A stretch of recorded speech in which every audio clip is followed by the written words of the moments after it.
Alrighty, and it looks like we are streaming into YouTube, so nobody's watching us right now probably, so we're talking to ourselves. Although, Steve, I will say this. I got feedback last night from a bunch of people who were watching us. And so they're like, yeah, I saw when you put up the MLB stuff, to try to enhance the software and all those examples. And I'm like, whoa, I didn't think anybody was actually watching that. But, Well, by that if they're time in in the day. between, it's on the site itself. So in between lectures, they have nothing to do. It's in the content. If it happens to be, we have to be careful to be really good in the 5 or 10 minutes in between lectures because people have no place to go. Right. So it's funny, yeah, because like when I was just talking, I'm figuring, okay, nobody's listening except Steve's here. We're just BSing about fixing the Mhm. software, and people are out there listening. So Good. There's no counter. You can't see because it's the whole content. It's whole yeah, convention. yeah, because it's inside. So anyway, so It's how's inside this? the lobby. Yeah. So hopefully everyone will come back this morning. And hello everyone if you're out in YouTube land watching this, or you could actually be Yeah. watching this right now from the front page of ODwire, which is where it also runs. Hmm. That starts 15 minutes before we actually start doing this into the lobby. So. But for right now, Steve, it looks like all systems are go for today. I can put it up to Yep. show people. Um, What's nice about today is some states have requirements for glaucoma, and we have one track starting at 10 a.m. that's all glaucoma, I think, for about 5 or 6 hours. yep, And you could just stay in that room and just keep on hanging out. And of course, when the new lecture comes on, refresh the page so it opens up more seamlessly. So that's a good feature. I know, I think Texas has, maybe California, they have the specific. And if you look at the COPE numbers, you'll see at the end it says GL, and that means it's a glaucoma approved ARBO lecture. yep. And so you can actually see it on the page right here. Make it a little bigger for people. So dash GL right there. Mhm. And yeah, so we have a ton of glaucoma this morning with some of the heavy hitters that we know and love, right? So C Yeah. wire regulars. Mhm. What I can find amazing about them, and we can mention names: Murray Fingret, Michael Chalazian, Richard Madonna. They're all great educators, and yet every year they come up with a totally different new glaucoma lecture because Yep. this is their kind of wheelhouse. Um, and I'm sure they'll be back next year, and it's good to have these tracks for people who need to satisfy that particular credit and be glaucoma certified.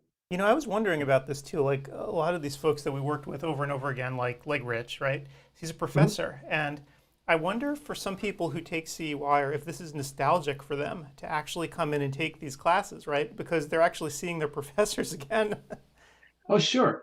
My uh, former associate became my partner, who now owns my practice, or at least part of it, was good friends with Rich Madonna. And he was very happy to hear that I brought him on board and stuff. And so he's one of the guys who so I'm sure will be watching it. Yep. Yep. And of course, Steve, your lecture is coming up today, Yep. What time is it? 3:25. Oh yeah, 3:25. Yep. I have it all memorized. Um, That'll be a good segue because we did that interview with Visis, which is one of the many companies I talk about, and I did the lecture last year and I changed it quite a bit this year because there was new products, etc. And the first launch was not as successful as it was hoped. So the field of presbyopia as a new disease is not as hyped as it was, let's say, a year ago. Yeah, and in fact, you made that sort of analogy when we were talking to Vices. Hopefully, they weren't too taken aback, but the idea that the well has been poisoned, right, by by bad Mhm. stuff, and now they're going to have to come in and introduce a product that might be substantially better, but will people want to try it if they've already been burned? Well, it's happened with, I think, every product pharmaceutical that the first one out was never the best one. You can go. I'm trying to think of one that's a perfect example. Well, a glaucoma drug like uh, Zalatan was good, and then it got better and better and better, and they've enhanced it. But there was never a bad taste. Well, a drug like Restasis, which I personally never found to be very effective, was improved with various iterations of other drugs with different pharmacological actions. So that's always going to be the case that the first is never going to be the best because they're the first, Yep. and everybody could do whatever they do and just improve upon it. But it takes so long to get things through the FDA that are let's say cosmetic and not something that's very very important. There's some new drugs, there's some new advances in cancer and other things, and they fast track them right away because there's nothing out there to treat the patient, and they go through this orphan drug status. I did a lecture years ago about that, the how things are different with certain types of drugs, where if it's a rare illness and not too many people are working on it. It's very expensive to get through. They fast track it just because there's nothing that they can treat these patients with, and FDA recognizes it. Right. But yet, some of these combinations of drugs that are in other countries, especially countries like Europe, where they are first-class countries, have combinations that we don't have, and it's just because it hasn't been tested. And well, they'll never do the combinations because it's just simply too expensive to do. Yep. ISIS actually asked me if they can come back next time. I said, well, let's see what happens next year about the changes. Yeah. So yeah, that'll be interesting to see if they, by this time next year, I guess we're going to know probably, Mhm. and more drugs are going to be hitting the market too. So we'll Yep. see. So the big areas that people were saying, the old um, things, myopia and presbyopia, which are always like our, let's say, pillars of optometry, were going to be big. Now, myopia is getting big. A lot more people are doing the myopia control, but it's still not the rank and file OD that's doing it, which I'm surprised because I've been doing it for 12, 15 years, even when the things weren't myopia control approved. But presbyopia, if it doesn't, you'll find out very quickly if something doesn't work, literally in a couple of days. And telling a patient to hang in there for a week or two, they might because they still have the bottle. Right. But after that, they're not. Hey Steve, So I'm liberal. picking up some other noises. I don't know. Do you have any other things? Oh yes, Windows yes, yeah. running? No, I think there's a door open here. My super sharp hearing. Is that better? Yep, I think so. It was Yeah. just it was my family.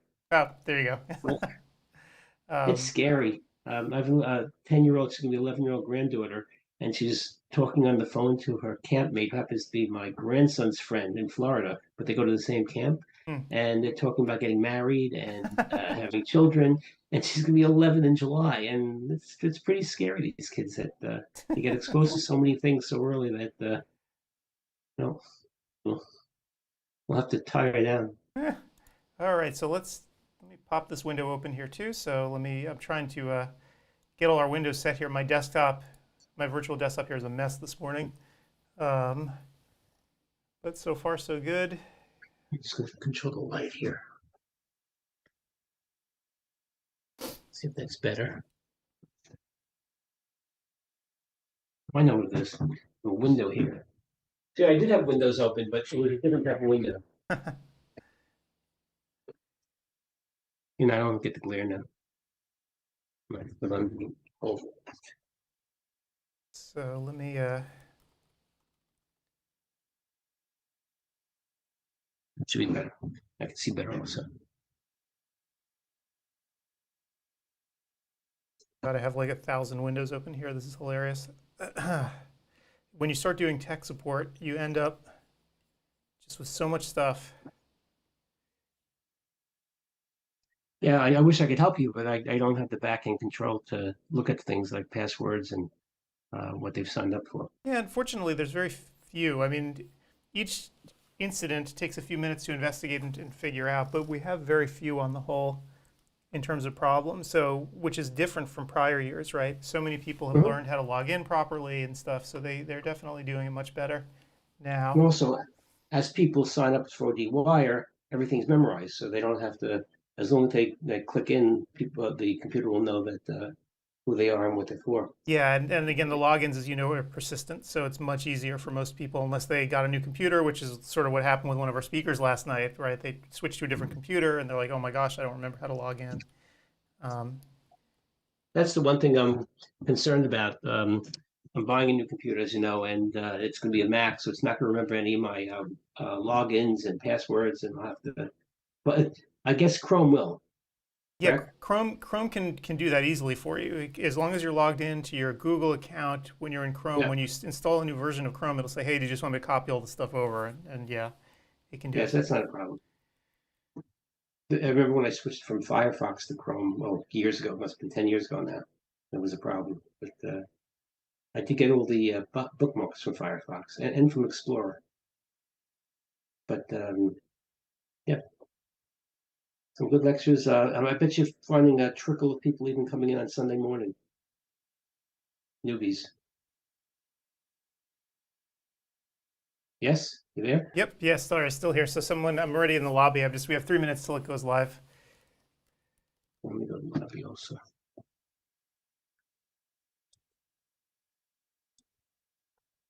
Let's go answer some questions.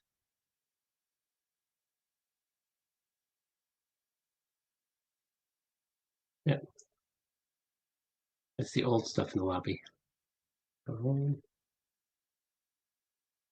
It does remember the chat. At least I'm seeing the chat from yesterday.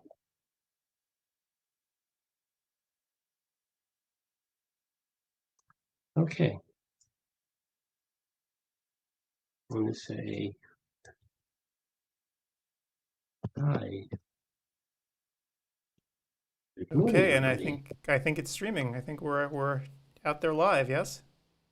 Yep, I hope so. that's working. I just wait one more minute.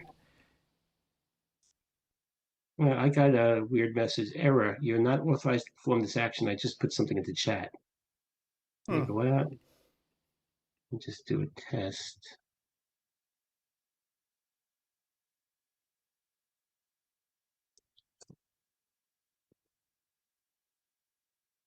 Yeah, I'm getting that error. So maybe I need some permission.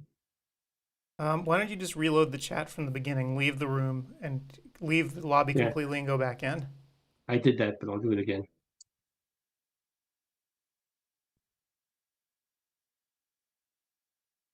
I'll just put a test. I see your list. It says great. Do you have that?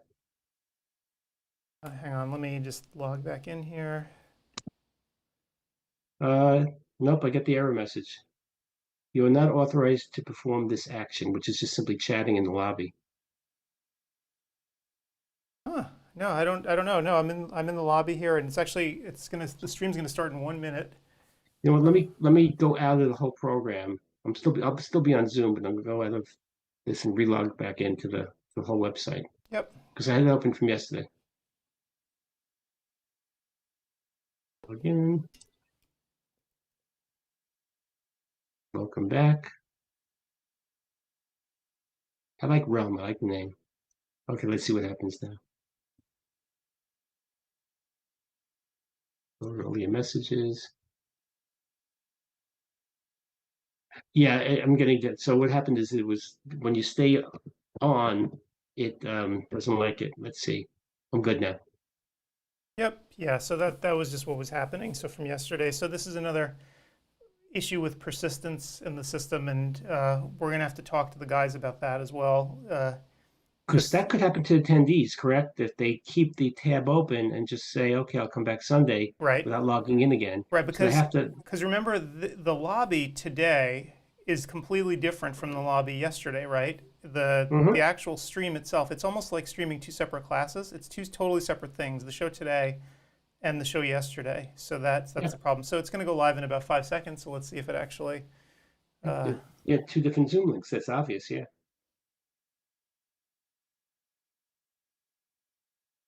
okay, so lobby's gone live. Stream will start soon. Let's see if it actually starts.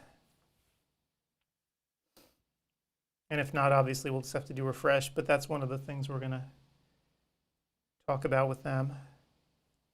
Yeah. Oh, there we go. Loaded for me. If people want different time zones, but I think people are pretty much um, attuned to Eastern Daylight Time. Oh, let me shut this off. I'm getting my sound twice, so it's off. Okay, good. And thank you everybody on the West Coast for being here at 6:30 in the morning.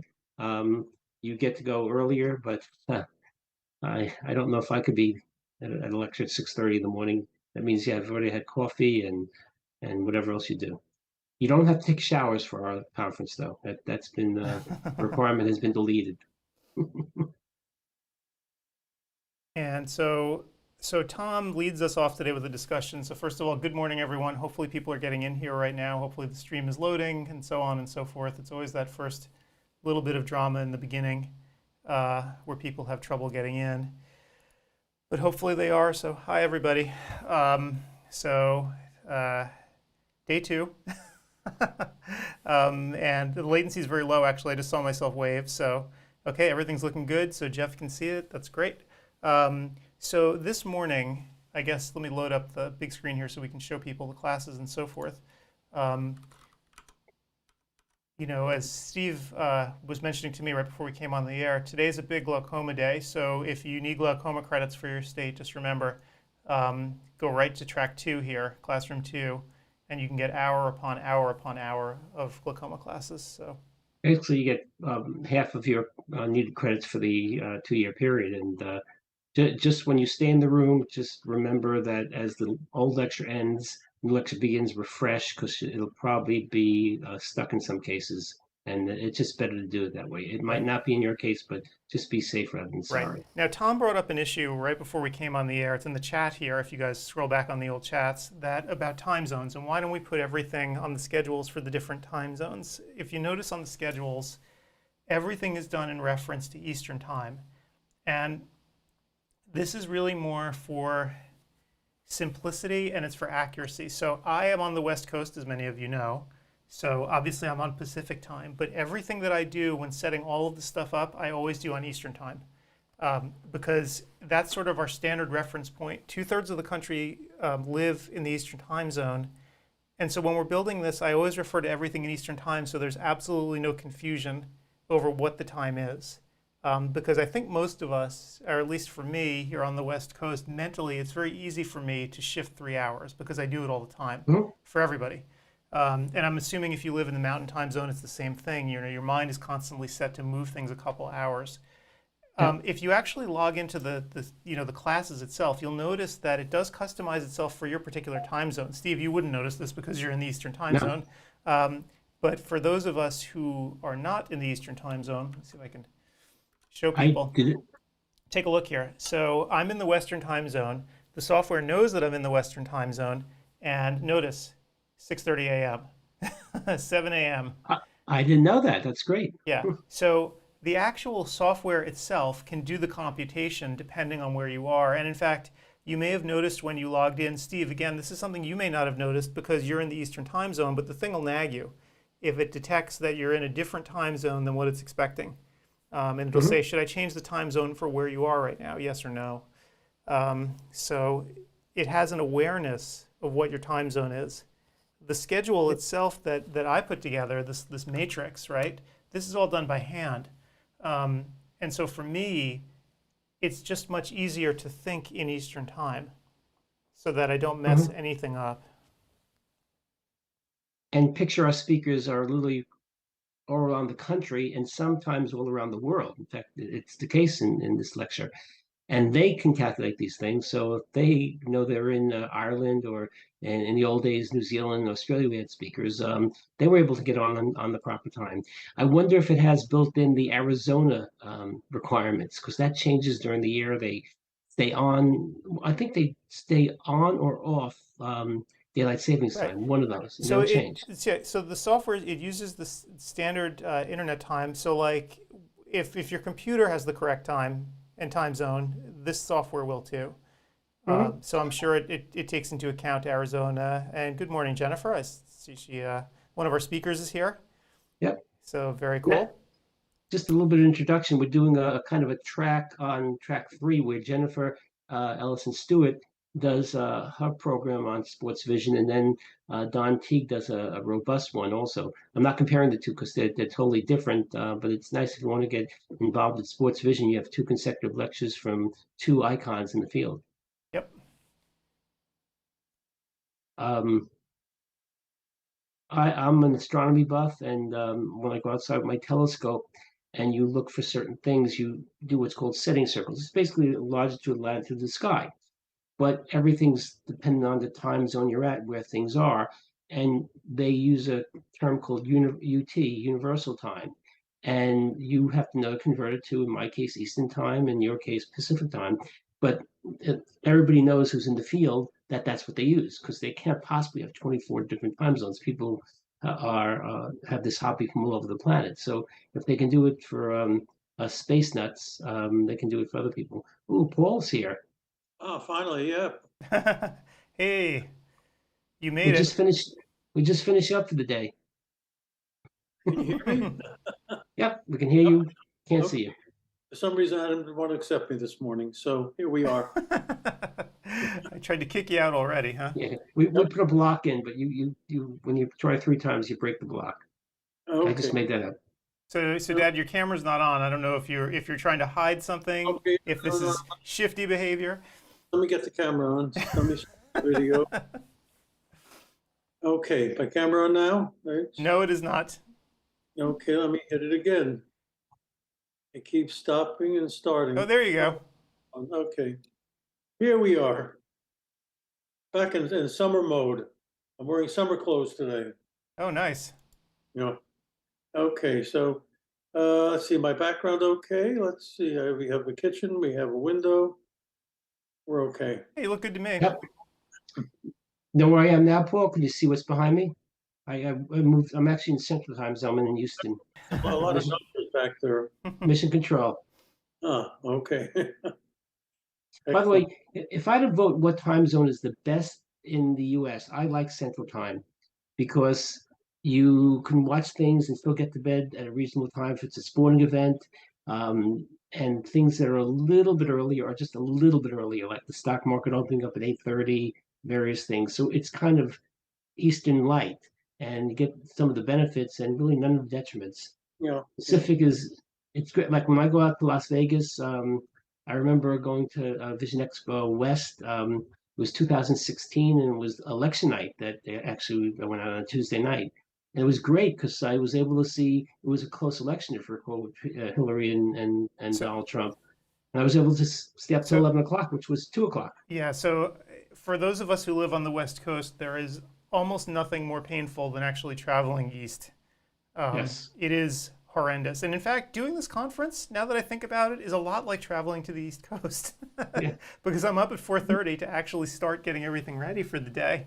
Um, But then again, when you go home, it feels great yeah, but you're a Yeah. because you zombie. get Like last night, like my wife was like, she's like, "Why aren't you listening to me?" When we were at dinner, we went out to dinner after this last night, and I'm like, I can Mhm. literally barely keep my head up. I was about to fall over into my pizza. So yeah, there's definitely trade-offs. Mhm. And So I was online. It's really an 11-hour day for me. I stayed online for all the last lectures, of course, were there. They were great. I mean, everybody's pretty much an icon. I have 4 or 5 new people coming on for 2024. Won't say anything yet because I have to have them accept, etc. One of them we had an interview with yesterday. She was pretty impressive. Um, we're going to yeah, have a lot of AI next year. I'm planning to do an AI lecture on the generalities. She's very specific for OCTs, and I think Bethany's can do something also. Fishbane. so catch me up. How were the people you interviewed yesterday? The Maria was good. Maria was good. She's very. Would you agree, Gretchen? Pretty impressive person. Absolutely, absolutely. And I also agree with having her as a speaker for next year. So Yeah. we need to get on that. And we have no worries about her knowing PowerPoint or anything like that. She's as high tech as can be. Uh, she's a PhD, and I'm not sure exactly all her qualifications, but she has a clinic in Kiev, and she's also in an island office of Madrid, of Spain at this time. And her husband flies back and forth. It's interesting, Paul. He'll fly from Ukraine. No, he'll have to go into Poland and fly because they have no fly zone in Ukraine, at least for commercial flights. So Yeah. it's and she's running a clinic with 11 doctors, and she started doing OCT analysis in 2004 or five, and that was the bare infancy. Um, quick thing, I was chosen to write the ABO test, the original one for board certification in 2011. I remember the day, the month of the year, and David Cockrell, who was in the team, was trying to put OCT questions on, and we all said, "I have no idea what this is." It was just starting, and she was 5 or 6 years before, so she was really in the infancy of it. Um, and what he Adam, was putting on, Adam, can you play her? Can you play her interview again today, this afternoon? No, I cannot. And the reason that I cannot is because I didn't actually splice it last night. I didn't have time to edit yeah, anything. I Um, would love to put that on Facebook also. It's a great interview, and her teammate, who's a marketer, always puts the OCT stuff up. So if you could put a name, a face to a name, it's great because it's the future. And she, unlike what I think, she's of the opinion that it'll be a great aid and will not take over or supplant optometry or ophthalmology in terms of its analysis. But short term, I agree with it. Long term, well, let's see how it plays out. Yep. So who do we have as speakers today? I don't have any papers in front of me. So we have. You didn't print it out? I know, isn't that a shock? You didn't go old school. So we have very few interviews today. We might have somebody later today. I saw that Kayla actually responded to you, Gretchen. Oh, good. You were ahead of the game with me, so thank you. So hopefully she'll, I said, I gave her the time that she wanted. Hopefully she'll actually pick up my email and be okay. So I'll look at the schedule. Maybe I'll invite some of these speakers who are there anyway. And by the way, as I ordered the classes to make sure the speakers are there and to see everything's going smoothly, quite a few of our lecturers are taking courses. So it's pretty cool that they're taking advantage of it also. Right. So let me just let me share with you guys overnight last night, because people are asking already about credits and so on and so forth. So far, everything seemed to be good in terms of the credits going in. If credits are missing from people's transcripts, this is actually, I guess, an important thing. Remember that the 2 criteria for getting credit, you have to fill out those surveys and you have to watch the entire lecture, right? So that's the 2 things, right? So, so entire lecture, fill out the 1-minute post-course survey. And oh yeah, how come credit doesn't, for synchronous class, doesn't show on my transcript? Again, watch the entire course, fill out the post-course survey. Failure to do both of these things are going to prevent the credits from being processed. So I put up a link in the chat here on the right side of the screen. People can see it, where the surveys all live. Everyone's going to get an email from me again tomorrow morning with a link back to those surveys. And if you missed one, please be sure to fill it out, because as long as you sat through the entire lecture, you didn't leave, you didn't close your window, and you fill out that survey, the system will issue credits. So I wonder if it's because we didn't beat it to death yesterday about the surveys. The last couple of times, we just kept harping and harping and harping and talking about surveys, and maybe we just didn't spend enough time talking about it. yeah, possibly. I mean, I also mentioned it, though, in the little PSAs, so I don't know. No, I invited Tammy Petrosian. She's lecturing today, and I just sent her a Zoom link if she wants to come on, let's say, a half hour before her lectures. Oh, cool. Did LCT try to jump back on yesterday after I had to leave? Nope. We had nobody. It was just us. Oh, I'm so sorry. The timing was bad. No, we showed a few more of the videos again, and then we just sort of took off. It was mostly, yesterday afternoon, Steve was watching the classes, and I was answering people's questions. Okay, so basically, last night I tuned in. You were doing the history of the optometric museum again. Was that the last thing that was on? Yeah, that was the last thing that we did yesterday. I might have actually put one of the interviews that I did too, but then it closed out later. So what's the schedule for today, so I can make plans? Well, again, so we don't really have too many guests today, so you don't have to plan too much. Just pop in and out.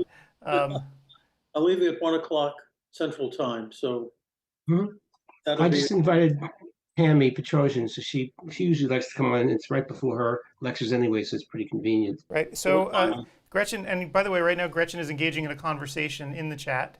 I can see what you're doing here, so maybe we should share with everyone what we're talking about here. Yeah. Tom asked if we could somehow shift the time of the live lecture so he could step away from his computer, come back, and still get credit. That is completely out of our control. So technically, we can do that, but from a credit point of view, we can't. Like politically, we can't do it, right? So synchronous classes means you have to watch in real time with the speaker there with you.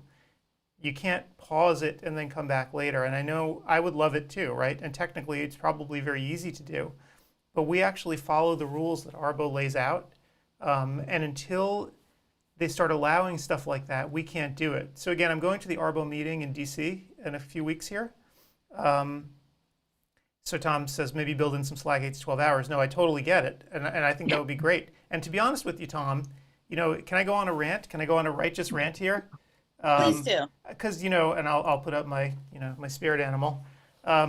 So if, I think these rules that ARBO is laying down, they're kind of arbitrary, right? Because we know the content's the same for all of these lectures, right? Whether you watch it live or on demand. We have the forum set up, which links to every one of these lectures where you can get to the speaker in nearly real time. So I don't really quite understand, why they're sticking to these rules so rigidly and who came up with them and why. And if I don't understand who came up with it and I attend the ARBO meeting, God only knows, right? So I'm going to be there again in a couple weeks and I'm going to talk to them about this because I think going forward, flexibility would be useful for people. Because technically there's no reason, I'm trying to think let's take Tom's case in particular, who's watching the stuff in between patients. Is his educational experience going to be that much worse if he comes back a few hours later? And I don't think so. No. Adam, you make a good point, but the fact that we can't even get people on the same page at all with CE and to make sure that the rules they do have are followed, that there's monitoring to make sure that this isn't, as we were discussing yesterday, just, people walking in, walking out, getting credit for people who didn't actually show up. I mean, we have a long way to go in continuing education in optometry, and you're not wrong, but I think it's going to take a long time to get there. And I think it is enhanced by having the speaker there interacting with them. And that's the whole idea. They can take it on demand, but it's not the same experience. And I think ARBO views the fact that you can interact, ask questions in real time as a better program. And that's why many states will allow the old term online interactive, new term synchronous as a live lecture. I always quote California, New York, New Jersey, Delaware, Oregon, and a few others do it, all of them at this point. They might change in the future. And so I think that having a designation where you can go back and forth is you have to add a fourth category, which is right. kind of hard. So here's the thing though, Steve, this is really funny. I think why ARBO chose the term synchronous, right? So there's two kinds of synchronous CE right now. I don't know if I have it here. So there's synchronous virtual and synchronous live, right? So those are two separate things. And I think I know why ARBO did it that way. And I think it was kind of a devious plan on their part. So the idea was that by calling the CE synchronous, right? Synchronous live or synchronous virtual, they're starting to back the boards into a corner because people are going to ask, okay, why are you honoring synchronous live, like in person, but not honoring synchronous virtual? Why are you making the distinction between the two? It becomes a lot harder for them to defend that, right? If they're both synchronous, why do you have a problem with the speaker being several hundred miles away as long as you can interact with them? I think that's why ARBO renamed these things the way they did, right? To try to make being live in person much more similar to being virtual, where you can interact with the person. So, and in fact, I always say that it's actually a better platform to be online synchronous because of the fact that the person's lecture is taped and you could interact without making them stop talking and put your hand up and somebody else puts their hand up. So they could chat and talk to you about a question you might have about a particular slide while the lecture's still going on. They're not going to miss anything either. So in fact, it's a better platform because you can get more information from the speaker and you can ask them a question privately also, so you're not embarrassed, which you can't do in a classroom situation. So to me, it's a more enhanced version to be online synchronous as long as the speaker, and there was a lot of interaction in certain courses. I mean, a lot of the drug courses, a lot of the courses that had real big interest, people were asking questions that were very relevant, and it went much smoother than if they were in person. The person had to stop for 5 minutes to answer his question. And we all know if you go to a lecture live, and at the end the speaker says, I'll take questions, come up, and you have 15 people in front of you, you're just not going to stand in line to ask that one question. So, and look at Jennifer Stewart. She is one of our lecturers, and she knows the playing field, and she prefers virtual CE, as we all do.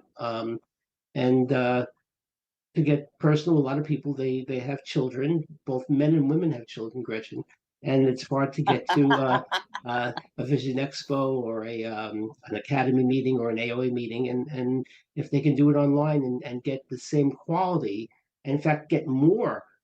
Some people probably have a certain amount of credits they have to do. I don't think if one state required 25 credits, people just stop at 25. Let's just keep on going on because I get motivated when I hear these things. And every time I went to a new lecture, especially on some new technology, a new pathology treatment, or some techniques, I would be motivated to do these things right away. Well, if I, listened to something on demand, it would not have been the same motivation for me. But Right. being able to Well, interact and chat the with thing I love about the Synchronous Live, you alluded to it, Steve, is that you're interacting with the speaker and asking questions. But unlike at a live in-person lecture, when you walk up to ask a question, unless you're really gathered in a tight knot around the speaker, nobody else hears your question and then right. hears the speaker's reply.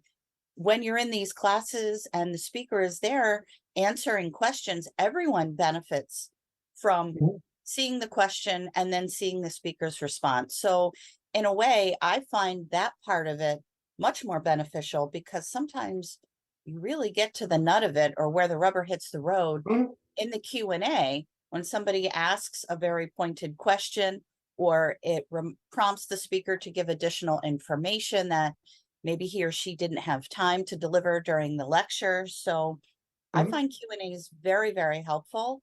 And the fact that you can see everyone's question and then the speaker's response in this format is very, Right. very And beneficial. Jennifer just brought up a good point, right? That she's watched way more CE virtually because you can, right? Because you can cram Right. so much more in just by sitting, right? Without the travel and all the other nonsense that goes Hotels, along I with it. mean, forget about the expense. Don't even consider that. Um, Also, I saw on ODwire today, we integrate all our lecturers into ODwire to answer questions. And there were some questions that somebody didn't see, and it was Mark Blumenstein, and he answered a question from 2 or 3 months ago, and the person was very happy because they can do that with the way we've designed things, where even if they're not online live, they can still get that same question answered from the speaker at an appropriate time. He probably just didn't see that because he gets an email when somebody types in a question, correct? And every speaker has their individual thread forum, by the way, where they will answer questions way after the lecture, weeks, months, even years after, because that's going to stay up in perpetuity, I assume. Yes, that'll be forever. So, like, that's the thing. Let me actually bring that up so people can see what we're talking about. Um, so, hang on a second. I'll pop this up so people can see. So, the discussion thread for each talk is right underneath each. Oh, Let me load up Jennifer's here. So let me. yeah. Alan Panzer is talking, and I respect Alan to the highest level of any OD. I think he's one of the brightest guys, one of the most innovative guys.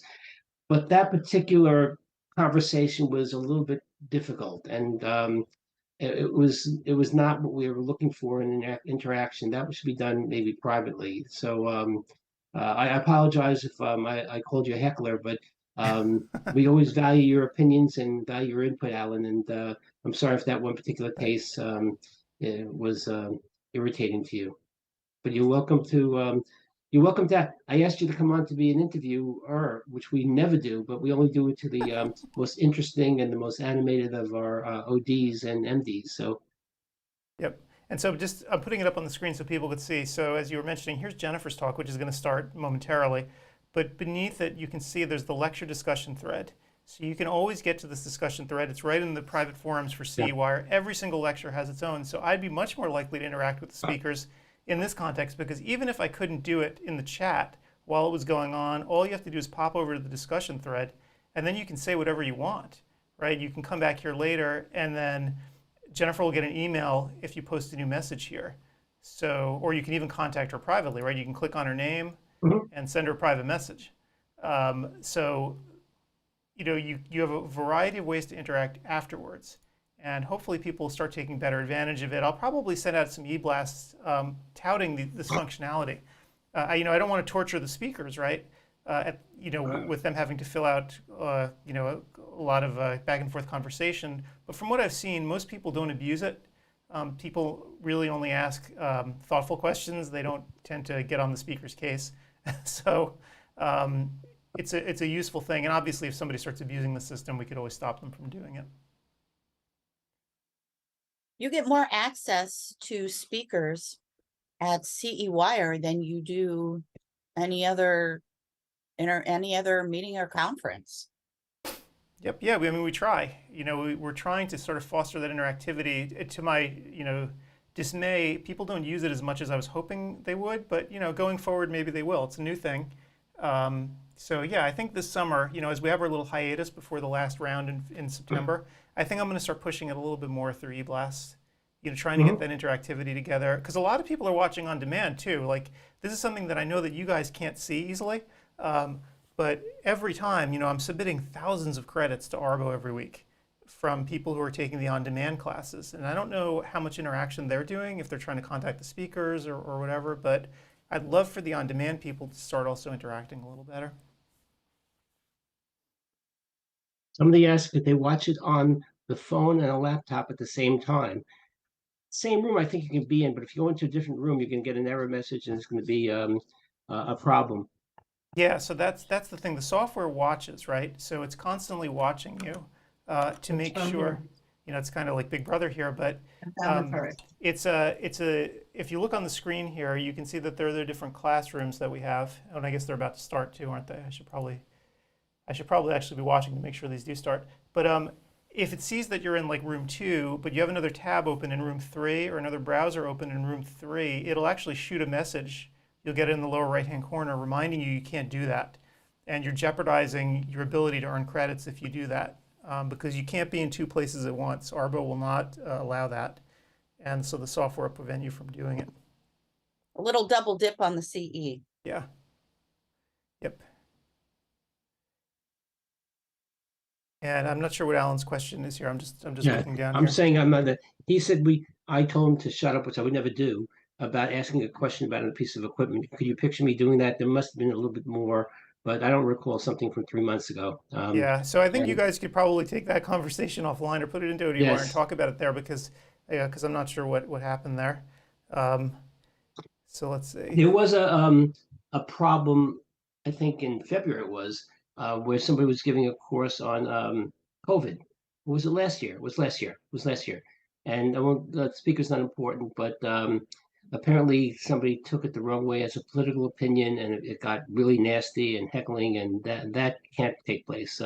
Speakers try hard to do a very non-biased lecture, and knowing the speaker, I think he or she is of that ilk. So, and they took it the wrong way, and they really kept on going, and it was inappropriate. Yeah, fortunately the speaker was good-natured about it and it was okay, and this particular speaker is back again this year with a different topic. But yeah, that can happen. Oh wait, it's 7 o'clock. 7 o'clock my time, so that means the lecture should have started. Is everything going okay? Let's see. Okay, room 1 just went live. Room 2 just went live. And room 3 just went live. I'll see. I'm going to say hello to all speakers, and I'll put up a little thing about fill out the surveys. Yep. And Steve, remember, you can make a link to that survey link. You don't obviously you don't have to. If people are filling out the surveys as they go, they're never going to need that survey link. But you can also just remind people that they'll be getting a follow-up email tomorrow with links to all the surveys if they miss one. So don't worry. Oh, they're all live, and you get them in mass. Yep. Yay. So by the way, so somebody just said, video not starting and the thing. The way it works when we start the videos up, they're not, so let's say it's 7 a.m. here on the nose. Everybody's not going to get in immediately at 7 a.m. There's a countdown timer that's a minute-long timer with a little piano piece that runs. What happens is the software staggers people being allowed into the room. So some people will come in with 60 seconds remaining on that timer. Some people will come in with 10 seconds remaining on that timer. And it does that so that the servers don't get overloaded when people are first starting the streams. So sometimes that's why that happens. You know, you come into that countdown timer with the piano music at different times each time. You may have noticed it actually when you go from lecture to lecture, that countdown timer starts at a different number. And that just means that the software let you into the room at a different time. Now the only real problems is if it doesn't start at all. And if it doesn't start at all, so Paul's intro, that's Adam's intro. That's me you're hearing. Actually, that would have been funny actually if Paul had recorded it. Because it would have been like, he would have like ranted and raved. It would have been awesome. And you better fill out those surveys or else. So anyway, so the software just lets people in a staggered way. The problem that we've been having with it, and again, I'm going to address it with Audentio, you know, during our little hiatus between now and September, is when it doesn't let someone in, right? Where the countdown goes past 60 and the person's still sitting there and it just says, you know, video will start soon and nothing happens. And it happens to a minority of people, but it's annoying when it does, and it shouldn't. So that's something we really want to get fixed. So it happens to the minority of people because? So here's the thing. It happens to a minority of people, and we don't know why. And for the last several months, we've been trying to figure out commonalities. When it happens to someone, if I can probe the person and ask them what browser they're using, right, what kind of operating system they're using, these are all clues. But it's even more complex than that, because it could be something that's installed in their browser, right? Like a plugin that's gone wrong, or some weird antivirus thing that they have installed. We don't know why it happens to some people. And so I think the bottom line is that if we can't diagnose it easily, what we're going to have to do is just come up with another method for detection when a problem does happen, so then it can brute force let the person into the room. And so that's what I'm going to be talking to Audentio about. It's a minority of cases. For most people, they can literally sit in a classroom and not touch anything all day, and the lectures will just keep starting. But there's just a minority of people where they have to hit F5 or hit refresh. Yeah, and it's annoying when it happens, and I apologize for it, but we'll work it out. As we mentioned yesterday, even the biggest streaming platforms still have glitches like this. So for our little small development team that we have here, I think we're doing okay.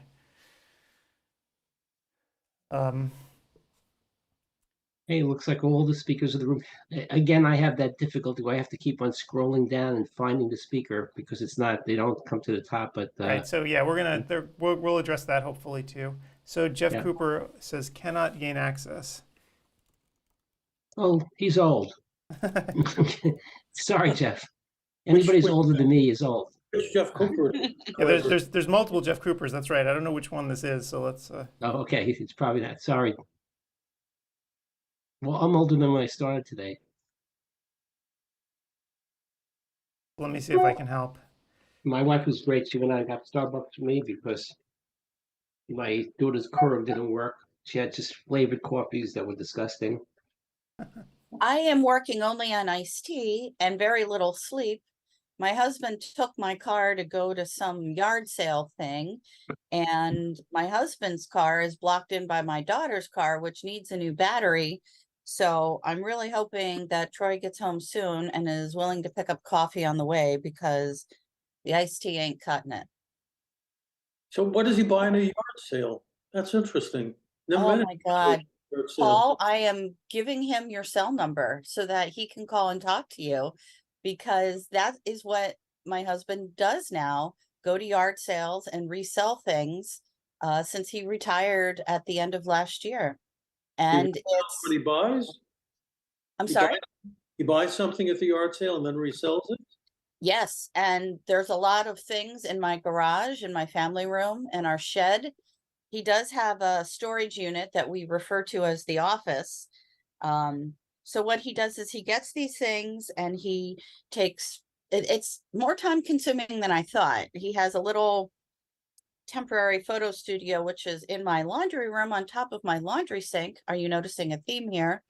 And he takes pictures of the item and he researches the item and then crafts a listing to put up on eBay or Facebook Marketplace, depending upon which one he wants to use.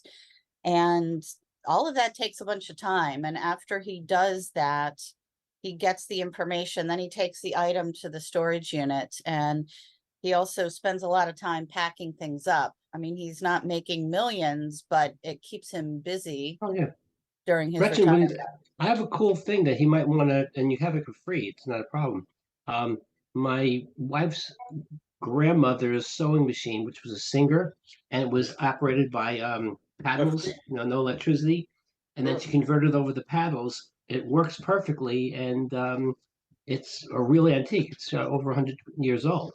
If he wants to come up and I'll take a picture. I'll send it to you. Yeah, text it to me. I'll ask him if he's interested. It's incredible how much people are willing to spend for things. He'll tell me when he'll say he sold something and I ask what it is, and then I ask what he paid for it and what he's getting for it. It's crazy. And he has a little mantra for some things that if they're hard to sell as a whole, or if whatever the item is, it doesn't work. The mantra is, when in doubt, part it out.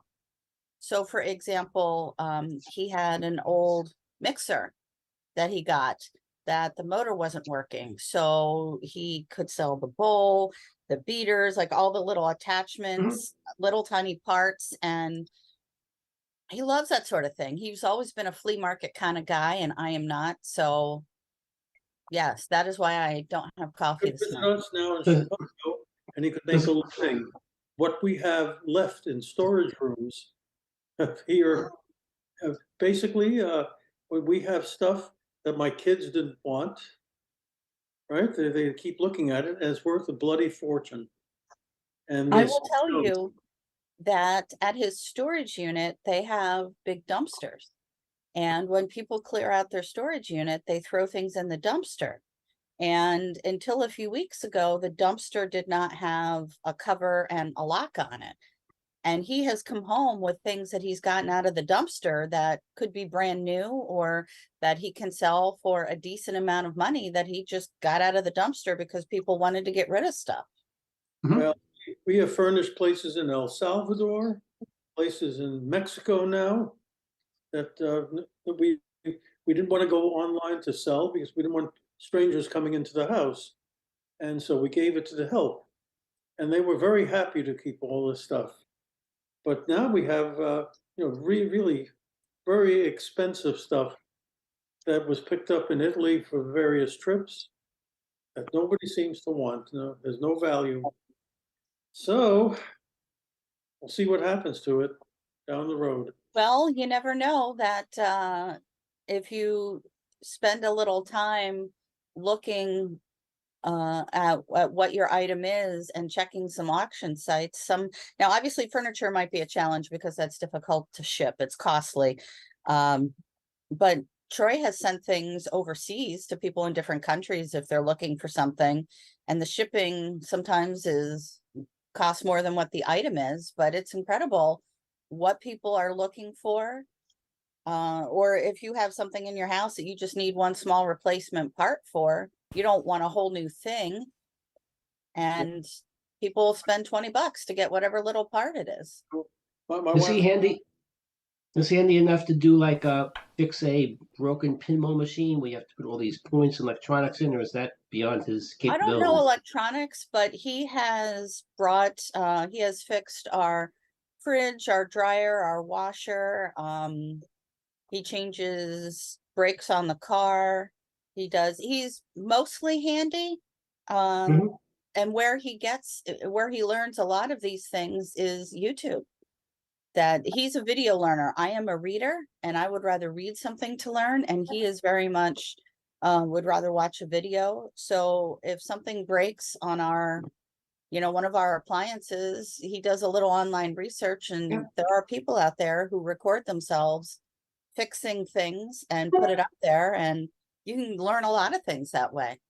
It's just great, and it's all free. I've done it myself, and I'm Jewish, I'm not handy, but I was able to fix. You know what my like coffee machine is? And he was saying if this, if that. I just had to order like a circuit board and just snap it right back in. The circuit board burnt out. It was a couple $100, but rather than have somebody come in for a couple $1,000 to fix it because I don't know what I'm doing. It was just, and YouTube is great. And these people that put this content online for free are just really nice people. Yeah. Yeah. Some of them get really into things, and now he belongs to a bunch of online forums very similar to ODwire. And there are people who put up videos of themselves at yard sales or showing what they bought, that I spent X for this and this is what I think I can get for it. And that's how he learns how things are worth more. And so he starts looking at things that he may not have looked at before. And Mhm. he has a previous an old colleague who retired a few years before he did, and he's interested only in older toys and monster related items, and that's his specialty, and he gets all that. And we have a variety of crap in my house. Well, you want to talk crap? My wife insisted on taking our baby grand piano, her baby grand piano, which she has since our marriage, so it's 60 years old, and it was a used piano when we got it, and she wouldn't part with it. One of But my- she's a very talented pianist, though, isn't she? Yeah, but she's a talented pianist with arthritis in her fingers is very difficult to play now. She Hmm. went into a facility that has a baby grand piano in the lobby that nobody uses. And see, here we have a baby grand piano in her lobby in her apartment that takes up the whole space. That if it was damaged on the way over, it was shipped anyway. So It there was you have- damaged? Oh no. Yeah, and I don't think it was insured properly. So there we have it. Yeah, so there are whole topics on things that old people have that young people absolutely do not want. Like, for instance, and old people get offended.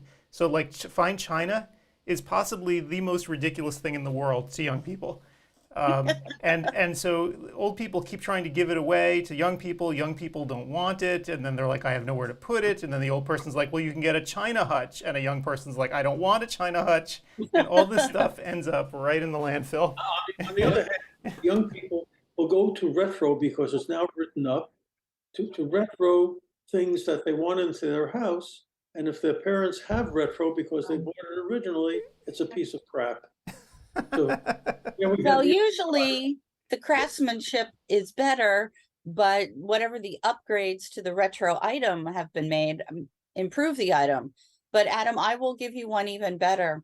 My mom likes to offload stuff to me and my daughter, but my daughter lives at home, so it's still me, because she wants to know her things are going somewhere where people will appreciate them. She doesn't want to. It's kind of like making sure your puppy has a good home.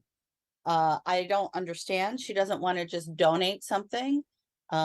She wants to know where it's going, and yeah, that's Well, I can't be that for her.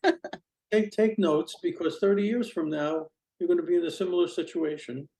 Yes, How you yes. think? No, you don't understand, Dad. I've been running to dumpsters compulsively over the past several, because I don't want to end up like this. I don't want anything. I want to die with nothing. A sack on my back, maybe. Like, Well, you say that.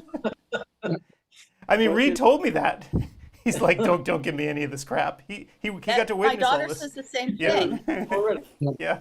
And Adam, we're in the same boat because we both have only one child. Right. So Reed doesn't have a brother or sister to help out, and neither does my daughter. So it will all go to them and be dumped in their houses. So, and yeah, my daughter has been clear. I don't want that crap. Can I interject? Because this is the problem that I had this morning, and somebody else had a problem.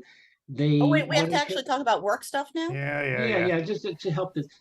Person said that they logged in, they got in, and it says, I need to upgrade my account to gain access, which I also had to gain because Adam kicked me out. No, it just was, she had the tab open from yesterday and never logged out. Yep. And apparently now you have to log out and log back in, and then it sees you as a viable person. So you can't just keep the tab open from yesterday. So everybody should know that if you're getting that error message, just log out, go to CEwire tab. By the way, log back very few people have actually gotten that error message, because I've been looking. You know, we have several hundred people already watching the lectures, so it just happened to a handful of people. I have no idea why. And that's not a probably bad because thing. Yeah. everybody else logged out. Everybody else just closed the tab. No, definitely not. I mean, because I can see the number of people that are here. I'm not sure why that happened to you, and if it just happened in the lobby or elsewhere. So It's one of those things, but yeah, usually just closing the browser and starting it again is a good idea. Start But if fresh. that is the case, that's not a bad thing because we've had conversations about people leaving their practices on a Saturday after they've watched a class or two and then try to come home on Sunday like today and then finding that there's a problem that they were watching something at the office and didn't log out. Yeah, so I don't think, yeah, so I'm fairly certain most people didn't log out and log back in again. So I'm not sure why it's happening, but And it really does work. I kept my browser open upstairs here in somebody else's house, and I went downstairs about 6, 7 o'clock to watch the Yankee game, but also to monitor things. And I brought my phone, and it wouldn't let me do anything because my phone was going into different rooms than was my tab open upstairs. So I traipse upstairs, close it, and then open it up. But it does work. So you can't take two courses at the same time is the bottom line. right. You'll get an error message right away. So, and I'm trading emails with people here right now. Just the other, problems that we're having this morning are very minor. We had another problem with someone who had 2 accounts and didn't realize it on ODwire. They were logged into the wrong one. We're getting nothing in the rooms, by the way, Adam, as far as problems. Yep, yeah, So it seems to be okay so far this morning. Yeah. So the rooms they know to refresh, or they will know to refresh. Yep. Well, it seems we're also getting fewer people who have had more than one ODwire account and are logged into a different one because we've gone through a bunch of those people already with the first couple of sessions of CEwire this year. So I think we're going through folks who may have had other accounts, and that's great because at the beginning of each of our weekends, for the first hour and a half or so each morning, we would get a lot of that. And you spent a lot of time transferring access from account A to account B, and we haven't done that this weekend. Nope, no, they're definitely getting it, and it's funny because it's because ODwire, the cookies persist for so long. Like for instance, you have people who had completely dead accounts that they signed up, in 2001, with their Lycos account or whatever, and so they might create a new account, and that's not a problem, right? Because their other account is so dead to them that they're not logged into it anywhere. It's like dead and buried. But it's the intermediate people, the people maybe with, say, a Hotmail address who don't use it anymore, but who kept logged into ODwire over all these years, who then get a new computer and then want to sign up for CEwire. They are the problem because they might have one computer at home that's logged into their old Hotmail account, and then another computer that's logged into that shiny new Gmail account that they created on ODwire. So those were the big problems, Gretchen, and I think that those are, you're right, they're all taking care of themselves, except for one today. We had that one with Dr. Cooper here. He's got 2 accounts. He has a new Gmail account that he created and an old live.com account. So, and he was logged into the live.com account on his old computer, and he'd persistently been logged into it for God knows how many years, but not on the newer one. So that's why I use SpaceDoc, Adam, which is the email forwarding service. Yep. It sends it to Gmail, Hotmail, and Yahoo. And I have been in Hotmail for a long, long time. But once there was a few hours that Gmail was down, I was able to access my emails. And when you have these forwarding services, and most universities have them nowadays for life, and you hopefully universities won't go out of business, you are always going to be able to access one of your accounts, and it's the same thing, and they just shoot it over, and it's very seamless. Is your husband, does he watch the show American Pickers? It sounds like would be He used up his to. alley. Yeah, Porn stars is like but that. we don't watch it now because we got rid of cable several years ago, and we just use a digital antenna and streaming. So Yeah, I'm trying to think. It might be on one of those streaming channels. I forget which. it might be, but he doesn't delve deep into a lot of that. No, And that's for what they that, do. I'm grateful They visit because people's homes, and there's thousands of things, and they find these old, gas station signs that look terrible, and yes, he loves those, the gas station signs. they go for incredible amount of money. People like them as memorabilia. Yep. If you get and then go on ENCO from the South when Exxon was changed its name or something like that. That would be cool. Yeah. Or But I think their names were Mike and Frank, and I think they had a falling out. oh, really? The 2 partners? Mm-hmm. So we're watching reruns probably. I didn't even know it. So it doesn't really change over the years, Right. except the Antiques aren't as antique if it's 5 years ago. And he also liked to watch Antiques Roadshow too. Mhm. By the way, Tammy can't make it today. She has her father's birthday party, so she's even juggling that and doing 2 hours of lectures. And that's the difference between, she's a very reliable speaker. Let's just leave it at that. We don't have to worry about her being here or uh, uh, fulfilling her obligations. Let's not forget that speaker last time who attended his lecture and was available for Q&A from an airport lounge on his way to Asia. I mean, that's Yep. dedication. Mhm. That was an ophthalmologist who's a friend of mine, and he's very dedicated. In fact, he's so dedicated, but we had to take him off the schedule this time because he's on a cruise or something, and he didn't think the connectivity would be good, although it is pretty good on the cruises now. But doesn't that cost a lot of money? Don't you have to pay extra for internet access? Yeah, yes, but not like what it used to be. It used to be ridiculous. You'd spend $500-600 to be connected for the week. Now they have packages where you do that and various other things, and it might be like $150, and you have internet or Wi-Fi access on 2 devices and some other things. I can get into the shows easier. It's like a VIP pass. So Wow, talk about nickel and diming. Yeah, and they're also using the satellites now, so it's much quicker. Wouldn't it be nice to prevent people from doing that? If you go on a cruise, you should forget about everything and not try to stay so connected. Well, I would have literally after a week, probably 3,000 emails to go through. I get hundreds a day. And so the answer is, I guess I could survive, but because of those 3,000 emails, 3 are important. Yeah, you got it. I Well, and remember, also too, staying connected to perhaps parents or children or both at home for That's great. emergencies. well, Not only emergencies, doing what are you gonna FaceTime do? and showing them where you are and them showing you what they're doing. It's a nice thing. But the question is, if you have parents at home and something happens and you're on a cruise, what are you gonna do? Jump ship? What can you do? You just- Disembark at the next port and get a flight home. Or don't go on the cruise.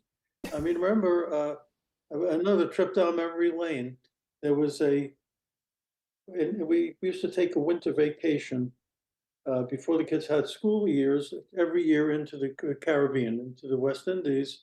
And one year we went to an island that was a man-made island called Petit St. Vincent. And it was a very tiny island that was man-made built. It had its own desalinization plant. It was totally cut off by the world. You could only get there by boat. And it was a very, very fancy place. And they only had radio communication to the mainland. You couldn't do it. And you should have seen all these high pressure people going nuts. And they were in the most gorgeous place in the world, totally cut off, but they couldn't handle not having communication in the world. And this was in 1963, 64, 65. But Petit St. Vincent, I think, is still around. I'm sure it's a much more popular resort now, but that was the first year. Yeah.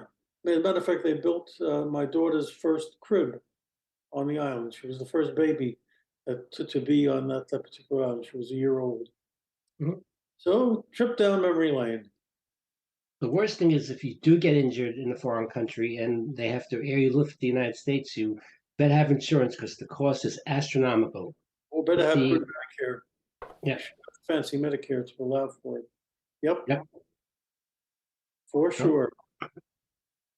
So, I had a cruise scheduled last March and I tore my Achilles in February, so that was not going to happen. Too much walk. Well, I was in a boot, so a boot on the cruise is not a good thing. Too much walking, and I wasn't going to be that guy in the wheelchair. That's for sure. It's not my style. yep. Who can pull up? Anyone have a computer handy to pull up Petit St. Vincent? I'm curious if it's still around. It is still there. Petit St. Vincent, West Indies. I'll look it up right now. It would be Petit St. Vincent. Yeah, I got it. Very nice.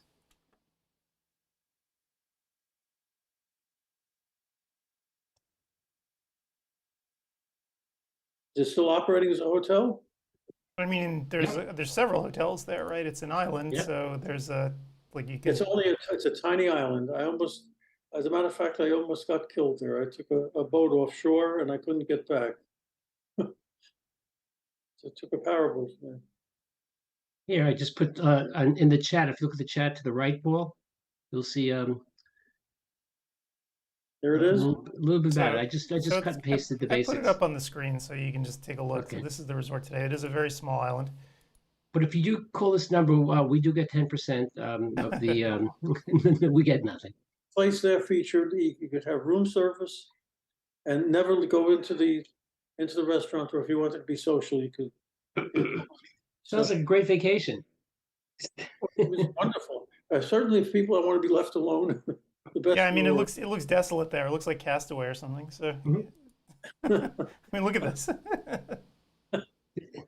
Did you see a show on TV? It just ended a couple years ago called Renovation Island, where these contractors, a family, bought an island that was a rundown resort. It was closed, and they rebuilt it, and they took tremendous risks and millions of dollars into it. And then it opened in March of 2020, and it closed in March of 2020 because that's when the pandemic hit. And they've lost tons of money, and they've since, I think, recouped it. But it's like that. It's very small, private, and very expensive. You know, the gourmet food, every meal, stuff like that.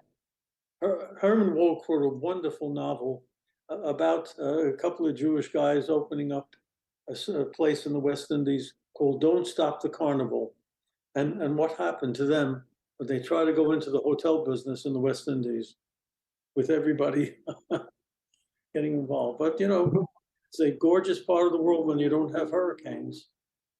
Yes. Prettier place. You have to be by Aruba. The ABC Islands don't have hurricanes. They're too far south.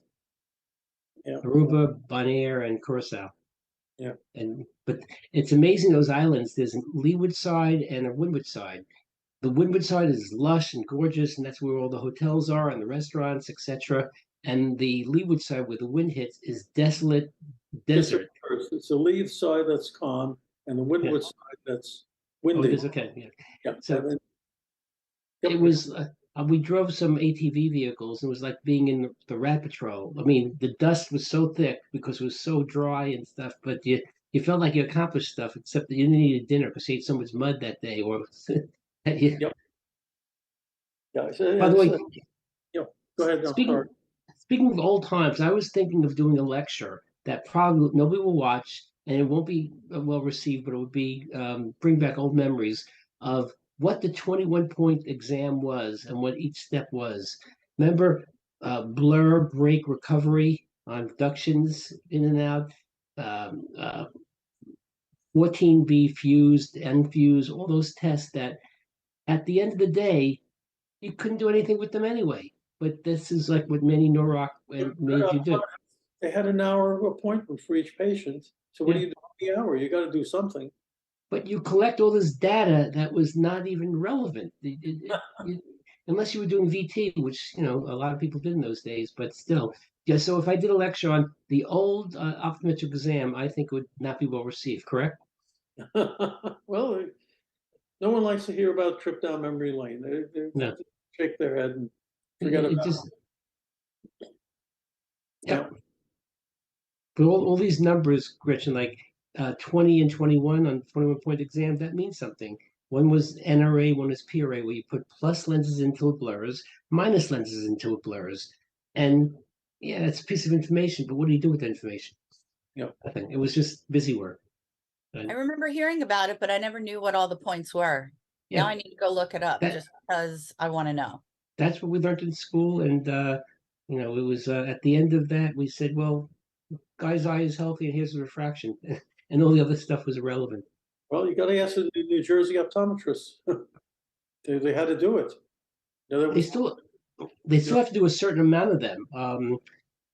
But it's been, it took a long time before a staff member could do keratometry and puff tonometry and things like that. And now they can do pretty much everything, but they can't do refraction. Other states they can, but New Jersey they can't do the refraction part of the examination. But they can now, because I remember the old days, they couldn't have anyone do contact lens instructions unless they had an optician's or optometry license. And just imagine that when you have a tough patient, a half hour, 45 minutes, an hour of dead time is just not. No, can't do it. Adam, click that link I just put in the Oh, that's Zoom OEP, chat. yeah. That's the old guy Skeffington, and there's a lot of Yeah. other names that were Gephardt, Getman. Wait, sorry, I trying to wasn't paying attention, guys. Gretchen, you sent a link. Sorry, I was in the Yeah, middle put a of link support. in the chat. Take a look at it. I And then see. it was Put it up to share. It's what we're talking about. then Okay. the really old stuff was called check chaining and typing, which we didn't do. That you take this data and you put it into an equation, and at the end you get what plus lens you should prescribe. It would either come out plus 75 or plus 1. It was so. We all thought it was silly when we're doing it. So, and it was such a waste of time. We could have learned a lot more pathology in those days. Yep. Did you have to demonstrate all these on boards? Oh, absolutely. That was what I mean. The board test in New Jersey and New York New York was a rubber stamp because we graduated from SUNY, so they're going to pass you no matter what. They can't fail you from a university that passed you as accredited from the state doing it. But we pretty much everybody passed. New Jersey was really hard, very didactic, a lot of pathology slides, and at the end of the process during the day, you stood before the state board in an amphitheater, and they're shooting questions at you, and it's very difficult for a person right out of school to answer it. But Wow, that would be stressful. I bet you only 80% passed the first time, and then you could take it a couple months later, and it was somewhat stressful. All right. Shame on this organization. They have not kept the certificates up to date. Shame, shame, Yep. shame. Who's I've that? noticed that. I will continue on though. Who was that? Kaboom. OEP. OEP again. It's so old that it's now not EP. So let me. It's still around though, isn't it? Isn't OEP still an organization? Well, maybe it's not, and that's why their certificate expired. You might be part. What's the organization people go to? It's developmental optometrist. I forget the exact acronym. I think it's still around. Nurse? No, it's called something developmental. And they have various. OEP? I think if you could look it up. Oh, Optometric- COVD? Yes, that's it. Yeah, but look up optometric extension program, and I bet you'll find something. Well, that's what this list comes from. COVD. Yeah. No, this list comes from optometric extension program. That's it. That's 21 point. And it included things like ophthalmoscopy, but you realize that was a direct ophthalmoscope with no what do you call it? LED batteries, so you could in a room where you couldn't dilate the patient. So if doctors were really good at doing that because you had to be to look at an undilated pupil with a direct ophthalmoscope that was not the new Welsh Allens that came out in like 1975, and same thing with the retinoscope.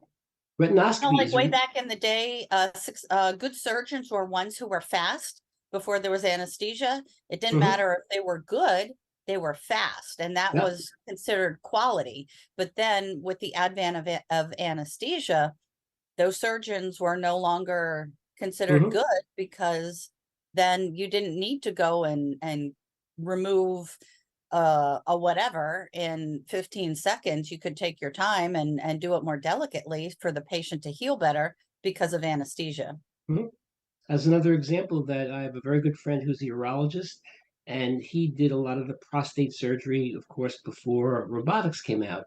And when he started to use robotics, he realized his outcomes were statistically better by doing it manually than using the robots. So for him, as an old timer, because he did so many of those, he wouldn't nick the nerves, wouldn't get the incontinence and impotence, while the newbies learned only on robotics, and that's all they can use. So they're kind of a prison of technology, which, as we all are.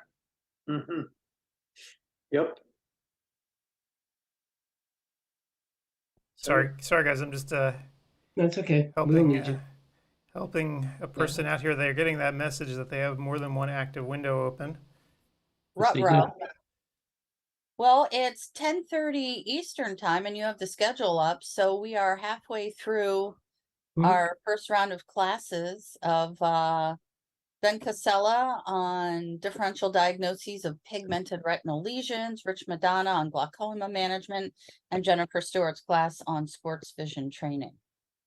I want to thank some of the attendees because this attendee said you may have opened another room, a tab in another room earlier, delete the tab to the other room or on another device. So they're helping us to solve problems when they know what's wrong. Yeah, I'm looking at the room 3. I hope there is a large attendance there because those 2 hours are probably one of the most valuable profit-wise for optometrists to take, for this series. We got Don Teague and Jennifer Stewart Let's do it. to talk about sports They vision. take different approaches. Yep. Don Teague has an interesting other program, has nothing to do with optometry. He has various people from sports, whether it be baseball, lacrosse, tennis, who will give you first online lessons and then in-person lessons in his clinic in Florida. And it's amazing to be taught by, let's say, somebody like Chris Everett. It won't be her, but I'm just giving you an example. First online, you send videos and stuff. So it's I forget the name of the exact program. It's not cheap, but it's for people who really want to improve in certain things. He just added, I think, pickleball, which is a big thing. Pickleball and sports vision now. But actually, I love it. you need it because it's bang bang. It's quick. You need good eye movements. But I think that's what's happening today. People left their phone on with the let's say room open, and now they're going on their computer and they have to get back to their phone to shut it off, or else they won't get credit for either. It's not like they'll get one and not the other. It just doesn't know what to do, the software, so it says no, got to shut one off. Yeah, this is so one enhancement, and I just brought it up to Jake, would be a way for us as administrators to kill one of those connections, or even, go so far as to have a button for the user to kill one of the connections themselves, right? Or even maybe easier for them to write the software. If you go on another connection, the first one gets dropped. Yeah, so then you have to actually determine which one you're going to drop automatically. So people might, have an issue with that. I mean, you've seen other platforms do this. So for instance, I've seen Roku actually ask, should I actually kill this other device? Or Comcast does that too, actually, with the Xfinity app. So, because you can't log into it to more than one. So this is an interesting issue. Should it do it automatically, or should there just be a button to do it? So anyway, that's feature enhancement for sure, to prevent this. We solved the Jeff Cooper problem. And which Jeff Cooper was this? The California? This is not the New York one. This is the California one, judging by the surfing photo that's his avatar. So, account, I assume. yeah. So, Right. so he had 2 accounts in the system. That was the problem, and so he logged into the wrong one for CEwire this morning. So basically, I reset the password on his old one, sent him that password, and now he's able to log into the proper account. And we should probably get rid of his other account, but not today. Right. Maybe that's something to do when this comes up, Adam. I mean, we've sort of passed the window, I guess. It may not be helpful, but ask people who are having that cross account problem, should we simply delete that old account? And that will also make sure that you are more streamlined too, Right. in the accounts that you have, because you don't really want you probably have thousands of dead accounts. So I've been trying to take matters into my own hands when it happens. The problem is if they're still logged into their old one and they've grown attached to it over the past 20 years. So it is definitely an issue. Less so though. This is the first one I've had, the CEwire, where I've had to go in and do this. So Yeah, that's incredible. so yeah, a lot of the dead accounts actually are the ones that are challenging. It's when people cannot receive emails at that old address. And I'll tell you the biggest offender, if you really want to know. The biggest offender is Pacific University. And the reason is these guys I don't know what's going on with their IT department. We should drive over there and investigate, but they don't give lifetime email to their students. So after a student leaves Pacific, or at least they didn't, back in the day, those emails bounce. So if you registered, let's say you were a student in 2012 at Pacific, and you registered for ODwire back then using your Pacific email address, you can't access it anymore. So you have an ODwire account, you had a Pacific email address that had your name on it, the account still exists, you have no way to actually access it. And that's a problem. They should have what a lot of universities have. I know Rutgers does, Syracuse does. I have it from MIT, Harvard. But a lot of the universities have this email forwarding for life. So Yep. once you have an account, you could use that account to forward it to other emails. They should. It's not. If some do it, it's not that hard to do, and I'm sure it doesn't cost that much server time. Yeah, in the olden days, a lot of universities would cut you off after a certain amount of time. These days, though, almost everybody uses the forwarding technique. I mean, Yep. at Michigan, I've had my email account since the early '90s, and they forward stuff, from to this day, and I guess it's permanent, it's lifetime. Yeah, Um, EFL it's called, email forward. yeah. But I also contribute every year $100 just in case to the Yeah, university. so So Pacific doesn't do that, or they didn't do it. So we have a whole bunch of accounts in our system that have Pacific email addresses that bounce to the moon, and in fact have been disabled in our system in terms of receiving mail because I'm tired of getting bounce messages from those people. So Why don't you just wipe them out of the system? Because I mean, if they're getting bounce messages, then clearly they can't access. So just whoop, get rid of them. yeah, so that's something to do. It's on my laundry list of to-dos for those people. But Pacific, I think, is the only one of the schools where they don't offer a forwarding service, because they were the only ones where I'd see sort of this mass problem of people not being able to receive mail.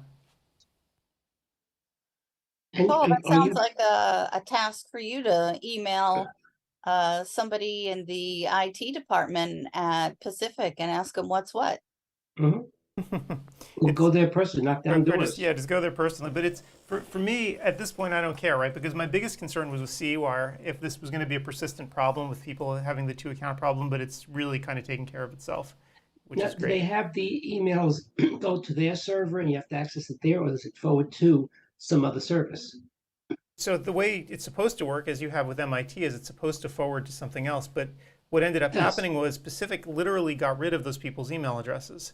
So let's say you had an email address gbailey@pacificu.edu. That will resolve to nothing now. When I try to send an email to that address, it just bounces right back at me. No such user exists. They killed you, yeah. Yeah. So yeah, that's a really old school way of addressing the problem. And again, most universities don't do that anymore. And it's bad because that mailing list that they generate, they can always ask for contributions every year. Yep. So, I mean, so for Michigan, and I'm sure it's the same at so many other large schools, you have your login to your portal for alumni, which exists permanently, right? They want alumni to stay close. And I think that's probably why they keep the email forwarding service running too, right? Because you log into that portal to actually set your forward as well. So for them, the forward actually acts as a piece of marketing, right? Because it forces you to go back periodically into Michigan's portal to make sure that email forwarding is set up properly. So very And clever. plus they have a way to track you down. Now they have Yep. access to the email address you actually use. Yep. So Because you gave it Right. to them. it's very clever. So and It's I'm good data surprised. for them to have. Yeah, I'm surprised Pacific doesn't do it.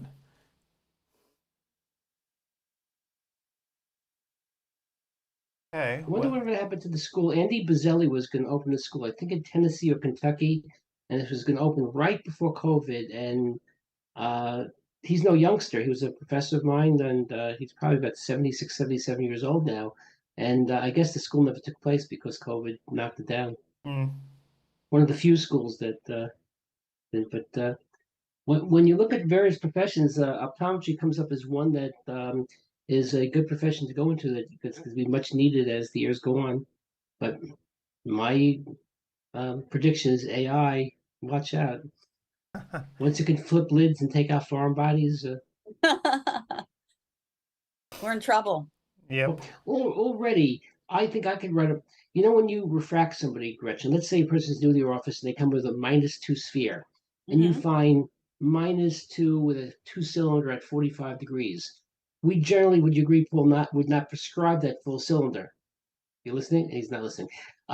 You would say from your own experience, maybe give -2 1/4 with a 150 or something like that, and it would be some manipulation. So the refraction of what's the best acuity isn't necessarily what you prescribe to the patient. Right. But that program could be, so the autorefractor could take the data and you could do a refraction with the AI prompting, which is better order to, etc.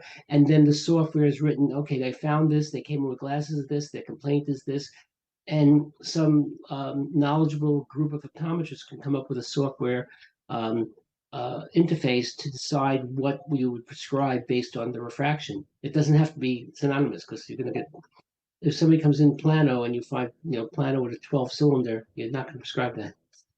I would hope somebody isn't walking in with plano minus 12 sil. I mean, how are they walking in there?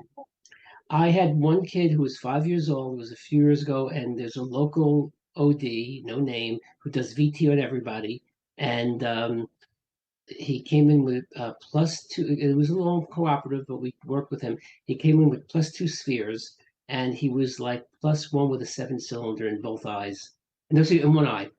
And he missed it, of course, and that's why the kid has amblyopia. Because so the answer is, you never know. And I don't, who knows if he even examined him, but you had to use what's called a retinoscope, because he wasn't cooperative enough behind the autorefractor. But if you take a little bit of time, you get the answer. And obviously the person was, the parents were very happy and very pissed off at the same time. Yeah. Pissed off at me because it was too, no kidding. So it does happen. And at some various big box places, I think it happens more often than you even realize. Wow. Yep. Optometry I think the bell curve is narrowing, but it was like this, as the years went by, and it's a little bit more, let's say, not as diverse. So As what's I'm looking here, guys. I'm actually seeing. Sorry, I just wanted to chime in Sure. here. So I'm trying to take care of this one problem with the multiple connections. Other than that person, I'll put it up. You can see. It seems like the classes are going fine. We have a bunch of people in each room, and nothing's blowing up. We'll take it. No. I don't know why I'm surprised, but no, everything's looking great. So, yeah. Well, we're about to finish up with our first hour of classes. Yep. Richard Don is asking some questions, and his answer is really interesting. I asked him, when would you consider SLT as first line of defense? And guess what his answer was? Pretty much every patient. Instead of using, well, so and he's an OD in New York who can't do SLT. SLT is a laser technique to open up the channels to make the pressure go down. So if that's well, obviously it saves the patient tons of time, tons of money in terms of pharmaceuticals, and if it cures the condition or keeps the pressure down, it's obviously very viable. Well, I would imagine And save the ocular surface in the process. I think the compliance issues, right, are probably driving that. I would imagine. And the cost. You just do it once, and yeah. Yep. You don't have to comply. You just have to show up to the office that day. Right. We had a wet lab on that about 10 years ago. And it was amazing to me how many ODs couldn't put a gonio lens on, because you have to put the gonio lens on and then shoot the laser into the areas that you're supposed to. And probably 3/4 looked like they never even put one on the person's eye. It was disturbing. Well, everything takes practice, right? I was reminded of this when I went down to Alcon a couple of years ago. When you go down there, they have wet labs set up, microscopes. They have the entire operating theater there where you get to play with pig's eyes. And I have never felt so clumsy. I mean, granted, it's been a long time since, I've held a scalpel, but like, it's, I felt like a kindergartner trying to go in there, and I'm like, wow, this really does take a lot of practice. Well, I'm guessing you didn't do ocular surgery during any of your rotations. So we were not allowed. It's funny actually, because you're allowed to do a lot in general surgery. Right? I guess when you have big things that you can play with, it's much easier, right? So when you do your regular surgical rotations, you're doing a lot of cutting. Actually, you're allowed to, and sewing and everything else. But in ophthalmology, it's different, right? It's sort of a rarefied air, and you don't really get to start doing it until you're older. So you just get to watch. One of my friends had the suture strings hanging from a lampshade, and to practice how to make the knots with one hand and just make a knot. Every night he had to do a whole particular row of them. Did you ever do that at him? Or you didn't, he So was going yeah, to be a so surgeon. one-handed. So yeah, I mean, I did a lot of surgery. So doing suture one-handed was like the technique, right? If you could do that as a student, you were considered like, ooh, look at that. This guy wants to go into surgery. Being able to do the one-handed knots. I finally was able to do it. It was not great. Let me be clear. And I bet you never. they weren't. I would always make knots with the instruments too. Like a lot of guys would try to do it, you know, barehanded and stuff. But I'm like, no, why am I going to do that? I have an instrument in my hand. It's fine. I can make a knot that way. And they probably weren't double O sutures like they use in ophthalmology, but more, the thicker ones they use Bigger. in general surgery. Yeah, I mean, when you're doing like a bowel surgery, right? It's, you know, everything's right there in your face. It's easy to deal with. But yeah, ophthalmology was so completely different. Well, obviously, completely different building, right? They separate the ophthalmologists from the other surgeons because it is so entirely different from the other surgical departments. Wait, they even separate them from neuro? Because I would think that would be very similar. So at Michigan, the ophthalmology building was entirely separate. You had to walk like 5 minutes away from the main hospital complex to even get to it. And actually, it's that way. It's that way here at Oregon, at the Health University here as well. Freestanding ophthalmology building, totally separate. I wonder if that's if that's more of a psychological thing, that they're like, we are definitely separate from you. Because they're surgeons and well, neuro-ophthalmology surgeons also, but typically they don't do much surgery with the conditions they deal with. Yeah. So maybe there was a little hut in between for the neuro-ophthalmologists because they're in between neurology and the three that were there. One I dealt with, his name was Fred Lepore. He's always on TV when they have something on Nova and stuff, and he's at Robert Wood Johnson. He was just excellent and at finding zebras, the old expression when neuro problems, there are ophthalmology problems, and putting it all together. Yeah, I One think person. I think the other thing too is that the pace of the cases is very different in ophthalmology, and ophthalmologists can crank out a ton of surgeries in a day. Not so much general surgeons. The pace is a lot slower. The cases take longer. Even routine ones, a lot of the time, will take longer. And in general surgery, you can have those unusual surgeries that go 10 or 12 hours. You don't see that as much in ophthalmology. No, I can't think of one that would. I mean, just think of even the complex, let's say, retinal detachment. It's just going to be 45 minutes at best, or a tap, a vitrectomy, things like that. Right. It just.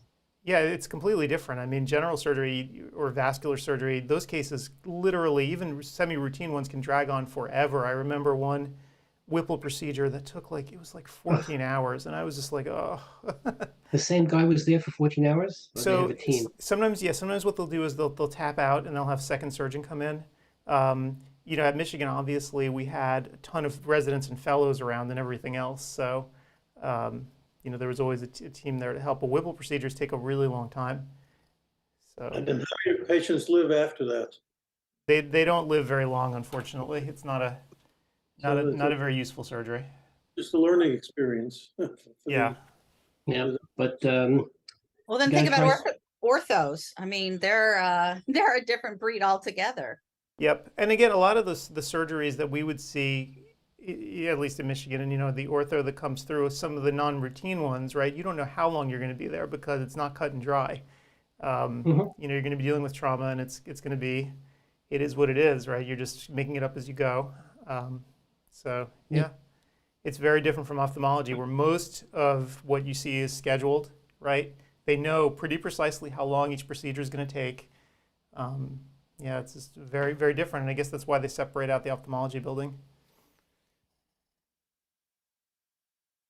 and also that's one thing I think a lot of MDs don't know a lot of ortho, and they don't even try. They just refer you out. Well, they know. Let's say a general practitioner, family doctor will know a lot about urology and endocrinology, et cetera. They just won't touch the ortho because it's just it's foreign to them. I think my doctor calls them glorified carpenters. Yeah, you learn very, very little about it beyond the basics, for sure. My mom would refer to some of them as cowboys because my mom is an RN, and plus my dad had a bunch of orthopedic stuff going on, so they saw a lot of orthopedists, and yeah, some of them are just, I mean, they're just a different breed. Yeah, you have to be physically strong to do it, which is very different from some of the other surgical You know, specialties. I was going to woke Gretchen with that because I was going to say that I don't know how some females and some men could be an orthopedist because they physically need that strength out of them. Like you said, do you agree that on the average, a woman orthopedist might not be able to do some of those things that I, doesn't go into that field? I mean, I think they could. It would just be, it's more difficult, right? If you can't brute force something easily, it's just like opening a jar. You can find a way to do it, right? But it's easier if you're a big brute. Hmm. So yeah, I think that's why the specialties get segregated that way. I have no problem with a transgender man becoming a girl, becoming an orthopedist because they still have the strength. But I knew a bunch of women who were going into Sorry, Chris. to orthopedic specialties. You can do it. It's just it just requires a different approach. And frankly, I wouldn't want to do it. It just sounds exhausting and ridiculous. I'd rather sit with a microscope. Oh, sure. It's just Orthopedic easier. guys are usually athletes to start with. Yeah, That seems to be, that seems to be the one specialty they seem to like. yep, Sure, there's a lot of reward in that, but there's also a lot of risk. If you do an older person, they're looking to get a decent outcome to be functional. If you do a athlete, they're looking to be as good or better than they were before. yep. Yeah, so that's the interesting challenge. Like here in Oregon, with my mom who had her shoulder surgeries, I'll violate HIPAA. I don't care. Nobody's listening. So when she had her surgeries done, it was done by a shoulder guy, and it was very clear when I was talking to him that the majority of his cases, are not old people, right? These are younger athletes who are looking for, to get back to exactly where they were before. So I thought that was really interesting. He was treating her in a lot of ways like a younger person in terms of the amount of post-surgical care she was getting, the quantity of drugs and so forth. Obviously, when you're older, you can't tolerate it as easily. Mhm. But their routine at this particular practice, right? They have routines set up for post-surgical care, and I think that they were geared more towards younger people. You But it's difficult to say somebody's oldest, so you might as well do everything the same. And if they get the same outcome, but at least you've maximized it. You're making it Yep. tougher.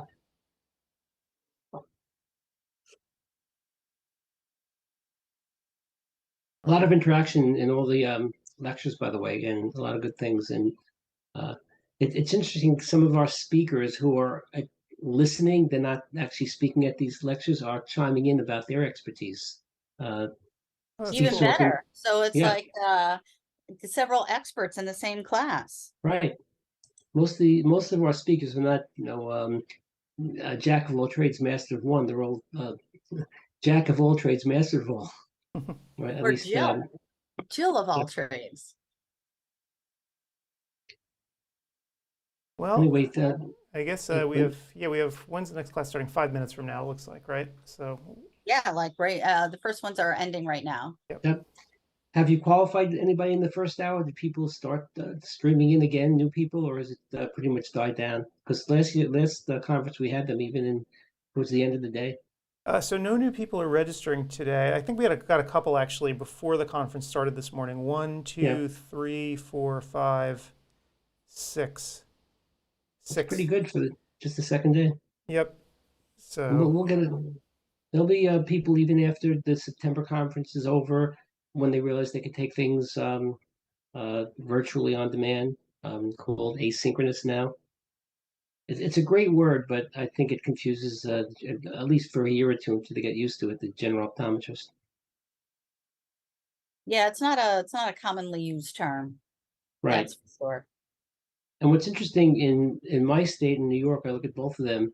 When they do it by the state and getting state board approval, all they call it is live and on demand because it's not COPE approved, so they don't have to use the term synchronous and asynchronous. So it's even more confusing then. Mm.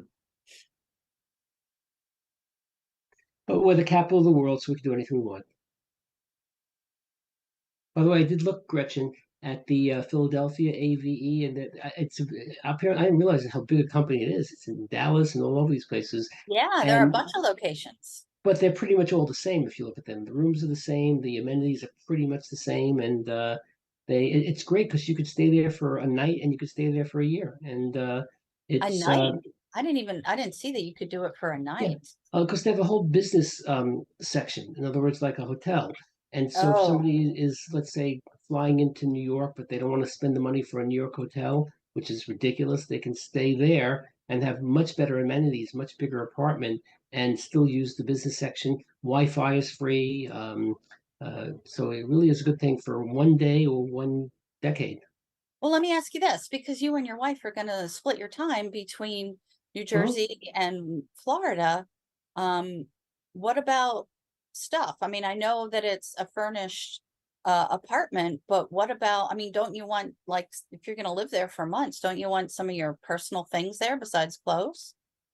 Well, they give you linens, they give you all that stuff. But yes, well, for example, I'm going to have another Keurig, things like that. Yes, but we have this not Instahot, something that heats things up real quickly, whatever you call that thing, and a fryer. So we'll bring up some of our stuff, but mostly that because, like you said, it's our clothes, my golf clubs. That's about it, and everything else is there. So there's What really about not like that. family pictures, or, I mean, you have, Probably, probably not family pictures. In fact, we're selling them. I got a good price for my bar mitzvah picture. Kidding. Wow. I'm sorry, but so the answer is probably we'll have some memorabilia that we'll put up just because we should have it, but it'll be limited because you don't want to make holes in the walls and have them yell at you also and charge you some fee for ruining the apartment. But you're right. But we're going to probably be there from next year. It's May 15th through September 15th, so we get rid of the hot weather in Florida. Don't have to have the huge cost of maintaining my home, and we won't have the furniture. In fact, if your husband wants to come up and look at some furniture, we're either giving it away or we're not trying to sell it. Either giving it away or sending it to charity. I will let him Well, know.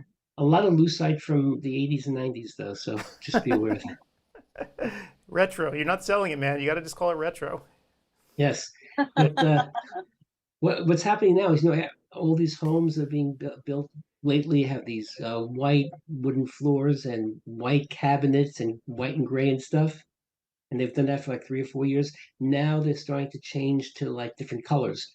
So it screws people. They had all this done. They spent all this money on redoing their house, but um, uh, interior decorators, etc., need to change things, or people won't change things. Right. All Well, I right. mean, Who the hell would have a peach or green Phoropter chair, Paul? But I mean, Perfect. Way that's back what. in the day. But We that's had- what they brought into my practice. These old guys. our first four up was peach, as a matter of fact. How? I mean, why? Black seems more like. That's what it was, It looked You know, normal. like avocado and Harvest Gold appliances in the 70s. Mhm. No, that's the way it was. That's hilarious. Even the Phoropter was peach. It was a green Phoropter. They were ugly. Yes. At least mine didn't have a pump. It was electronic. Paul knows what a pump means. You know what it means, Yeah, Gretchen? Yes. Yeah, for the chair. It was hydraulic. You pushed. I never had that though. Oh, sure. Well, the first chair we had, because we invested $7,500 for It's a the lot of money in those days. move-in. For the move-in, and we needed at least 2,500 to keep spare. So we used a beauty parlor chair for the first chair, and we only But had it swivels, though. I mean, a beauty And- parlor and chair only had- swivels. and we had no equipment. Basically, we used the trial frame and the trial lenses from that we had from school, and that was it. And we had a keratometer, and we got very fancy with a slit lamp. We were the first with a slit lamp, but that was the startup in moving in for contact lens practice. So plus some trial lenses for PMMA, and then a wing and a prayer. Hopefully things will happen. I'm dating myself. 1981 was my first year, and I was just working for somebody getting some experience. And an old New Jersey decreed that you have to have a slit lamp in your office. I'm sure New York did the same thing about that time. So we had this old slit lamp in the back that it didn't work. It was just a piece of junk. And this older fellow came in and said, I'd like to get that slit lamp that you're offering for, like $50. And we said, it doesn't work. He says, I don't care. I just have to have it in my office because the state board says I need it. Oh. And that was That was his answer. Well, That's not good. I'll do you one better. In the 1960s, when we finally had a mini reputation, I was put on the contact lens committee of the AOA. And in those years, one of the crutches of the AOA was opticians were fitting contact lenses. And they didn't want the opticians to do it. Ophthalmologists didn't want optometrists to do it. Optometrists didn't want opticians to do it. So my suggestion to the committee was, why don't you make using a slit lamp a requirement to fit contact lenses? so you were the guy. So it's your fault. Most opticians won't do it, and the optometrist would. We can't do that. So why? Because most of our members might not have a slit lamp. 1960s, Wow. middle 60s, they might not have a slit lamp, and we don't want to estrange them. It's Because funny, Paul, when I started as a student, they would, let's say we're using PMMA, and we put fluorescein in the eye. All the older doctors would put this fluorescein lamp up to look at the pattern and stuff. And I said, why don't you put the person behind the slit lamp and just get magnification up and use the blue light? It's so much better.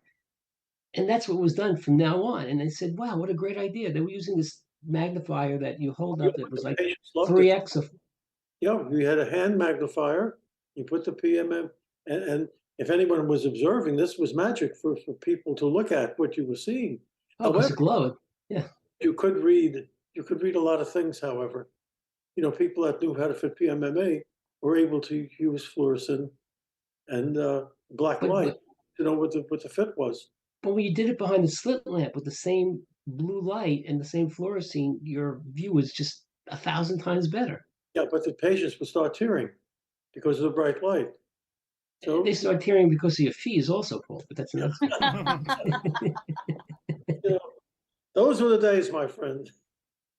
So But to make matters worse or better, they were much more difficult, Gretchen, to fit. A hard lens in those days, you had to be really precise to not cause edema and things like that. Once soft lenses yeah. came out in 72 to 76, whatever it was, that from the beginning, it was idiot proof. And any OD can fit a soft lens when it was one curve, one size. It was the old expression, U4 and out the door. Do you remember that? Yes. And Yeah, I U4 remember was- the 4 lenses too. so the That- feeling was, I think that ruined optometry to a certain extent because there was no expertise in fitting soft lenses until extended wear came out and you had to figure out what to do with the ulcers. Yep. Really, it was a different time for sure. I was going to say something, but no, I forgot what we were talking about. Ulcers, maybe. When the first permalens came out for the A-fake, that's where they came out first for like the plus 18s who didn't have intraocular lenses, and these were the eyes that should not have it put in because they was the metabolism was so poor, and they were getting ulcers and infiltrates, and in those days we had to send them out to be treated, and sometimes it was very difficult. But it was, well, yeah, the thing was, the stuff that saved our practice was the most popular hard lens in those days was fit by a company called Ventair contact lenses. And Ventair Just by the fact that it's called Vent Air, because they cut grooves into the contact lenses to make them breathable. Fenestrations. No, To we cut did them, fenestration. This is actually on the sides. Oh, this was around the corners, but to make it to be able to have the grooves, you had to make a very thick lens. So mm. couldn't wear them because they hurt so much. Yeah. So my idea was, why don't we come up with a very thin contact lens? Said, that's a good idea. So we met a Hasidic type of Jew. I said, can you do this?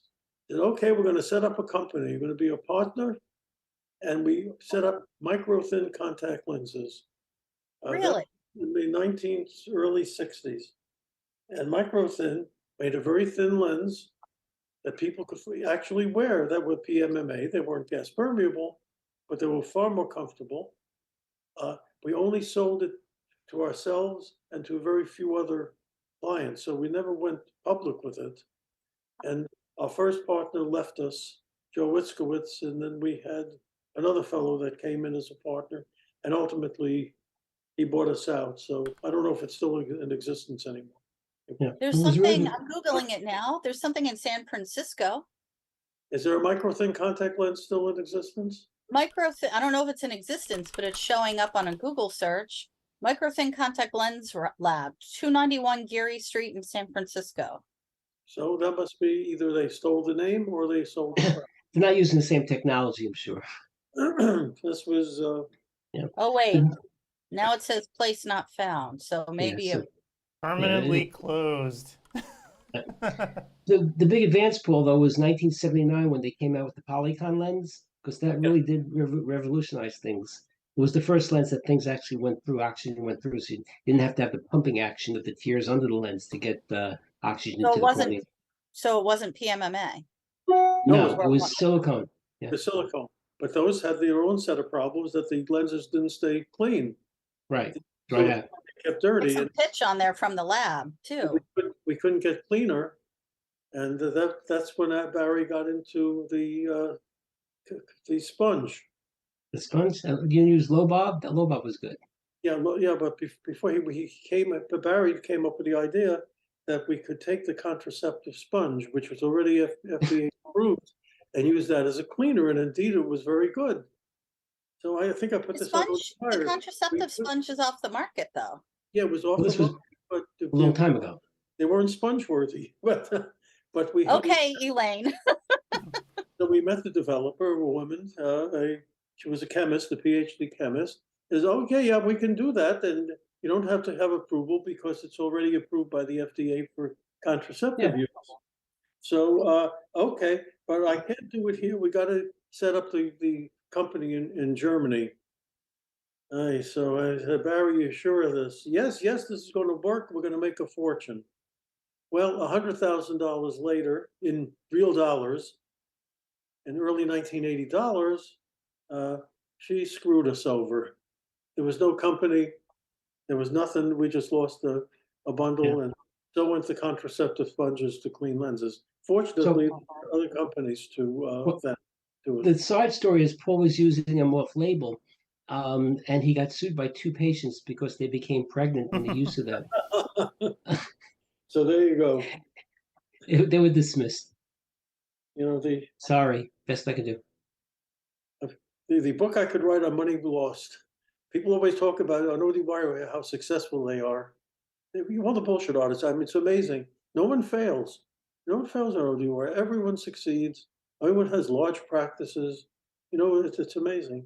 But you know, you got to get up to bat. You watch the Yankees and the I watched Dodgers. them yesterday. Yes, I was watching while I was doing Who CEwire. was it that said, you know, I get a lot of strikeouts, but I hit a few home runs, and that's in business too. You Yep. got to keep getting up to bat. Because you Did you don't see get up to the bat, you don't hit home runs. Did you see the amazing play yesterday by Aaron Judge? No, I tried to watch it because I wanted to It was get against the, involved in sports maybe, but within an hour I maybe he's he, an inning he's or a, two. he's a very big man, 6'8", 280 pounds, and he's going for a line drive fly ball, catches it, and falls into the fence by the bullpen and breaks the fence, and he's like off the field. Did you catch And caught it, yeah, and Caught it. saved the game pretty much. But the ruling is there was a guy on first base that when a player leaves the field, he gets an extra base. Now it wasn't his fault he left the field; the fence didn't hold up.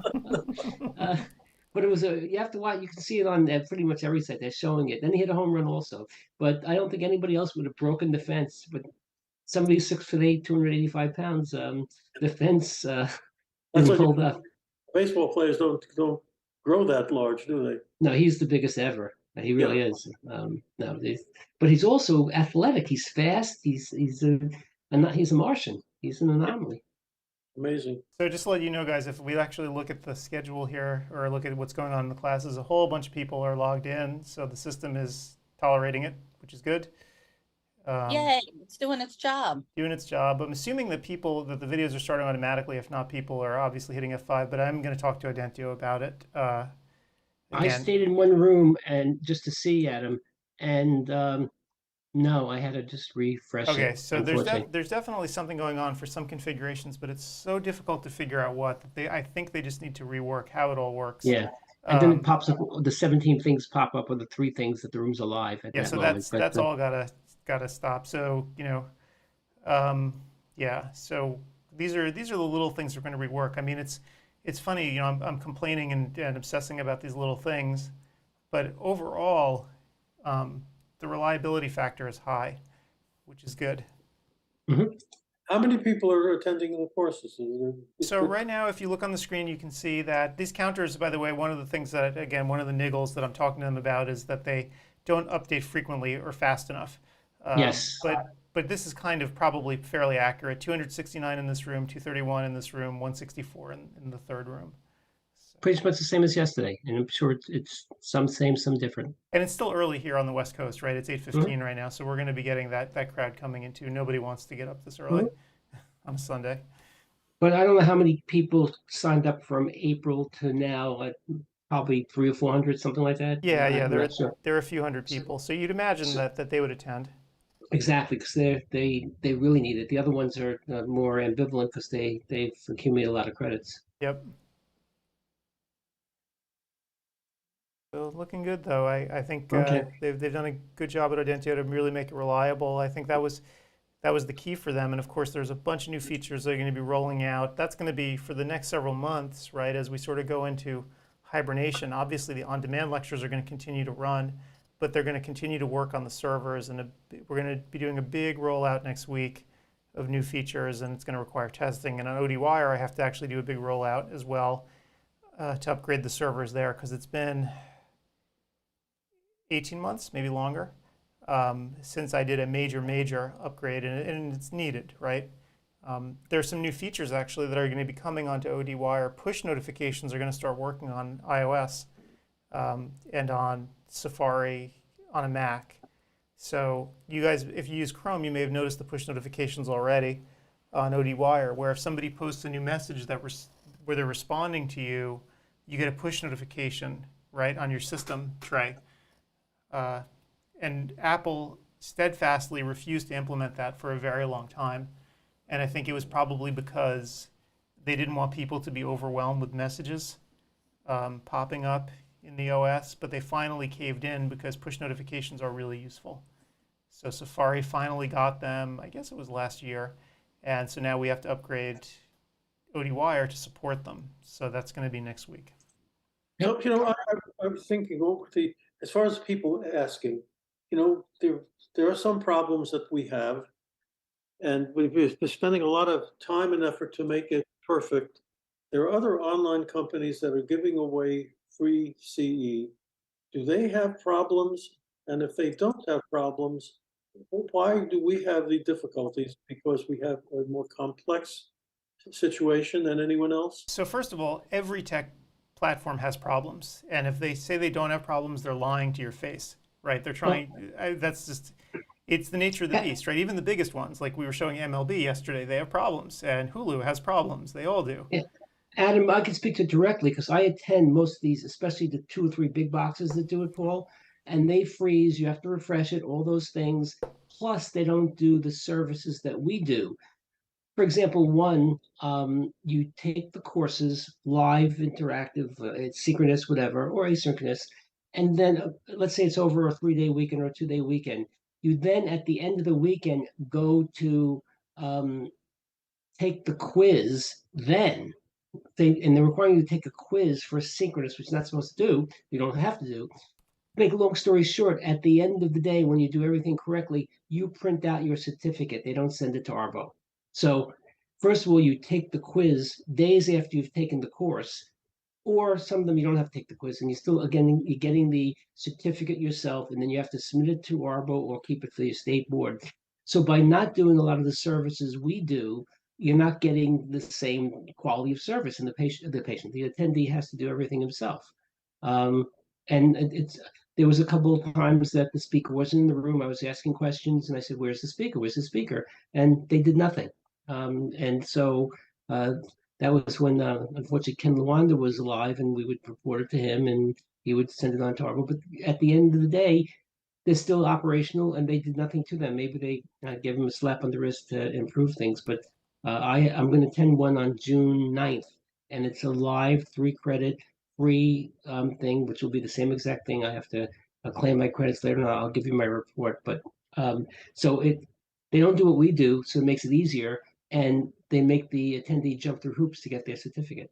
Right. So And basically, if the speaker was not in the room, the people that attended the course still got credit, or did Arbo say, no, you can't get credit for it? I have no idea. All I did was send it on to Ken. right. So in theory, Arbo should be slapping those people down and denying them credits. In practice, what happens with Arbo, because they don't have a huge police force, is they'll talk to the provider and say, you can't do it that way. We're going to allow it this time, right? We're not going to piss everybody off who was there and You deny can't their penalize the credits, person, but yeah. do not do that again. Now, in theory, they have a 3-strike rule, and I've never actually seen them enforce it, though. They're like the world's worst parents. Honest to God, they're like the most permissive.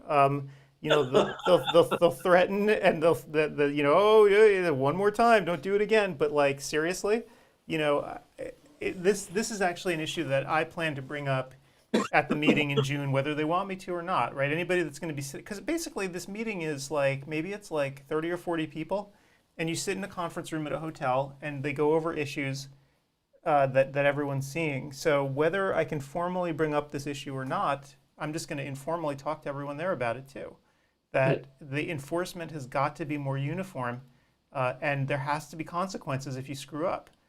And right now there are no consequences that I can see. The only stick that they have is that they can say, well, we're not going to let you run another event. We're not going to approve another event for you until you clean up your act.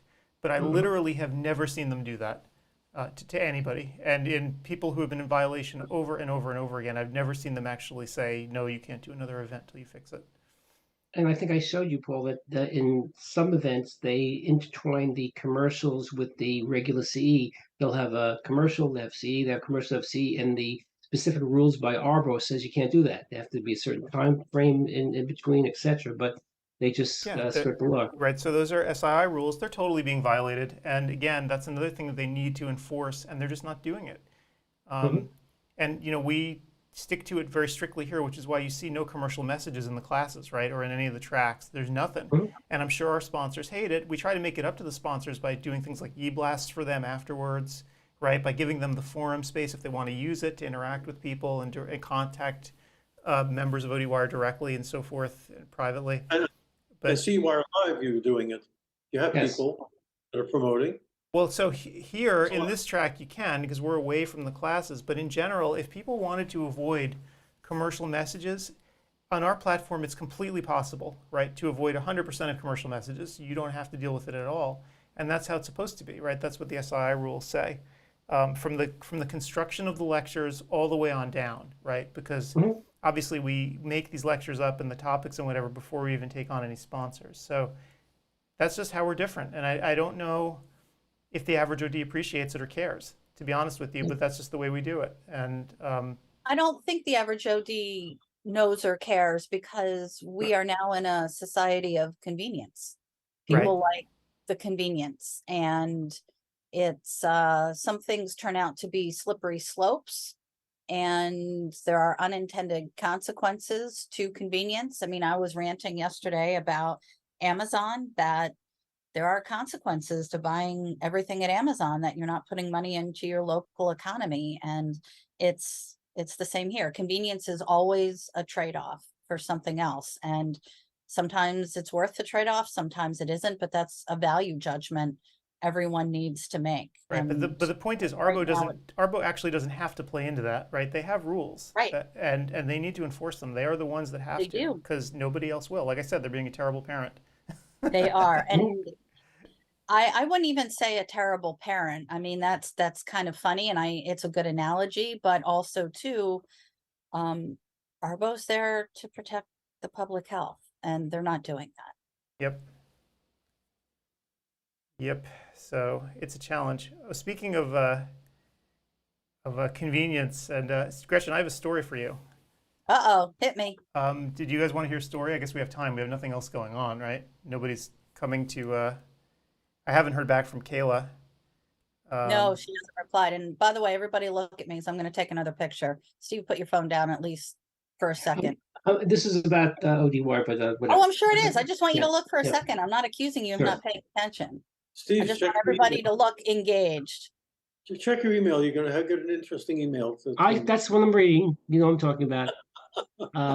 I'm just going to forget it. That's all. You know, exactly. All right, everybody say would- cheese. Adam, you can Oh, look at us. I'm not looking at you. I'm dealing with the support thing right now. Oh.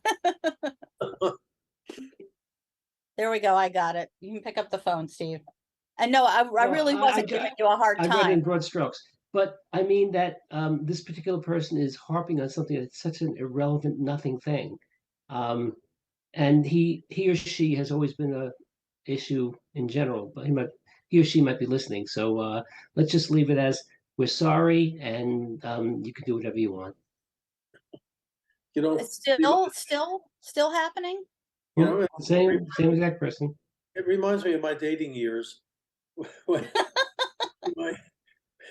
people always threaten they're going to leave ODwire. They're not going to come on ODwire anymore. Reminds me of the women I used to go out with that wanted me to commit, and I would never commit. If you don't commit to me, I'm moving to California. So I was That's how, say so. Go. that's how the population boomed there. Then It was it ridiculous. was all your women. They didn't want to commit. So it's the same with some people on ODwire. They get insulted. They said, "We're leaving you. We're never going to post again." Well, screw you. Want to post? Don't post. What can you do? Yeah, What I'm can you do? done with that person. I've taken AP exams before. That's a joke. You got to figure it out. Got it? Whatever. Just trying to help a person here. Sorry, and just making sure somebody registered actually just a few minutes ago, so I got to make sure they can get in. My top priority. Adam, you never need to apologize for taking care of people's needs here. You always say Yeah. sorry when you're not Right. participating in our conversation. The We're miracle the because fluff this here. was- You're the actual substance. Oh, Yeah. 2 hours already, and it's loaded with small talk. Yep. Yep. And we got it. My daughter. You ever see the movie Thank God the Babysitter's Dead or something like that? I've or- heard of it. Yeah, it's a cute movie in the '90s with a famous lady I should know, and she was like 17, but she's acting like she's 24. The babysitter died, and parents are in Australia, but she's got this major job, and she's projecting like she's much older, and she gave fake things, and her boss is Rose. And every time Rose asks him, she says, "I'm on top of it, Rose," meaning whatever. So when my daughter was like 8, 9, 10 years old, she had just seen the movie, and we asked her, "Did you clean your?" "I'm on top of it, Rose." So Adam, we're on top of it, Rose. That's funny. So here, let me. Okay, I just taken care of this person. Everybody got in, so we should be cool. So Gretchen, you had an issue with Goldbelly the other day, right? So I have a customer A service couple of story. weeks ago, yes, I was very disappointed. So what'd they do for you? All they did was refund my money. I had asked for, because they said you can be refunded or we can place the order again. And I wanted them to place the order again and be refunded because I was really pissed. And I wasn't about to pay money for this company that said they sent something to me and they didn't. Goldbelly was trying to say that, oh, it's probably taking a little longer or UPS didn't scan. And I'm thinking, oh, honey, I know UPS and FedEx scan. Post office is a little dicey, Right. but those services scan. This package was not picked up. So I said, the hell with it. And I mean, I wanted the product. It was something for my daughter, but I wasn't going to give this bakery money again. So I got bupkis. Wow. is So, what but I they got. did refund your money though. They didn't They give you. did. They didn't give you a hassle about that. No. So I can tie it back, of course, to ODwire and how some doctors try to get really cheap and nickel and dime people, and they won't give the money back. One thing, so I had a Goldbelly experience myself this past week, or this past month. Some Meredith, people Goldbelly is? Oh, so basically if you run a restaurant anywhere in the country and you want to be able to deliver food to people elsewhere, so for instance, if you're a huge fan of muffalettas from the Central Grocery, right, in New Orleans, they're a member of Goldbelly, and I can put it up on the screen, which is a website which handles the back-end procurement of this for people. So essentially, it's like you go to Goldbelly, and let me put it up so people can see. Let's also note that it is flipping expensive. It's really expensive. So that is 100% true. So so you can explore different foods and so on and so forth, and from places around the country. Maybe you have some nostalgia for a place, and you can order, or you can get some terrible food here. So you can order from all these different places. So restaurants sign up to be part of this, and they pledge to actually deliver the stuff on time and in good shape for you. So that's what Goldbelly is, and it's super expensive. Obviously, Goldbelly is taking a cut somewhere on top of a huge cut. That's what most of the extra charge is. Yep. I mean, if it's X amount of dollars for your muffalettas, then it's X amount of dollars plus like 25% almost. Yep. But that's interesting that they refunded your money quickly, right? So obviously things can go wrong with Goldbelly. So Meredith likes macarons, right? Those little French cookie guys. You And can make those. They're easy. okay, Yeah. but you can make them. I'm not making anything. And she likes them from a particular place. So I'm like, okay, you know what? I'll go on Goldbelly. It's her birthday, whatever. I'll give it a shot. So tried to order them from Goldbelly, right? And I was a little bit disturbed actually seeing the route that they were taking. I'm like, okay, so you're shipping the stuff from New York. I know you're not in New York. I know that bakery's not in New York. What's going on here? So I was like, okay, that's a little weird. Maybe they have an outpost in New York. Fine, whatever. But anyway, we get the cookies, right? And I could tell immediately we're screwed because when I open them up, boom. And so you can see on the screen, so that says, Oh, wow. They're supposed to be chilled. yes, they're supposed to be cold, right? So, and as you know, with Goldbelly, usually stuff is on dry ice and everything's, freezing when you get it. I ordered a cake the other day. It was -2 when I got it. I'm like, yes, that's how it's supposed to be. So I'm looking at this and I'm like, okay, so I just ordered a batch of food poisoning, right? So I immediately called Goldbelly. I explained what's going on. They're like, take some pictures. And I'm like, oh, I'll take some pictures. And, gave them the thermometer shot. And they're like, so what do you want to do? Do you want your money back? Or do you want to try that's again? what they were asking. They asked me, what do you want? And I Yep. said, I want my money refunded and to have the order shipped to me. And they said, we do either or. And I Yeah. said, try again. So here's what they did for me. They're like, we'll put a credit to your Goldbelly account, or you can order it again. So I'm like, okay, I'll take the credit because what I'm going to do is I'm going to try a different place. I'm going to try an actual French bakery in Paris to get these macarons, the original place where they invented the stupid cookie. But through Goldbelly? Through or Goldbelly, yeah. So they Okay. credited my account, so I got Goldbelly to do it again, and from this place in France, right, which is supposed to be the place where they invented these things. And again, I go to tracking. What do I see? New York. Boom, same thing. I'm like, wait a minute. Oh God. Why is this And coming? no dry ice? Why is this coming from New York? And boom, we Is it receive the same thing again? these things. The same thing with these two lame little packs like I would pack for my son's lunch, right? Like it's not dry ice. And literally it's the same packaging. And I'm like, wait a minute, this is a totally different company, packaged the same way, coming from New York. Goldbelly, are you like a ghost kitchen now? Was it the same packaging, the same flavors? Same the same packaging. So totally different company, right? This is supposed to be a French company, but the same packaging that the other ones came in. That sounds like a scam. Right? And so again, these guys were, room temperature when I got them. Called up the bakery actually where they came from. They had an outpost in Beverly Hills. I'm like, okay, so you're this big French bakery, but you have an outpost. And called them up, got this French guy, very stereotypical French baker, like, no, do not eat.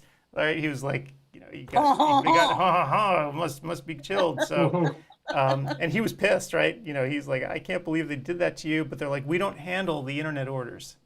And I'm like, that's really interesting. You don't handle. So where do they come from? Yeah. So anyway, this is a customer service problem. It's interesting that they were, willing to try to quickly address it at Goldbelly, but Yeah. So what did you do with the second ones? Did you get your money refunded? So with the second ones, this is actually funny. So we were talking about muffalettas. So I just said, credit my damn account. And Meredith was like, just don't get me these stupid cookies. Buy them locally or whatever. And so, Reed loves his muffalettas. So I'm like, Reed, muffaletta time from the Central Grocery, because I know, having ordered from Central Grocery in New Orleans before, they pack it themselves. And they put it on big honkin' dry ice. And when you get your muffalettas, they're freezing. So You see, I really wish, I mean, I understand it's kind of like the Slice app for pizza joints, that a lot of these small places don't have the staff to support online ordering like that. I mean, it takes people to package stuff up and also just to manage it with the payments. They might not have that sort of infrastructure. So, I mean, I get it. It can be a good service for a small a small kitchen, but I would far rather just order it from the joint itself and Right. give them the money than go through this bullshit and big expense and potentially not get what you want. I would rather call up, the bakery that I wanted these Swedish bulla from for my daughter. They're special buns from Sweden, or for you to get your macarons or to Yep. get your muffalettas. Yeah, so I mean, the point is, I guess, so Goldbelly, they were quick to respond. The customer service people were quick to respond and try to do something, but they've officially wrecked their reputation with us, because now I'm not sure what I'm getting, right? I'm not sure that it's going to be like the Central Grocery where they're packing it themselves and doing a good job, or Mhm. a disaster like my cookies. So it's So very is that in my interesting. venture- Hey, you can destroy your brand rapidly if you're not Is careful. really afraid of someone like you that has the ear of the internet nationally, where you could make life a misery for them online? Aren't they afraid of that? I don't know. I mean, how many idiots actually order 2 sets of the same cookie from 2 different places? I But think the that's great majority investigative action. I mean, I think that we should now, all four of us now, should choose different places and see what happens and track it. Yes. Especially if you're going to Oregon, you're going to, or whenever, like either New Jersey Yeah, New Jersey now, or yeah. Florida, and Paul's going to Chicago, I'm going to the Philly area. Let's see what happens. That's the four corners of the United States, pretty much. Yeah. Yeah, so let's pick something where it isn't one place. We'd have to, I mean, maybe we'll get lucky and we'll find out it'll be like the muffalettas, but let's pick something and see, okay, you're going to get sandwiches, you're going to get cake, you're going to get, Mhm. just pick a category and see what happens, that we order from 2 different places. Yeah, it's interesting though, right? Because they obviously, for some vendors, I mean, I almost feel like I want to try to become a Goldbelly vendor and just see what that process is like, because it seems to me that Goldbelly is offering this sort of production service, right? Somewhere in New York, which is where they're headquartered, they have some sort of ghost kitchen or facility set up to handle all this, almost like Amazon does with their shitty warehouses. Yeah. And other vendors on Goldbelly don't play that, right? Like the Central Grocery, I know it comes from New Orleans. I can actually see it. So I think the problem that I'm having with all of this is that it's impossible as a consumer to know what I'm getting. Yep. Right. And I think it's only certain categories of things, and we just need to suss out what's that category. Right, like Is it- this, like I'm gonna click on this because like this, I'm almost certain, if you want to talk about corporate, this is coming from some headquarters somewhere. It probably that? probably stale to Oh. begin with. It's Guy's Nachos. Oh, okay. So my expectation for something like this would be incredibly low, right? Just knowing who he is and knowing what his restaurants are like, I'm like, okay, this is corporate from the beginning. But if I'm ordering from a small bakery or the Central Grocery, that's what I expect to get. Mhm. And so now, yeah, I don't trust Goldbelly at this point because I just don't know what I'm getting. It's interesting if we do it where one order we place through Amazon, one we place direct through the company, and see if it differs. Yep. I get these Yeah. protein bars called Perfect Bars, and they're delicious. And Well, I get they have, perfect bars. They're yummy. and they have to be refrigerated. Yes. And Well, so I think it can be up to like 48 hours or 72. that you I can ordered leave it them through out. Amazon. Don't yell at me. And they come with ice throughout. They're Yep. totally hard still, and that's a good company. And they're, as you know, they're delicious, but they're a little bit more expensive, but it's worth it. I've ordered from Them directly? the Perfect Bar company itself, and they are more Yes. expensive, but I have gotten them. My daughter eats them, and I like them too. What flavors do you like? I like the blueberry. I like I forget one of the caramel nut ones, and the cherry. I haven't had the cherry. I like the Cherry's plain peanut butter, and she That's the likes the peanut butter chocolate chip. I don't like that as much because I don't love chocolate as much as I like peanut butter. But so I get just I believe the peanut butter, but they're delicious. And do they always come with the ice? Mm-hmm. Yep. Absolutely. Yeah. I All right. order from Now I'm ODwire. pissed at Goldbelly. We need to decide who's ordering what. Yeah, I'm really annoyed actually with the whole thing, but annoyed but not surprised. It's Disappointed. disappointed because yeah, it seems like when companies hit a certain size, they start to do things that will impact their brand. They don't think about it. But yeah, this is not good. And by the way, the macarons from the first place, Bouchon.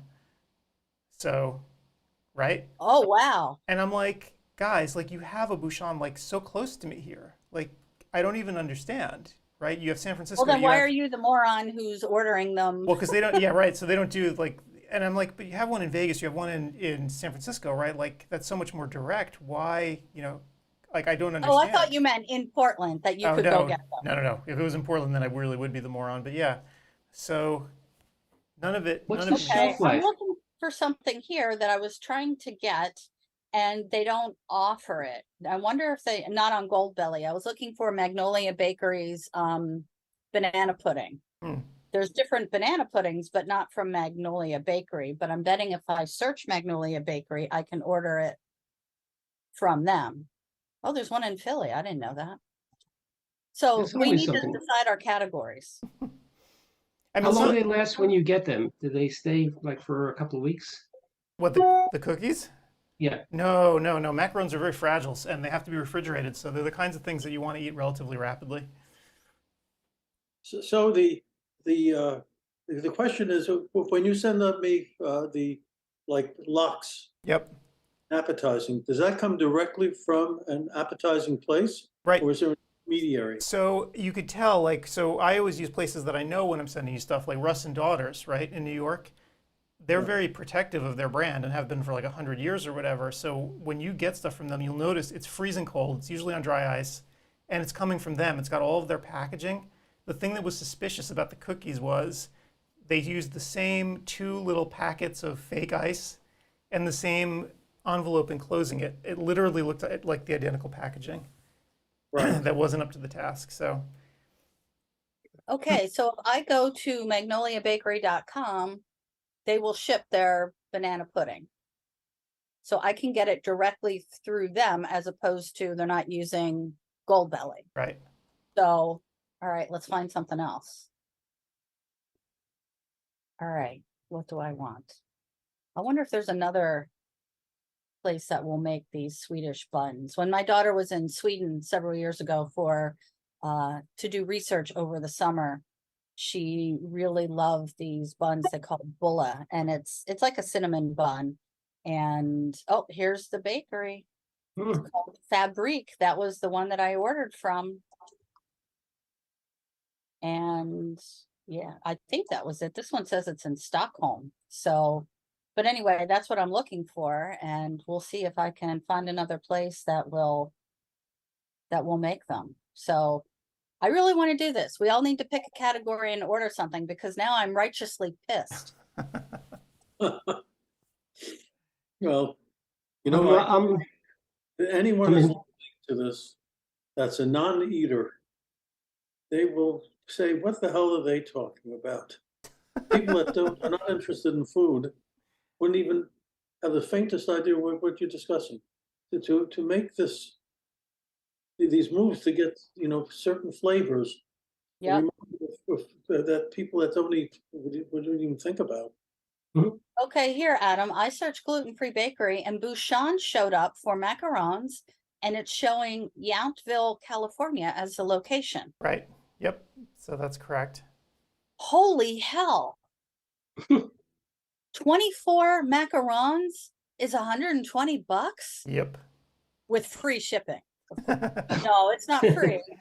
It's not free, and it'll be Are they very warm. this big, the cookies? Hey, you gotta pay the piper. Ooh, you can get a Basque cheesecake, which I make, by the way, and it is so very easy. If nobody has ever had a Basque cheesecake, I highly, highly recommend it. All you need is a springform pan, and you cook the cheesecake at a much higher temperature for a shorter time. You cook it at 450 degrees, and it has what looks like a burnt top, and it doesn't have a crust, so you don't have to mess around with using graham cracker crumbs and melted butter and getting it in there. You just mix up your cream cheese and your eggs and I put vanilla in it, even though it doesn't call for it, and your sugar, and I think a little bit of heavy cream. I forget the recipe, but it's like 5 things. You mix it up, you dump it in the springform pan with parchment paper, boom, 25 minutes. Sounds like it's gluten-free also. It is, because there aren't any, there's no crust.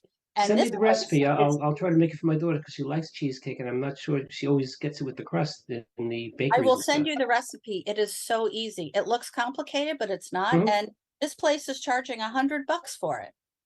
By the way, getting back to the perfect bar, the reason I don't get them locally is Trader Joe's doesn't have the flavors I like. They Oh, just I get have them at the grocery store. really. I don't have my grocery, either Trader Joe's or Whole Foods will have it. Our grocery stores are Well, too. you need to go to a plebeian grocery store. Like, I mean, our local grocery store is Giant Foods. So We don't have that now. let's see. I think Clement's all closed. I don't know what you have in Jersey, but We have ShopRite and or even Walmart. Lidl. Lidl, which is the cousin to How about similar Aldi's? to Aldi. I would say Aldi's. Yeah, we have Aldi's here. I don't like Aldi because I just don't like the way it's set up, and I didn't like some of their produce. But Lidl is a German company, Yeah. and I have found that's much better. And they have them at Lidl. I think we had this conversation last time. Yeah.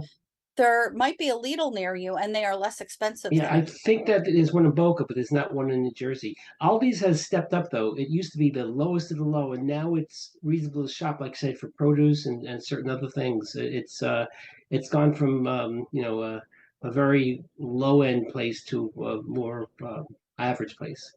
Well, it's getting Um, competition then, and that's a yeah. good thing because I haven't done it in a few weeks, but for like the first 4 months of this year, I went to Lidl first, and then I would go to and then bring the stuff home.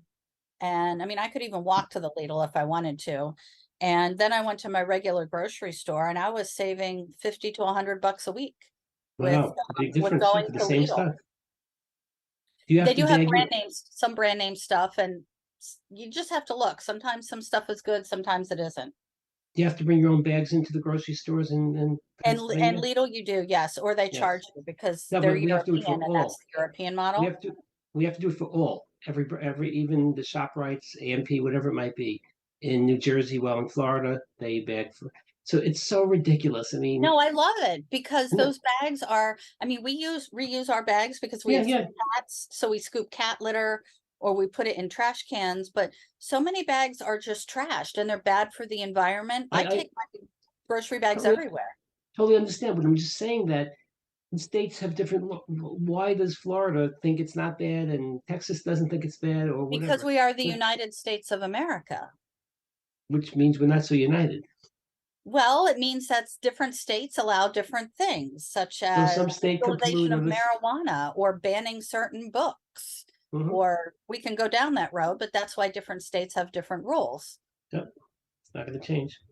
Okay, so I just sent Kayla the Zoom info, Gretchen. So, What time is she coming in? well, Let me Oh, look at did the she schedule. say? I I mean, didn't send it to her, she but had- I didn't know what time she is coming. I'm not sure. She said a bunch of different times. I just gave her a time, so 12:30 my time, so 3:30 Eastern, I guess. But Okay. we'll see if she shows up. But I Oh. just gave her the Zoom info.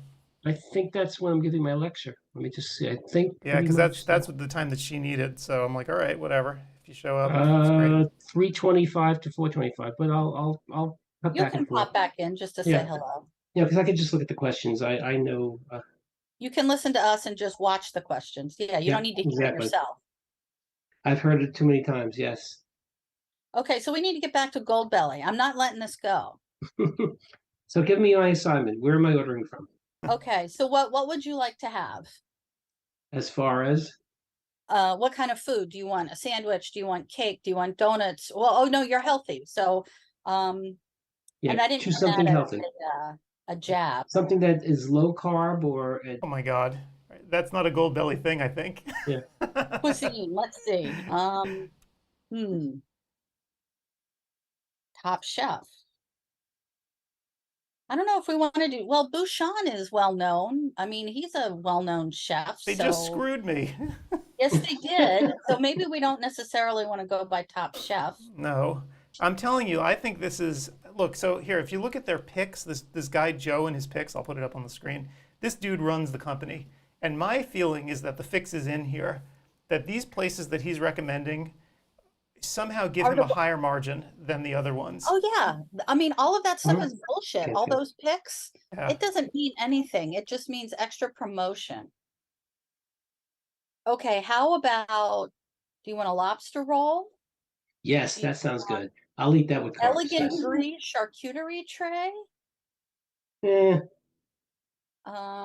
All right, lobster roll. We're gonna pick two different places for lobster rolls, mm, and we're gonna see what you So you're get. getting shellfish through the mail. That is daring. yes, well, that better be refrigerated. We'll find out. Or Okay, it comes with your choice of salmonella. okay, we can get, how much are you willing to spend here, Steve? Um, $50. Could I get it for Okay, 50? no, wrong answer. Please try again. 99? Maybe lobster isn't the best choice if that's all you want to spend, because we have to buy it twice, remember? Oh, right. 99? Okay, $100. I said Okay, 99. Oh, I'm gonna use my credit card so I get 4% off. Good. okay, maybe lobster, well, we can get you a lobster bomb dinner for two. Nina doesn't Uh, eat seafood, but I chicken could say I could sausage have it twice. roll. Sorry? Go ahead, keep on talking. Okay, we can get you, ooh, lobster. See, the thing is, we have to find a food that you want, an acceptable price point, and then we have to find whatever the item is that has two separate vendors, or we presume two separate I vendors understand that are selling it. I understand your task. It's a difficult one. It is a difficult one. My price is very flexible, as you can see, and my food Okay, is we could pretty lobster mac and cheese. too much carbs. Okay, let's see. Because lobster rolls, it's hard to get. All right, how about a 6-pack of Maine lobster rolls for $129? Well, that sounds good. That's like 3 lunches or something. And then Or how one thing. about we'll give you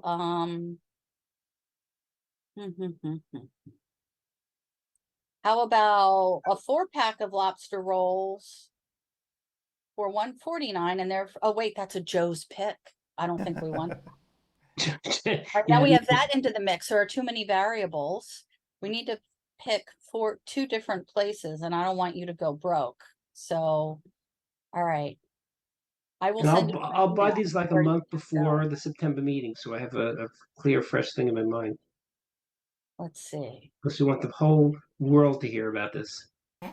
I'm sorry, I was thinking lobster rolls. I won't buy it like tomorrow. I'll buy it right like a month before our September meeting, so I can disseminate my report.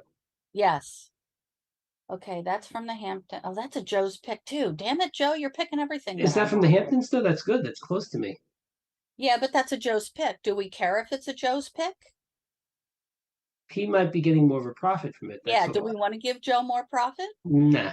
Well, That's my what I thought. suspicion, because I just noticed this too, the Bouchon macarons are also one of his picks. I wonder if the people that he's picking haven't consented to be part of their weird distribution that they were doing.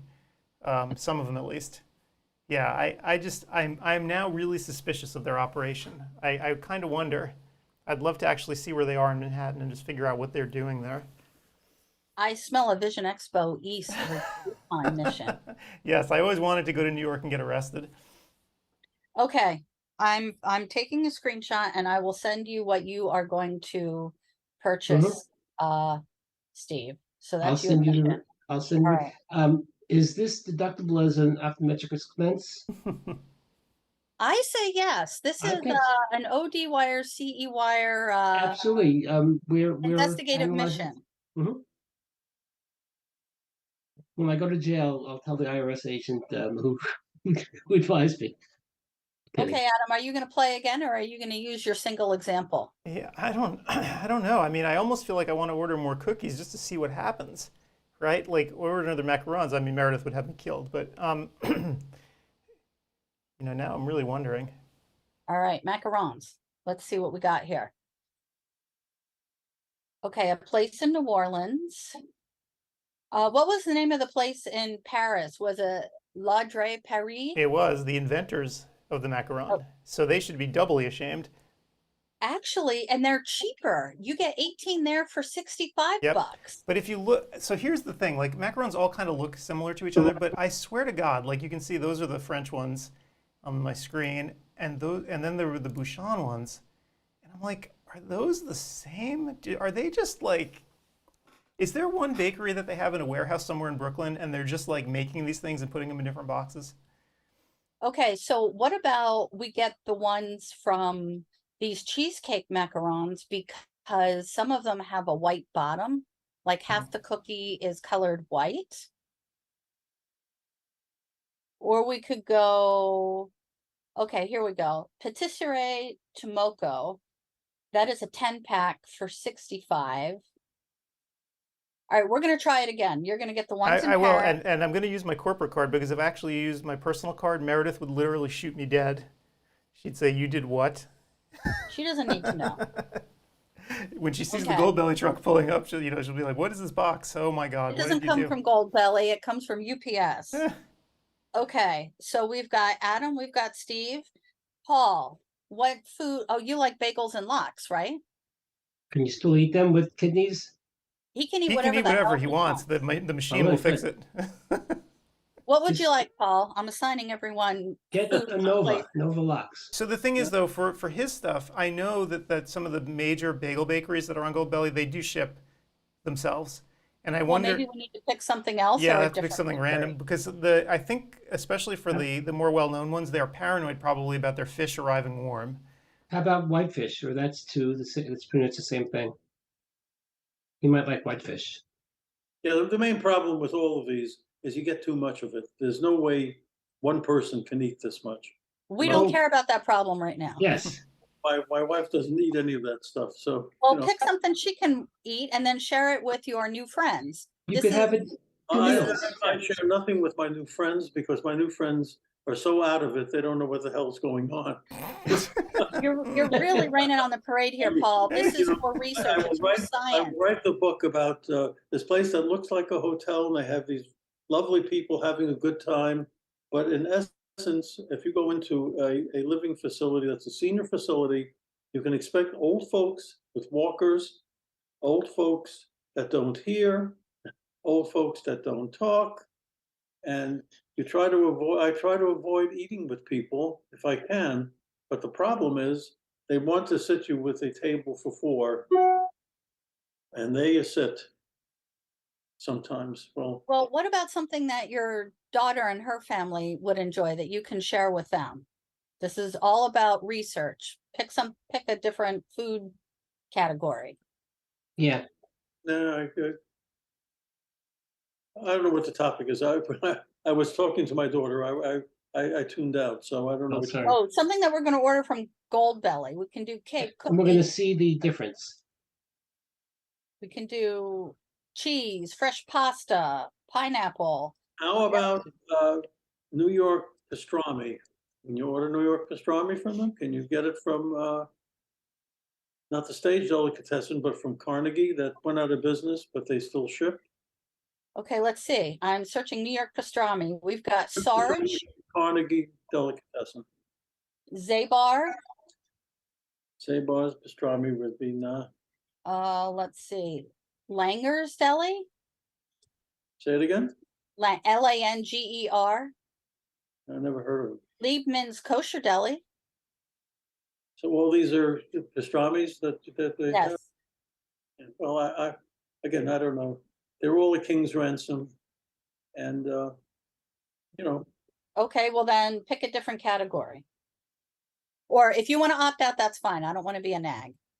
I don't want to talk about it. Okay, no, I don't nag me. You're right. Don't be a Okay. nag. I'm not All a- right. And I will pick a category and I will send an email to all of us with what we're ordering and we'll pick a date and we will report back because yeah, I'm righteously pissed about Goldbelly on your behalf, Adam. Yeah. This is Mhm. I mean, wrong. so it's I don't even know if it's something to be pissed about. It's just a very interesting sort of new economy company who presented themselves one way, and as they've grown, I just don't know if they're not handling their growth very well. And also, I this, think it's okay to be pissed though, because you ordered macarons from 2 different places and got the same thing. yeah, I think one of the, That's legit. I think there's an example that can be, we can relate to eye care in some way, so we can actually charge this to our corporate cards. In that this is almost like private equity in a way, right? Because what you're getting is centralization of services, right? They're trying to have the same operational back end across all these different private practices, right? These private places that are making food. And in the macaron example, that's streamlining, which they're apparently doing. I mean, I don't know, but I kind of could tell from the packaging. In the act of streamlining those services, they made their product actively worse. And I think that's what a lot of people are afraid of with private equity and selling their practice. So we saw that one private equity group that's essentially failed, financially at least, where they didn't do any of that streamlining, and because they couldn't reap any of the efficiencies, they're falling apart. But at the same time, you have the other extreme. If you try to streamline too much, you could have a problem like we're seeing here at Goldbelly. So I'm trying to decide. I've always wanted a Smith Island cake. Or do I want to try and get again for my daughter's Swedish buns? and just to let everyone know, looking back in the classes right now, it looks like the numbers are going up. Because they don't want to hear us Yeah. or me rant about Goldbelly, which I understand. I will stop now. But the Goldbelly problem is actually similar to Amazon's problem at this point too, right? They have an unlimited number of sellers, selling God knows what, coming from who knows where. Yep. And it's very uncontrolled. And it wasn't like that in Amazon's early days, right? They were very fixated on customer service and providing good products and so forth. And now it's sort of a free-for-all. Yeah, that's Okay, fair. we diffused that conversation, Paul. We'll go back to it. It's good. Well, that particular person doesn't need any more credits for 2 years, so great. I think we would probably close up shop without him. So we have no speakers today? No interviews? at We'll all? have- we have We'll have Kayla is going to come on Yeah. in about 3 hours. 3 hours, so we're going to take a nice long break before her. Yeah. Yeah, and then we'll say hi to her.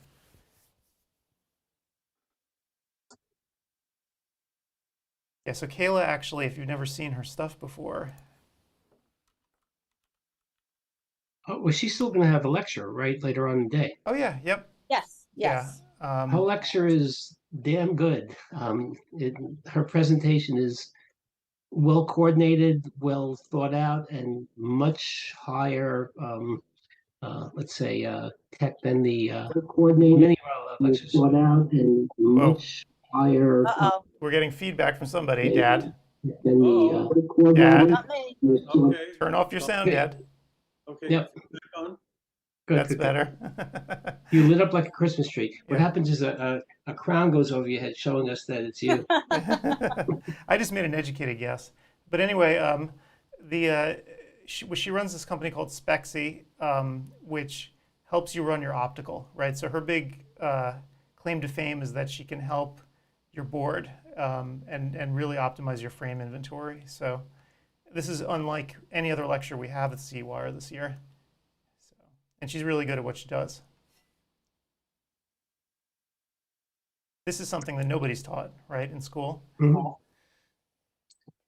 I have another lecturer for 2024 who's been lecturing in New Jersey. It's an optician also, and it's on practice management, etc. And she was well received, so she contacted me. And in fact, I think you saw her, Paul.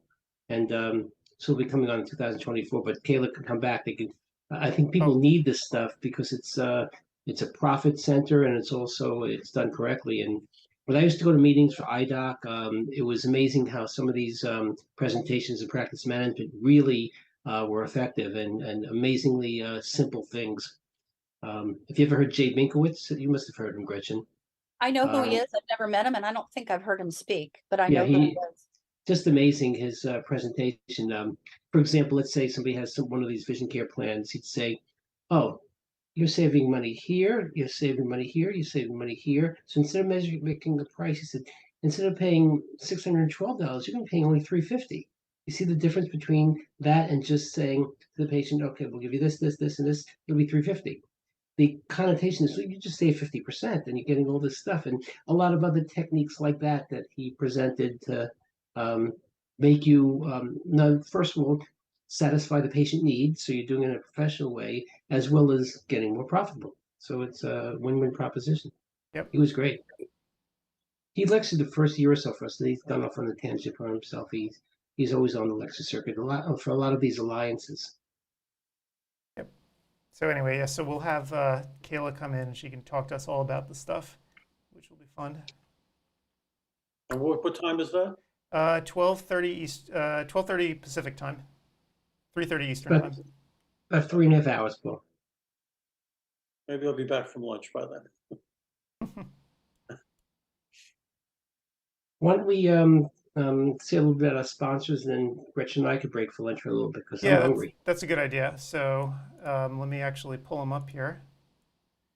Blink. So thank you to all of our sponsors, and we'll run through all of them. So Visionix, again, the OptiView Solix is their newest product, the first full-range SD-OCT. We're going to run, or I'm going to run that webinar over and over again today so people can see it with Nate Lighthizer, learning all about the new device. So pretty cool stuff. I know it's been a huge hit for them. When I go to AOA later in the month, I'm going to take a bunch of footage of it so people can see it, for real. One thing that I think it's hard to actually tell by just looking at that picture is how small it is. The footprint is very You need tiny. to put a quarter next to it. Yeah, you do, because I mean, it's impressive. I mean, you think about all the crap that's jammed in there, right? All the electronics for the OCT and the cameras and everything else. It's kind of amazing that it's become so small. I was going to go to AOA, but my foot is okay, but I don't think it's good enough to walk around the convention floor back and forth. It just, I get tired after, Yeah, let's say, a quarter of a mile. and frankly, it's AOA, so. The Ooh, Academy. feel that burn. Well, you know what? I feel like in recent years, the meeting has lost its focus. I feel like it doesn't have as much of a purpose as it used to. I guess that's the right way to say it, and that's why I think it should combine with Academy. They should just have 1 week, do it, bite the bullet, and just have them together.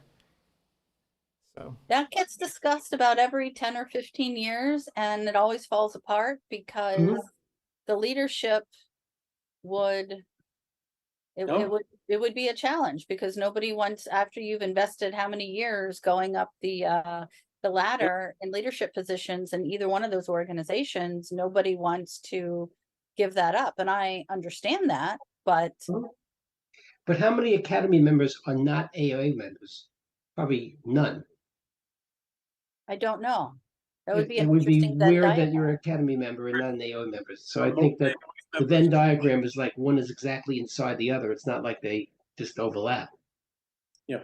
So, but the problem is, do you get any opinion molders going to the AOA, or the actual leaders of companies going there now? yeah, I mean, Or just you're getting salespeople? you get both still, but I mean, grudgingly, right? Like when you hear people grumble and moan, this meeting probably gets more grumbles and moans than anyone for the vendors, because it is hugely expensive to go to. The hours are limited. The hours- Sometimes yep. the show floor is oddly configured depending on location. Yep. So they really don't like this, and they do it because they want to kiss the ring, right? They feel like they have to be there. But I know that a lot of them, if they had their choice, wouldn't go. It's just not a good place to make sales. I mean, you compare that to the American Academy of Ophthalmology for return on investment. Well, the Academy of Ophthalmology meeting is like their main meeting for ophthalmology. I mean, it is huge. It's completely different, and you're right. Like, they don't mind spending money there because they make it back.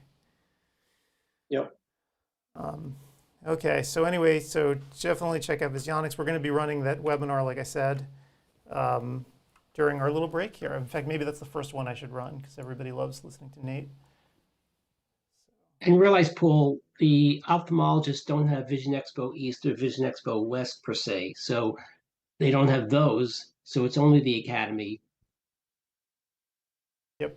Yeah, there are a lot more optometry meetings than there are ophthalmology. I mean, you get ASCRS, you get Academy. I mean, ASCRS has grown in the last 10 years, but it's mainly been Academy for ophthalmology.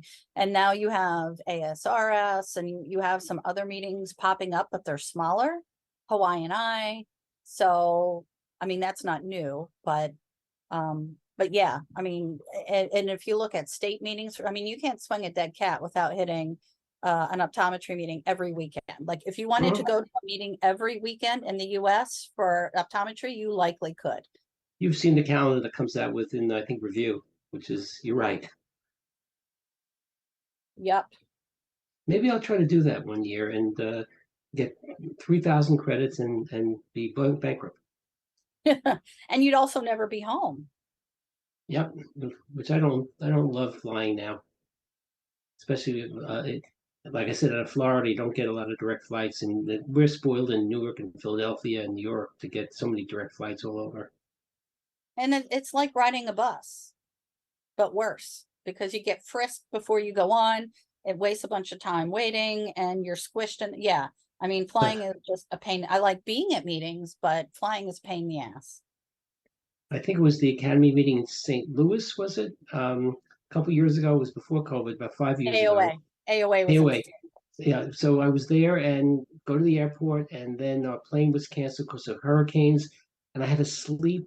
And this was like, got there at 10 o'clock in the morning. I had to sleep at the airport, but outside, you have to go outside security to the next morning to get a flight.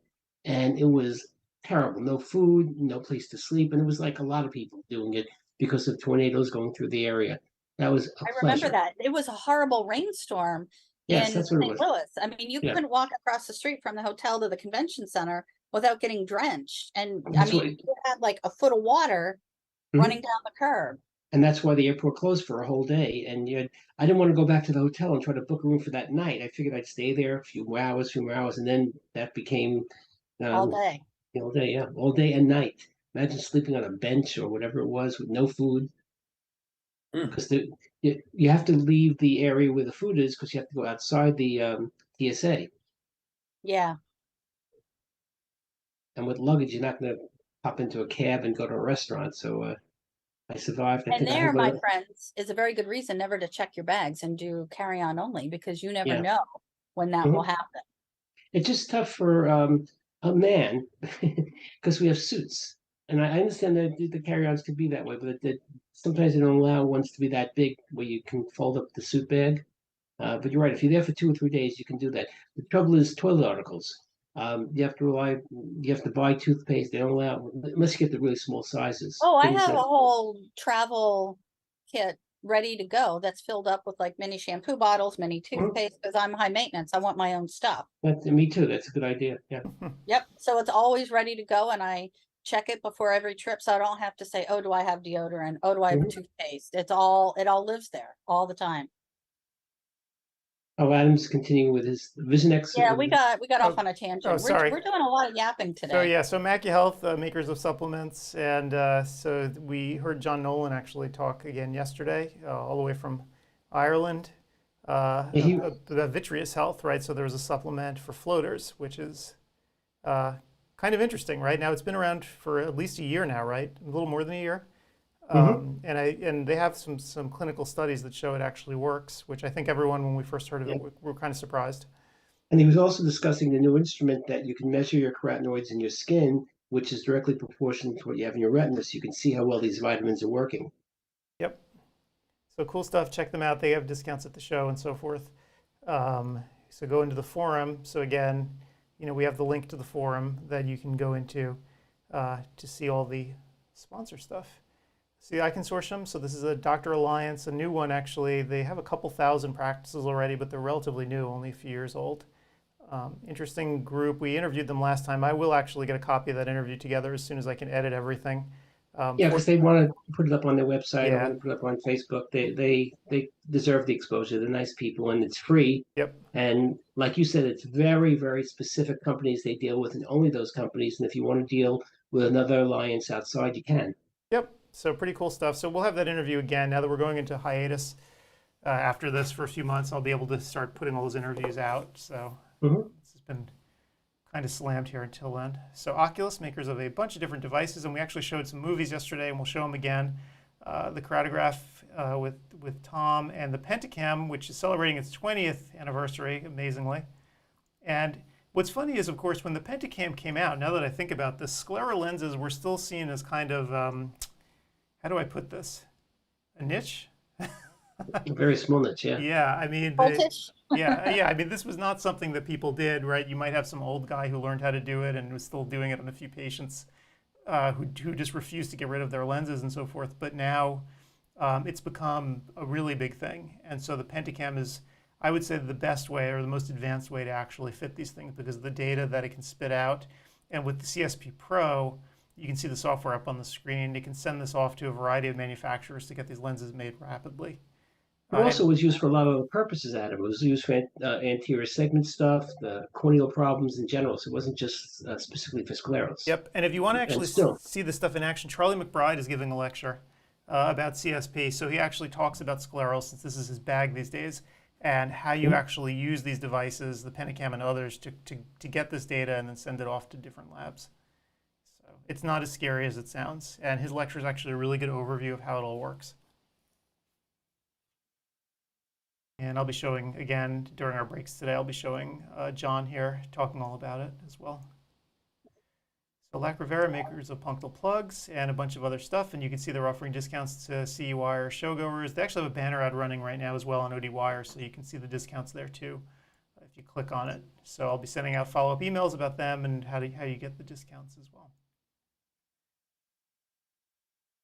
iCare Pro, so if you have a social media presence, and everybody does, you can have iCare Pro run it for you. It's typically good to outsource because, frankly, they know what they're doing, right? They have hundreds of iCare practices that they do this for, so they know what resonates and what works, and they can keep your presence running and looking good. So iCare Pro, check them out. Whoops. And Vision Equipment Inc., Leo Hadley's company, so with refurbished equipment. I have no idea what he has right now because his inventory is constantly changing. But if you're looking to outfit a lane inexpensively, his stuff is a great way to go because it's all fully refurbished. If you don't need the very, very latest in instrumentation, you can save a lot of money. So that is it.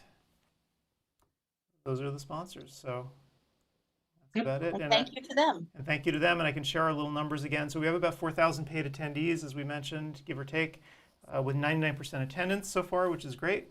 I don't even know how many credit hours we've issued at this point after yesterday and now today. I guess we'll have an accounting for it when this is all over. Again, the presence of mobile is huge. So many people are taking these things on their phones or on the iPads now. It's kind of crazy. And what's fascinating to me, too, since we're on this new platform, which enabled this, is how few problems we're having, right? I mean, I haven't heard any problems today from people who are saying, I'm on a mobile device and this thing's crapping out.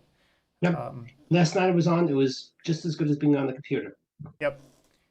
So, kudos to the folks at Identio. The software is, performing its base functionality very well with some caveats that we want to sort of fix up as we go. But in general, it's working really well. So good for them. And just housekeeping, because everyone always asks, it'll take about 2 weeks for your credits to hit the OE tracker. And that has to do with the fact that Arbo has to key it in. Some of the process is manual for them, some automation, but a lot of manual stuff. So humans have to get involved. So expect about 2 weeks from tomorrow is when you'll see the credits from this event get into the OE tracker. If it happens faster, that's great. If not, sorry, there's not much we can do on Arbo's end.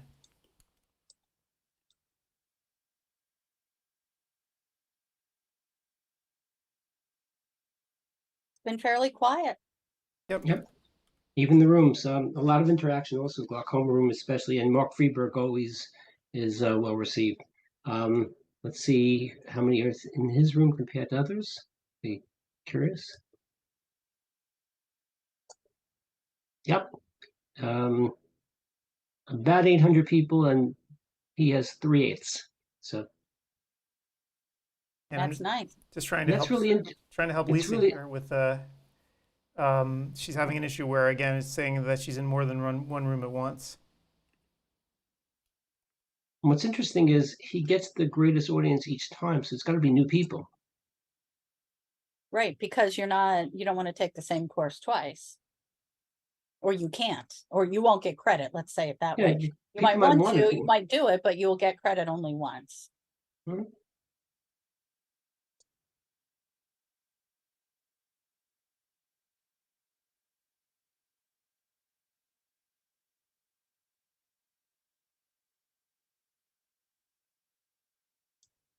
Okay. Everybody's in the room. All the speakers in the room. Yay. Later in the day, you have to make sure they come because they forget. But the bulk of everybody's been there, and a lot of interaction. And the glaucomas especially. We'll take it. Mhm.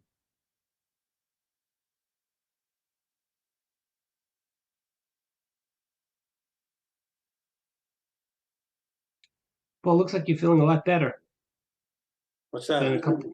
It looks like you're feeling a lot better than a couple of weeks ago. Oh, my goodness, there's no question. No. Once you start dialysis, you're back to normal. Mhm. The interesting part is what's happening. Unfortunately, I got to keep watching. For a while there, as we discussed in the past, I'm a serious eater. This is my wife. And for a while, what was happening, I didn't realize I was getting very critical of foods. It didn't taste good. Mm. I was eating less. I was leaving food over, which never happened before. And lo and behold, I see pictures of me now. I'm 25 pounds lighter than I was. Wow, that's a lot. Wow. Yeah, about 3 months ago. But after two of my dialysis symptoms, I started thinking about food again. I've always thought about food. I mean, when I was doing laps in the pool for the hour, I wanted to think about sex. Never have, but always food. As soon as the dialysis began, I started thinking, hey, the food in the hospital. I happened to be in the hospital to do the surgery to put this thing in, the stent, and dialysis. Uh, and the food there was like at a hotel. And I started thinking about foods. And since then, I'm constantly eating it. But of course, you get 3 meals a day here.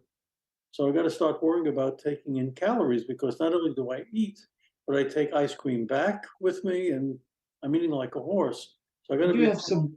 You lost 25 pounds, so just kill yourself for 5 pounds or I And something they like have that. some water too. when I hit, well, the water keeps coming out for the dialysis. Right. So that's the thing. Like you don't have to be as careful as you think you do because you're there right every third day, and the machine's going to take care of it. The studies have shown. Like, Yeah. don't worry. You don't worry about it, but I worry about, I'd rather stay into my summer clothes, which fit me before the pandemic. Right. But now I like to stay in them. So we'll see. I'll give myself 5 pounds. If I start gaining more than 5, I'll start being a little more careful about eating. But It's amazing if you think about the history, Paul.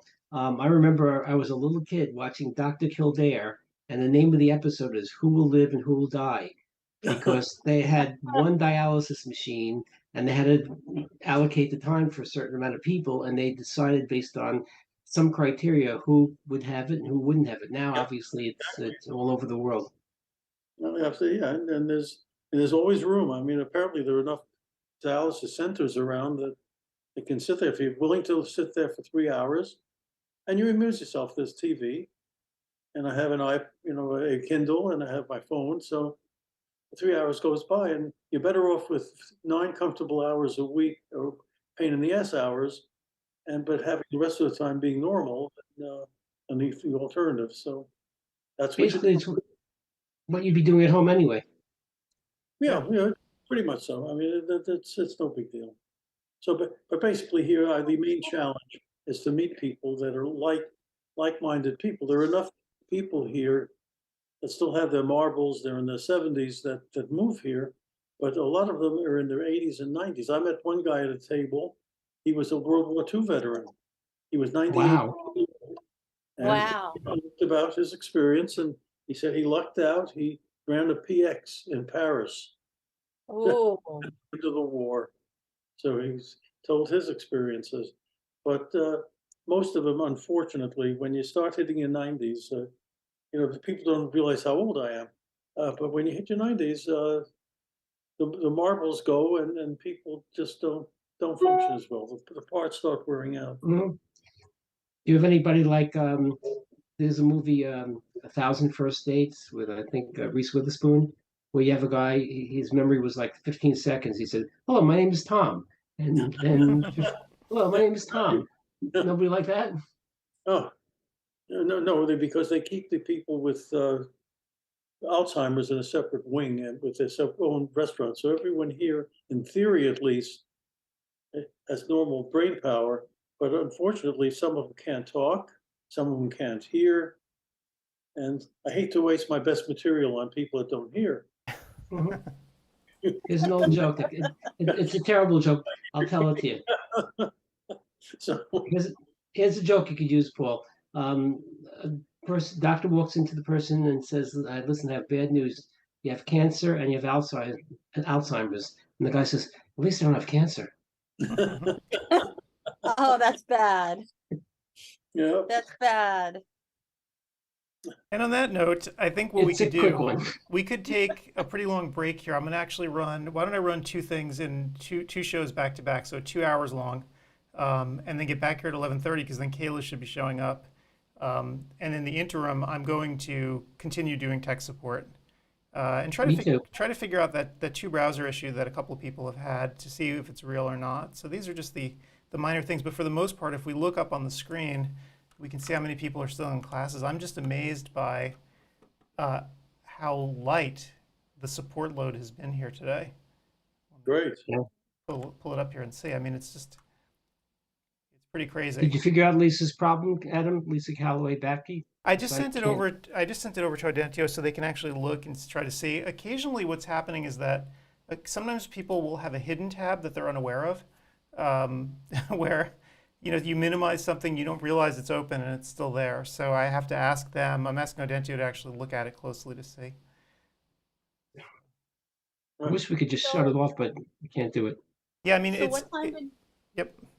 go ahead, go But I ahead. was going to say it's a safety mechanism, which is why we can't shut it off. But you can see it's impacting very few people. If we have 300, 600, almost 800 people here, 780 people, and it's happening to one or two inadvertently, take that's it. pretty good. So yeah. Yeah. So what time do you want us back? So it's 12:30 Eastern. Are we coming back at 2:30 Eastern or 3:30 Eastern? I'm not clear. 2 hours from now. So 2 hours. Okay. Yeah. 2:30. So I'll be here. Let's do that because I think that Kayla was going to come on a little bit later after that, so that'll give us And more I'll time to be. see what's going I on can here. order my class and be here also, so no problem. Okay, cool. So let's Oh, do cool. that, and I will see you guys then. All righty. I'll be late. Okay, no worries. Lunch doesn't start till 1. So, All right. All right, see you guys then. Bye.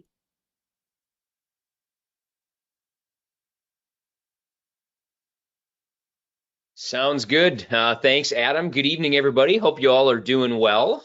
It's my pleasure to be here on ODwire for another a webinar this evening on revolutionizing glaucoma management with OCT and OCTA technology. I want to thank the folks at Visionix. I'm sure most of you know who Visionix is. If you don't, I'm sure all of you have heard of OptiView before. OptiView and Lenovo Technologies, they kind of merged and formed the company called Visionix. So this will be all on OptiView's new Solix OCT and OCT angiography, and I'll tell you a little bit about my history in just a little bit. Like Adam said, I'm at the Oklahoma College of Optometry in Tahlequah, Oklahoma, where I serve in a variety of roles, one of them being our Chief of Specialty Care Clinic, which is where we do our advanced diagnostics, laser procedures, et cetera, et cetera. So we are talking on glaucoma management with OCT and OCTA technology. I've been very fortunate.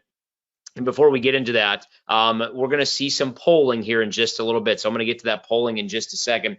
I've been very fortunate to have a long-standing relationship with OptiView. I've had a number of their OCTs, and back in 2000. late 2018, they contacted me and said, hey, we've got a device called the Solix OCT, and we have to do normative database trials. And so we had to recruit a bunch of normals. And obviously, being at an optometry school, we've got a bunch of students and residents and faculty and staff and loved ones of all of those students, residents, faculty, and staff.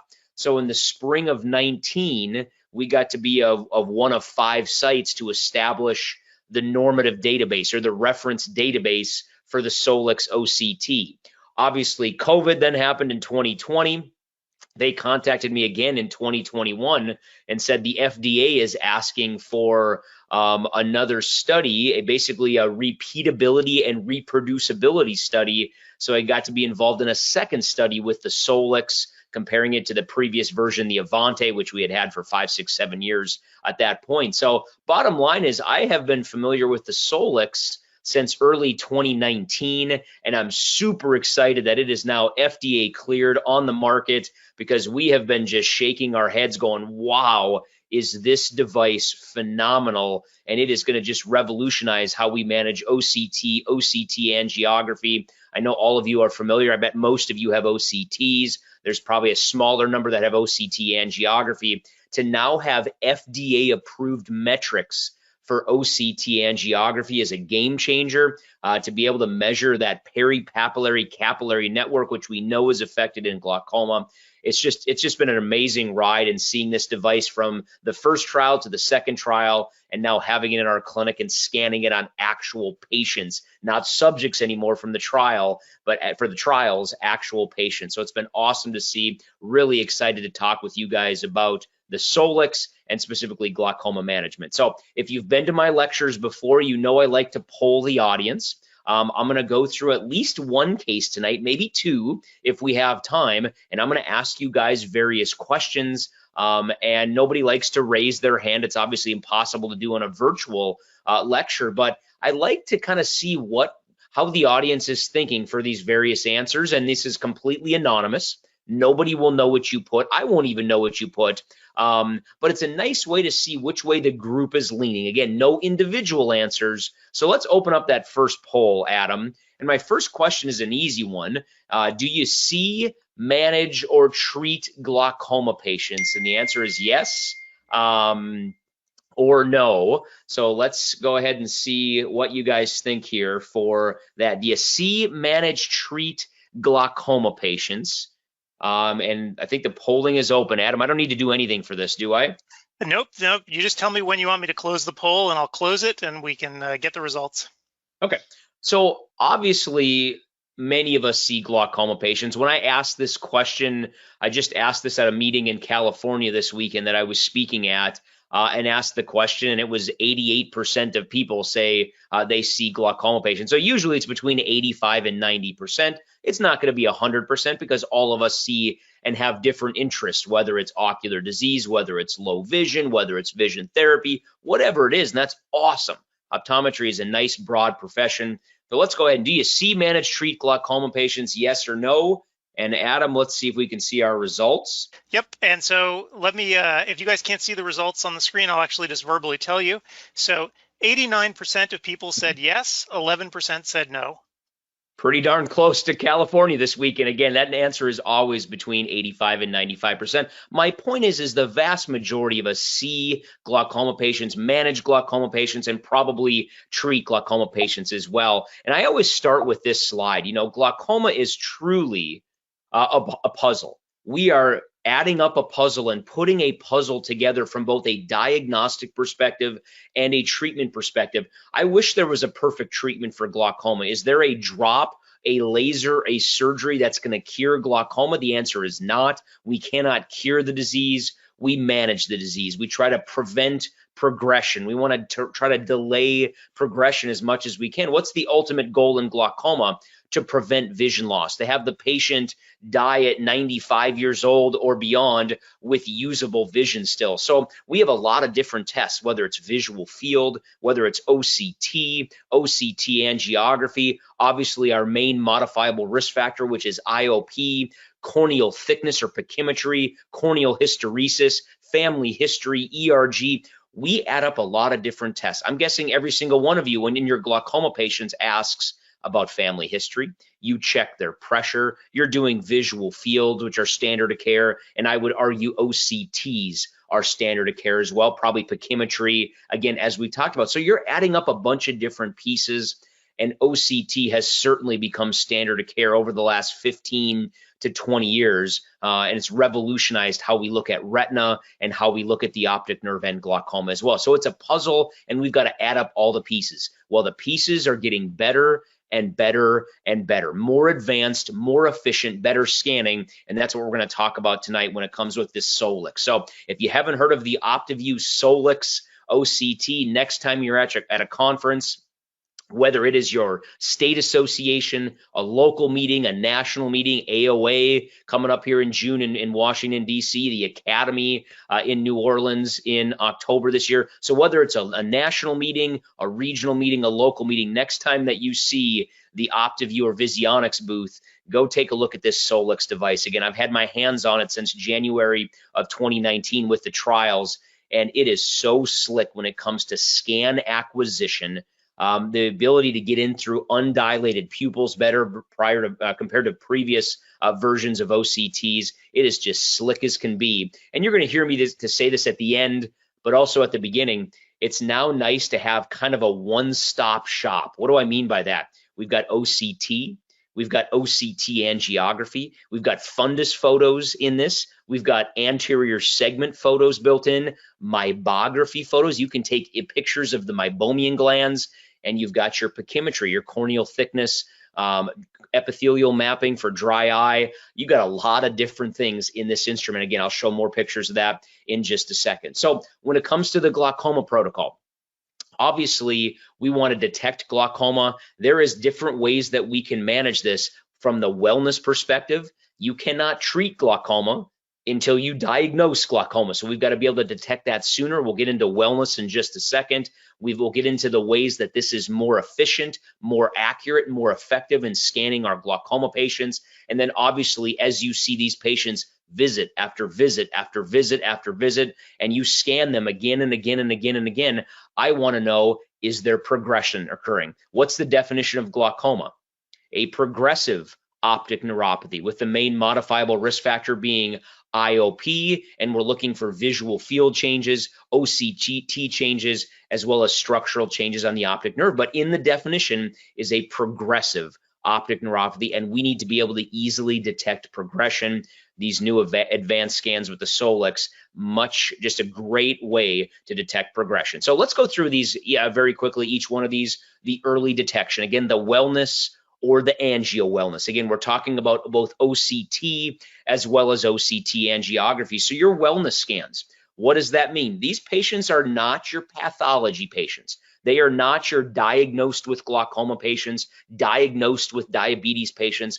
You're your primary care patients. Again, you're doing a wellness exam and you're trying to detect earlier, detect sooner. Again, you cannot treat glaucoma until you diagnose glaucoma, and earlier diagnosis is going to lead to likely better long-term outcomes for these patients. So in these eye wellness scans and angio wellness scans, you are looking at a nice picture of the retina, which gives you your ganglion cell analysis. As we all know, RNFL changes now precede visual field changes. Gone are the days where we rely on visual field defects to make our diagnosis of a glaucoma. That was 25 years ago. We know that there is pre-parametric glaucoma. Before your patient has visual field defects, they have defects on the retinal nerve fiber layer. Now, let's take it another step further. RNFL changes are before visual field changes. We now have ganglion cell changes before RNFL changes. That is supported by the literature as well. Probably an earlier change. Before they have RNFL defects, many of your glaucoma patients will have ganglion cell defects as well. So it makes sense on these wellness scans, trying to pick up the earliest signs of glaucoma, you've got ganglion cell analysis. So a quick retina scan, you've got ganglion cell analysis. Does everything look good, or are we showing early changes? And at the same time, we've also got the we've got this the vessel density in there as well. So is there any early changes from diabetes, diabetic retinopathy, which is obviously not the topic of tonight. We talked about that more last fall, but some of your earliest changes seen in diabetic retinopathy can be detected on OCTA, enlargement of the foveal avascular zone, dropout of those macular capillary beds. You get capillary dropout. Those can be detected before MAs, before hemorrhages, before cotton wool spots. So my bottom line point is your early diagnosis here. We're looking for glaucoma as soon as we can get it with those ganglion cell changes, and we've got those retinal scans as well. Your eye wellness, your angio wellness, the goal to pick it up as soon as possible. Earlier diagnosis leads to earlier treatment and better long-term outcomes for those patients. How about efficient assessment?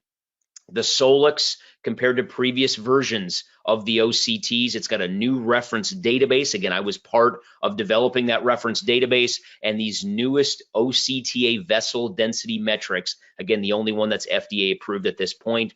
And this is much more efficient and accurate than before versus previous technology like the RTView or the Avante, which we have the Avante and have had it for about 7 years now, 8 years. You would take 12 radial line scans and 13 concentric rings. So you're scanning and scanning and scanning in this radial pattern with concentric rings, which was awesome. But now you're talking 512 B scans, the resolution much, much better, 3 times better. And here's a picture to drive home this point. You know, when you talk on these 12 radial line scans and concentric circles versus all of this efficient and more accurate scanning, there is a picture of a shark and Nemo, and I think it's Dory, I think her name is the blue one, on both of these pictures. Which one can you see better?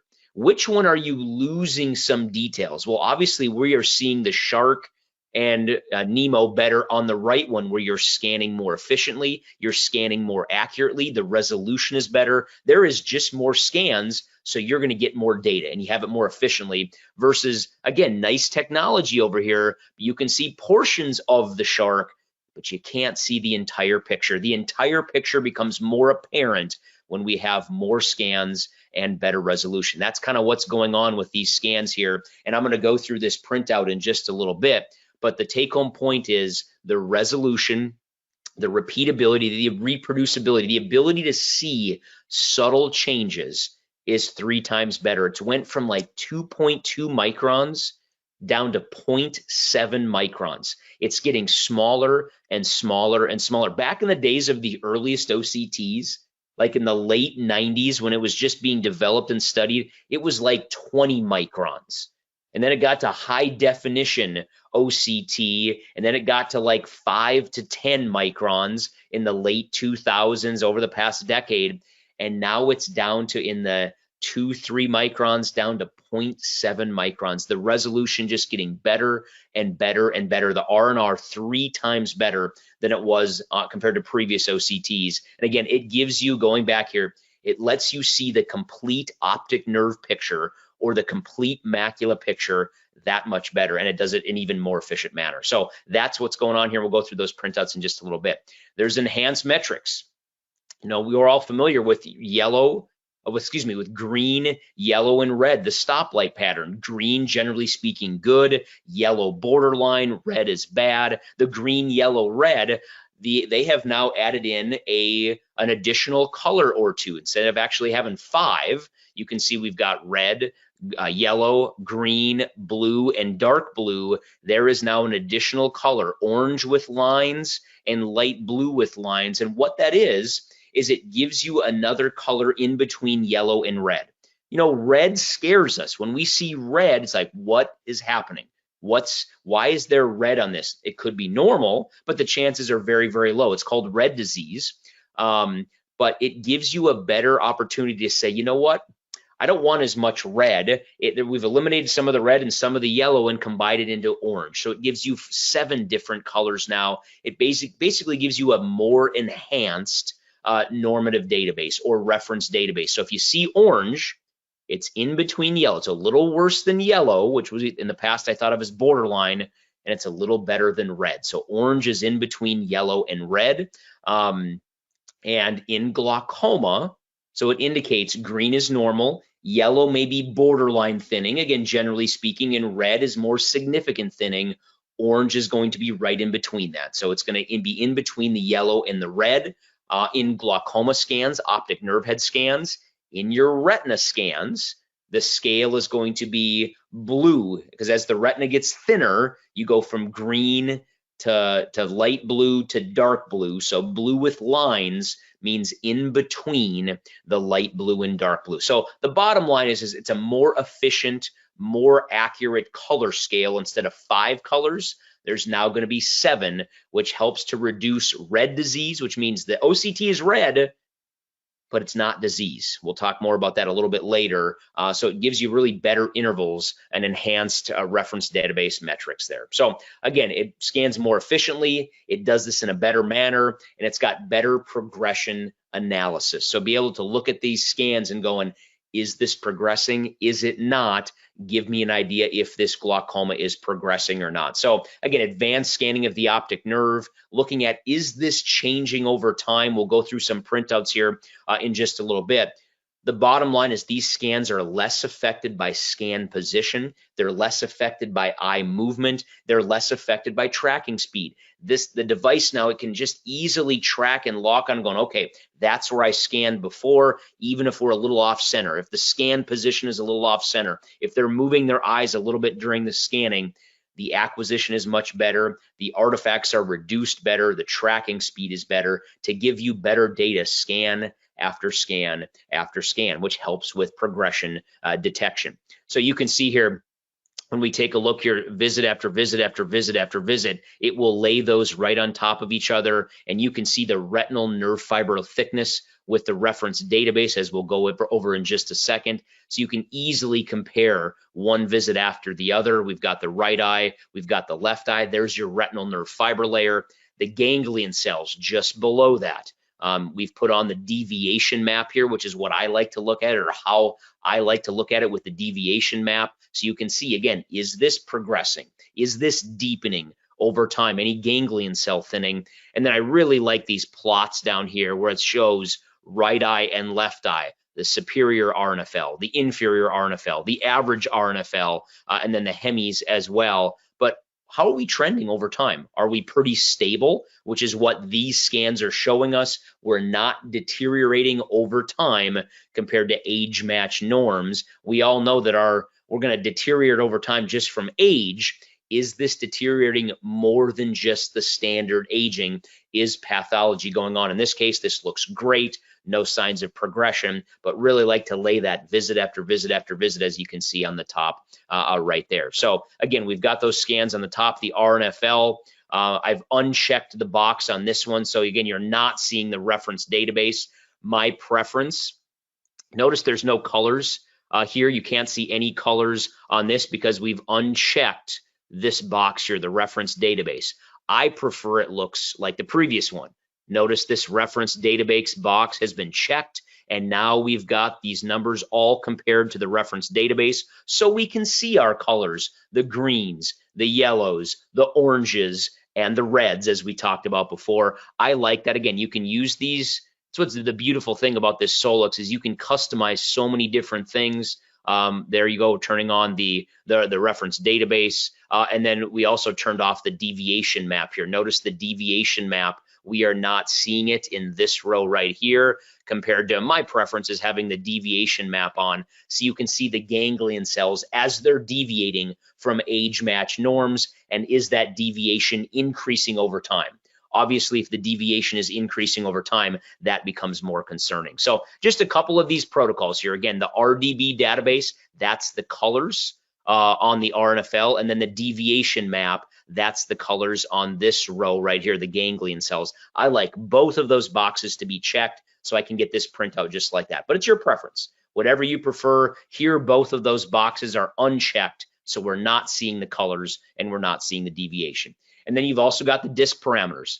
Take a look at the disk parameters with symmetry analysis and the ganglion cell parameters with symmetry analysis as well. So again, kind of your one-stop shop What's this looking like over time? I've got pictures of the nerve, and then I've got my plots, these graphs and the plot thicknesses over time. Again, I hope all my glaucoma patients look just like this. We are not trending downhill here. Looks great in that particular case there. So again, I think we've covered this as well.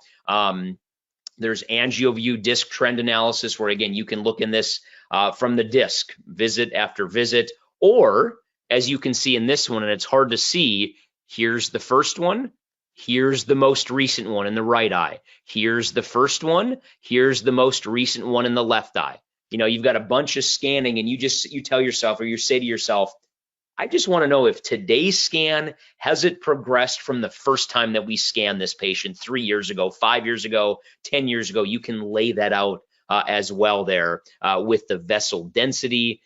You can also do, as you can see right here, with the retinal nerve fiber layer. Notice again, the box is not checked on the reference database here, the RDB, the reference database. That's why there's no colors here. If you're saying, why is there not colors? Just check that box right there, and there would be colors, and that would look very nice. So again, you've got your AngioView disc trend analysis as well. Clinical application. You can't know. Let's take a look at the printout and just take a nice thorough overview of this printout.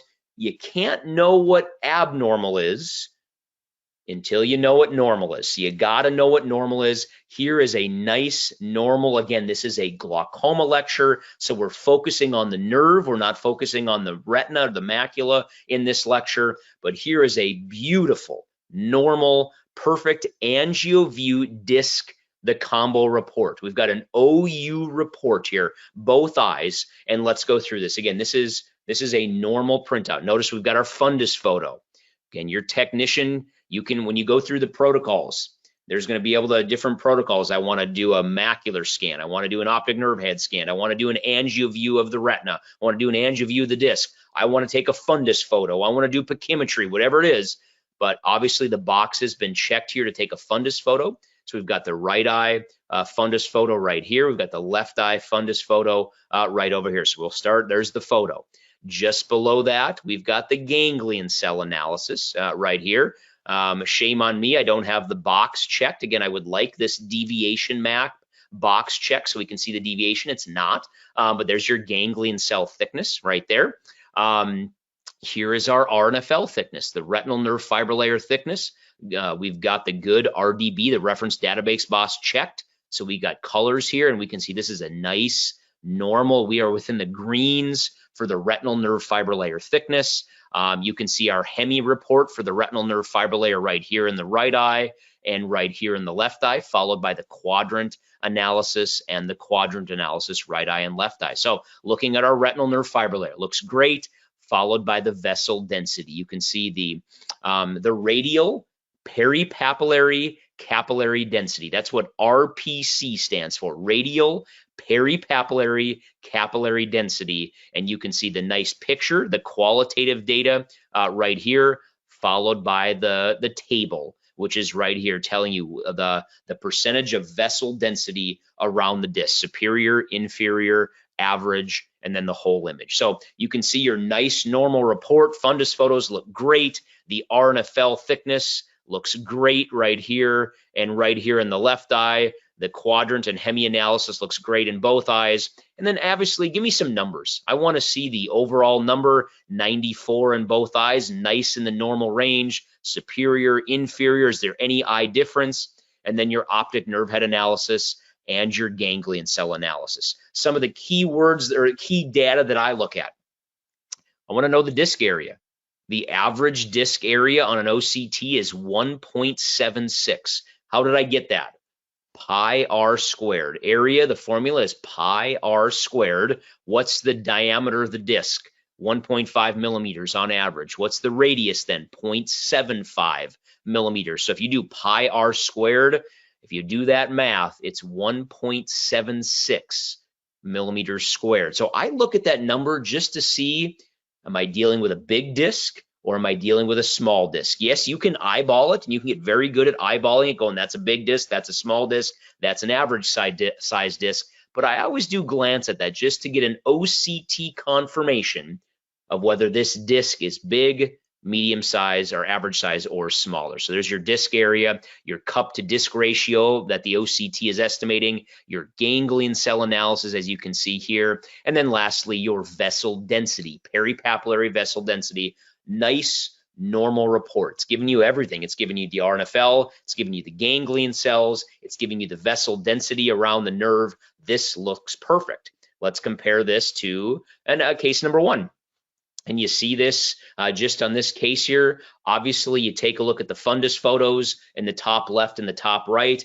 Obviously, we've got some increased cupping, right eye worse than the left eye, a little vertical elongation of the cup, especially in that right eye. Looks like that inferior rim is thin based on the photos. And take a look at your deviation map of the RNFL. We've got inferior thinning right eye, inferior thinning left eye, corresponds with the wedge defect that you see here and here. And notice we've got these both boxes checked, which is what I prefer. We've got the reference database for the RNFL, and we've got the deviation map on the ganglion cells. Obviously, we've got significant deviation from normal in the ganglion cells, inferiorly in both eyes, as you can see here. So obviously, we've got a glaucoma patient with a wedge defect, matches the ganglion cells. We've got thinning of the RNFL in the table, and we've got ganglion cell thinning. And notice we've got some vessel density thinning as well in the picture. Where does the vessel densities look most thin or most capillary dropout? In that inferior there. So again, just a quick reading of little case number 1, the OCT printout.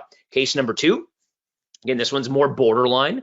Not as, again, not that the last one was terrible, but certainly we've got some glaucomatous changes on this OCT. Case number 2, you take a look at this and nerves not terrible. We've made it's flagging some mild changes, superior and inferior in the right eye and the left eye. Again, the deviation map, again, just potentially a little thin. Inferior in the left eye and superior and inferior in the right eye. Again, I would check that deviation map to see if we have any ganglion cell deviation there. Again, not as bad as this one. This may be a debatable one. We have no perfect test in glaucoma. I would want to know what the visual field looks like, what's the IOP history, what's the family history, what's the corneal thickness, maybe the ERG, things like that. I'd be adding it up, but certainly a little bit of a suspicious OCT here, and we would add up our entire puzzle to make a call on that one. So let's anterior segment stuff. Don't forget about anterior segment. We've talked about OCT and OCT angiography. Beautiful images of the anterior segment, past limbus to limbus. You can see this just beautiful picture here to be able to measure those anterior chamber angles. Do we have an open angle plate patient? Do we have a narrow angle patient? Do they have plateau iris syndrome, plateau iris configuration, things like that? I use this during our laser clinic for laser peripheral iridotomies, patients that are sent in with narrow angles. Now we can get a nice quantitative, measure the angle, and it's beautiful patient education to be able to show them this is the angle that we're looking at. This is the area that we're looking at. This is normal. This is not normal. It's a point that I forgot to emphasize on this one. I actually have this laminated in our clinic. And so I can have this and say to a patient, this is normal. This is what it's supposed to look like. Notice all these green, it's looking great. See all these nice vessel densities here. And this is what yours look like. And then you can clearly see the difference between normal and abnormal. It's a great patient education tool as you're talking to your glaucoma patients, again, whether they're open angle or whether they're narrow angle. So a nice view here. I don't do this, but this can be done as well. This helps to assist with scleral lens fitting. When those scleral lenses, again, I know nothing about scleral lenses. That's what my wife does all day long, fitting contact lenses.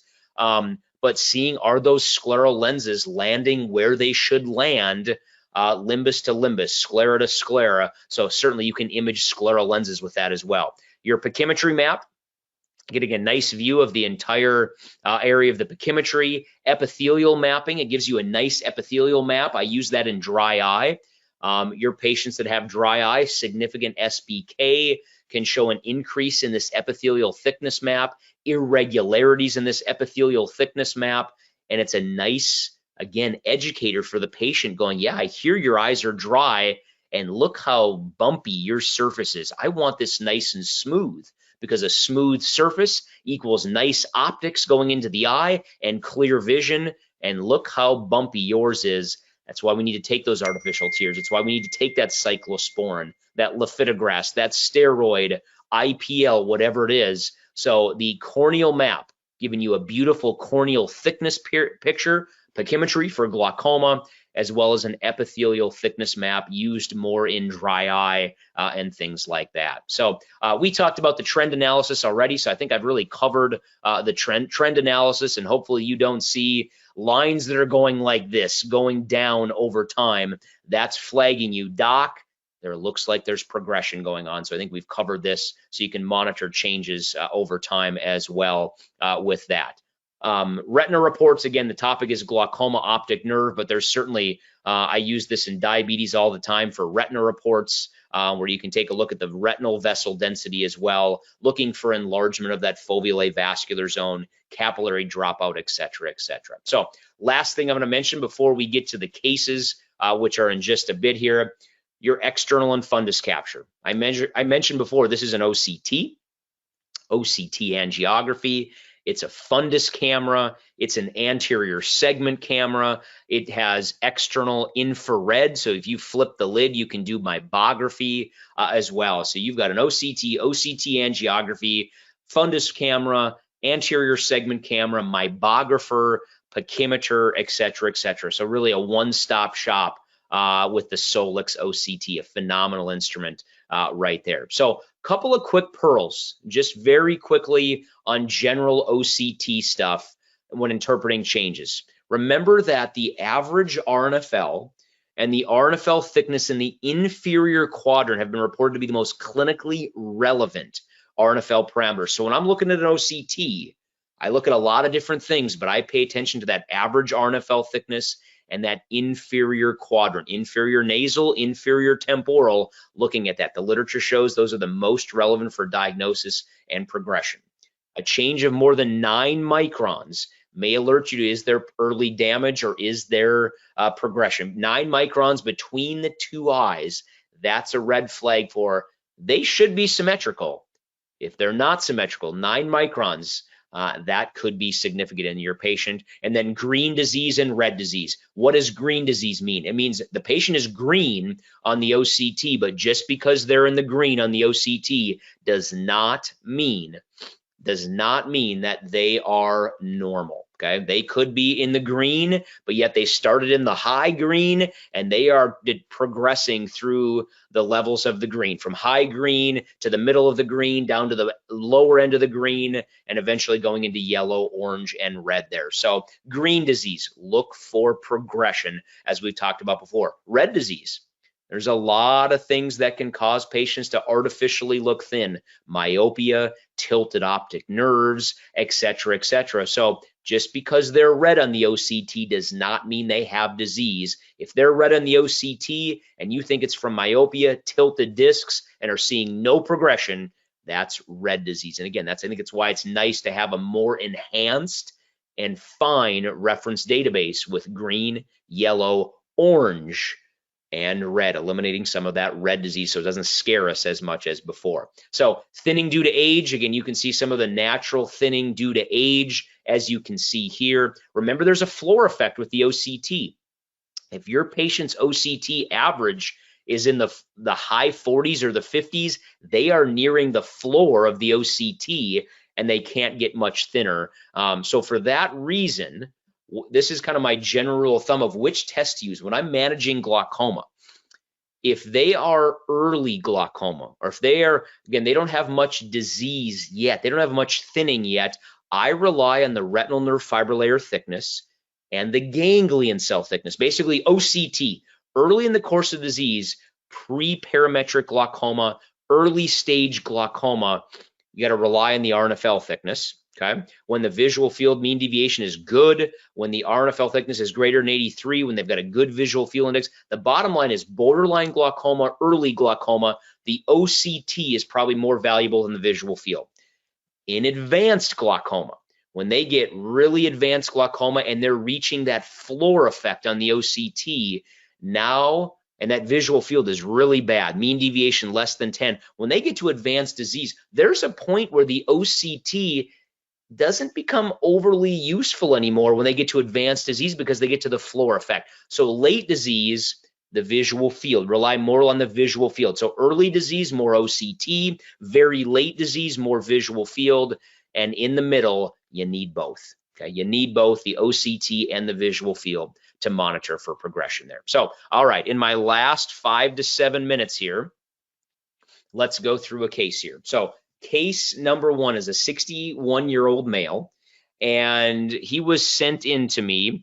And actually, Adam, we only have 5 to 7 minutes left, so I want to make sure we get to some questions. So I'm going to actually go to our second case, and I want to go to this one because this one's a little bit more debatable on this one. Okay, so I want to see what your guys' thoughts on this one in our last 5 minutes. So this patient was sent to us as a glaucoma suspect. Glaucoma suspect based on, well, you'll see that in just a little bit. So vision was 2015 in both eyes. This is a female patient.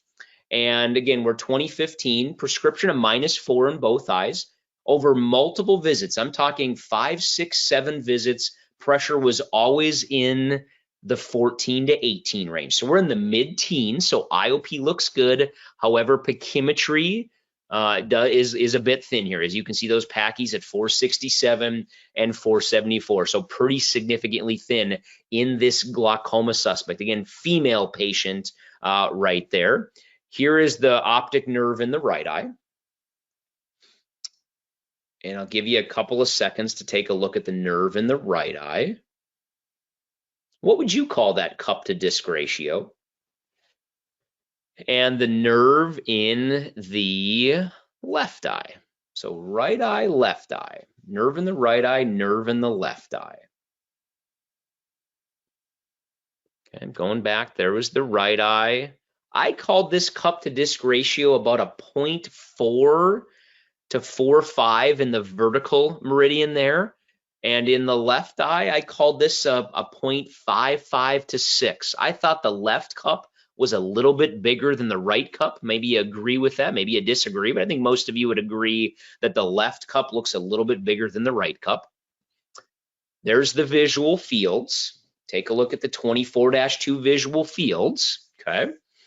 So obviously we've got a nice mean deviation. It's better than 2.5. So again, OCT is going to be very valuable to detect maybe even your wellness scan. As you do your wellness scan, do we have pre-parametric glaucoma here? Again, visual fields look great at this point. I will comment that it says low test reliability. This patient was perfectly fixated right where she needed to be. So I don't believe those fixation losses. It was a great visual field and it looked awesome.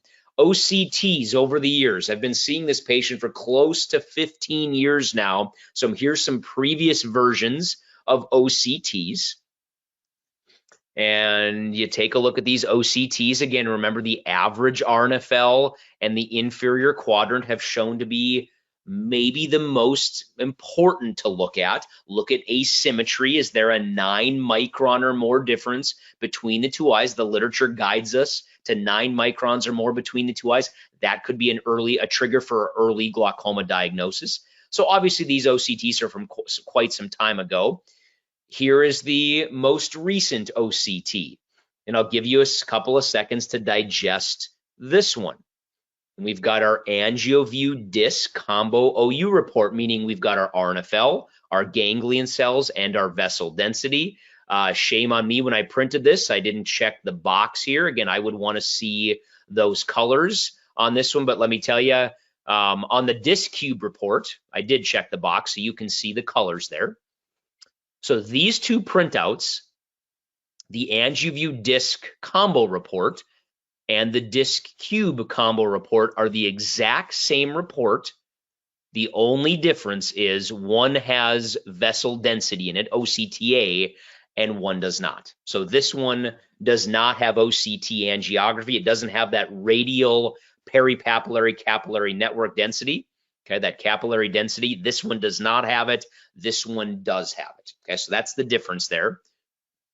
But again, you can see overall, there's no major deviation on the RNFL on these top two, maybe some, slight changes here. You go to the reference database here, it looks pretty good in both eyes, Ganglion cells. There's a little bit of deviation more so in the left eye compared to the right eye. Our RNFL analysis here looks good in the right, at least green in the right, I should say. Borderline superior in the left eye. And again, then you take a look at your tables as well. Average number 81 and 75. Compare the two superior and inferior. There's our optic nerve head analysis, small discs. There's what the OCT is calling those cups right there. Ganglion cell analysis and vessel density. Again, there's your total report here. There's the report, same report with no vessel density. And there's your retina report. I'm going to skip by that one since we're talking more nerve here. And then there is your pachymetry. Confirms our, again, 465 roughly central corneal thickness. Optic disc photo from just a couple of weeks ago when I saw this patient. There's the photos with the Solix, left eye and the right. There's the right eye, and I think we'd agree that left eye looks a little bit more cupped there. They put both of them there. So I'm going to ask you, what is your diagnosis and plan at this point? In our last couple of minutes, last poll that we're going to do, let me quickly review again. This is a 42-year-old female. I didn't tell you the age before, but 42-year-old female. There's the vision. There's the prescription. Pressures are always in the mid-teens, thin corneas. You saw the nerves. You saw the clear visual fields, which she still has clear visual fields. You saw the most recent OCT. There's the most recent OCT, ganglion cell analysis. Again, visual fields are clear, pachymetry. There's the photos. All right, Adam, let's open it up. What is your diagnosis and plan at this point? Let's open up the polling. All right, so here we go. And you can see our options here. Again, our last polling question, is this glaucoma? And at this point, you would start treatment. Is this patient a glaucoma suspect? And you would continue to monitor. Or do you think those cups are just a little bit bigger and you would release this patient from being a glaucoma suspect? Maybe a little bit of that red on the ganglion cell and the yellow on the RNFL is from red disease or yellow disease. Maybe it's because she's a -4. So, or do you think this is something else? Again, 42-year-old female. I think that adds a layer to it. Her age, 42 years old, pressures in the mid-teens, but she's thin on the cornea, 460, 465, somewhere in there. Here's the beauty about asking a question like this. I don't know that there's any wrong answers on this because glaucoma is not black and white. There's a lot of gray in this here. So, Adam, let's hear the percentages. What do you think, or what are you seeing on what percent put A versus B versus C? I'm guessing very few put something else, but what's our top three? Okay, so 15% said they would start treatment. Okay. 78% said that they were a suspect, so continue to monitor. And 6% said cupping, and 2% said something else. Yeah, so the vast majority, I think you said 78%, right in the middle, going, you know what, let's watch it. And that is okay. It is okay to be in the fence in glaucoma. It's why I would really encourage you to repeat the visual field, repeat those OCT scans, especially if you, again, let's say some of you have an Avante, or you have a previous OCT, a different OCT, and now you get the Solix. Obviously, that's a new instrument. Get a couple of scans, get a few scans, bring them back in 3 to 6 months and repeat the scan and repeat it again. So now you're establishing new scans on your new instrument so you can detect change over time. I think it's a great option to watch this. That's exactly what I'm doing in this particular case. This is actually, this patient's a 42-year-old optometrist, colleague of mine locally here in the area. She's a vision therapy and infant vision specialist, and I've been just watching her glaucoma for 10, 12 years. She has a family history. She's obviously well educated because she's an optometrist. I'm holding at this point. I'm watching just like the 78% of you. getting more information, repeating the field, checking the pressure again, repeating those scans, and watching this very closely to see if we see any signs of progression going forward. So that's what our diagnosis and plan is going forward in this one here. So I need to take control again. Yeah, I'm going to skip through these. With that, I think, Adam, we are 45 minutes in, and I think we've reached the end of our lecture, and it's time for a 5 to 10 minute Q&A. Okay, great. Well, thanks, Nate. And for everyone who has questions, you can see on the right side of your screen, there's a little box there that says questions. Feel free to type questions into that box and we'll go over them verbally. And by the way, if you fail to ask questions tonight or we don't get around to your question, an archive of this webinar will be posted on ODwire and you can always post questions there. And again, we're going to be replaying this at CEwire as well this weekend. So you might want to jump in there and ask questions. So I guess let me pull out my question box here and we can get started with it. So I got to make it nice and big so I can actually see it.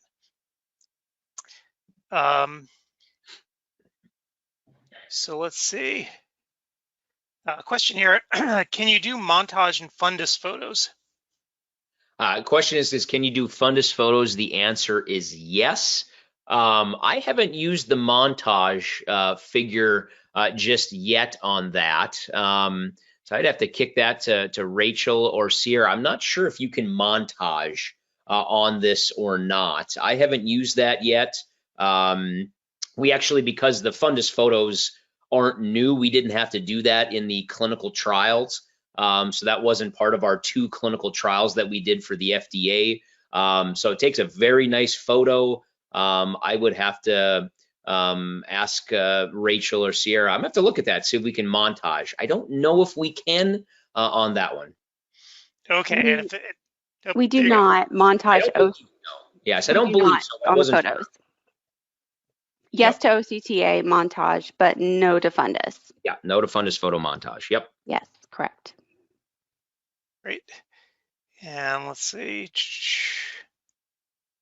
So question here, what change in thickness in GCC per year is physiologic versus pathological? So is there a number that you can throw out there that you can determine, change in thickness? Yep. I skipped by this slide just for time purposes because we were running a little bit behind on that, but I think you can see here's my kind of general summary slide for the ganglion cell thickness. And you can see kind of the normal range. And again, every machine is a little bit different, but kind of your average thickness in normal subjects versus where it goes in early versus moderate versus advanced disease, your change with aging, as you can see here, in 30 years, you should change about 10 microns. Many patients start in the high 80s, if not even the 90s. So you shouldn't get into the 60s or 50s. But that's kind of what I look at when it comes to the ganglion cell analysis and ganglion cell thickness when it comes to OCT. Of note, the floor is a little bit lower. The floor is a little bit lower with the ganglion cells compared to the RNFL. So whereas the RNFL, the floor is again about 50, 55. And once you get there, the RNFL loses a little bit of its usefulness. Ganglion cell, it's a little bit lower at an average of about 45. So that advanced glaucoma, you can still follow with OCT, and ganglion cell becomes a little bit more advantageous in that one. Right. Interesting question here. In your experience, how often do you see progression on the OCTA only? So you don't see any changes to the nerve fiber layer or fields or anything like that, just on OCTA? Yeah, it's a good question, and I'm going to give you my early experience, which is, again, we are just learning on this. In my experience, they correlate pretty well, and I've seen some patients where the vessel density changes before the RNFL. Is glaucoma a vascular disease? And I think we all think the answer is yes. There's multifactorial. It's intraocular pressure, it's vascular related, among other factors. I have seen some patients where the vessel density is changing before the RNFL. I do think it's something we want to look at, and we're learning more and more and more about this. So that's why I'm really glad we now have FDA cleared metrics for vessel density around the disc. So I look at that and I'm still learning about it. We're in our infancy of really learning and understanding those vessel density metrics, because this is the first company that's had FDA cleared metrics. We've had pictures for a lot of times, but we all, pictures are nice. Qualitative data is nice, but you want numbers in glaucoma. I want numbers as well so we can see progression over time. So yeah, it's a great question, and the answer is yes, and we're still learning on it. Right. And getting back to the, excuse me, to the case that we went through, a question here about management. So what would you think of the option of SLT on the patient's left eye because of the GCC thinning? Yep. I practice in Oklahoma. You guys have probably heard me lecture on laser before, Adam. I think I did a lecture for you, back in February on CEwire on laser. And SLT, you never want to say never in medicine. So I'm not going to say never, but SLT is as close to never a bad idea in a case like this, unless your patient has significant, angle recession, has inflammatory glaucoma, has very narrow angle. If this patient is an open angle glaucoma suspect or a low tension glaucoma suspect, or even if you called it ocular hypertension because of those thin corneas, would SLT be a bad idea in this case? Absolutely not. You guys are probably familiar with the LIGHT study that was released in 2019. They just updated their data. They have now 6-year data, and they showed that, and they had a huge number of patients, 300 plus patients that went down the prostaglandin arm and 300 patients that went down the SLT arm. And they showed that patients were more likely to progress on drops, less likely to progress on SLT after 6 years. And isn't that what it's all about? Is delaying progression, preventing progression, so we can save our patients' vision. They were less likely to progress on SLT. So your reward is just so great, and the risk is just so very low. So I think that would be a great plan. Whoever asked that question, could you consider an SLT on the left eye? Absolutely, you could consider that in the left eye. Yes. Right. Interesting question here. How many patients did it take to create that normative database? Yeah, it's a good question, and I'll let somebody answer after I give the answer. We were one of 5 locations for the reference database development. Again, normative database, reference database, to me, in my mind, they're the same thing. The normative database, we had to recruit a bunch of patients from the age of 20 to the age of 85 plus. And it was a bunch of normals, and we, in our site, had 125 patients. So if we were one of 5 sites, so you can do the math, hundreds and hundreds and hundreds of patients to create that reference database. So if anybody wants to comment on top of that, please do so. Great. And a question here, this particular person has an OptiView OCT, a fundus camera, and a meibographer, and they're all standalone units. Compare and contrast, how fast is the acquisition with the Solix versus, the standalone units? Yeah, I have the Avante. Again, I've had it for 7 or 8 years. We have meibography, and what was the other one you said? That was it, OCT, meibography, and fundus photos. Yeah, the scan acquisition is, in my clinical opinion, light years quicker. Like in this case, I did all of these. I mean, we did I just did this a couple weeks ago, and we did fundus photos, we did angio-view of the retina, we did angio-view of the disc, we did a retina scan, we did pachymetry, as you can see here. And again, we took fundus photos, as you can see, and you can do all of those in a matter of, depending on the patient and your technician, how good they are, you can do all of those in about 1.5 minutes to 2.5, 3 minutes per eye, because they're all right in there. They never leave the chin rest, and it's angio-view the disc, angio-view the retina, retina map, put the lens on to do the pachymetry stuff, It's so much quicker than walking them to different instruments. So scan acquisition is huge to be able to just boom, boom, boom, boom, boom, boom. We got all of them in the right eye. Let's switch to the left eye. Boom, boom, boom, boom, boom. And we're done. Great.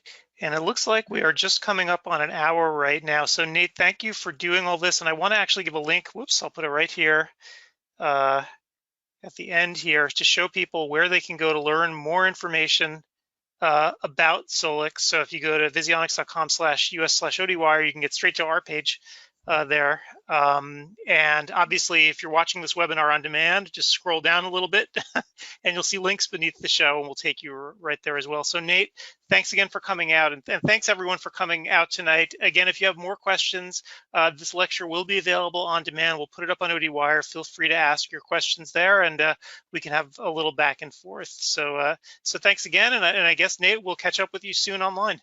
Sounds good. Thanks, Adam. Thanks, everybody. Enjoy your evening. Bye, everyone.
Hey everybody, it's Adam Farkas. Welcome to another edition of ODwire TV. Now, as you know, if you've watched any of our programs before, technology is sort of what drives us. It's why we get up in the morning. It's why we do what we do. We love talking about it.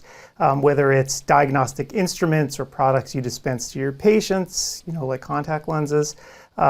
Technology is really why we do the things we do, particularly technologies that help you in your practice, and today is no different. We're going to be talking about permanent water surface contact lens technology from Alcon. And believe it or not, if you've cracked open a copy of Tyler's Quarterly lately, you may or may not have noticed that these lenses represent their own category of lenses, like hydrogels or silicone hydrogels. So the three permanent water surface technologies are scientifically advanced and have some important characteristics and features. And so today we've decided to invite two clinical experts to talk to us a little bit about these lenses. Dr. Susan Resnick is a principal at Drs. Farkas, Castillo, Resnick & Associates in New York, New York. Fitting contact lenses has been her primary focus throughout her career, and she served as an advisor to industry and as an investigator in the contact lens and pharmaceutical industries. And Dr. Michael Slesky is the president at Chicagoland Vision Consultants in Schaumburg, Illinois. In his practice, he also emphasizes cornea and contact lens management, and he too has worked closely with industry to help consult on the latest contact lens technologies. And just to remind everyone, this episode of ODwire TV is sponsored by Alcon, and both Drs. Resnick and Slesky are paid consultants for Alcon, and were compensated by Alcon for participating in this discussion today. And so Susan, Michael, thank you so much for being here today. Pleasure. Thanks for having us. So I guess, we should probably start off from the basics, right? So what is a contact lens surface technology? Susan, maybe you want to step us through it? So a lens surface technology is something that we look at that's obviously very important, because what we're looking to do is ensure that the contact lens has certain key features and benefits that make it as compatible as possible and consistent with delivering the comfort and the vision that the patient wants. So there are a lot of different factors we can talk about when we talk about lens surface technology. And that would relate to how soft the lens is, how wettable it is, how smooth it is, and even how well it resists bacteria and surface deposits. So these are all things, as we know, when it interacts with the eye, that can contribute both to visual and physical comfort when patients wear their contact lenses. And they can be different for different types of lenses.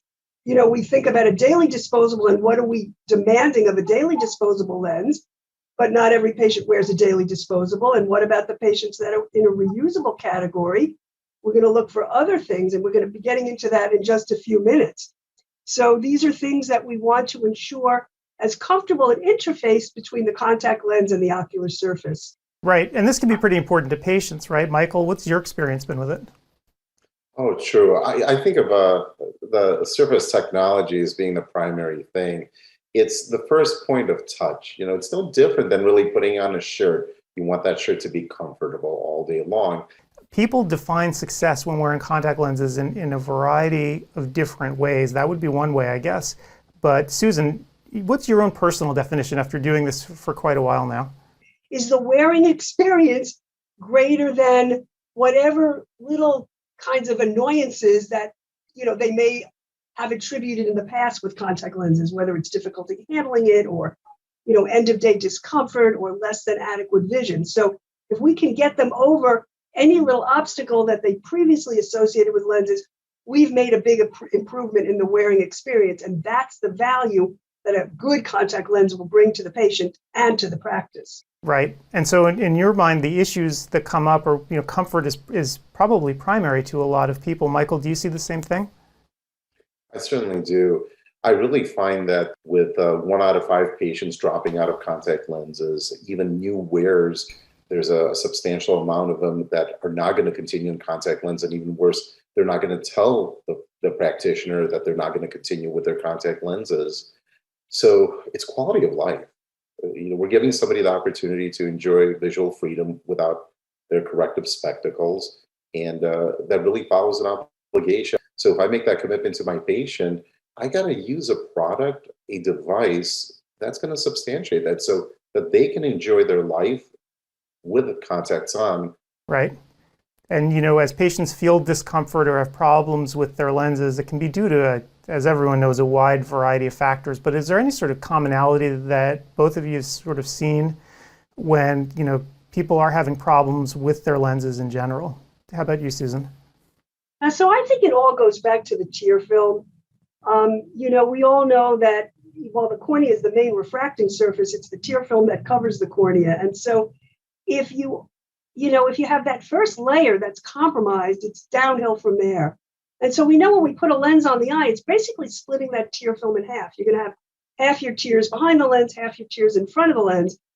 And, you know, with a soft contact lens, it's the tear film that's closest to the air that would be most likely to become compromised at some point. And we all know that environmental factors, evaporation, not blinking, staring, you know, medication. So all of these things, some of which are modifiable, some of which aren't.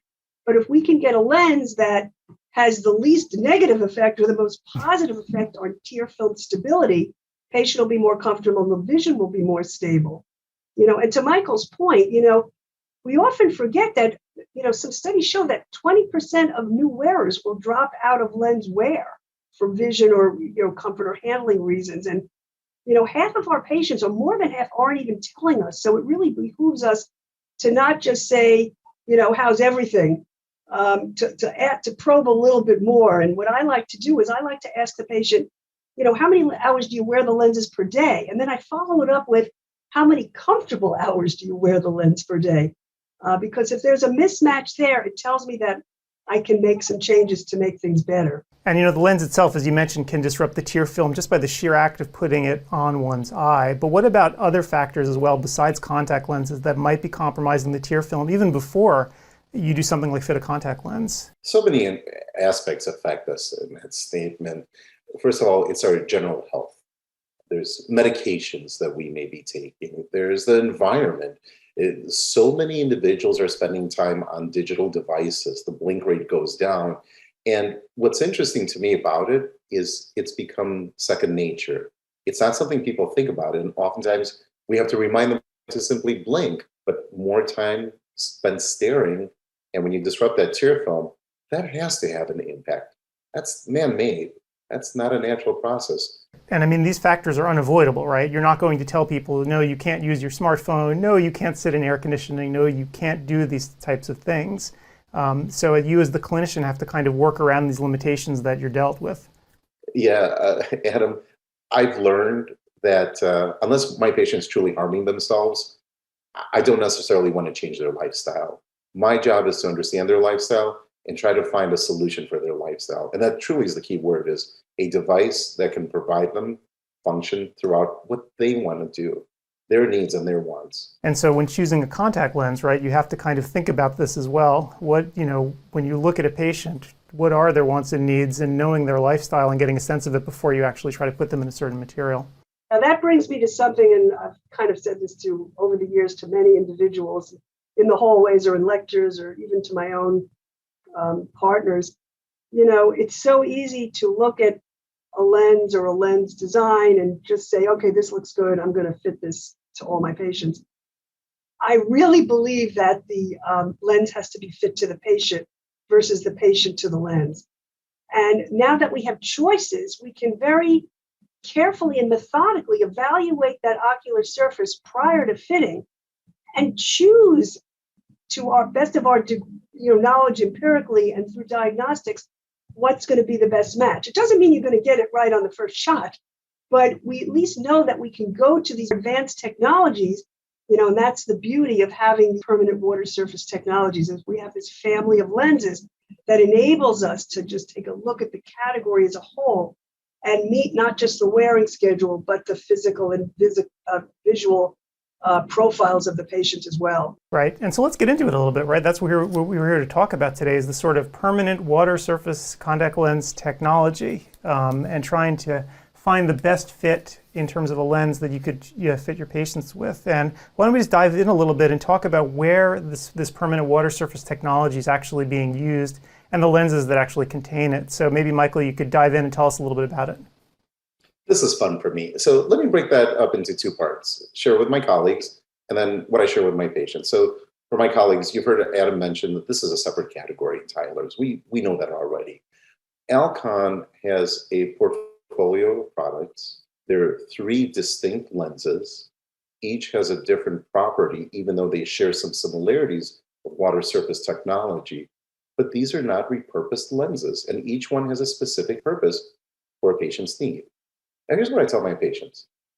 It's always been the same thing. It's always been lids, tears, and your cornea. And then I go ahead and I put a piece of plastic right in between. That's got to change something, right? But imagine, what if I can take that piece of plastic and change the surface as close to a liquid as possible? That's a philosophy I think about when I think of water surface technology. And just taking a look at the lenses themselves, I know that Alcon has done a bunch of studies, showing breakup time, but maybe you could step us through just real briefly, what they've looked at and what this means, at least in an in vitro setting. So I think I just need to preface this, Adam. When we talk about in vitro, we can't actually make a connection between what happens in a laboratory setting and what we can see on our patient's eyes. But what it allows us to do is look at relative differences between technologies off of the eye. And it tells us about the properties of the materials itself. And then that's what helps us make the match. So Alcon uses a very interesting video method of looking at water breakup time, lens surface moisture stability. And they call it the eye drop technique. And they actually soak the lens for a good amount of time in a phosphate buffered saline to get all of the solution off the lens that's in with the blister pack. And then they take the lens off on a dome, keeping the lens in its natural shape.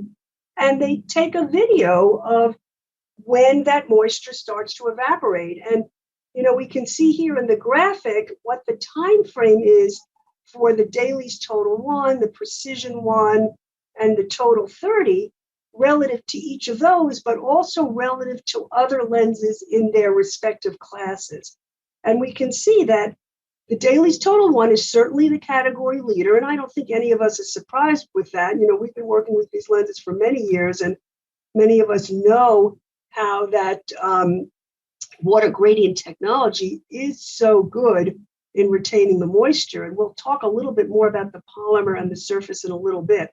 But we can see that the Daly's Total 1 lasts for about 39 seconds before that moisture starts to break up. The Precision 1 is next, and that's at about 30 seconds. And competitors range from about 5 to 18 seconds. If we look at both the monthly and the 2-week lenses, the Total 30, the moisture lasted for about 27 seconds before it started to break up.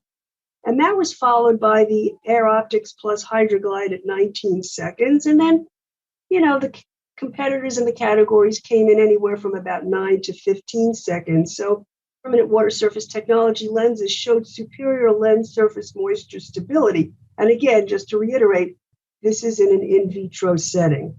And if we're looking at the 3 different permanent water surface lenses, what's interesting to me is that it's not all the same technology, right? So we like to sort of group them together like you saw in Tyler's, but the technology that each lens is using is actually different. And maybe we can talk about that for a little bit. Maybe we could start talking about the sort of the granddaddy, right? The original Daly's Total 1, and then work our way across the other 2. Daly's Total 1 was launched in 2013. It was the first water surface technology, but it uses something called water gradient technology. So let me explain exactly what that is. Contact lenses traditionally have been homogeneous polymer plastic. And Daly's Total 1 starts out with a 33% water content in its core. As it transitions to the surface, it gradually moves to nearly 100% liquid at the surface. But that transition, not only is it smooth, it also creates a thicker cushion of liquid. That is going to be your interactive surface with the eye and with the tears and the environment. So the on-eye performance, if we wanted to compare it, let's say, to the AccuView Oasis One Day, Alcon looked at a lot of different features that we look in practice, and they looked at, end-of-day comfort, lubricity after 16 hours of wear, tear film stability, and tear film breakup. And they found that performed excellent in a variety of important outcomes, outperforming the One Day Oasis, which, is a lens that a lot of doctors, patients might compare it to. It also demonstrated superior lubricity after 16 hours of wear. And to just tack on a little bit more of the science of what Michael was just saying, it also has something in there called smart tears, which is a compound called phosphatidylcholine, which is actually a phospholipid that's actually found in natural tears. So yes, it's that thick cushion of moisture, but it's also that extra component of the phosphatidylcholine.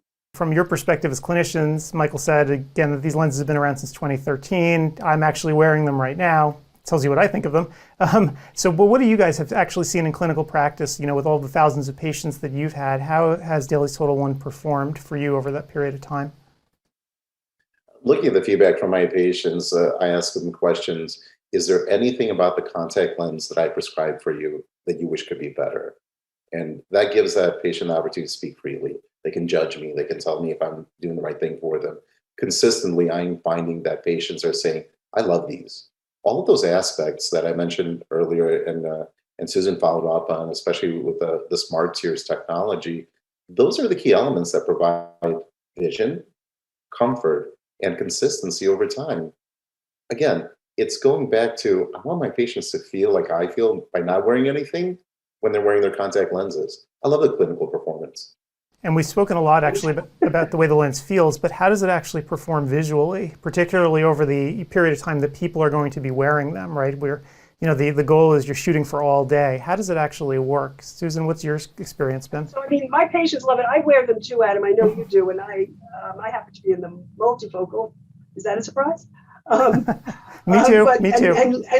And look, I'm staring at a microscope all day, just as Michael is. And, we have dry conditions here in New York City. And so, it's great because of the lubricity and, the feeling of comfort and not having on. But I'd have to say that the optics in and of themselves are really, really good. And I hear this from patients when I refit them. It's, there's 20 happy if there's 20 or 20 plus. And I'm just getting that clear, consistent vision, throughout the day. When you're thinking about which patients you are going to try to fit into Dailies Total One, is there sort of, if you have a vision in your head, what does a Dailies Total One patient actually look like? Besides you and me, Susan, what does a Dailies Total One patient, when you think about them, look like? I really have struggled with this a little bit because I love the technology of all the water surface lenses.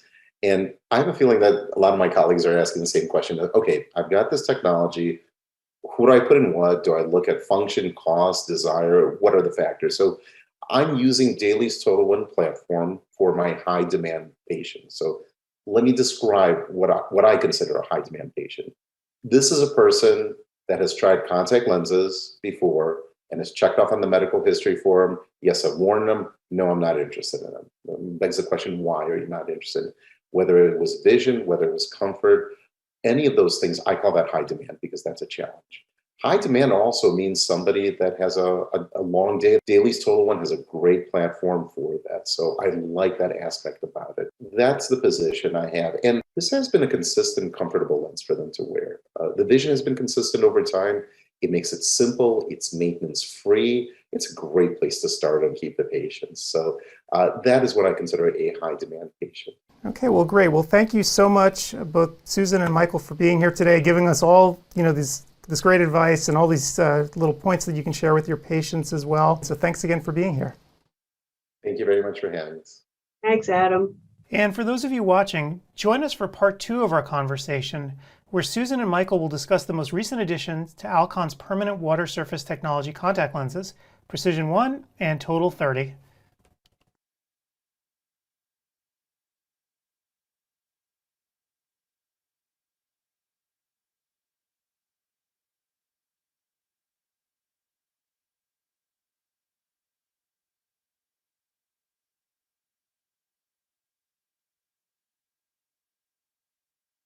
Hey everybody, it's Adam Farkas. Welcome to another edition of ODwire TV and part 2 of our conversation around Alcon's family of permanent water surface technology contact lenses. Now, if you've cracked open a copy of Tyler's Quarterly lately, you may or may not have noticed that these lenses represent their own category of lenses, like hydrogels or silicone hydrogels. So the 3 permanent water surface technologies are scientifically advanced and have some important characteristics and features.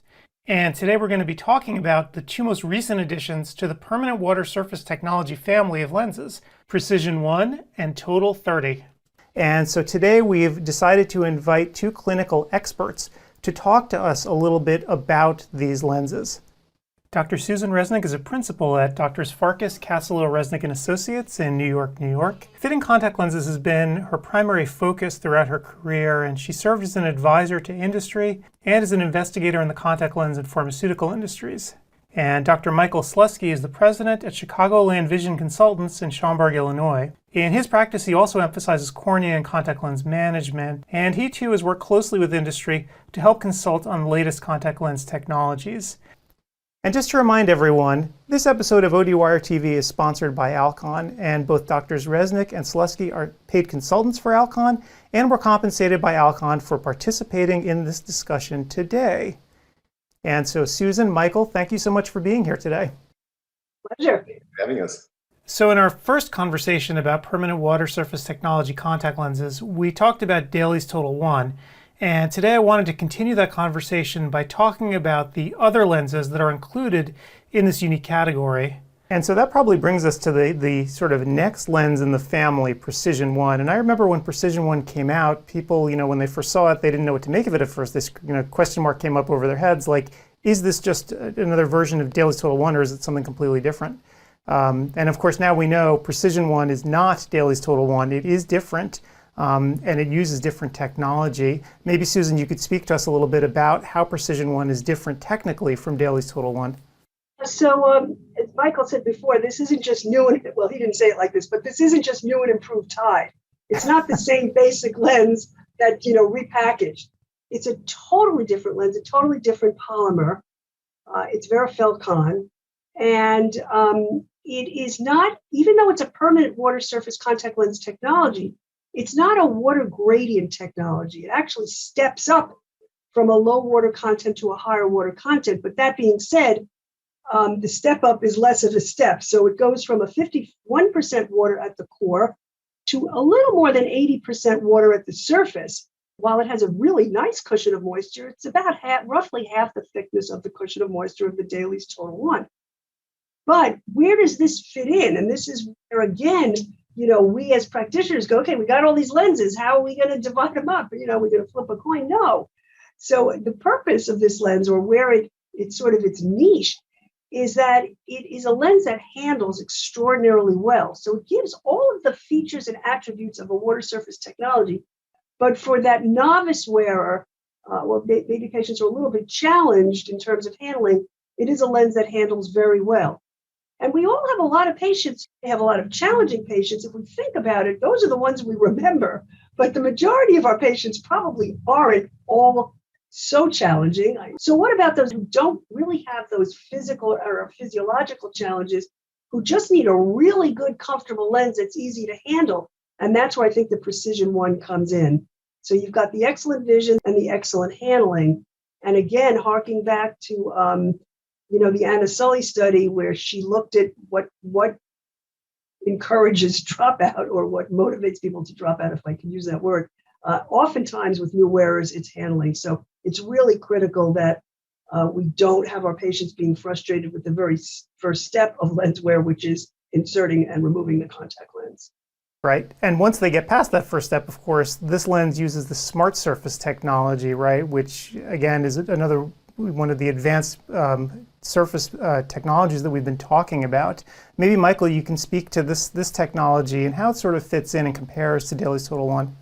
The way that I see smart surface technology is, if Daly's Total 1 is a gradient, I think of it as progressive spectacle lenses. You've got a progression going from distance into a near segment. Whereas the Precision 1 with smart surface technology, it is a step up. So to me, that's a line bifocal. And friends, I'll tell you, there is a place for both of those in my practice. I have patients who wear line bifocal because of the specific needs that the optical design gives me. Same thing with progressive lenses.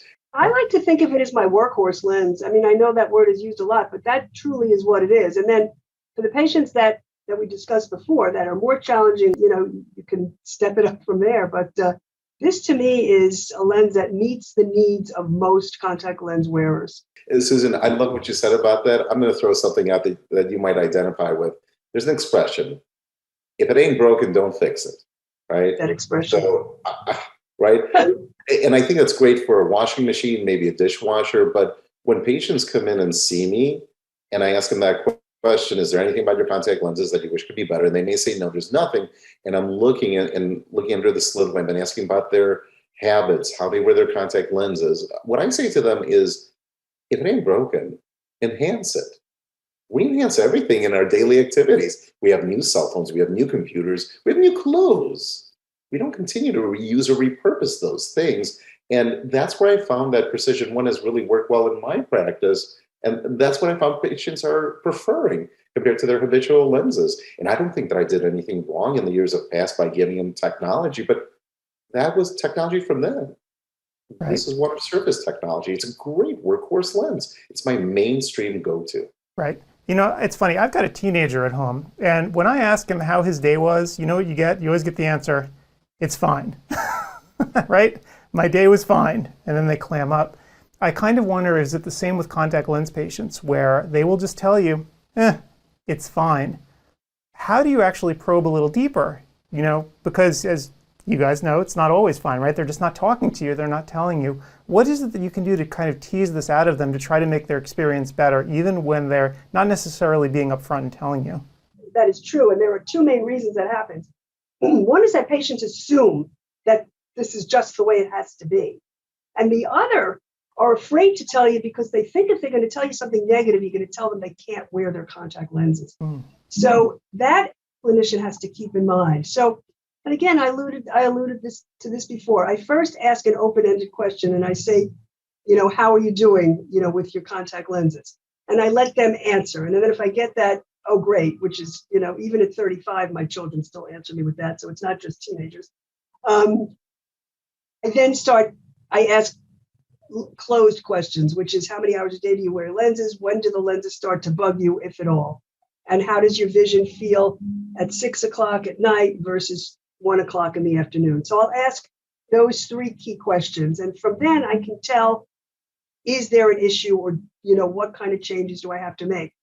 But I'm like Michael, even if everything is great according to them, and even if it looks great, the only reason my patients come back to see me, it's not because I'm so charming, although people would suggest otherwise. It's because I'm constantly, I'll use the word, whetting their appetite for new technology. So I was probably talking about these lenses 6 months to a year before they even became available.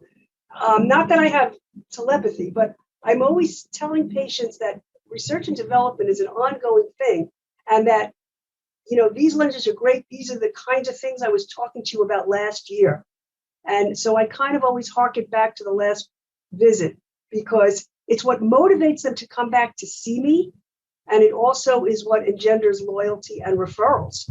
So, you know, we've spoken about the disposable water surface lenses now. There is a third lens in this family, and it's a reusable lens, and it's called Total 30. And I think we should probably touch on it a little bit, right? Because it is unique in that it is reusable versus the other two. So maybe you could just step us through a little bit about what Total 30 is all about. I have to say that I love this concept. And it's the most ironic thing to hear me say that I love this concept because I started out at about 15% single use in my practice. It was a long journey. Then got to 35, got to 55. Those were really, really big challenges. But something took off after 55. I got comfortable with it. I help my patients get comfortable with it. And, you know, 8 out of 10 patients today I'm putting in single-use lenses. And I'm not saying that to boast. I'm saying that because I believe, and I found a way to make my patients believe. But that means that I have at least 2 out of 10 patients that are either not prepared to put on a single-use lens, or it is not in their budget.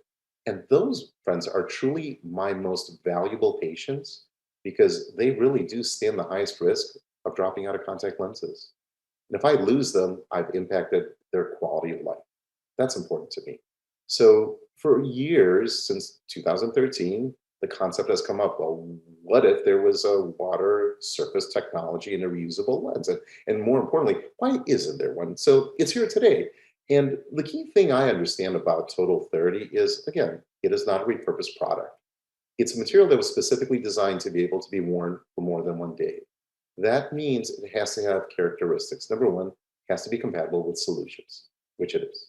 Number two, the surface has to stay resistant to deposit formations, foreign particles, or even bacteria. And we're going to get into that, Adam. We're going to talk a little bit about that technology, Susan and I, and share with our colleagues what it is that makes it unique and why we've embraced this technology for our reusable wearers. Just to build on what Michael says, this particular technology in the Total 30 is actually leveraged on the Daly's Total 1 technology. This is a water gradient, much like that. The Total 30 is of a new polymer called Layfilcon A, and it actually has about 55% water at its core, and then it goes up to about 100% water at the surface. So this is a little bit more analogous to the Daly's Total 1 than the Precision one. But to Michael's point, there's a few other features and benefits of this lens which specifically speak to the fact that we want this lens to feel as good on day 30 as it does on day 1. Right. And speaking to that, so there's this technology built into it called Celligent, which you're not going to get in the other two lenses. Maybe, Susan, you could speak to that, what this is and how it works. So this is, if we remember our ocular anatomy, we know that on the corneal surface is something called the glycocalyx, which is produced by the microvilli of the anterior cells on the cornea. And so what Alcon has done with their polymer technology is they've actually been able to mimic this glycocalyx using nanofibers within the polymer itself. So we can see here on the left, there's glycocalyx in the corneal surface, and it provides a gel-like layer of protection with the microvilli. Actually, it's a dynamic process. So these microvilli are kind of sweeping across the surface of the eye. And what the Total 30 is that with biomimetic properties, it actually allows the nanofibers in the material itself to achieve the same kind of dynamic function. And what this does is that it actually helps it to be resistant to lipids and bacteria. But on a chemical basis, it's a net neutral charge. And what that means is that large molecules that have, charges on them aren't going to stick to the surface. So there's the net neutrality in the chemistry that repels, plus this dynamic motion of the nanofibers. So this is, a very, very unique technology. And Sue, also that has those nanofibers, MPC for short, that's got a proven track record. That's actually used to line stents for cardiac procedures, and it repels some of the lipids that can build up in artery walls and everything. So it definitely is a very inert polymer, and it's very compatible with the natural physiology, of our bodies. So to have this in a lens where we want to look for that biomimetic property on the surface of the eye, is a great thing. I think that's what made the difference for me, at least, is I was excited that we were using water gradient technology for our patients in a reusable platform. But I just found that really interesting that industry is creating a platform for us that's moving us closer and closer to space age, if you will, that you're mimicking the way the human body works. That's got to do something for me. So I like that. And of course, Alcon has actually put the lens through its paces in vitro, sort of measuring its softness and lubricity and so forth. So before we talk about the experience on the patient's eye, maybe we could talk a little bit about what the lens has been like in the lab. Alcon looked at the material properties of the Total 30 lens. They looked at two key features of the material, and one is how soft the lens is, and the other is how lubricious or smooth the lens is. And the study showed that the Total 30 lens was at least 5 times softer in terms of its lens surface than other reusable lenses. And with respect to lubricity, there was a 3 times greater surface lubricity in this lens than in lenses in the reusable category as well. What hits me with this is if I can have a contact lens polymer that could be as soft as possible, I'm going to ask my patient, what do you think? How does it feel in your eyes? And it all comes down to their response, if they say to me, I prefer it, it feels lighter, it feels like there's nothing in there, I think that's a very good foundation for the clinical rationale of why I would pick a polymer that has a lower modulus, that has a higher lubricity to it. And you know, Michael, you mentioned before that the majority of your patients are in daily disposable lenses, but of course there are always patients who will not be, who will be using these monthly replacement lenses. I guess if we had to sort of picture, what does this patient look like that's going to wear a total 30? Again, if you had to have like an archetype, who is this person and why do you fit them with total 30? Who are they? What do they look like? It's actually a patient that I just saw that I had transitioned into a maintenance-free single-use contact lens, also with water surface technology. And for one reason or another, this individual was not prepared to make that transition and had reached out to me and said, hey, is there something that I can do that's more like my lenses that I wore on a monthly basis? And I said, sure, let's get you back in the office. I have the technology and a water surface lens. We'll test those, see what you think about them, and move forward. So that is an ideal opportunity. But also, even preemptively, if you have patients that tell you at the time of the visit, or you may have some questions about how they're going to accept the lens, the time is here, the time is now. We have the technology to do it. Move forward with it. And Susan, what about you? What does your typical total 30 patient look like? Yeah, so I'm going to add actually three things to that. So I'm just like Michael. So remember when I was talking about like the patients who come in and they're looking to change and they're very proactive? Well, I have another subset of patients who are the opposite, who love, how shall I say it, not to change. They're just very happy never making a change in terms of most things. And I don't fault them for that. And, you know, I don't treat them any differently. To me, that's the ideal patient. And so I'm able to get them all the, physiological benefits, visual benefits, comfort benefits, health benefits of going into a total 30 without their thinking that I've made a big change. But then I have two other categories of patients where these lenses come in great. I do have some very, very environmentally conscious patient, and they just don't want to be throwing lenses and blister packs away every day. Bingo. This lens is great. And then there are patients who just find the reusable, the monthly lenses. I'm not sure if it's real or it's imagined, just a little bit easier to handle. So I will, certainly concede. And I feel so much better now having this lens because now I don't feel like I'm compromising in this modality. Right. You bring up an important point, actually, so that in the beginning, when there was just Dailies Total 1 in 2013, you had this permanent water surface lens, but that was the only one. And you just had a limited subset of patients that you started fitting with it. But now, as time has moved on, you now have basically a set of technologies that covers most people, right? A good proportion of all your patients. So there's a lot of options at your disposal that just weren't there before. Exactly. It's just so nice to have choices. And what I love about these choices, you know why it's so hard to make it? Because they're all great. So it's not, it's a good problem to have as well. And, we've spoken a lot about the patient's perspective on all this, but, from the clinician's perspective as well, these are useful products in terms of practice management, right? Because contact lens patients, obviously for both of you, right, they make up a bulk of what you do. So these are important products in your practice as well to see patients back every year. So I was just wanted to make one other point with respect to that. I don't find these replacement schedules necessarily mutually exclusive. So I have, patients who 9 months out of the year will wear a monthly replacement lens. And then when they're traveling for the summer and more seasonal allergies, they'll go into a daily disposable replacement. So, and certainly, again, some patients like to have some of each.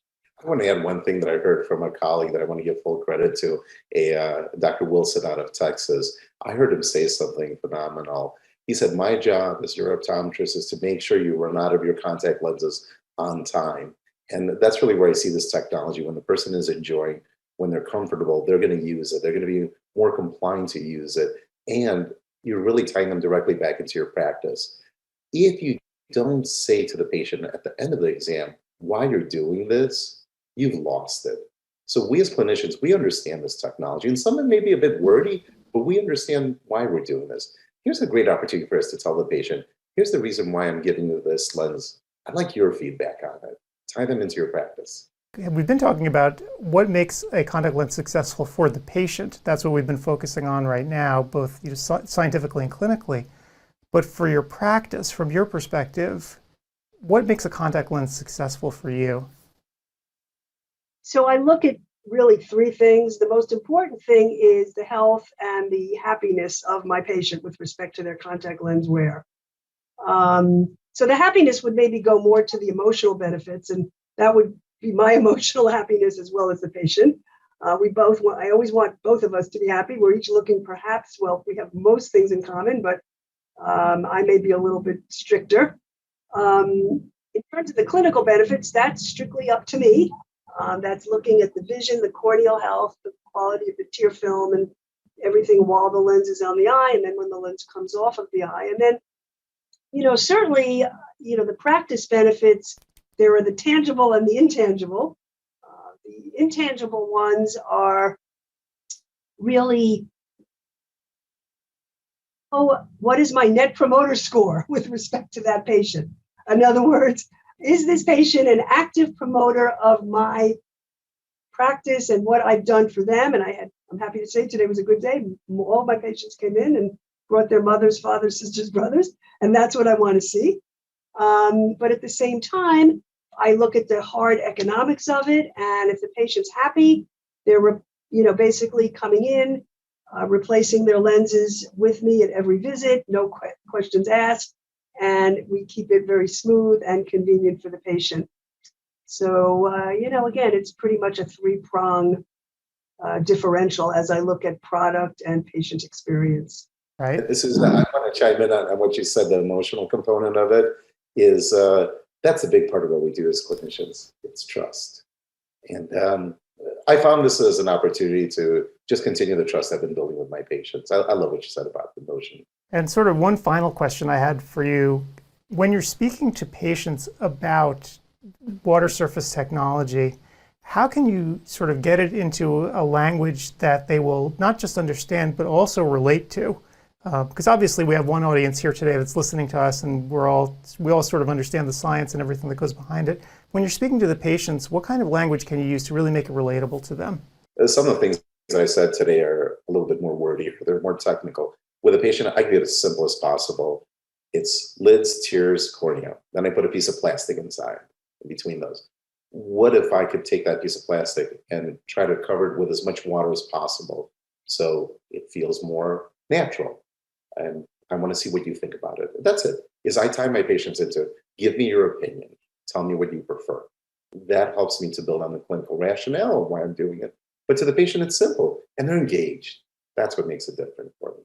A contact lens is a foreign body, and I don't want their eye to perceive anything as being foreign or unlikable. And I tell them that this lens, because of the amount of moisture on the surface, the eye perceives it as being just a little bit more water on the surface of the eye. The lids perceive it as being a nice, smooth surface. Okay, well, great. Well, thank you so much, both Susan and Michael, for being here today, giving us all, this great advice and all these little points that you can share with your patients as well. So thanks again for being here. Thank you very much for having us. Thanks, Adam. And if you haven't already tuned in to our first conversation on Alcon's permanent water surface technology contact lenses, check it out right here on ODwire. I'll include a link to the show in the comments.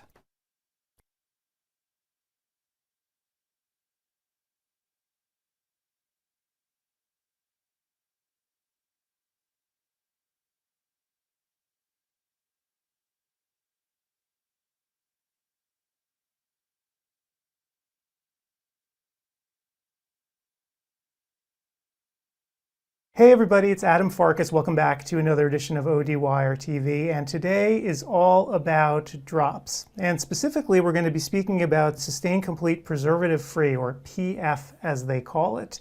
Now, dry eye knowledge has come a long way since I first learned about dry eye. I guess it's, well over 30 years ago.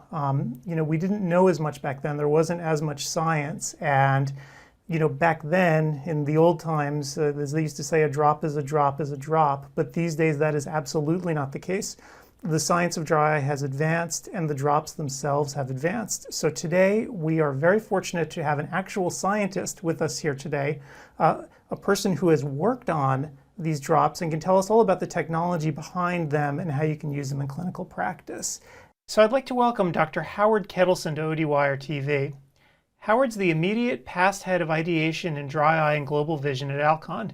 He spent a majority of his career focused on ocular health innovation and the development of the Systane portfolio of products. In partnership with Alcon R&D, he built on the discoveries and research of past and present Alcon scientists and explored new strategies and ideas for meeting unmet consumer and medical needs through the development of breakthrough formulations, packaging, and device technologies. Howard brings a passion and commitment to his work, and I'm so happy he was willing to spend some time with us here today. So Howard, thank you so much for being here today. Thank you. And so, I brought up a little bit about dry eye and how the science has advanced, and I just want to remind everyone sort of clinically why this is important, right? So just to quickly review, about 44 million adults in the US suffer from dry eye symptoms. The overall economic burden is about $55.4 billion annually. More importantly, these patients are already in many of our practices. So whether they're telling you that they have dry eye or not, they're there. And you want to try to help them as best you can. And in fact, many patients are probably even treating themselves, finding products, and they could definitely use some guidance. And Howard, maybe you can talk to us a little bit about Systane and how it's evolved over the years. I know you've been intimately involved with the product, for a very long time, and you've been working closely with Don Korb as well, someone who I think most of our audience is familiar with, one of the pioneers of dry eye. Yeah, I mean, when I started in Alcon in 2000, and really at that time there was very few differentiated products on the over-the-counter drops. However, I think when you go back and you look at the technology of Systane, and when we started this work, it was in many ways revolutionary to dry eye drops. And the reason for that is just the delivery mechanism of getting ingredients on the eye in a unique way. And really, I was fortunate to work with some great scientists, engineers, manufacturing, and clinicians to start that work and bring the family of Systane as we've seen over the years. Right. Now you mentioned the word family, right? So what does that actually mean in reality to people? How are all the Systane products kind of related to each other?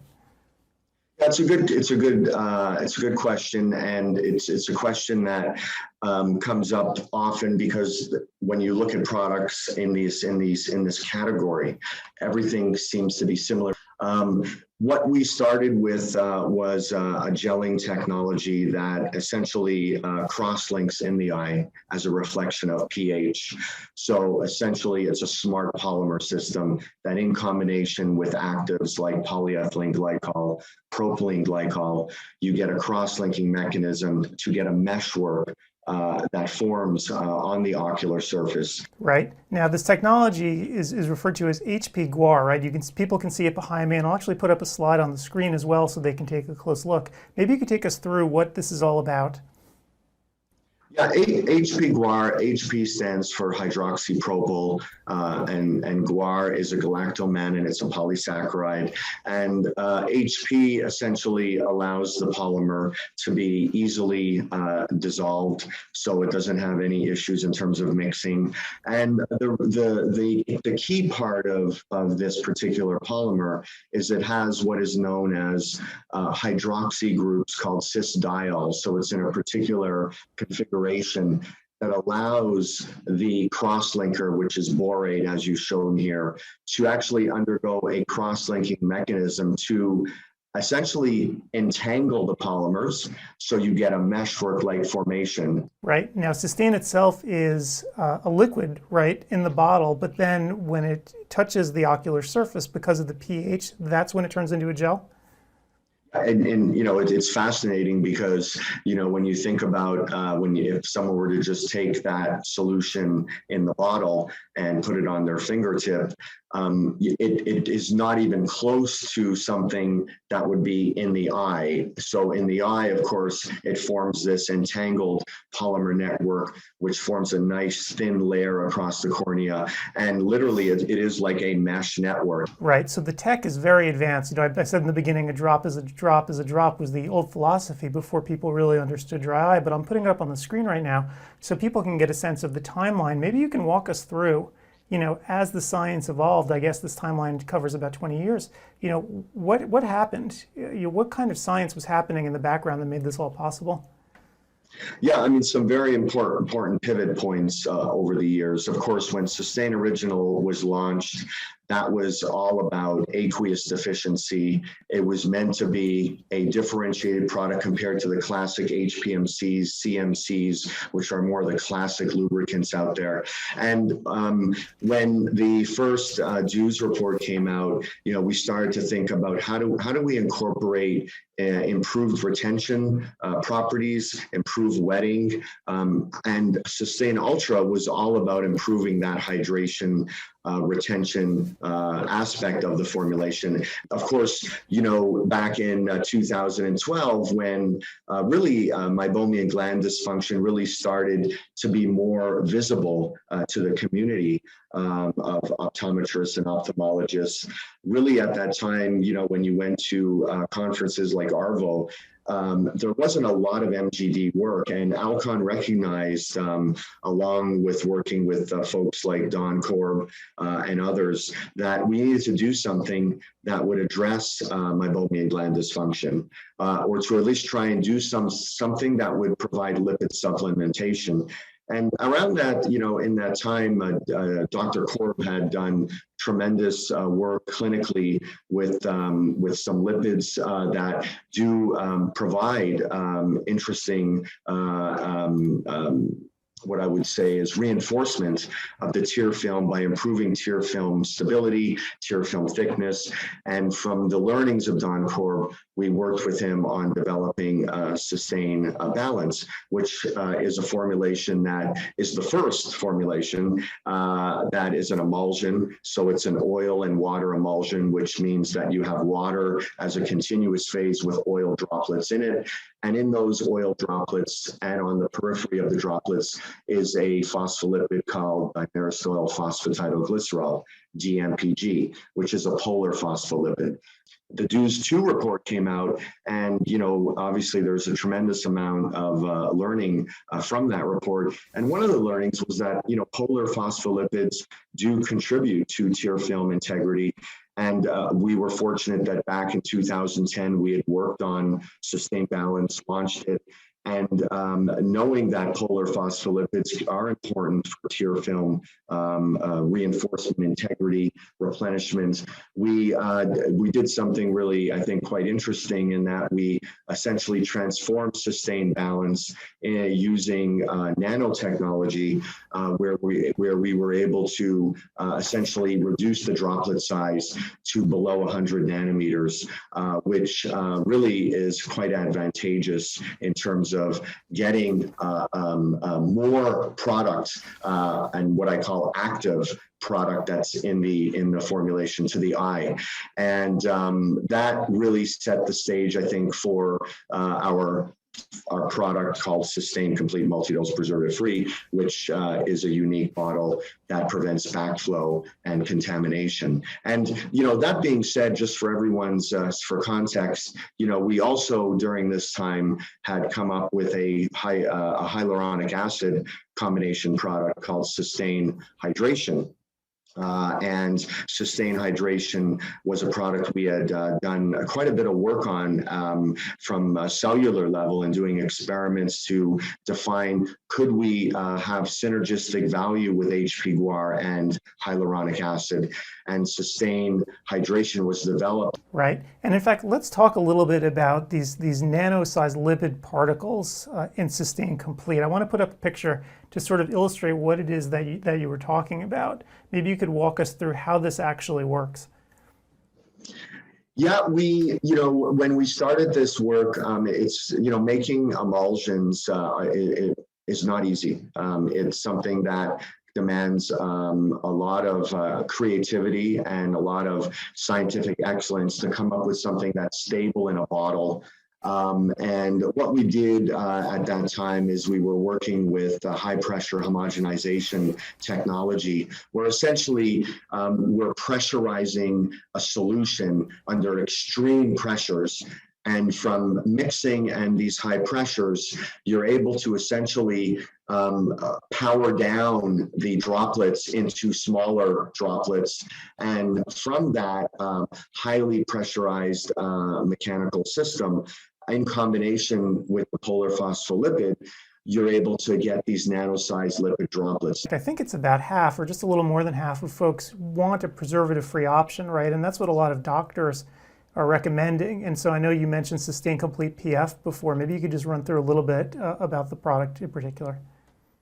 Yeah, I mean, the formulation is essentially the same, so there's no change in the force behind Complete. The nano droplet technology in combination with the lipid and the actives, but it's a unique droptainer that prevents backflow and contamination, so you don't have to go and use single vials, which is great from a sustainability point of view. Right. So in fact, a lot of the technology is in the bottle itself, right? So you're avoiding sort of what a lot of people these days really don't want, right? They don't want the waste of having to throw out those individual small bottles every time. You know how humans are. They always want to do something that probably is against what you should be doing. It's in many ways our human nature to try and save something. But in this case, you're looking at, compromises of sterility. So it definitely adds value from the safety and quality of the product, which is what we always want to bring to the table for our patients. Excellent. And, the science hasn't slowed down. We mentioned over the past 20 years, it's really started to advance. But even in the last 2 or 3 years,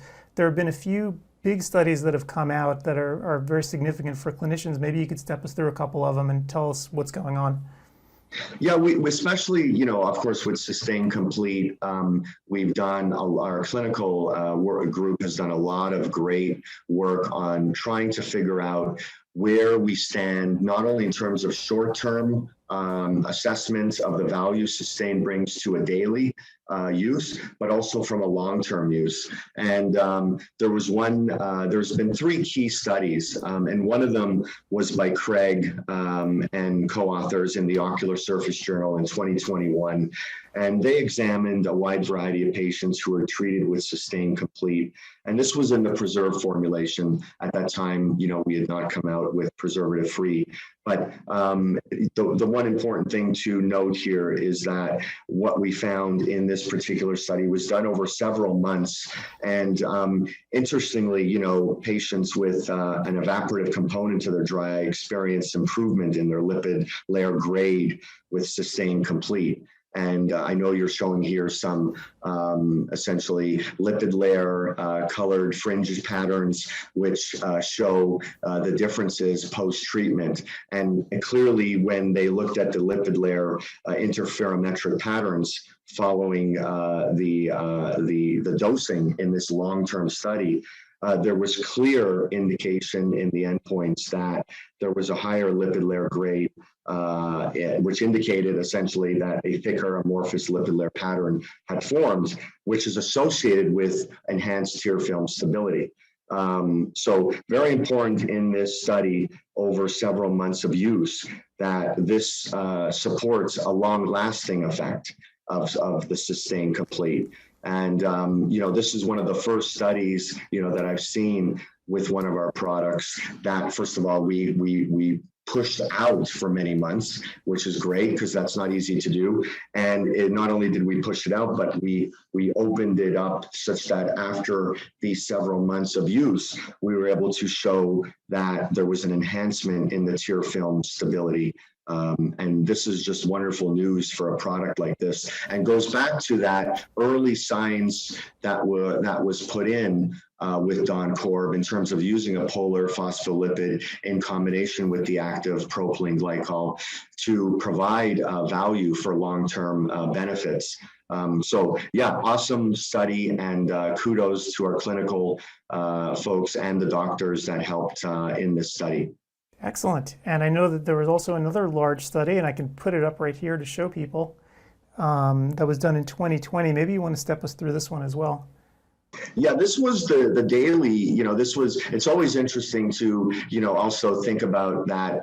If you just use one drop, what is the benefit of that? Here we're using, of course, an over-the-counter lubricant drop with the active propylene glycol. And here, after 4 and 8 hours, you see that there was enhancement of these clinical endpoints. And if we just walk through some of these, you can see that there was essentially these were patient-reported outcomes to assess the speed of onset and the length of efficacy of a single drop. So here, again, as I'm saying, is you're looking at a very, very quick study and the impact of it. And the dry eye symptom scores improved immediately. And that was not only after installation, but was sustained through 4 and 8 hours. On average, patients who had rated their symptoms as moderate or severe at baseline, a score of 6 to 10, just so everyone knows, on the visual analog scale, improved to ratings of mild or no symptoms, which is a 0 to 5 score on the visual analog scale at the time points evaluated. And overall, this data supported that patients can experience immediate symptom relief. And this may last up to 8 hours based on administration of a single drop of Sustain Complete. So very powerful daily use and very powerful long-term use. Yep, and the other final study that we have is by you. This one I found interesting because it covered all the different etiologies or types of dry eye, which I found really kind of fascinating. Yeah, and of course, when you think about the dry eye patients, it's in many ways a very complex population. And it's never just typically easily to be diagnosing a patient with aqueous deficiency only or evaporative only. And we know that meibomian gland dysfunction is in a large proportion of patients, but that may have a subset of aqueous deficiency.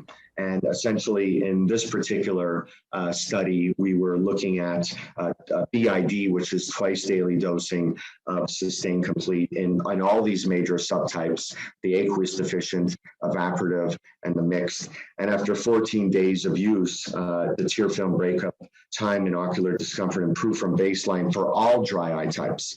So fortunately, we called Sustain Complete because essentially we were able to show across these different types, major types of dry eye, we were able to show improvement in the tear film breakup time and improve the ocular discomfort. So this is great supporting evidence of the use of Sustain in tear film stability and symptoms in patients with these major types of dry eye. Really, this really closed out really a wonderful study with both the short and long-term use of Sustain. And now we're showing with all these major types of dry eye patients, we have an opportunity with Sustain Complete to add value to the practitioner's ability to provide a product for those patients when perhaps they may not know what they have or may be difficult. This is a product that they can provide as an offering. Right. Well, and thank you for catching us up on the science, because I think one issue that everybody has is it's kind of overwhelming to know what to recommend, and particularly for a patient, if a patient's sort of flying solo on this and they're going and they see all these choices, right, they really have no idea. So I think it is very important for the clinician to be really up on the latest science so they can make a recommendation that makes sense. Yeah, and I think the one thing that doesn't get talked about is we have integrated in Sustain Complete a true phospholipid in combination with the active propylene glycol.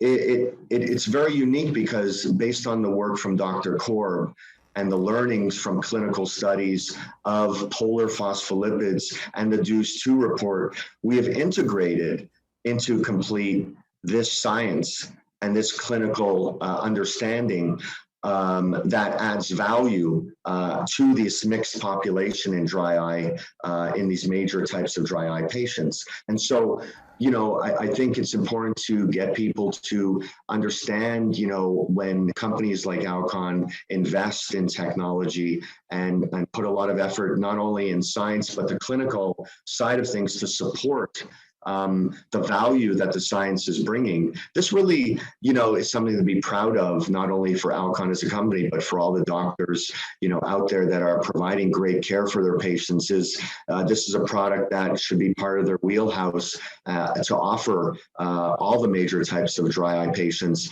because we have incorporated, you know, the key aspects of the Sustain engine, the HP Guar gelling technology, and now this polar phospholipid with the active demulcent. So wonderful journey, and I know that there's more journeys ahead. Great. Well, Howard, thank you so much for being here today. It's not often we actually get to speak to the scientists behind the product. So again, thanks for coming in and doing this. And I'm sure the conversation will continue online. It will. Thank you so much. And great to meet you, and happy to be back when possible to talk more about this great innovation portfolio.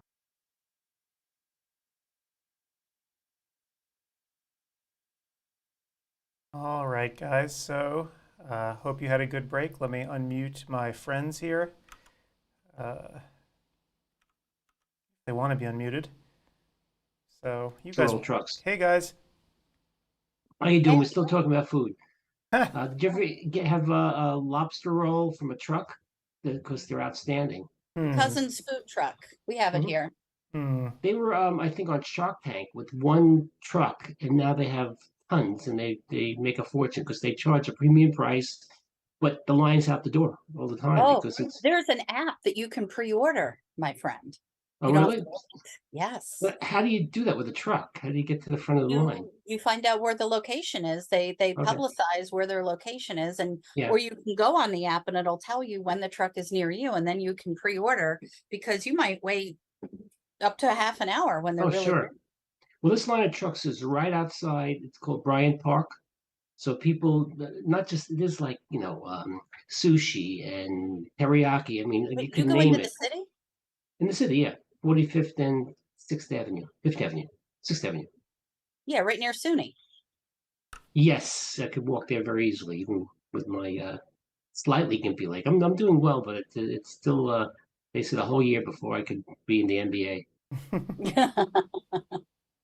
Adam, it looks like it's been pretty quiet. I think there were two questions that maybe were a little more in depth, but it wasn't.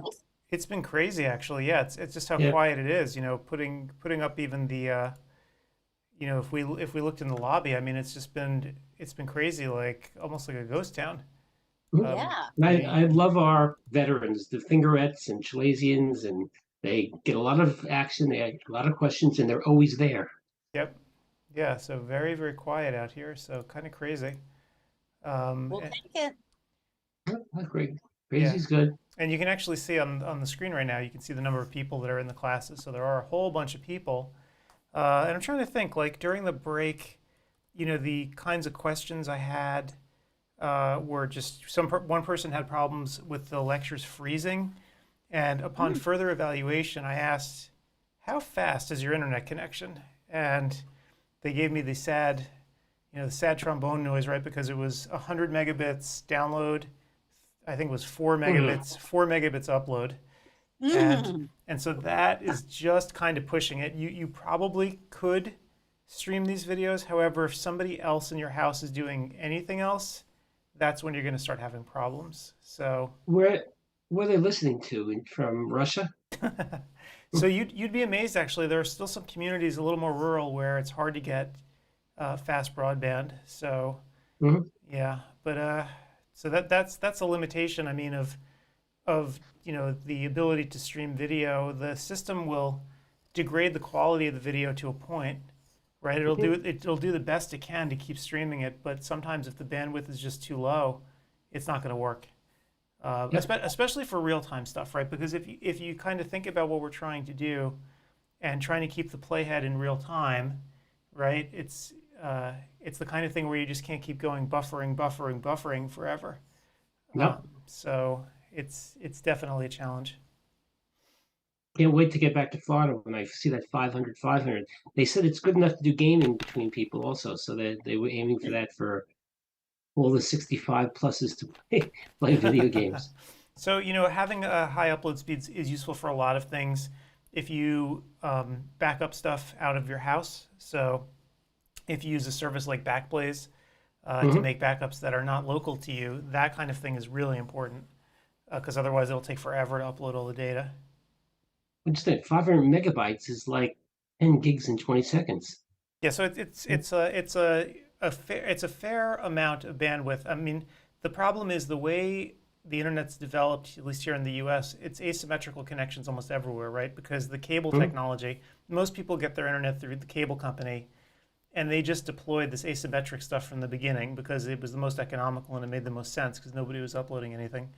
Now, of course, that assumption is gone. So that's why fiber is starting to make such great inroads, right? Because the connections are symmetrical. So. And this is fiber, right? Correct. Just think about it.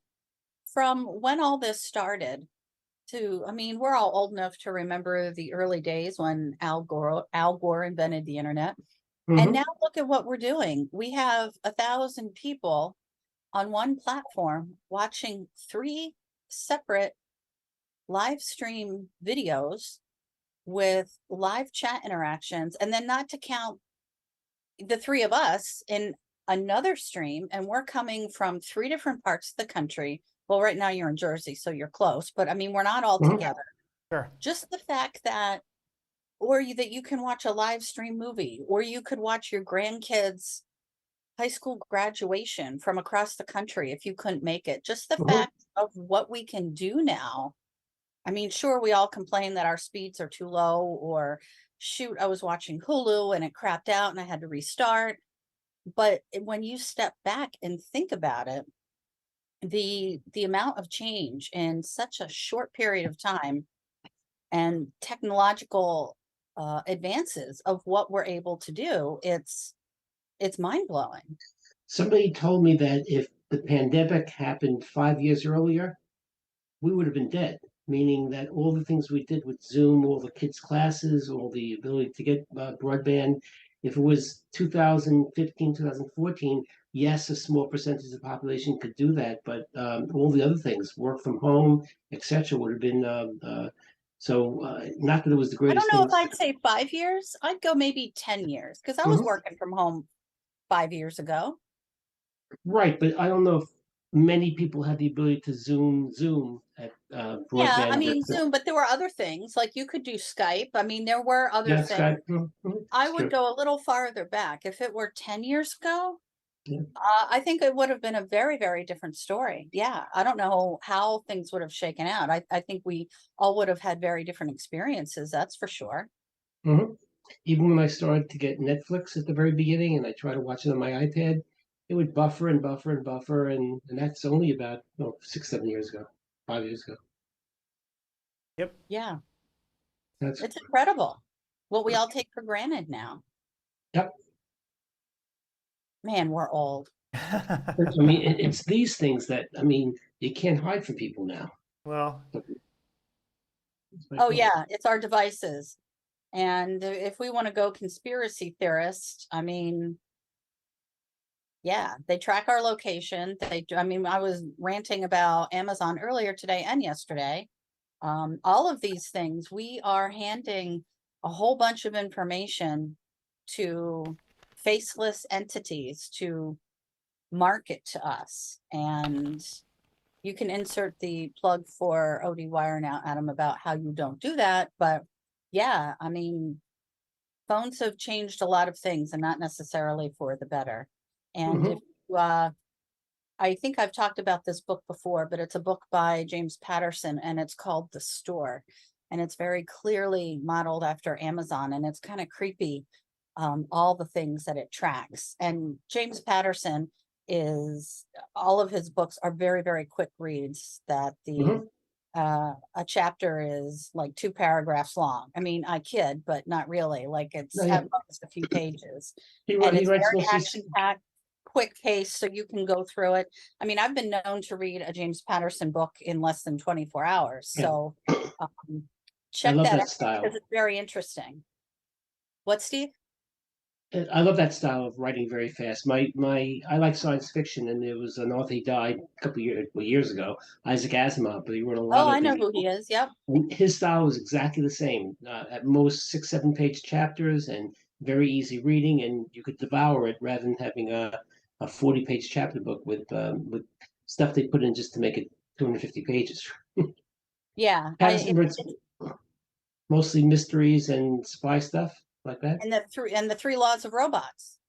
Yes, which I hope they incorporate of robotics. A robot should not kill another robot. A robot should protect a human, and that's the second one. And third, I forget Not that. become sentient, we hope, or else we're going to be dealing Right. with Skynet. Well, the whole idea of the 3 laws is that they won't ever kill a Rise human up. or something like that, and All right, now I they'll have to look protect it up. themselves. They'll protect themselves Law first. of robots. Of robotics, yeah.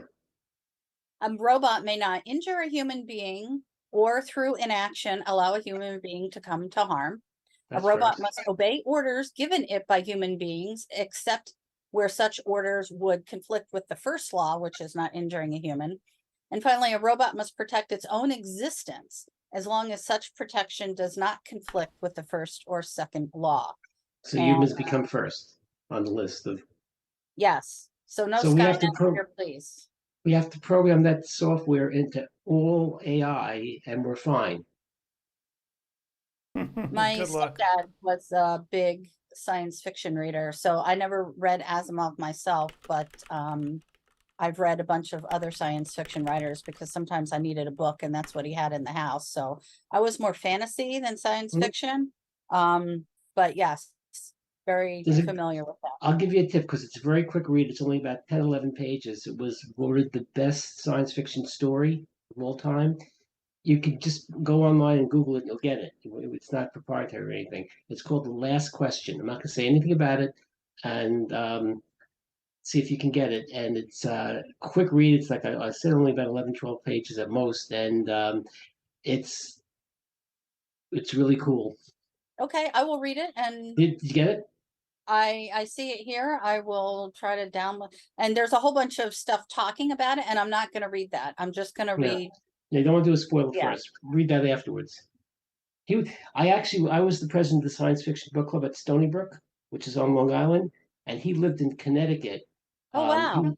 He was giving a lecture at our place, and he would refuse to fly. He never flew his whole life, so I had to drive from Stony Brook, but the ferry wasn't open, so I had to go like this around New York. It took about 3.5 hours to get him, but the ride back was a pleasure because talking to this man, he was the nicest guy, and he must have been about 70 years old then, but still The fact brilliant. that you could be with him in a car, like in that private closed environment, just to have that conversation.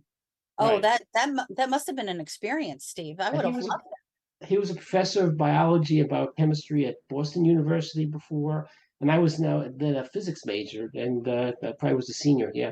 And so we had a lot in common talking science, and he was just the nicest guy.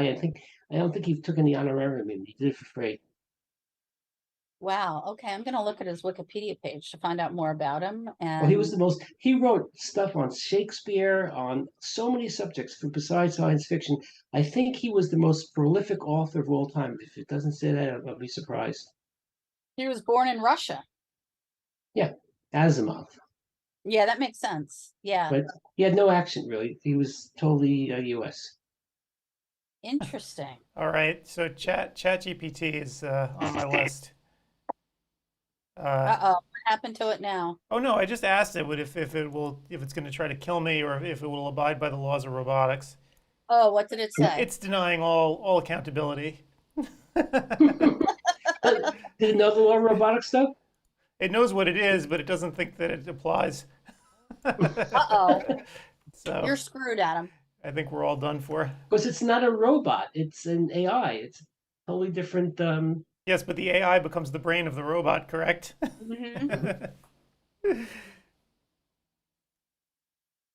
See, they're denying all responsibility. Hey, take it up with the people who wrote me. Oh, wow. It already killed them. Asimov died of HIV complications.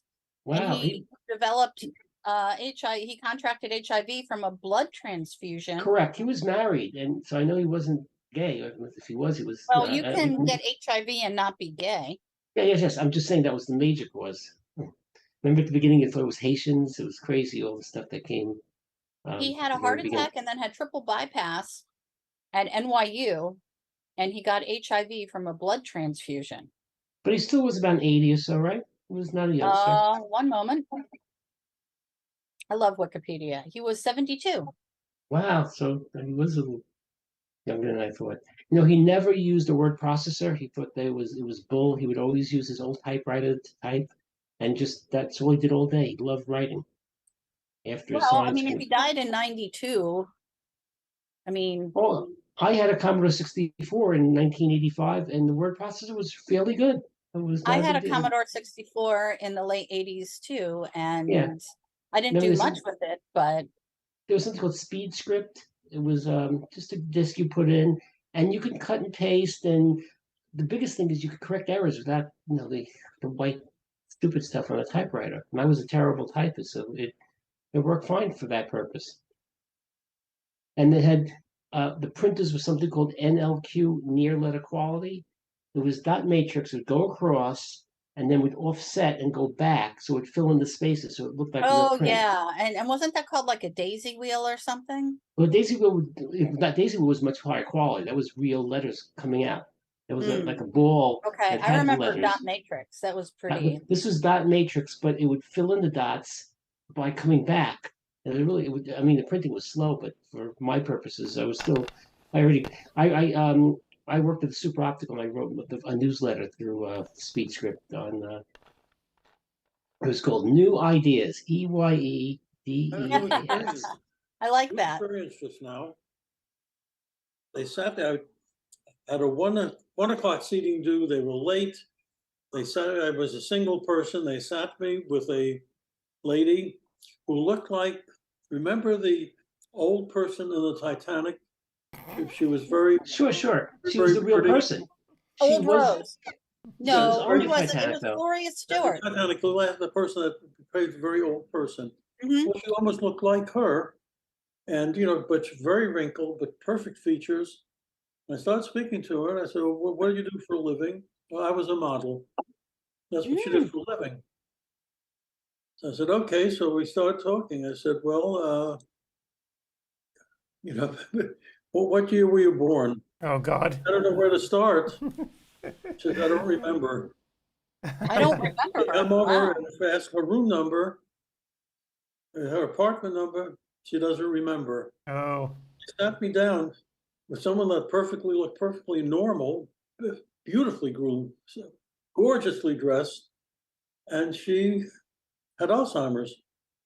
So there I sat, I tried to make conversation. But meanwhile, they weren't serving anyone. All these schmucks, they sat everyone down simultaneously, tried to serve a brunch to 100 people, elderly people that order a million things. So of course nothing came out. So I said to them, goodbye and good luck. So I'm eating a cookie. Oh, well, that's much better anyway. And that's the problem of living in a facility. You depend on other people.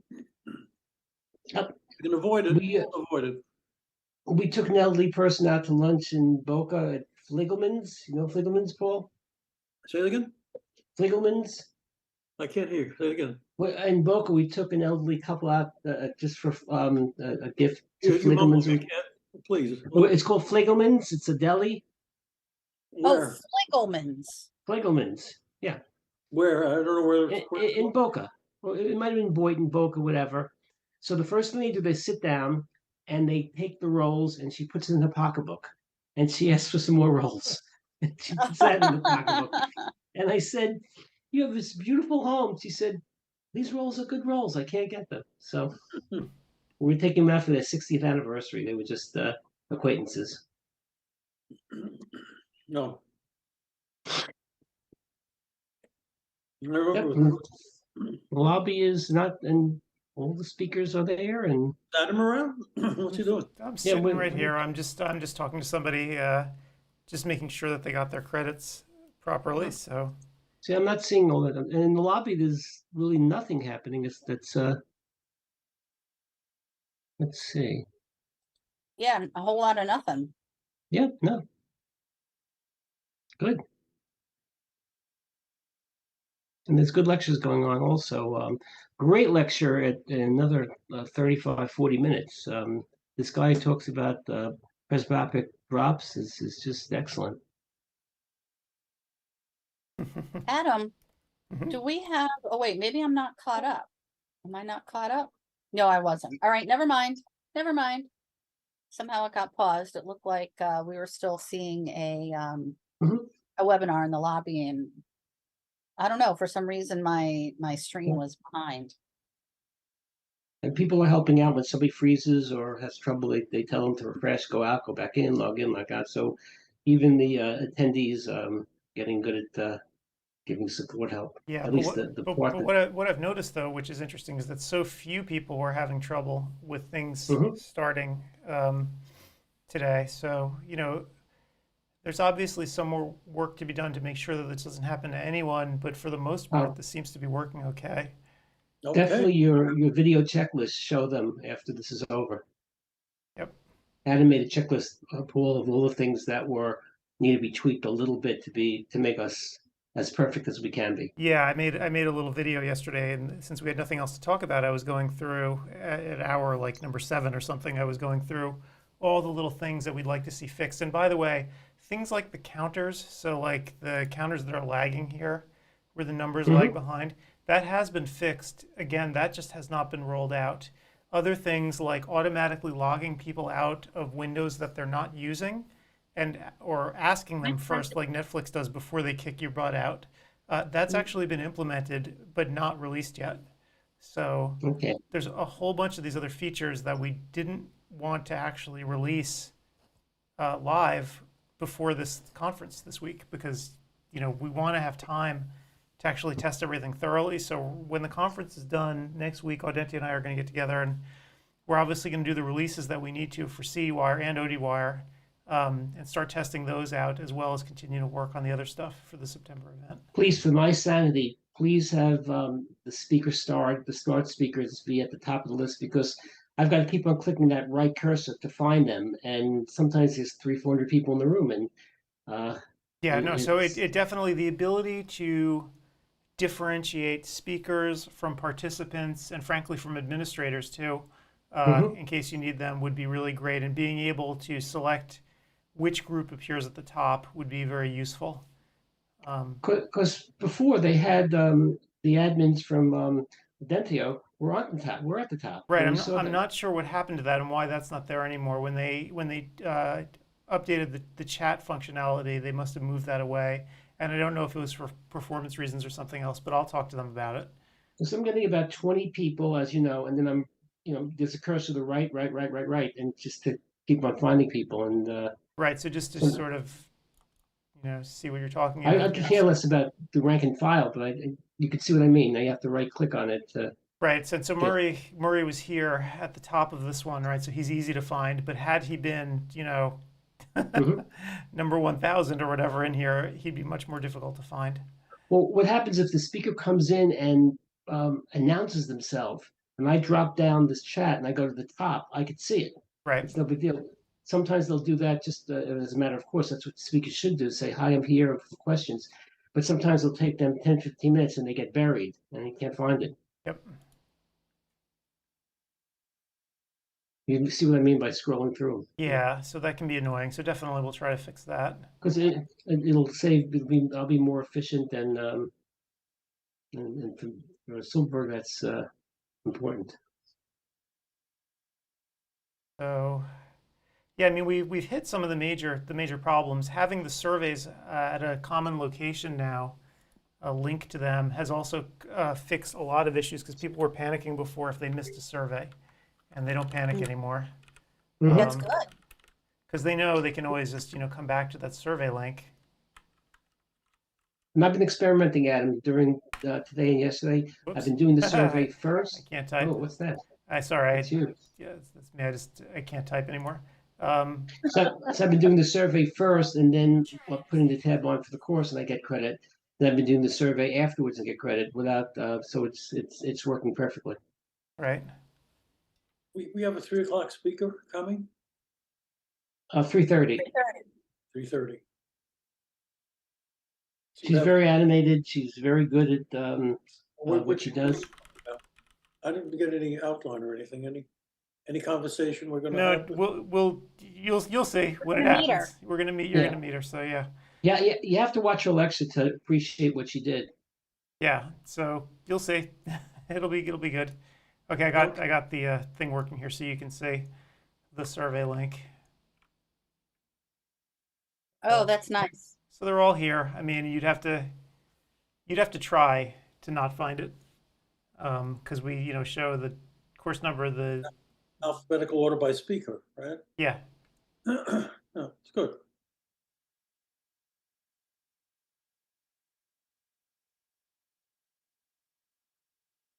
And you click a link, it should take you right to it. They don't allow any of our courses to count for CME, Adam, do they? Nope.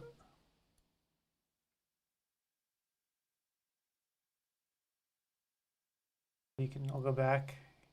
And by the way, so people, you were saying you didn't know how people took surveys multiple times. It is a good question, because once you've completed a survey, it does show you, right? It says complete, and it also says retake survey. Yeah. Those two things. So Why do you want to retake the survey? Because they're stupid. They don't know if they took it. Somebody accidentally did yesterday, and I'm not sure why. So yeah. If We they're shouldn't altruistic, have a retake option? I mean, so the reason that you have retakes here is so if people fail a quiz, they can retake it over and over again, but the survey is the same way. So, Right, that's why I'm thinking like a survey is one thing, but a quiz is different. yeah. Maybe Well, we should let me look at it. differentiate. First time I'm looking at this. So they can take the if they don't like what they said, they can retake it. Mhm. When they say view results, they can see what other people said. No, No. they can see what they said. They can just get a listing of what they said. Okay, watch video, what does that mean? That'll take them straight to the video that has To to the be course. associated with this course. So let's say that they for some reason fell short of the number of minutes watching the course. If they click watch video, it'll take them straight to it, so they can start watching it again. or if they did the survey before watching the course, they can do Right. that, So anyway, which is not. yeah. So it's very easy, and most people don't take assessments more than once, but this person did, and I'm not sure how or why. I'll take that back. So someone actually contacted me because they did the assessment more than once because they didn't like what they wrote the first time, and they wanted to give a better message to the speaker. Since Okay, that's nice. a different kettle of fish. yeah. And so they asked, "Is it okay? Will you erase the old one?" And the answer is yes. So- it overwrites the old results. So yeah. I'm just curious what they said, if it was anything good. Generally, I mean, every lecture I've been attending, I watched them way before at the conference. Were all good. I think next year I'm going to do what the some speakers do: keep the video on, so you have your face there, so it seems like it's more real rather than just the video playing. Yeah, I mean, as long as you don't block the slide, that's the critical thing. Yes, yeah. Oh, you mean when you record it? When you're recording it, there's an option to show Have off you? I follow you now. Right. So yeah. See, Murray's there. Yep. Yeah, I get that. I thought you were But talking you- about when you were monitoring, when you were there No, live. that'd be Q&A. great if I could do that, but that would be what we did for Nora when it was live. Yeah, that was painful and a real ordeal. Not doing that again. Yeah. But even live would not be counted as live for most states. The states that don't count synchronous don't count that. Right. Yeah. Yeah. So there's no reason to do it that way.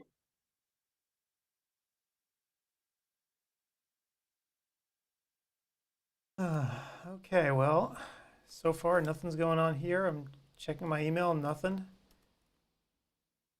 Man, nobody needs us. No, I know we're completely useless. So we're gonna be that's the In more last ways than one. interview for the afternoon, and then what are you gonna be playing after? Yeah, I'll play some of the other movies that we have here. Julie Rodman's old webinar. I could play the Oculus films, which I haven't played yet today. I'll just play a bunch of different stuff for a few hours. And again, I'm going to be around to answer questions, which is clearly the most important thing I can do. I think Resnick's was a hit as well, wasn't it? Yeah. Yep. So yeah, we can put that on too. So there's a bunch of different things. And I guess what I'm going to do then for a minute is step outside and go get a drink. A drink, or just something? Just liquid? like That's a glass afterwards. of yeah, that's afterwards. Glass of water, I guess is what I'm saying. So I will be right back. And you guys. You could go get a drink of water and we would never know. That's true. I could just slip away. You wouldn't know. But I will be right back. Okay. And I'm still scrolling through Goldbelly to try to find a place that has, or two places that has similar gluten-free items, so I can find out if I'm shipped the same thing. It's really hard to find two of the same thing. I might need to go to Neapolitan Pizza. Ooh. I'm looking at. So how does your family adapt to your gluten-free environment? Or do they? At first it wasn't great because I insisted the whole house be gluten-free for a while, just because I didn't want to eat something out of, habit or rote motion, just going through and getting whatever. And now it's fine. I have whatever gluten-free stuff I need, and my daughter actually likes my gluten-free, some of my crackers and some of my pretzels. And no, it's fine. Everyone's adapted. Okay. Yeah, and because I never had the biopsy to know if I'm celiac, and I don't think I am, but I do try to wipe off a knife, and I try to avoid cross-contamination, but I'm not fanatic about it. So The blood work could kind of tell, but it's not as Nope. definitive as an endoscopy with the biopsy, right? correct. Yeah. And I didn't have blood work for mine. I mean, I was told severely intolerant. And this was 11, 12 years ago. And I figured, why go for a biopsy when the treatment is the same? Don't eat it. Mhm. And I don't think there was any type of insurance benefit because there's no therapy for it. And it's not like my health insurance is going to reimburse me for gluten-free foods. So, so I figured, why? I mean, on one hand, it would be nice to know. Well, if they ever come up with some sort of treatment or cure with some genetic engineering, then you go for the test. Maybe. But the thing is, in order to have an accurate diagnosis, you need to be eating gluten for 6 weeks. So I would have to go back and eat it. And I've been exposed a couple of times, but I was never that person who, whenever you ate a plate of spaghetti, you would be in gastro agony. That's, I think, the difficulty with gluten intolerance or celiac disease is it doesn't manifest the same way in everyone. I had a lot of headaches. And now that it's been so long, it's kind of hard to remember how I felt before. But I mean, I probably wouldn't be happy if all of a sudden I went back to eating, gluten-filled pizza and, whatever it is. But that's what you need to do. You need to be eating it when you have the biopsy, because they're looking for the inflammation from gluten. And if you've been on a gluten-free diet, then, I mean, as long as you've been strict with it. And as I said yesterday, that's not the kind of diet change that you can do halfway. You either do it or you don't, because of the inflammation that it causes in your intestines. It's very interesting. Once I started the dialysis, it was when you have a renal disease, there's very, very strict dieting. And it's really, really restrictive. Like, you're not supposed to drink more than, where is it here? This much water a day. Wait, that's not a lot of water. That's not a lot of water. That's as much as you can drink on this renal diet. But Adam told me that's all a bunch of hooey. Well, then, yeah, and then they said about what limiting. And so I said, here I'm on dialysis. And then what are the studies that show anyone that has been on a strict renal diet and with all this liquid deprivation versus someone that lives a normal life? What's the difference in life expectancy? So I asked Adam, do me a favor.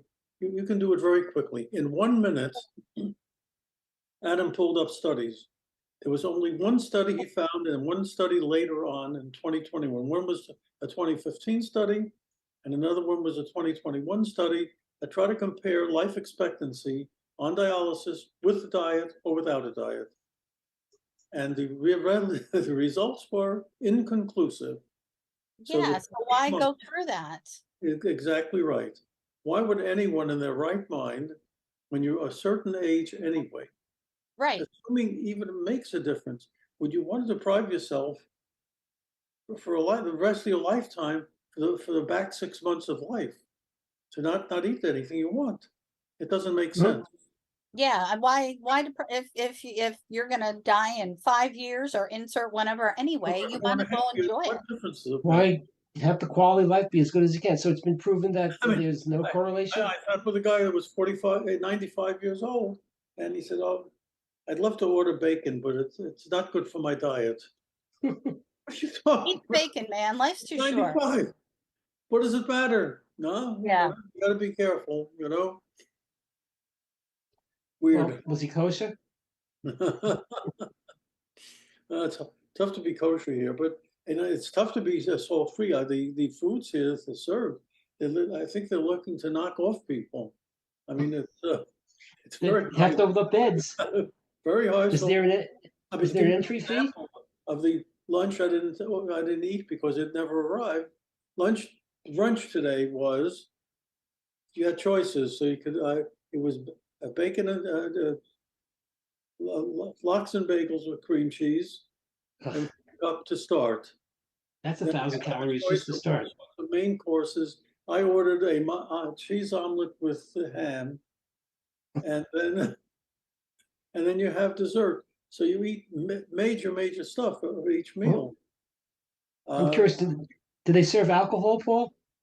No, they don't serve. They have a happy hour, I think. Finally, I saw two ladies with a bottle of wine. I mean, had plans once Carol came down to dinner with me, we would have a table for two, and we'd knock off our wine. Adam says with Carol's newfound kidney disease, she shouldn't be drinking. So we'll see.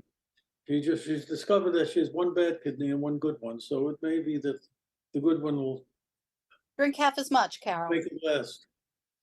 So we'll see. Drink She half as probably doesn't much. need as much because she doesn't metabolize it that quickly. So it's going to stay in the system more. So you probably need less to do more. A lot of drugs you can't take as much because the kidneys and liver don't function as efficiently. She likes to drink, boy. It's well, we'll see. We'll see how she handles it. I don't know. At my place in Boca, you can bring your own wine, but they charge you a corkage fee. But I made friends with a couple of waiters, and they don't charge me because it's crazy. Yeah, they'll have a $15 bottle of wine. They charge you $40 for. I go on Vino That's and crazy. yeah, and Might as well buy a nice bottle of wine. So I'm going to buy my own, bring it to them, and now they don't charge me, and I hand them at the end of the year a nice tip. Well, what do you do? I don't know what's the proper thing when you bring down a bottle of wine, and you have other people at your table. What do you do? It happens to me. Well, let me say that we usually bring a bottle of wine to dinner. Let's say even in New Jersey here, because New Jersey has almost no restaurants have they're all BYOB because they don't have liquor license, unlike New York, where everything has. So the dynamics. We go out with certain couples, and I'll bring a bottle of wine, and yes, we'll share it. Nina and I will split it, but the dynamics is they'll bring out 4 glasses, and they'll ask the other couple if they want.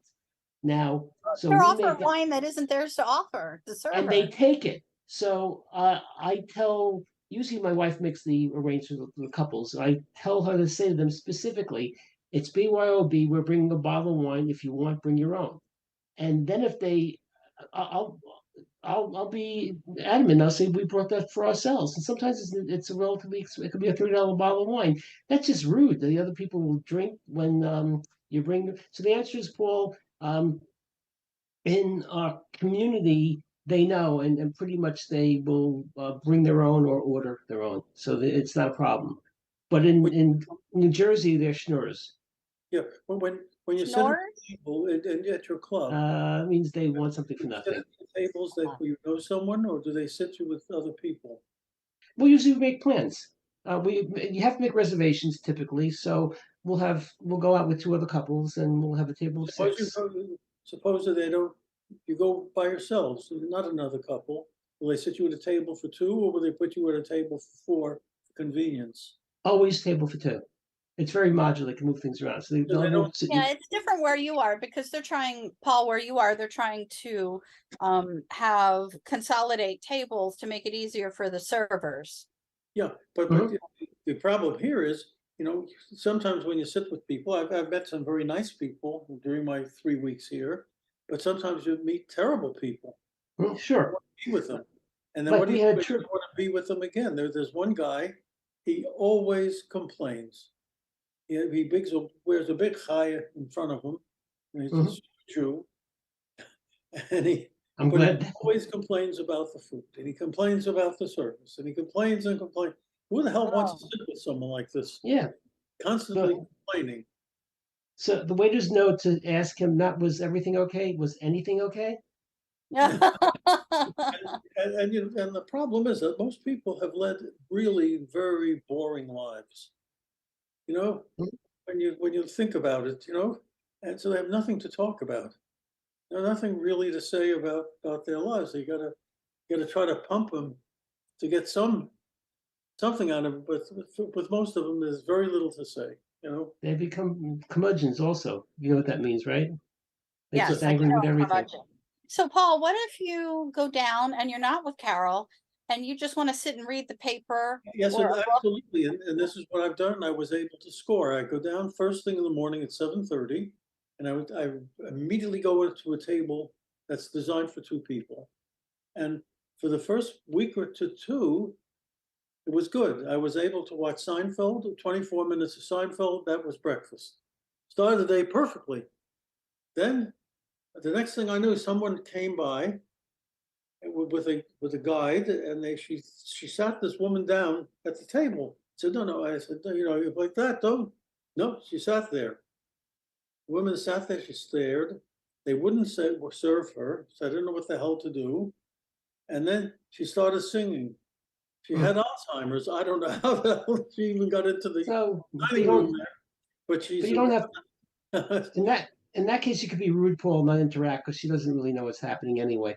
Yeah, but but I wanted to finish and get the hell out of there. But fortunately, most of my breakfast was done.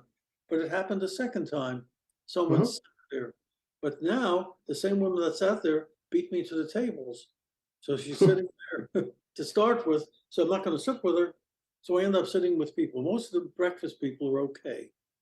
Yeah, but you But you don't have the option to sit by yourself. Like you can't say, I'd like to sit by myself, please. You don't have that option for some reason. Can you take your breakfast to go and go back to your apartment? Well, yeah, no, we can always have breakfast to go. My wife has not left her apartment. We have 2 separate apartments. She has not left the apartment since we moved here. So food is brought up to her.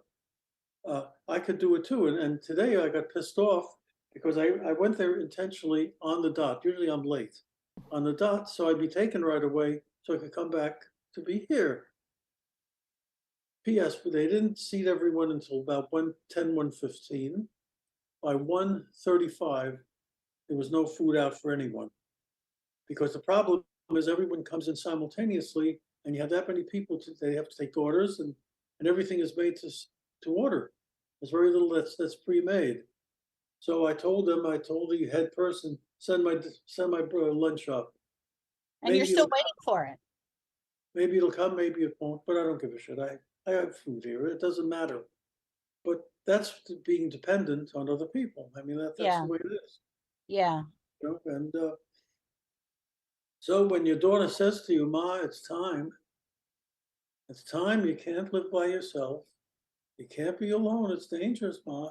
we gotta put you something, you'll be in a very Well, nice, you could be like my in-laws, they refuse. and then what I they, think my mother-in-law is going to kill my father-in-law because my father-in-law would go, but my mother-in-law won't. So he's going to kill himself trying to take care of her, and she won't listen to reason. So yeah, what are so you going to do? you get something where they fall and you can call emergency, that's one possibility. You can have somebody living in, it costs a fortune. Or you could Yeah. actually just reason with the person and say, you're a burden to your children. Do you want to be a burden to your children? And my mother-in-law will say How about yes. that? I remember someone say yes, I think Yes, my- I Yes, realize. my mother-in-law at Christmas, she was telling me all these things that she wanted Troy to do because Uh-huh. he was retiring on December 31st. And I said to her, he is not going to be your bitch when he's retired. And she said, oh, yes, he is. Uh-huh. So what do I do? Yeah, She doesn't care. It's her way or the highway. Yeah. So it'll be fun. because well, usually my drill is the days I'm not on dialysis, the afternoons rather than just sit here and work, I take, Adam gave me a laptop, so I go in, there's something called the rainforest here. The lobby is designed to have year-round tropical plants. I mean, it really looks like a rainforest. There's waterfalls, there's water, and it's very, very cool in the summer. It's cooler than outside because it's air conditioned. It's very heated in the winter. It So sounds lovely. I would sit Yeah, there. sounds a And it's great. value-added service. So I work, for about 2 hours until the power goes on the computer. But every day there's somebody coming through, and you can see the kids are taking their parent to show the place. They do a presentation. So that happens almost on a daily basis, to see the same group of 50, 60-year-olds Mhm. with their 80-year-old parents. As they come through, Paul, you should say, this place is terrible. Don't Ah. go there. Pay you to shut up, yeah. I actually have to click on. I'm going to lecture in 3 minutes. So let me Oh, just yeah, go to my room to turn Your it class on. is starting. Let me turn this on to show everybody. So your class is starting. Mhm. And Yeah. Dr. DeVay's class is starting, and Dr. Lighthizer class is starting. So good stuff. Yep. So I may have, because all I'm doing is sitting here looking at Goldbelly while I'm talking to you to discover my, because it's hard to find two places that are selling the same thing gluten-free, so we can see if there's a bait and switch. It might need to be carrot cake, but they are slightly different. I have a paleo carrot cake, but I just want it gluten-free. I don't want it to be dairy-free, or I might need to get a Neapolitan pizza because Mhm. everything else or it might need to be donuts. So just so you know, I haven't forgotten. I never understood the concept of the paleo diet. These people live to like 20, 25 years old. So that would not be my goal. No. Okay. It's true.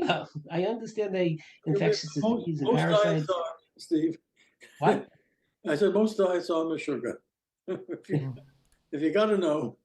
The Mediterranean diet makes sense, where olive oil, a lot of fish, a lot of legumes and vegetables, nuts, things like that, and carbs, but to try to eat complex carbs like quinoa and farro and whole wheat and things like that. It does make sense, and there's these blue areas of the world, the blue areas of people who live past 100, and a lot of them have the same kind of diet.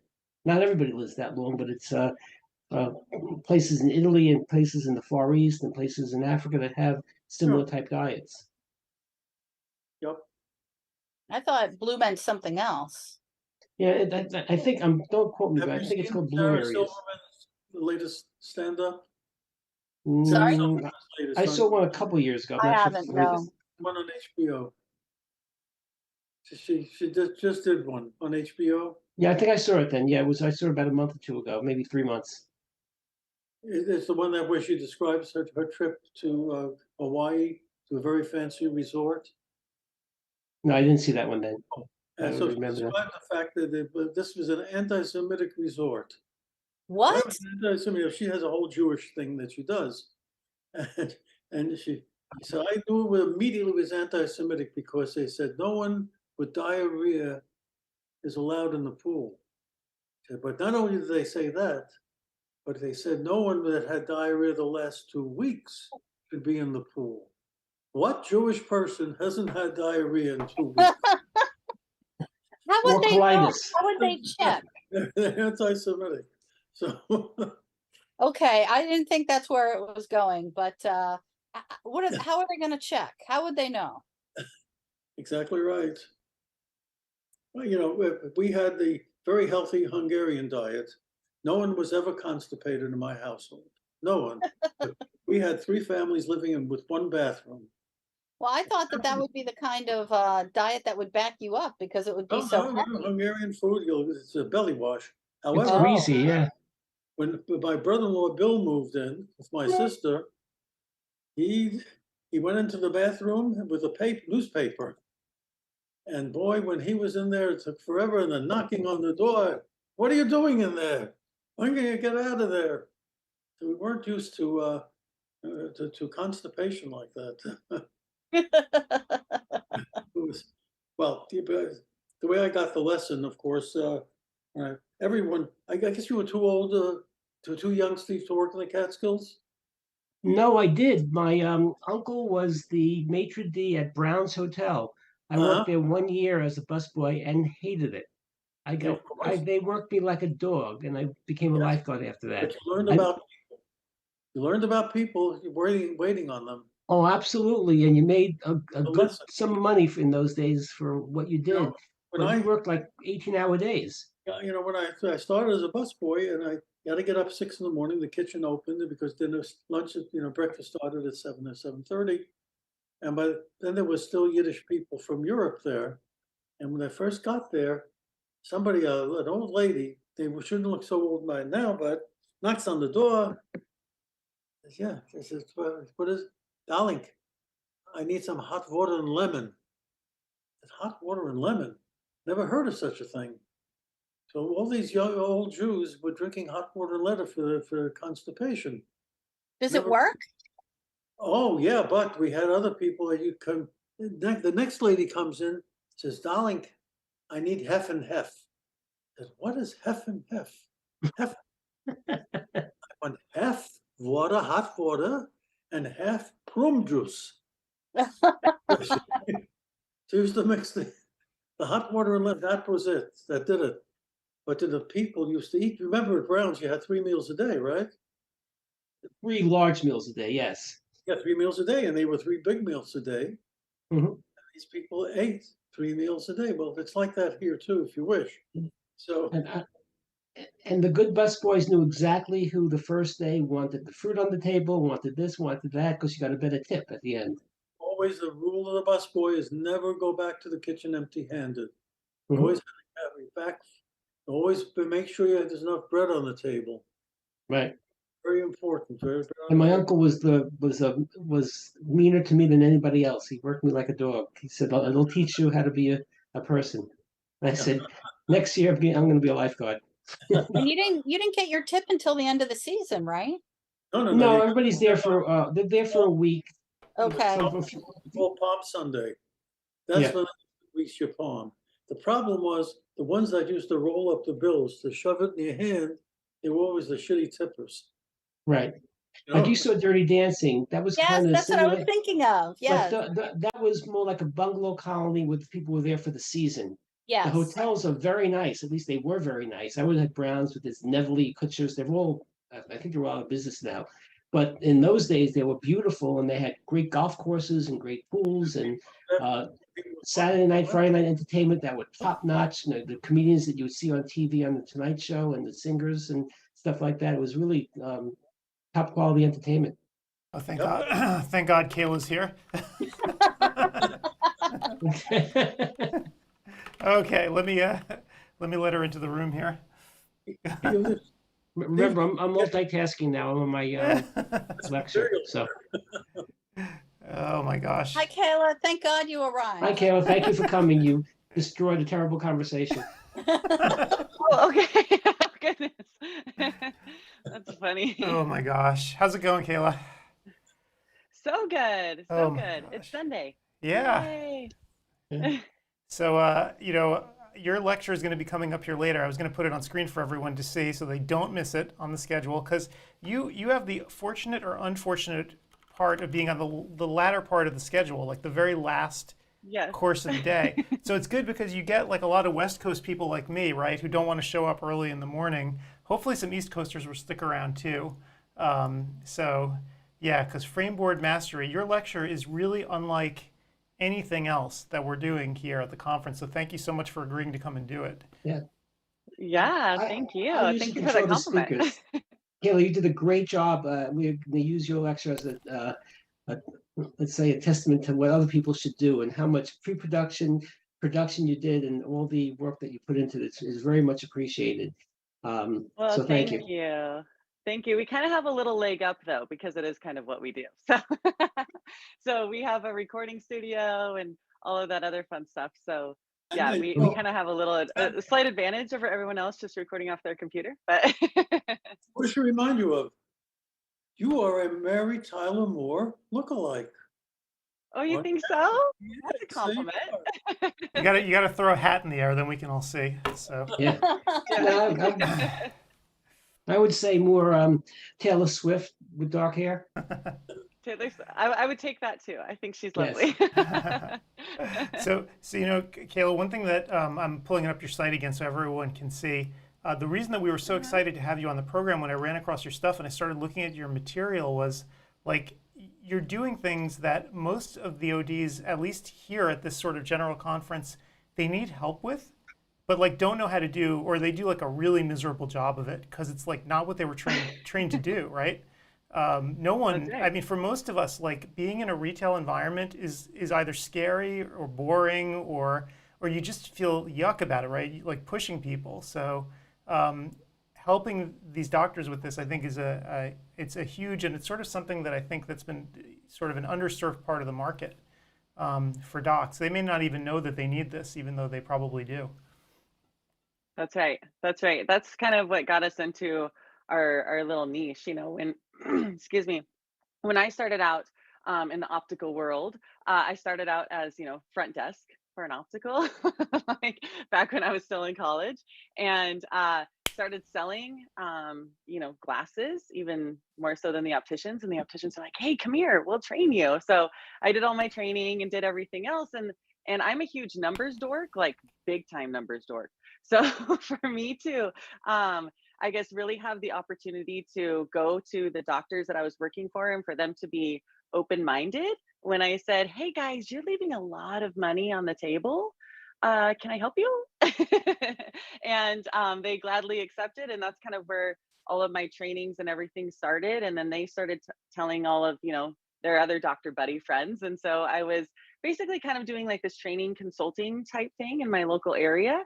And then I started doing it for a wider and wider and more broad scope. And then it ended up that, I had doctors that were like, hey, come here and, come help us.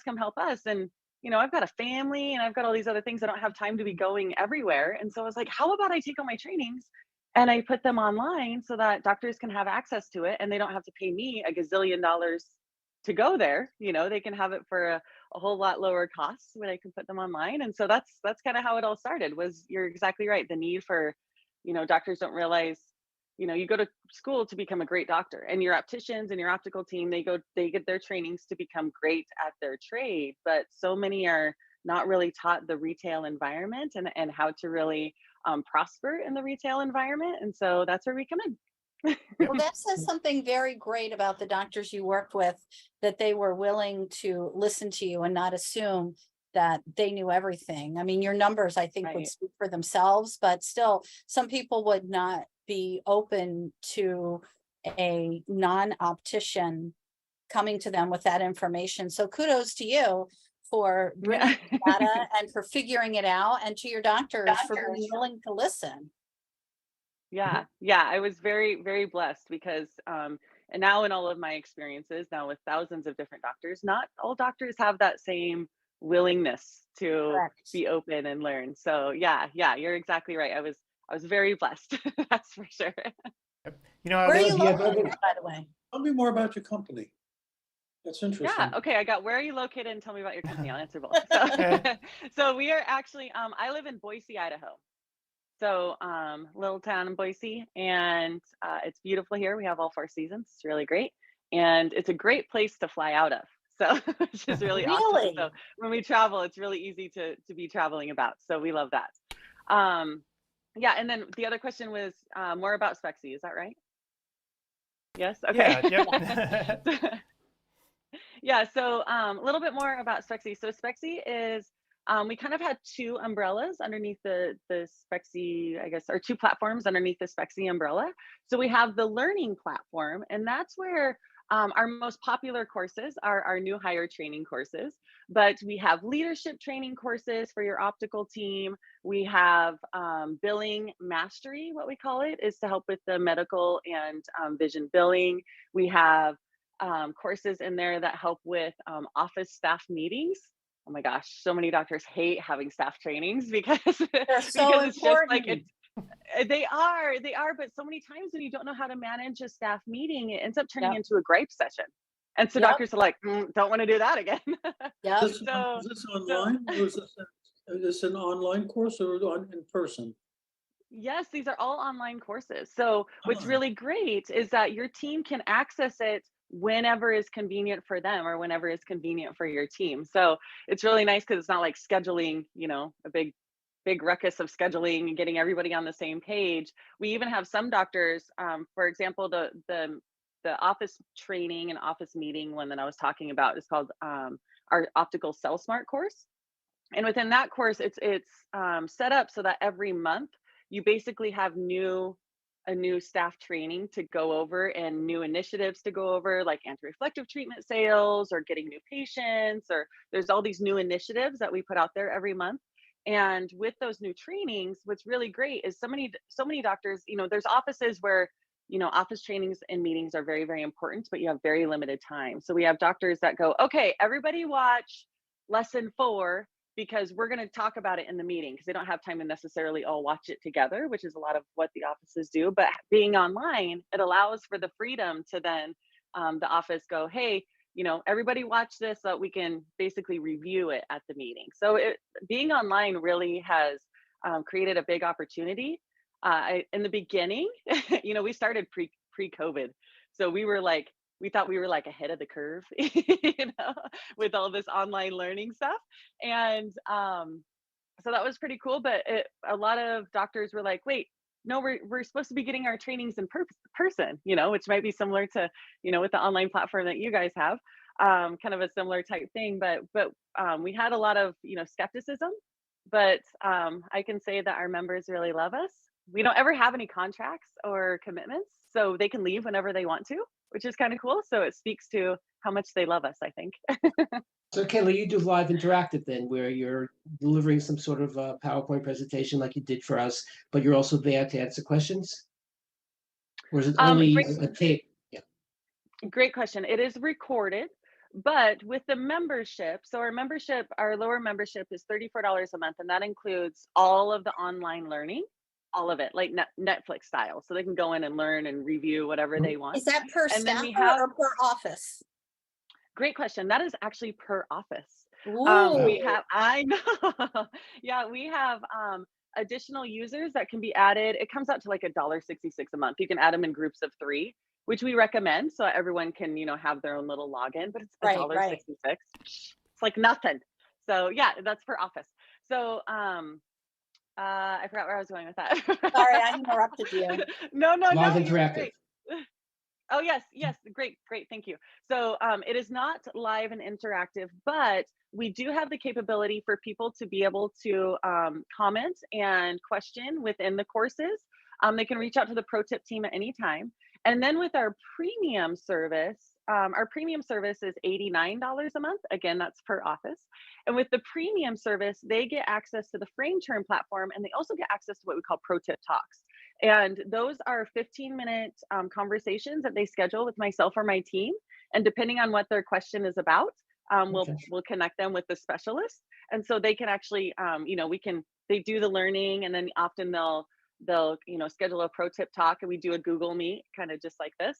And we can have, one-on-one conversations. And I can tell you that our offices that take advantage of the pro tip talks are by far the most successful. So it's much easier to implement when they have, the opportunity to be able to ask questions and things like that. So you have a lot more content than just the frame board management. So you're going to be Oh, yeah. preparing that for next year, I assume? Hopefully. Okay, great.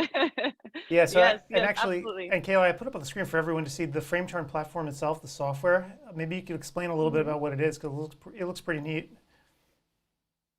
Yeah, it's really great. And actually, that page that you're on right there, for anybody who's interested, we do have a free frame turn trial up there. So that free preview that's there, you can register. All you have to have is your email and information and whatnot, but it's free, and you can watch actually the training for frame turn, and then you can actually get your part 1 assessment.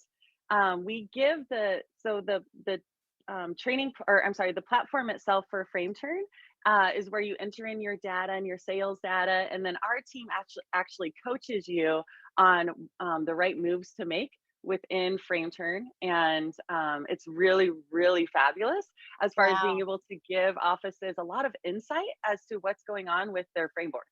So many times we just end up relying on our reps, and though I think most reps have the best of intentions, they only know what they know about their one brand. They don't necessarily know what's going on with the entire office. And we've got so much data now for all of our independent docs to be able to rely upon, and be able, I mean, the amount of insights that we're giving our doctors is absolutely insane, because, as a doctor, you're kind of on an island a little bit, as far as being able to run an optical. And so to have the insights that we do, to be able to, I don't know how many of you have watched the course yet or not, but to be able to tell them, hey, you know what, you're a little out of the general price range for what most offices are retailing this at. Maybe that's why it's not selling. Or to say, hey, this is selling really, really well. You have room within the price. Like, let's go ahead and start bumping that up a little bit, because it is a business, right? If it's going to sell, we might as well be making a little bit more. And so we just the amount of insights, when it comes to pricing, or how many to have of each brand, or how to see when a brand is performing well and be able to increase or decrease your board space allotment based upon that. It's fabulous. We just did an assessment the other day where we can help one office. We can now get you a pretty good ballpark of how much how much opportunity is being left on the board just with your frames. And it was 132,000, and it was fabulous. So I'm excited for those doctors. Yeah, and that's in 1 year, by the way. Yeah, so it's really exciting. Very Great. cool. Way cool. And Kayla, I watched your class, and I had an interesting question. Not even a question, an observation. Yes. One of the things that you mentioned, and it's true, when you go to the supermarket and you look on the grocery shelves there, like at all the cereal boxes there, manufacturers have paid for those boxes to be placed precisely where they are, right, in your line of sight. And I kind of wondered, how come the frame companies don't do the same, right? Why hasn't that become part of the culture of, if you are going to be having a certain frame line in your office, why aren't they paying for that space? Because it seems like valuable real estate. Yeah, how do I know they're not? In general, the places that I've seen haven't, but I'm just kind of curious. Gretchen, we had a large dispensary. You never presented that, or gave us that idea, or paid for the privilege. Right. Well, the way that they, because so many offices are run so differently, and set up so differently, and it's all very, very unique. Like in a grocery store, you walk in and you're going to have aisles, right? So they can say, I want to be at this height on the aisle, and I want to be, or on this end cap next to the register, or something like that. Because of the layout of opticals, it would be hard for them to be able to identify, like, hey, we want to be in this spot. So what frame manufacturers have done is they say, okay, we're going to give you a kiosk, or we're going to give you a frame board, like, the Maui Jim, Oakley's, those type of, big, beautiful frame boards that are all backlit and everything else. In some cases, I think that it stands out too much. It's a little bit of an eyesore, but in other cases, that's their way of trying to get the attention.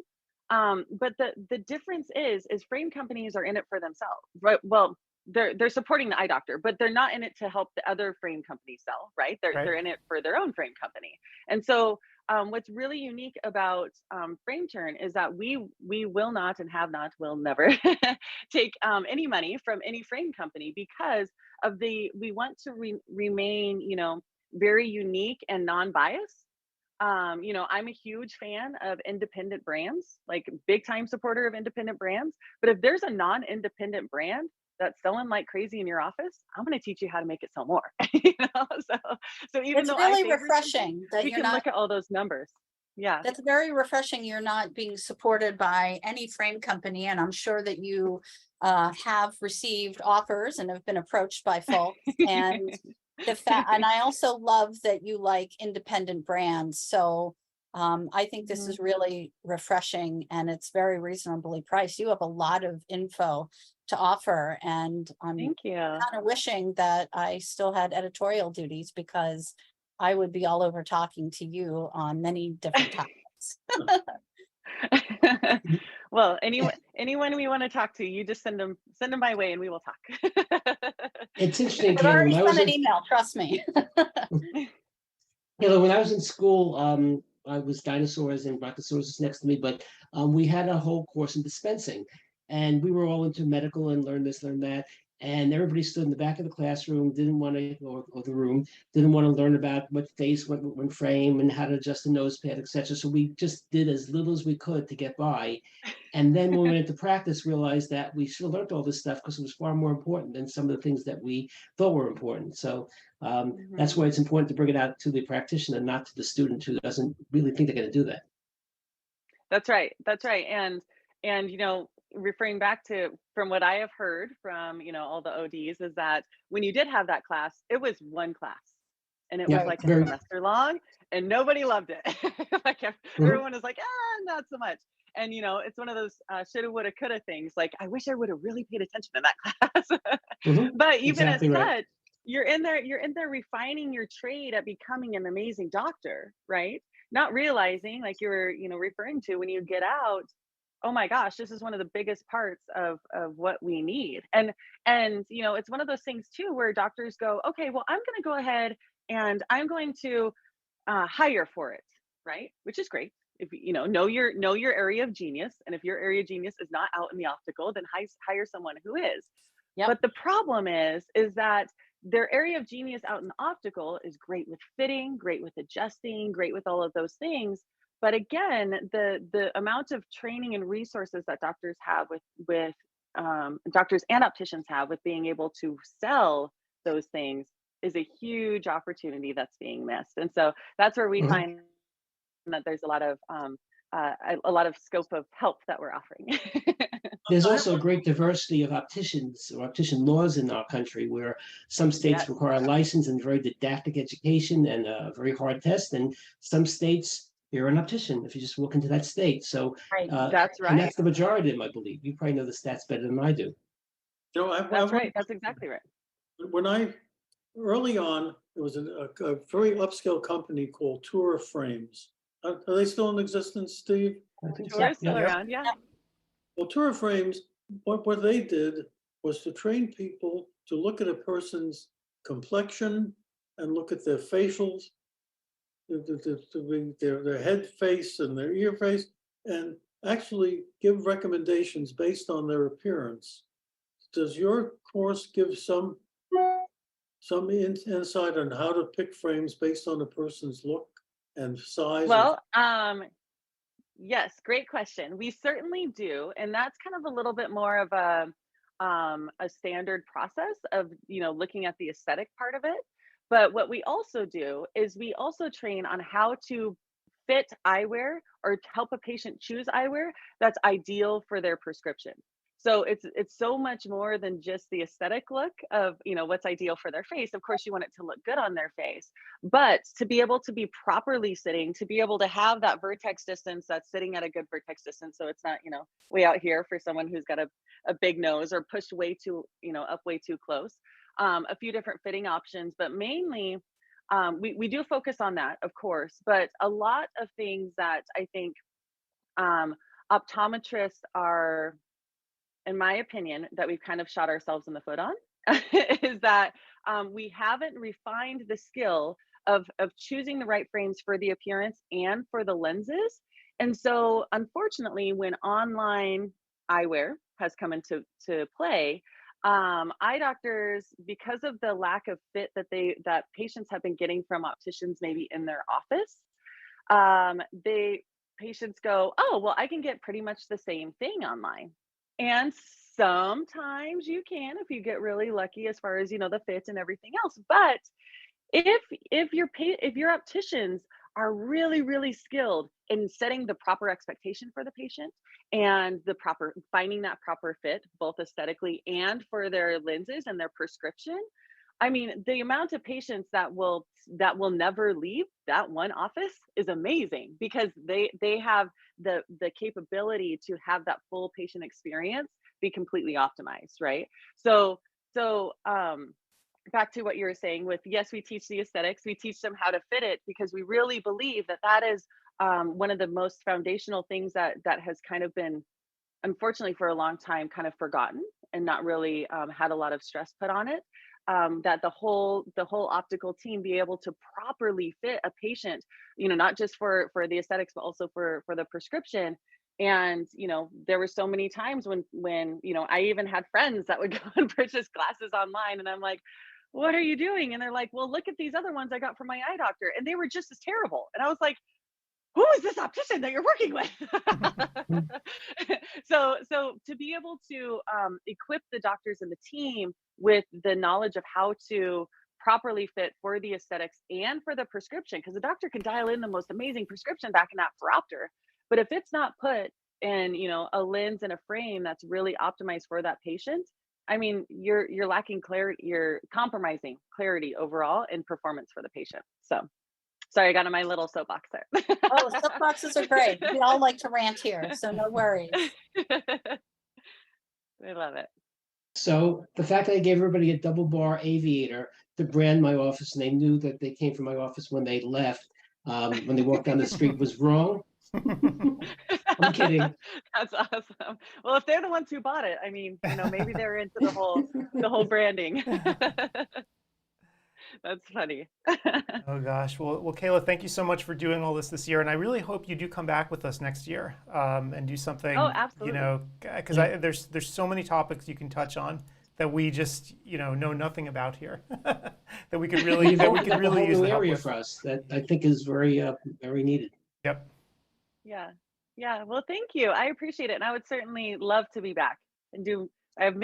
I have a lot of Great. content for many courses, so Excellent. you just let me know what you want. And we have your course one more time in September, and then we'll meet up at Expo. I'm sure you're going to be at Expo West. I hope. Yes. Come on. So yeah. Yes, absolutely. So we meet up there. We'll get the team. We'll the whole team will be there, and we'll definitely do something there, and we'll come up with something cool. Oh, I love it. Yes, thank you. I appreciate Yeah. it. Thank you Awesome. for letting me be a part of it. Great. Okay, enjoy your lecture today. Thanks, Kayla. Okay, bye, Catch you later. guys. Bye. I love her. Yeah, Yep, she's cool. she's so animated. And so I'll put it up on the screen again so everyone can see it. We can try to push everyone towards her lecture coming up very soon. Boop. What you said, Paul, is a good idea for her next lecture. Aesthetics. What we learned, for example, do the opposite, which I don't know if it's correct in this day and age, where somebody has a round face, you do a square frame, and vice versa. In my limited education, but something on aesthetics and then something on picking the right everything else based on prescription and shape of the face, etc. Yep. But I think she also could give lessons to many optometrists that have to be in the public eye on how to be camera savvy. Well, You see her that's personality. You can get that from somebody animated like me, but not many others. So, Dad, you haven't actually seen her presentation, but she didn't just put together a PowerPoint, right? She got in front of a camera like I'm doing right now, and she had a crew actually help her edit the thing together. So she spliced together the PowerPoints with the live action stuff. It was very different. And it's seamless. Very camera savvy type of presentation. I'm sure it was professional. Yep. Mm-hmm. Sorry, my allergies are kicking in. May and June are not good.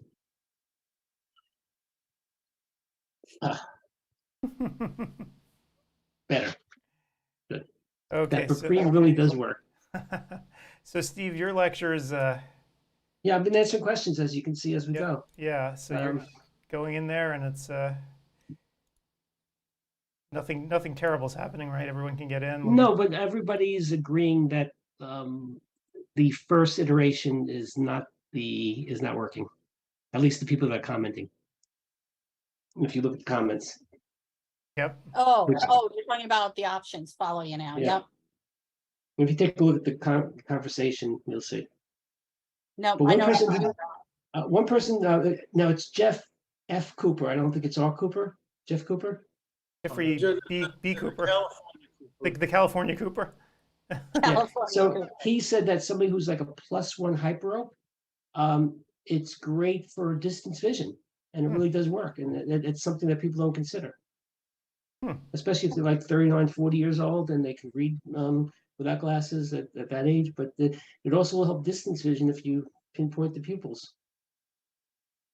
So there is some small amount of people that might benefit from it, but that might be. I have a couple of cases at the end, and I got some of my sample cases that might work. Especially if somebody's going, let's say they're playing at night softball, Adam, and at night our pupils get bigger, etc., and they want to hit better, and they're about that age, or they're +150 distance. I'm saying it should be enough to be able to hit the softball better. So the question is, for now, if you're going to be doing this, I'm seeing, headaches are common, right? Headaches are common, especially in the I had younger headaches. population. So I guess, it depends on how much you really want to hit that ball, I suppose. If you're willing to put up with things like headaches. Well, you take Vuity and you take 2 Tylenol at the same time. Okay, it's almost 3 o'clock. Yep. 4 o'clock. 4 o'clock for me 4 and Steve. o'clock. Yep. Yep, and things are still moving along here smoothly. I answered while Kayla was talking. I'm really getting good at multitasking. I answered a couple of emails for people with issues. The one thing, I should add this to our frequently asked questions. I'm going to remind myself, the fact that we take down the on-demand lectures during the live show. I had that question yesterday. Yeah, so there's reasons that we do that, and mostly it's to preserve my sanity. Because the on-demand lectures go down because we don't want any confusion. We want people who are here on these dates where things are live to watch the live ones, and when they're not live, then they can watch the on-demand. It helps me when I can look at people's credits and transcripts and I can easily see what's going on, right? Because I know if they're here on the live dates, I know that they were here live, and I know that's what they were trying to watch. I don't want to end up having a situation where the live credits are also being given the same day as the on-demand ones. And also for people who are taking the classes, the last thing I want is for them to think they were watching a live class, were actually watching an on-demand class, and suddenly they're not getting live credit. So Yeah. these are all kinds of things I do not want to have happen. So it's just easier to separate it out. So the software is capable of doing that, though, Adam. If you had it turned on, people could take the classes on demand. Oh, Not that yeah. I wanted to do that. Yeah, they could. I think it would lead to a lot of confusion, though. Yeah, and so Yeah, that's why absolutely. we don't do it. So they have obviously plenty of chances throughout the year to watch on demand. So in the frequently asked questions list, I'll just add that. I'm curious, getting so close to the end, of people signing up now, because we had that last April. So the last sign up we had was at 1:47 your time. Amazing. Oh, wow. So like 2 hours ago. Yep. It's just amazing. But they, I guess, plan to go back in September, so it's no problem. Yep. Or they can watch on demand, right? If they're from Canada or whatever, it doesn't really matter. So. Yep. Canada can.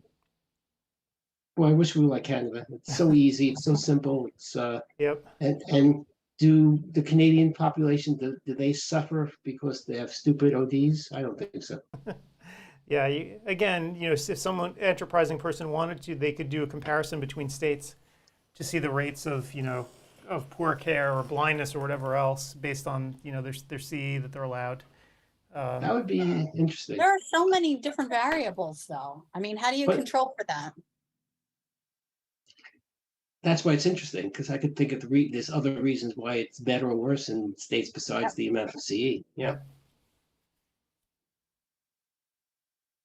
But maybe pick a population in Canada versus a population in the United States and make them as similar as it can be without bringing too much variability. Right, or you have a state that changed its rules, look at the before and after, right? If they're starting to allow more online see if it actually made a difference, an appreciable difference. You could do Yeah. things like that too. Exactly. Do you think that optometry suffered during the pandemic in terms of the quality of the care? I think not, even though LaCie was online. I mean, I think the quality of care in general suffered just because people weren't actually getting out, right? They weren't going out Mhm. to see people. The care suffered because there wasn't any. Right. They weren't going. But I don't think it had anything to do with, how people took their CE. Yeah. Mike Olson always talks about the gap knowledge, where the gap of what you become when you have it versus not. And there's measurements for that, but it's pretty complex. So it looks like going back I'll and pull up forth. the schedule one more time here. So, we're getting close to the end here with the classes. I have to plug a couple of these classes though, because they've gotten rave reviews. So, first of all, Charlie McBride's lecture on sclerals, we don't have much on it this year. But this one it's not about the sclerals as much as it is about the software. For people who want to delve into the idea of doing sclerals now, this is the modern way to do it, right? You're going to be using some high-tech instruments, and you are going to be using software. And this is one of the first lectures that we've ever had here where they really focus down on the software. And, Charlie does this a lot in his office. So I think he literally just used the same kind of process he does in his office every day. And he's showing you what he does and giving you a tour of the demo of the software. So pretty cool. Does he use a pentacam? He does, yep. That's the trouble. It's the cart before the horse. Somebody who wants to get into it knows sclerals are expensive, but they have to buy this expensive equipment first and line up their patients. But Right. they've got to take the plunge sometime. Well, so the Pentacam, of course, is like the Rolls Royce. The software, you can use other, like for instance, Wave is a contact lens company that has the software, right? You can use other devices besides the Pentacam. You don't need to have one, right? Other devices can feed it the data. The Pentacam just happens to be sort of the gold standard in terms of what it can measure because it can do so much, but you don't, strictly speaking, need a Pentacam. Right. So, yep. And this Neural Pearls lecture also has been getting rave reviews. Actually, Charlie, I guess he stuck around last time and watched it after his talk because he was talking all about it on ODwire, how good the Pearls lecture was. It's fab. Oh, Dr. Salcott? Yep. Yeah. Listen, it's great. And he's a newbie to our platform and definitely will be back next year. And he's very high profile. And I was told he was a great speaker, but I didn't realize how good he was. And brilliant man. Cool stuff. So yeah, otherwise I don't see anything else happening here, remarkably. Someone had a question for me. You called the CE synchronous. How come on my transcript it still says online interactive? So this is an Arbo problem, right? Not a me problem. So Arbo started calling stuff synchronous as of January 1st. However, lectures have to be approved, and they weren't approving lectures as synchronous until January 1st. Meaning, if you had to apply for approval last year, which we did for all of these lectures, they tagged it with the old label online interactive, but they're synonyms. Because this crossed my mind immediately when it was happening in the fall. I said, hey, Donna over at Arbo, are you going to reclassify our C automatically for us as synchronous? And she said, don't worry about it. You can just call it online interactive for the rest of the, 23. So let's have the hassle. Yeah, so they didn't want to deal with it. I don't want to deal with it. The boards should understand that online interactive and synchronous are synonyms for the remainder of the year. So. I did get in contact with that person. He emailed me back at him about the question about New Jersey, about the biannual, etc. And he said, I agree with your opinion. He said, but still call the state board. I can't see how you're not right. But I'll call them on Monday morning to see what they say. Yep. That's the person that wanted to take a course April 30th and get credit for one biannual, Gretchen, and then May 1st take it again. Double dipping. Gotta love it. So I think that's about it, right? I mean, I'm just looking around here. There's nothing happening. I'm not getting any more emails. The software seems to work. I'll hang around to make sure the speaker's in the room and to answer any questions in the rooms themselves, but I don't think people are gonna have much questions in the rooms. No, I don't. It is kind of uneventful. I mean, not that I want things to break or people to be frustrated, but it kind of makes you feel a little useless. I like talking with people and helping them. Yeah, I mean, in September, it's going to be more fun. We'll plan a little better too. We'll have more people coming on. There's going to be more features. The software is going to be changed a bit. I mean, it'll still be, it'll still look substantially like it does. But a lot of the features hopefully will be more refined when we get out there. But, we're going to have probably a little more troubleshooting to do. And yeah, we'll put on a good spectacle for the final one. And then the arduous process of the next year begins. And then when we get something approved in November and they call it online live instead of synchronous. Yeah, no. change the words again. Yeah, no, they promised me they're not going to change what the stuff is called for a decade. So I'm like, okay. We hope, but things are changing in our society now so fast. It's you never know what's about to come down the pike. Yep. So, all right, well, cool. So I guess what we can do then is I'll just keep, those little movies playing that we have, and I'll be around, obviously, to answer questions through email or for in the lobby. But other than that, I guess we're good. Thank you guys for showing up today. Great. I have a half hour on my lecture, but I'll be there and then stuff in the future. And have a nice, relaxing decompression on Monday. Yeah, you too. And I guess, Gretchen, we will see you when we see you. Yep. And I'm here this afternoon. If you need me, just text me. Okay. And are you really not going to DC? Are you really not? Oh. Will you be going to Vision Expo West though? Unsure. Probably not. It just depends on our client needs. Okay. What's the next big ophthalmology meeting? Academy. You go to those. Okay, so Academy you're going to go to. It all depends on client need. Yeah. That's a bummer. And I'll be in New Orleans, though. I know I will be in New Orleans. Okay, cool. So at least you'll do that. But hopefully you'll get out. I have to plan another trip to Marie Laveau. Oh my God, that was nuts. So yeah, and hopefully you will get to Expo West too, though. I would love to. Make up an excuse. Tell them you have to be there for some reason. So it's critically important. It is critically important. All right, guys. Well, thanks for doing all this. And yeah, if you need anything, you know where to find me. And like the word is, everybody. It was great. We'll see you in September. All righty. All right. Catch you guys later. Read that last question. Let me know how you like it. I will. Bye-bye. All right. See you later, guys. Tonight, we're going to be talking all about a brand new product, which is something we love doing here. So we're introducing the OptiView Solix by Visionix, and this is the first full range SD OCT. And I can't tell you all the details about the product because I'm certainly no expert, but fortunately we have the expert here tonight, Dr. Julie Rodman, who's a professor at Nova Southeastern, who I think just about everyone's familiar with. She is the expert on OCT. It's really great to have her here today to talk to us all about this new device. She has extensive experience with it already, and she can go over some of its features and really catch you up to speed on what it's all about. So that's enough for me. Julie, why don't you take it away? Okay, thank you so much, Adam. As Adam said, this is Dr. Julie Rodman. For those of you that don't know me, I am a professor at Nova Southeastern in Fort Lauderdale, Florida, and chief of the Broward Eye Care Institute in downtown Fort Lauderdale. And I have been fortunate to have the Solix in the clinic for the last couple of months because I was doing a very cool study on it. So I have had an opportunity to play with it. And I will tell you that I have not been so excited about using a new OCT in a very long time. This machine is rocking it. That's all I can say. So let me get started here.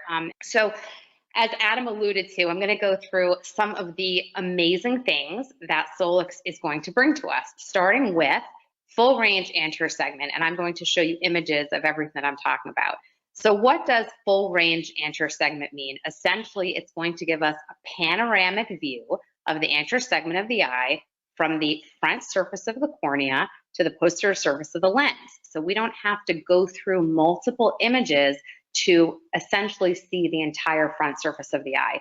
And I do want to say that when I first got this machine, everyone that knows me knows I love retina, but when I first got this machine, this feature took my breath away. So My husband is on the side. When I have this machine in front of me, this is what captures my attention. But this scan is incredible, and you'll see it in just a minute. We also are going to still have the ability to look at ocular surface disease and angle assessment. So that is obviously going to carry over from the Avanti and all other OptiView units. Full range retina, the scans are going to be bigger. They're going to have better resolution, better definition. The glaucoma protocol is one of the biggest modifications in this new Solix device. There is a new scan pattern that's going to make the repeatability and reproducibility much better, allowing us to have faster detection, and better care of our patients. The angioanalytics we all know and love. I still think that OptiView owns the market in this area. We were the first OCTA to have this angioanalytics FDA approved. We have quantitative data that has been FDA approved. So we rock in this area. We still are the only ones to have that. We have excellent projection, artifact removal that, again, in my opinion, is unparalleled. The Angio Wellness platform put OptiView on the map. This is really the platform or the protocol that allows us to early detect disease. If you can't find disease, you can't treat disease. So let's jump into some of these amazing images. So here, pardon me, let me go back. Here is that incredible anterior segment, anterior chamber image that I was talking about. What you'll notice here is this is what we call a full panoramic view of the front part of the eye, from anterior cornea to posterior surface of the lens. Everything is on one image. And like I said before, every time I see this, these images blow me away.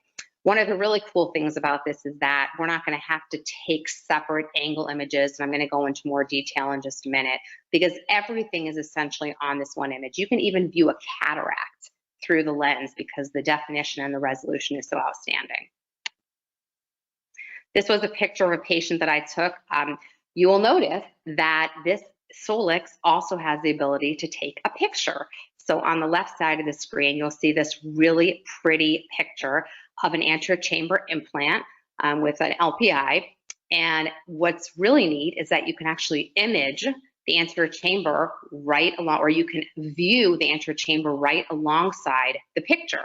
So you'll notice on my anterior chamber scan here that you can see this anterior chamber lens situated right here. So I think this is super, super cool, because if you have a patient that has an anterior segment pathology like a pterygium or a pinguecula or a conjunctival intraepithelial neoplasm that you want to look at on OCT, you can actually look at the image simultaneously with the OCT. So this is a new feature of the Solix, and it's also pretty incredible. This is just a summary of some of the great anterior segment features of this technology. So we are carrying over the epithelial thickness map testing, which we use in dry eye assessment and also assessment of other anterior segment abnormalities. We can measure tear meniscus by looking at the corneal line scan. We can do an en-face map of the corneal tear film interface to look for dry eye or any other surface abnormalities. And this is super cool. This is new. This technology has an infrared image that allows us to look at the meibomian gland patency. So you can see here in these images, the little kind of gray lines here are meibomian glands that perhaps have atrophied. So you can check patients over time and check for the patency of their meibomian glands. So this is a new feature and a fantastic, exciting feature for those of you that are treating dry eye. These are some more anterior segment features. We're all familiar and love the pachymetry assessment that you can see here on the left-hand side of the screen. This is the good old-fashioned way that we used to measure on the Avanti. We used to measure angles, and I will tell you that I get a lot of questions from colleagues on how to properly assess angles using OCT, and the Solix takes away so much of the questions, or so many of the questions that I get asked, because you don't have to worry about having the patient look in a certain direction or move their eye a certain way to reduce parallax or to reduce any aberration. With this new technology, you can image angles straight on. You can put your calipers right in the little crevice here and you will have your anterior segment measurement, or I'm sorry, your angle measurement. So this is a huge, huge benefit of this machine, because there are so many errors in angle assessment when you don't know how to do it properly. So using the Solix and using this full range AC feature really takes the guesswork out of it. The next amazing feature, just kind of going through our list, is what we call full range retina. So one of the things that this technology is bringing to us is a bigger scan. What you'll notice here is that this scan is a 6x16. So that is a huge scan. So in this patient here, this happens to be a high myope. We all know that imaging high myopes on OCT is often extremely difficult, because the images give you a very convex shape and you can't always get it on one scan. But using the full range retina and using this new larger scan, wider, deeper scan, is going to allow us to get the entire image on one scan. And just to kind of put this into perspective, if you look at our competition, this is what they're imaging. They're imaging a 2 millimeter on average window. Look how much of the retina you'd be missing essentially if you didn't have this taller scan. So this is a huge asset, because especially in high myopes, you can get a lot of pathology that's not happening directly in the foveal area. So if you had a macular schisis, or you had some type of pathology that was happening outside of this 2 millimeter width, you essentially would have to go through multiple raster scans to capture the entirety of the lesion.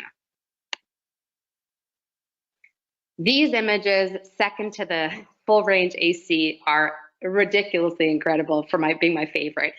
So the Solix gives us many options, just like the Avanti did. There's a 3x3 that's not imaged on this particular slide. There's a 6.4 by 6.4, 9x9, and now a 12x12. And if that's not enough for you, you can do a montage as well. But look at the resolution. So we're often told, you know, when I've been talking about OCTA for years now, and one of the biggest downsides to OCTA is that, or used to be that, when you're getting farther out and you're trying to get more, you know, bang for your buck, you're going to lose resolution. Well, that no longer is the case. These images have a ridiculous amount of clarity. The resolution, its high definition is just, you can see, I mean, I don't need to tell you that, pardon me, that the resolution of these scans is really tremendous. And this is a 12x12, this is a big scan. So we can find pathology now and not have to worry, is that an artifact or not, because we're gonna carry the resolution over that we had on the Avanti. It's gonna be even better now because you can get farther out. So this is another huge change that Solix is bringing. And I am very excited about it because it's actually taking a lot of the guesswork out of OCT interpretation. So on the Avanti, we used to have this color metric on the left-hand side. It was a rainbow. We had red, yellow, green, light blue, dark blue. And essentially when a practitioner, including myself, saw red, I would say, uh-oh, that patient is falling outside of the reference database. They're abnormal. And what began to happen is that I was picking up on a lot of, quote, red disease. Essentially what that means is that I was identifying patients that were abnormal when maybe they really weren't abnormal. Okay? Maybe they didn't fall within the selected reference database, but that doesn't necessarily mean the patient's abnormal. So the new metrics, or the enhanced reference database metrics, have a new color scale, which you can see here. And essentially what this is going to do for us is it's going to take away a lot of that red disease. So if a patient falls somewhere between the 99, 95th percentile in here, and we're not sure, well, do they really belong in the red? Do they really belong in the yellow? Where do they fall? They're going to get this orange kind of diagonal line.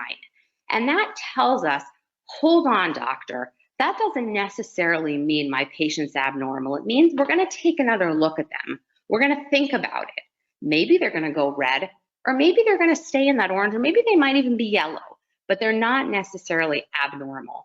And this, again, is going to help us to not use or not devote the word red to so many patients that might not necessarily be abnormal. So you can see on this presentation here that the RNFL thickness map is demonstrating this new RDB. And you can see these orange kind of hash marks here showing us that those areas, yes, they're on the borderline. They're falling somewhere in that 95th to 99th percentile, but they might not necessarily be red. And on the same idea, we have it with the blues. So if a patient isn't necessarily in that really low 1%, but they're somewhere down there, they're going to have that hatch mark in the lighter blue, which you'll see on the retinal thickness map. So these color scales are going to transfer over not only to our RNFL, but also to our retina scans. And as you can see here, this is in a quartile or quantile method, the same idea. We're going to use the same RDB colors to show the statistical significance of various parameters using this new color scale. This is an example of what a bilateral AngioView retina report will look like. There's a lot of data on here. So what we should do as practitioners to make it easier is to start off on the two outside columns. The first thing you're going to notice is that, yes, not only does the Solix have an anterior segment camera capability, it has a posterior segment camera capability. So what you're noticing first is that we took two retinal photos, obviously right eye, left eye. Directly underneath the color photo, you can see the B-scan. The B-scan can be displayed with or without flow overlay. This particular one has the flow overlay. Directly beneath that, you can see the GCC thickness map on a micron scale, and you can see the retinal thickness map using the new and improved RDB database that I just discussed. In the center, you can see the angio analytic platform for the right eye, the left eye, with each of the pre-cut slabs that OptiView is known for: superficial, deep, outer retina, and choriocapillaris. And on the bottom of the printout, you're going to see all of the parameters that apply to our analytic platform. FAZ that we know and love, our retinal thickness map, superficial vessel density, deep vessel density, all in a quantitative numerical way that's easy to follow. So even though at first glance it might seem like a lot of data, it's actually very easy to interpret if you kind of start on the outside and move your way in. And it also allows you to look at an inter-eye relationship. How does one eye compare to the other, all on one page? So I said before that the glaucoma protocol has changed tremendously, and it has changed tremendously for the better. So what I'd like to do here, you know, when my friends at OptiView first gave me this slide, I said, oh man, there's no way that I'm going to be able to discuss this. But believe it or not, I actually became a little bit of a scientist when I tried to learn what this technology is doing. So on the top part here is our old glaucoma stuff. And on the bottom, I'm sorry, vice versa, retina, glaucoma. So let's start off on this side first. This is what the old Avanti used to work on. What this is it used a grid style map. It was a 6x6 grid style map with 250 and 500 micron spacing to look at abnormalities. So essentially, if a patient had an abnormality that fell somewhere within one of these grids, you would find it. But what if the patient shifted fixation? What if the ETDRS shifted? You would lose that defect either because the micron spacing was too large or because the map was not big enough to capture it. So what the Solix is doing differently is it's using a cube style grid, or not a grid, it's a cube style, it's a retina cube. It's a 6.4 by 6.4, so it's bigger, and it's 12.5 micron spacing. So it's a tremendous advantage over what the Avanti used to do. So if the patient shifts fixation and you're worried, oh my God, am I going to miss the lesion? There's a very small probability now that you're going to miss the lesion with this new technology. On the bottom, you'll see that our RNFL for glaucoma used to be based on a radial line pattern because it was super, super fast to get. For those of you that are familiar with this, with the Avanti, super fast to get a radial line RNFL scan. But again, lots of space between the concentric rings. The new Solix is going to again use a cube, a 6 times 6, 512 by 512, giving us 11.7 micron spacing. So you're going to get so much more information in between the lines than you did with the concentric rings. And here is a really pretty example of what I'm talking about. On the left-hand side is an example of what we were using on the Avanti, these radial scans, okay? Very fast, very efficient, but more prone to missing things than the new Solix. Check it out, I love this.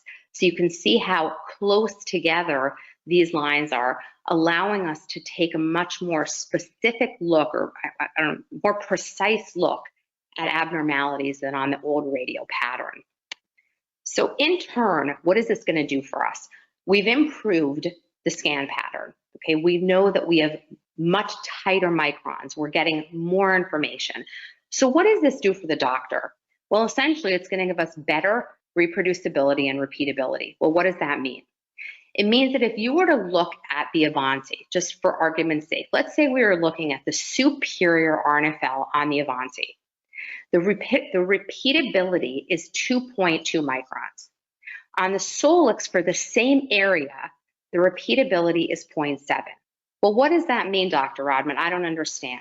It basically means that if you have a 1 micron change that you're trying to pick up on, it's going to take you almost double the amount of time to pick up on that abnormality than it would if you had the Solix with a 0.7 micron change or repeatability factor. Okay, so it's going to take us a lot less time to diagnose someone with glaucoma. And as we all know, glaucoma is a disease of progression, and we're looking for change over time. So this is very important. And something else to keep in mind is that OptiView is, there might be one I don't know about, but OptiView is, in what I know, the only one that bases their GCC on 3 layers: the nerve fiber layer, the ganglion cell layer, and the IPL. The IPL is often missed, and the IPL is super important because it does carry information on the axons which go into the optic nerve head. So that's a super important thing that may be missing from the other companies.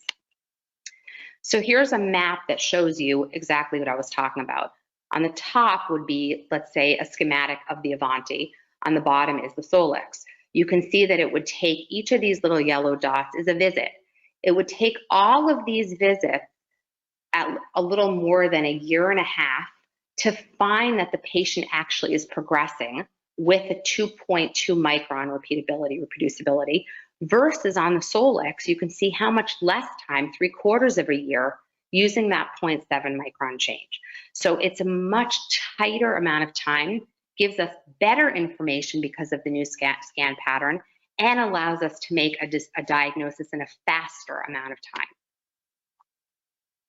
This is what the glaucoma printout looks like. So before I showed you the AngioView retina printout, this is what the glaucoma printout looks like. And again, a lot of information, very easy to interpret.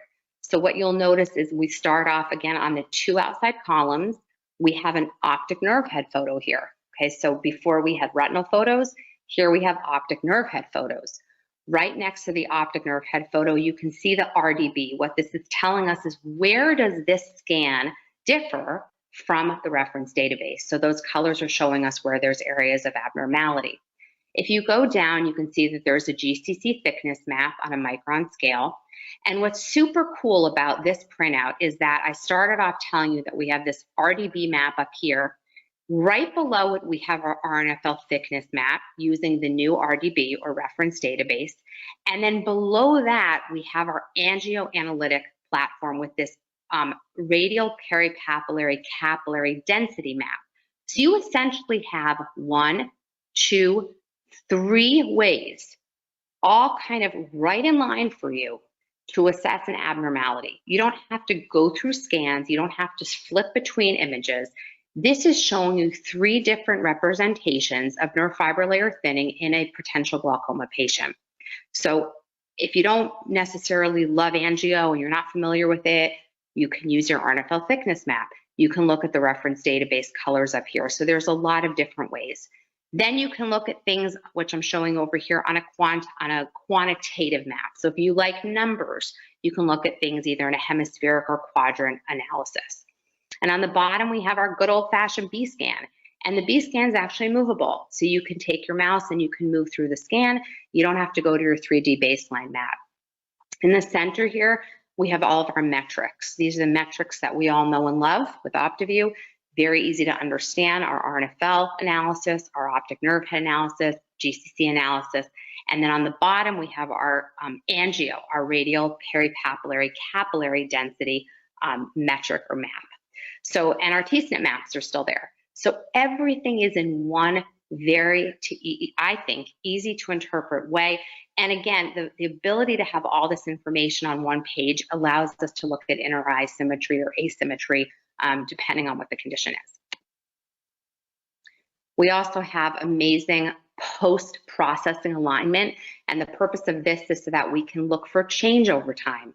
So if the patient moves, or if the scan moves, or something goes awry, there's a lot of room for error because of this excellent post-processing alignment technology. This is an example of what the change analysis or trend analysis would look like. This is new and improved. I love it. The top, you can see the RNFL based on that RDB map that I talked about before. Underneath it, you can see the GCC map on a thickness scale. Here's my T-SNP maps with all of our events that we're used to seeing on the Avanti. One of the biggest changes down here is the representation of change.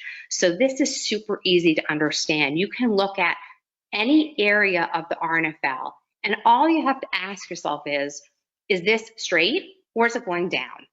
If it's a plateau and it's straight, the patient's doing well. If it's going down, if it's trending down, the patient is obviously progressing. So this gives us much more specific information than we used to see on the trend analysis. We used to just have one map. Now we can specifically look at areas. We can look at hemispheric analysis. This gives us 6 representations versus 1. And over here, you can still see from first to last visit what's happening and the differences between the eyes. And we all know and love the angio. That is still there. We still have all of these metrics available. We have flow area measurements for things like choroidal neovascular membranes. We have no flow measurements for things like diabetes or vascular occlusive disease. We have fovea vascular zone measurements for diabetes, vein occlusions, any ischemic condition. Retinal vessel density, warm colors, good perfusion, dark colors, less perfusion. And then our ability to look at the radial peripapillary capillaries, which is extremely useful in our glaucoma patients. And we all know and love the wellness platform. This is, again, what put OptiView on the map. You can't diagnose disease if you can't find disease. So we want to get into the habit of running a wellness map or a wellness scan on patients. And when we find disease, bring them back and use the amazing capabilities or the more advanced scans that the machine has. I'm just going to run through a couple of examples, which I think will kind of summarize my presentation today. This is an example of wellness. So this is a 45-year-old African-American female. She's got a decent A1C of 7. We want it in the real world or realistically to be below 6. She's got diabetes for 10 years with excellent blood sugar control. And really what I want to emphasize here is that you look at her fundus image, she may have 1 or 2 MAs. You look at her OCT, she looks amazing. So, before the advent of OCT, this is a patient that we would say, please come back in a year. I'm really proud you're doing amazingly well. Well, let's say you did run a wellness scan on her. You get the wellness scan, you have your B scans on top, you have your retinal thickness maps, you have your ganglion cell complex, you have RDB, you have the addition now of angio analytics on the bottom, and you ask yourself, what do I do with this? What does this mean? Well, when you get really good at interpreting angio, you're going to appreciate that there actually is something not so good with this vessel density map. The RDB map is falling a little bit outside of our reference database. So here I show you our patient on the bottom for a diabetic patient versus the control. So you can learn to appreciate what this wellness scan is telling us is maybe this patient isn't doing quite as well as we thought she was. How would I manage her differently? I probably would communicate with the primary care physician and bring her back sooner than I would have without it. So early detection, early diagnosis equals better care. Some retinal case examples. Diabetic retinopathy, we know in a normal patient without, I shouldn't say normal, but a patient without diabetic retinopathy, we have a very well perfused, superficial and deep capillary plexus with a very nice circular foveolae vascular zone. In our diabetic patients, we know that we can look for less perfusion throughout the superficial and deep plexi. We can see enlargement of the foveolae vascular zone. We can see microaneurysm formation, and we can see bunches of areas of blackness, which are areas of non-perfusion. So being able to identify these microvascular abnormalities early on is really crucial in taking the best care of the patient. Here's another, this is going back to our patient that had maybe 1 or 2 MAs with a normal OCT. We did the wellness scan and we identified that she had some abnormalities on her vessel density map. So we brought her back and we ran the Solix for the best, get the best information that we can. And we come up with this. And essentially, this is what I was telling you, is that even though fundoscopically on B-scan, structurally, we think she looks okay, she's got a lot of stuff happening behind the scenes that potentially could lead to this in a year. So the idea is we don't want this to happen. We want to arrest this at the stage where she is over here. Okay, we don't want it to go on and develop massive areas of poor perfusion. We can't even see the foveolae vascular zone. So this is what we want to stop. Here's another 50-year-old diabetic female who's been a diabetic for 10 years with an A1C of 5.9. Her vision's 20/20 in both eyes. And I look at the pictures and I'm like, man, she looks pretty good. But on really close inspection, I noticed that there was something happening in this parafoveal area. And I'm like, what the heck is that? Let's get some angiography and see what is going on. And I was really impressed with these images. She's got all of these microaneurysm, kind of anomalous capillary network in that foveal area. And she really didn't have any other maculopathy or fundus abnormalities going on, but I thought this was super neat that you can actually see with this precision what's happening in this macular area. If you look at the deep plexus of her right eye, this abnormality goes down to the deep plexus. And her left eye looked similar, and in fact, probably even worse. You can see there's a lot of areas of capillary non-perfusion throughout, which continues on through the deep plexus. And then I brought her back. I was curious what would happen if I brought her back a couple of months later. I wanted to look at a multi-scanner trend analysis, and nothing happened. So actually, I should take that back. This area looked pretty normal, but look at this. She is getting worse. She has a big patch of capillary non-perfusion here, and this is really over the course of about 2.5 months. So this technology continues to blow me away. It's showing me things that I certainly cannot just see on fundus exam, and the patient was actually able to really appreciate these images and understand when you say to them black is bad, they understand that something is not going right and they need to do a better job. And that's her other eye. Another diabetic here, again, at first glance, it doesn't look too bad. She doesn't have a ton, the patient doesn't have a ton of retinopathy, but there is something going on right here if you look very closely. And what you'll appreciate here is brilliantly, this is neovascularization. You move your, you can make a custom slab and move your line to the vitreoretinal interface, and you will pick up on these this neovascular frond. So maybe you weren't sure. I certainly wasn't, because there wasn't a whole lot of retinopathy going on. But this certainly said to me, yeah, she's got neovascularization there, and this prompted me to send her to the retina specialist. This is a newer patient that I just had that I was very excited about. So this is actually imaged on the Solix. This is the fundus photo was imaged on the Solix. And what I wanted to show you is that you can actually move your line. You can move the green line up and down, and your B scans will move with it.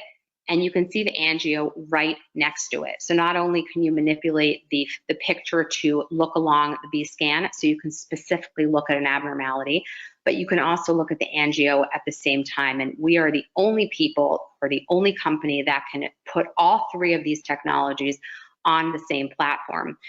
This is a patient that has diabetic macular edema. We can't even barely see the fovea vascular zone. There's lots of anomalous vasculature in here with areas of capillary non-perfusion. But the other eye is just amazing. Here's another image on the solix. You can see there's an abnormal area here. And these photos can be made bigger, by the way. What I wanted to do is just show you everything on the same printout, but you can blow up this picture. You can increase contrast. You can take away exposure. You can do whatever you want to really make things pop. And here are these ridiculous, when I got this image, I sent it to all my buddies over at Visionics, and I said, I love this image. Fovea vascular zone is completely anomalous, and look at all of these beautiful neovascular fronds. Not so good for the patient, but certainly fun for us to look at. I'm gonna switch over to AMD. I'm almost done, just a couple more cases. A 66-year-old Caucasian who had a history of AMD. She feels like things have gotten worse in this left eye. There is an anomalous lesion here in the macula. And look, just check it out. I mean, this is a 9x9 scan. It might even be a 12x12. I can't tell. I think it's a 12x12. It's incredible. Look at the resolution of that choroneovascular membrane. And this did not take any manipulation. This is just straight on imaging. This is a patient with geographic atrophy. This is a 9x9. And I think you can appreciate here that, again, the quality of these images, no manipulation necessary, patients looking straight ahead, is incredible. I mean, you can visualize all the way down here to the choroidal vasculature. You can even use this technology to monitor GA over time, which I'm starting to do just because the resolution is so excellent. And you can see the en face image right beside it. So one is structure, one is giving you function, and you're able to look at them side by side with excellent precision. I put the red square in there to highlight that if you were to use a good old-fashioned angio, you would capture probably, what does that come out to, about half of the lesion? You'd be missing this whole area of the lesion. So this new wide fields capability, or the wider fields of view of these images, really allows you to capture the entire image in one frame. Another patient, question, is it a CNV? Is it not a CNV? You can see that there is some bleeding there. There is an anomalous area in the macula.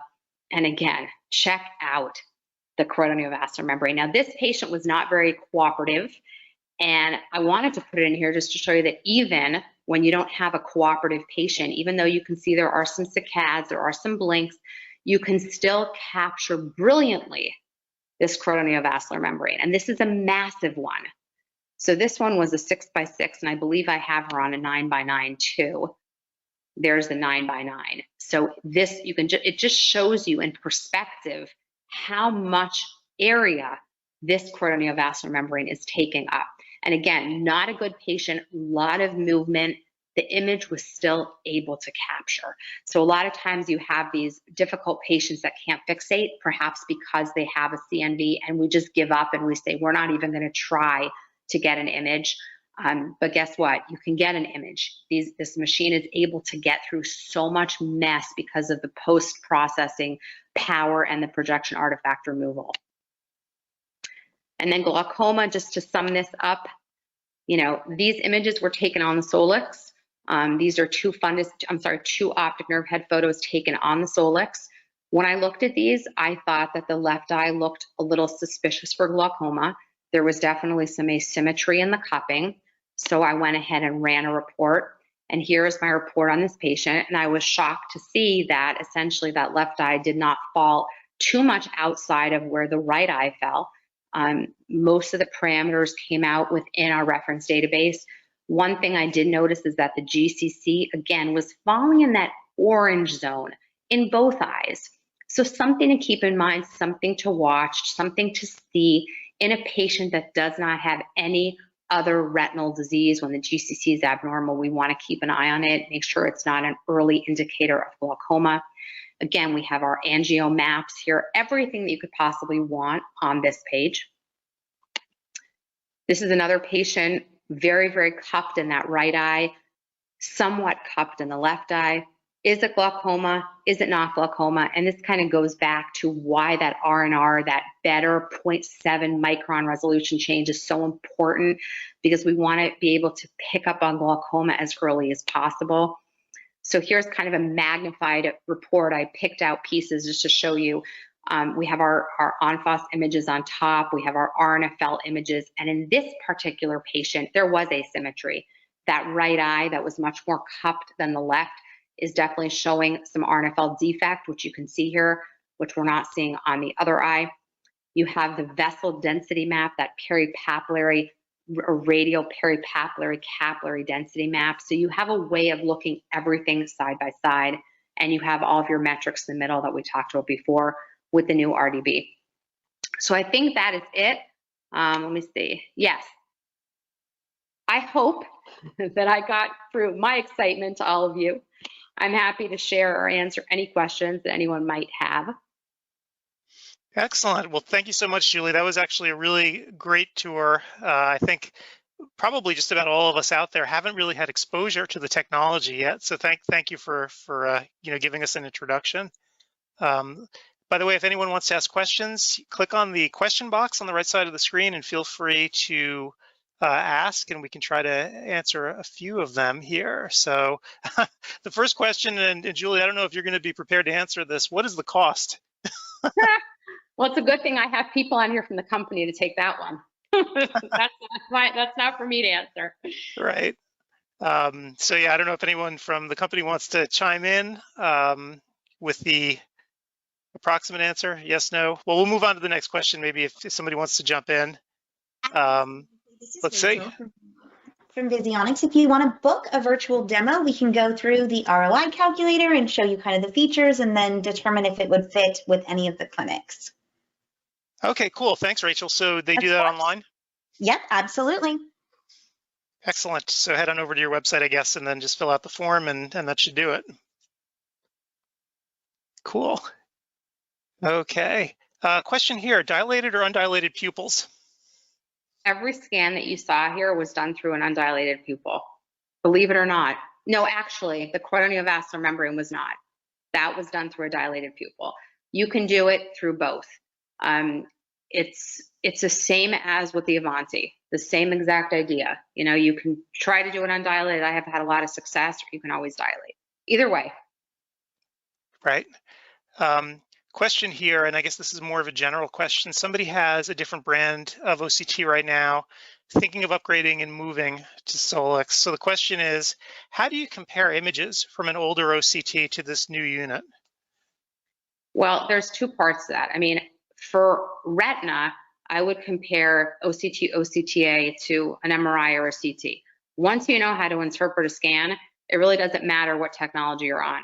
Now, glaucoma is different. Glaucoma is going to depend on the platform that you're using, because we all have different color-coded maps. We all have different metrics. So if you're familiar with one, you learn the other. I will add that Visionics has a platform called Visionics Academy, where there are tutorials on all different disease states and how to capture and interpret images. We also are going to have a platform where you are able to specifically ask me or another expert questions that may arise. So we have excellent customer support for the machine. I understand, because when I first was starting to learn, I don't know what I would have done without my contacts over at the company. I was on the phone with them all the time. So I understand the importance of that. So yes, it's with the retina, same. You learn retina OCT, anterior segment OCT, it's easy. It's the glaucoma platform that is going to be different. And it's like learning to ride a bike. Once you learn it, you learn it. Right. Question here, how fast is the image acquisition? It takes about between 40 seconds and a minute in a cooperative patient. One of the differences between Solix and Avanti is that, for those of you that are familiar, Avanti would do two separate scans. We would get a horizontal, then it would stop, and then you would do a separate scan. The Solix goes straight through, which is actually an asset, because the patient often, as you probably know, pulls back or stops participating if you allow them to, whereas this scan is a continuous flow, so the patient stays in the machine situated in the same location throughout the entire scan. I would say it won't take more than a minute. Right. So we've had a couple questions here about anterior segment. I know you didn't get too far into it. Someone was actually asking about scleral lenses as well. Can you speak at all to sort of the anterior seg functionality? I don't know if Peter, if you want to chime off on that. I mean, I know that this is being used for scleral lenses. I don't fit scleral lenses, so I don't want to answer incorrectly. But whatever the Avanti did, the Solix can do better because you have that full range AC. But if anyone from Visionics has something to add, please do. I can help you with that. Are you talking size-wise or are you talking functionality size-wise? We're looking 18 by 6.25 functionality. Do you have specific questions? Yeah, so the question here just, will it show the full coverage of a scleral lens?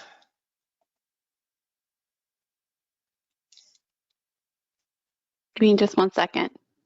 I mean, because Vault has the full range. Are you talking vault and landing zone? Yes, if 16 millimeters. Got it. Okay. Question here, does the machine utilize eye tracking technology? Yes. Excellent. And, oh, interesting question. Can we use the device to screen for early keratoconus? Well, I'll answer what I know about that, and then I'll let them chime in. But I know that you can use the epithelial thickness map to show you abnormal coloration or areas of redness where there's peaks or thick or thinning or thing like that on the cornea. But if you guys have anything else to add, that's the only way I know how. Yes, using the epithelial thickness mapping. I agree.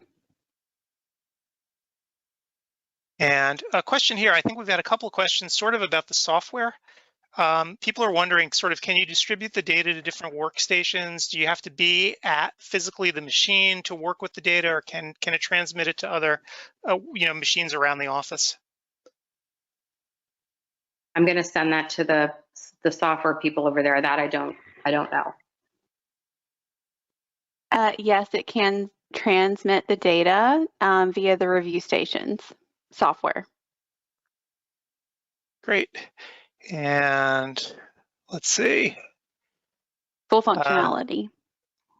And billing and coding question here, if you guys are game to answer it. Oh, goodness. So I don't know, this one might be above all of our pay grade. So is it billable to CPT 92134 or 92133 only? Are there any additional CPT codes for the advanced angiolytic imaging? No. There is no coding right now for analytics. I mean, for angio at all. You have to code for regular OCT. That's going to be on any device, any angio that you buy. That is across the market. There is no OCT angiography codes. Right. That is correct, Dr. Rodman. And let me see what other questions we have here. Oh, so this is actually a practical question. Will you be at Vision Expo East? Oh, yes, we will. Absolutely. Yep, and in fact, the Solix itself will be there as well, right? And I believe you are going to be at booth 2205, F2205. I know they've rearranged Expo East this year and renamed a bunch of the different areas, but it's going to be F2205, which is right at the front of the exhibit hall, if I understand correctly. Yes, that is correct. Yes, we will have multiple units there. We are going to have our first in-person preview of Solix. So please come by the booth, preview the product, get your live demonstration. We're going to have a special event on Friday evening, the first first exhibit. We have you there. Great. And I have one more question here. Hopefully you guys can answer this. When will the units actually be available for purchase? Are they shipping now, or is there a lead time? They are available now. Great. So I guess if someone wants a quote today, they can just hit up your website and get it that way. Or if they're coming out to Expo East, they can see you there. Absolutely. And if any of you have any practical questions from a clinical standpoint, doctor to doctor, that you don't want to ask on here, if you're shy or you think about it, please feel free to email me. Adam, I don't know if they have a way to share my email, but I'm always happy to answer any questions.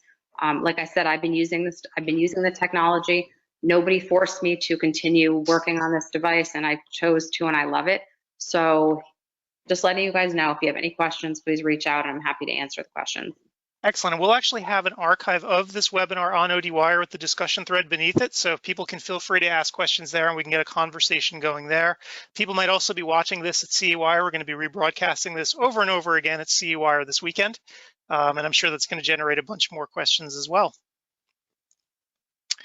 And I think that's about it for now. So thank you everyone for attending tonight. And, I look forward to hopefully seeing a bunch of you at Expo East. Getting out there again. But if not, hopefully we can all get together online. So Julie, thank you so much for doing this again tonight. Thanks, Adam. It was fun. Good luck, All right. everybody. Have a good night. Yep. Good night, everyone. Good night. Pat, would you tell us how you came about this idea? What prompted you and Craig to start a collection? Well, like most collections, you start collecting things one at a time, and then one day you wake up and you find you've got a museum sitting in your home, in closets, garages, and we found ourselves in that situation, and then decided that we were just going to open up a contact lens museum. How long did it take you to curate the collection in here? A long time, and that's an ongoing endeavor. Trying to do something of this magnitude while you're working full time and everything else, got full curriculum, and back there it's been very busy, but as you can see, it's just such a joy. It just brings so many smiles to so many faces when you bring older practitioners through here, because another relic in. It's so true. Why don't you involve me? A few more years, you can take Yeah, that's right. We'll put you in the chair. There you go. That won't be creepy at all. No, it won't be creepy at all. But no, you're so right. It's just so many memories then come back to all of us that were touched by contact lenses. It's when you think about how contact lenses have changed so many people's lives and changed their lives. All those keratoconus patients and irregular cornea patients. It's humbling, to be a part of having this history. So we felt that, Adam was one of the younger patients. Where did you get your lenses? You were 9 years old? 9 years old, yeah. So Yeah. probably one of the younger contact lens wearers. Yeah, they're in so many millions of people's lives have been changed so much with these. Now, if practitioners have anything lying around their basements or garages or the back room of their practices, would you be interested in hearing from them? Yes, we'd be very interested. That's where we pick up a lot of these relics. Every practitioner, literally everyone out there, has one or two items that have been given to them by an elderly patient, or they took over a practice that had been established back in the 30s or 40s. And somewhere in their archives are these treasures, that they've not known what to do with them. They hold on to them because they don't take up a lot of space, but they don't know they know they can't throw it out. Right, of course not. But they're looking for a place to send it. This is the place. This is the place to send it. So there, it can be archived, taken care of properly. Craig and I have spent, hours and hours learning about curating an optical museum like this. There's a lot that goes into it. We had to then apply for a nonprofit organization, a 501c3 with the government. We got that, so we're official. So not only are you accepting items to be displayed here, you're accepting financial contributions to support the museum. Yeah, very much so. This has been totally funded through gifts and so on, and by Craig and myself. Oh, that's a good charity for next year. That is, it really is. It's a lovely charity for individuals in the eye care profession that want to see, you know, the history of contact lenses preserved. So you can see here we encourage donations, and so we love it. You know, when people can, when they win the lottery, you know, send us some of that, and so we have fun. But it's, we get, believe it or not, our biggest support from patients. So they feel this incredible emotional, you know, tie to these lenses. Sure. Now this is actually just part of the collection. A lot of it still is in storage right now. We need a bigger facility. When we opened this up in July, we opened it up with the knowledge that we've already outgrown it. It's a good problem to have. Good problem to have. And so we're just going to keep raising, you know, funds as best we can, and hope to move into a bigger facility as time goes on. And then this is, like I said, part of the collection. The other collection I'm going to show you is the collection of antique glasses, spectacle lenses, probably one of the finest in North America right now, and that's across the street at the school. It's this has been just a passion for Craig and I, you know, this collecting. And fortunately, we have wives that understand the insanity, because that's what it is. It's insane to be doing this. But you know, Craig and I have been blessed so much, like you have, like we all have, by the eye care industry. That Very much so. Yeah, that it's just been a humbling experience to be a part of it. So this is our payback, or this is our legacy that we'll leave, you know. So. And it's a beautiful one.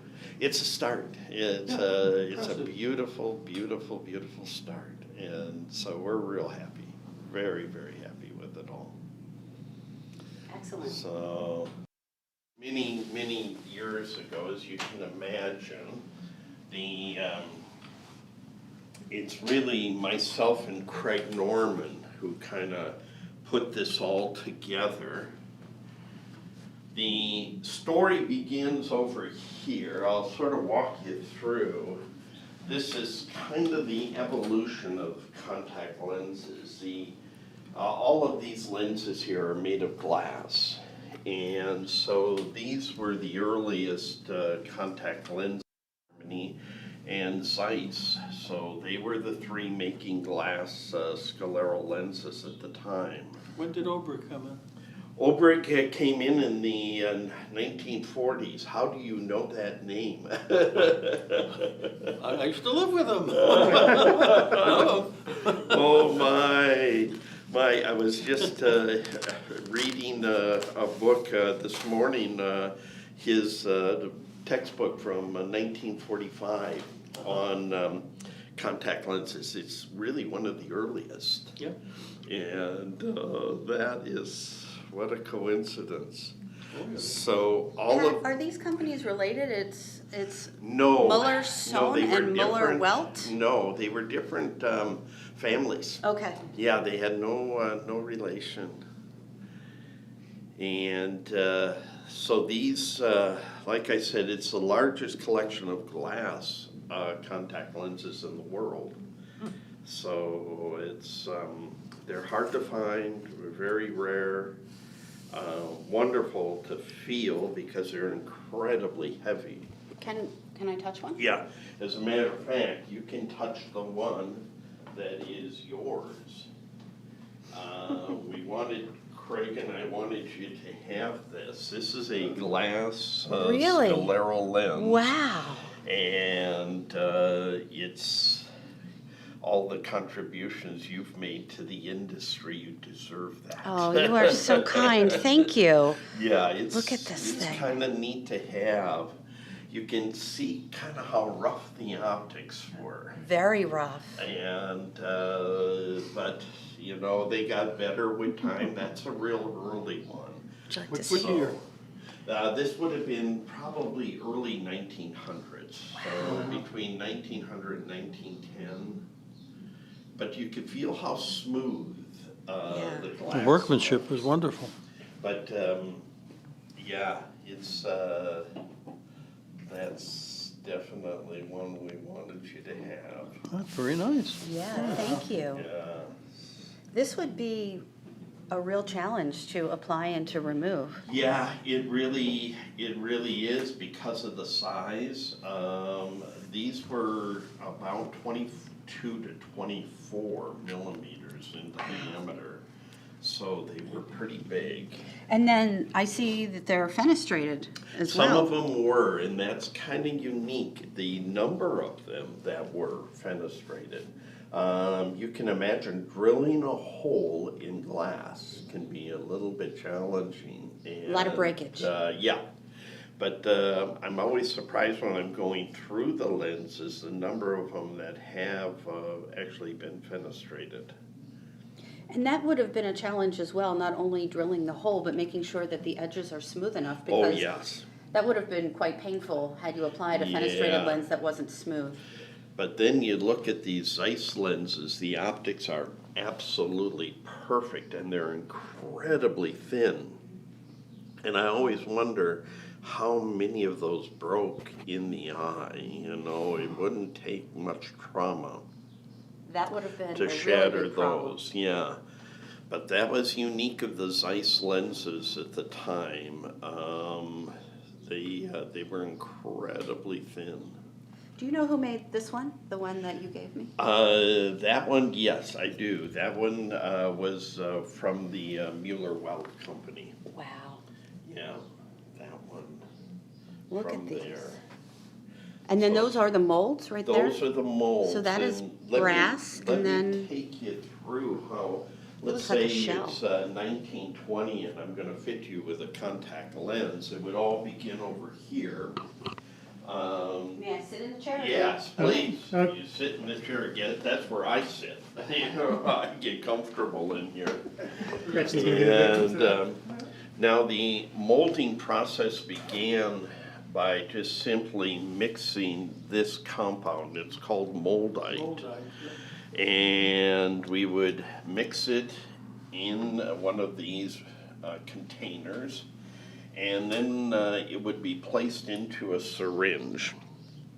And this mold then would be placed onto the eye and the moldite compound injected through here.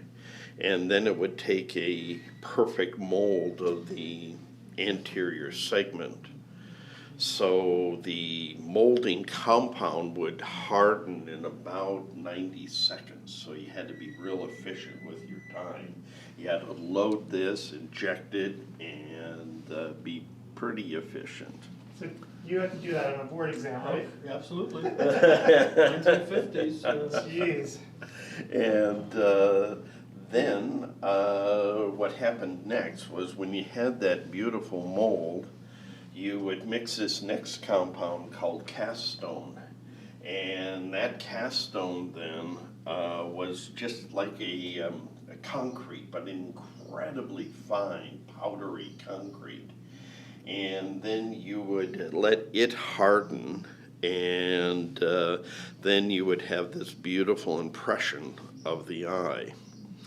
Now, back in the day, before World War II, a second mold would have to be made of brass. And the reason for that is that when the lens was actually turned into a contact lens, it was made of glass, and the glass would just simply, the heat of the glass would destroy the moldite, so it had to be turned into a brass mold.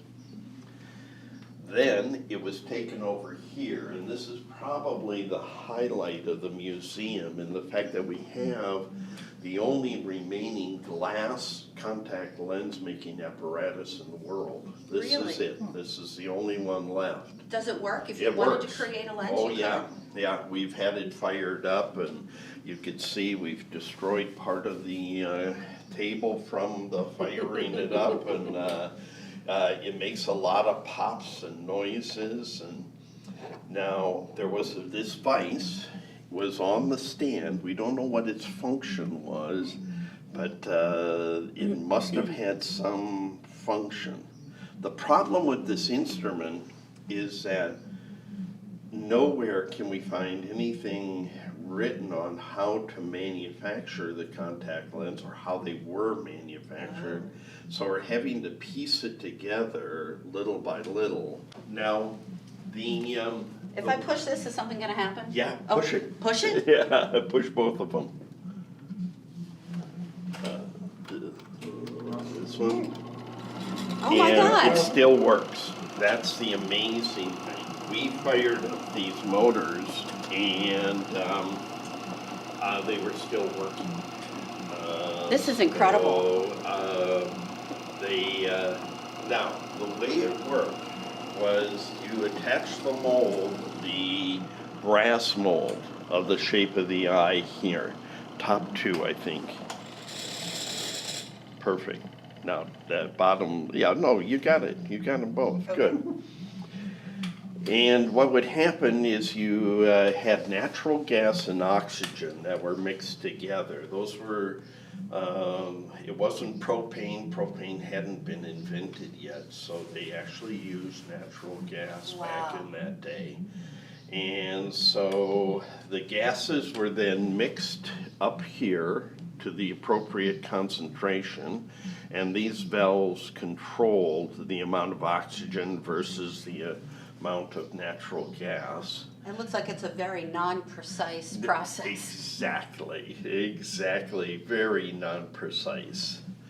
Then they had these 2x2 wafers of glass that were set right here. And then this was just simply brought around once the glass had been molten, and this just brought down and an impression made of the contact lens. And that's the mold right there. That's the mold So you would of the swap eye. that out depending upon the Yeah. patient you're creating this for.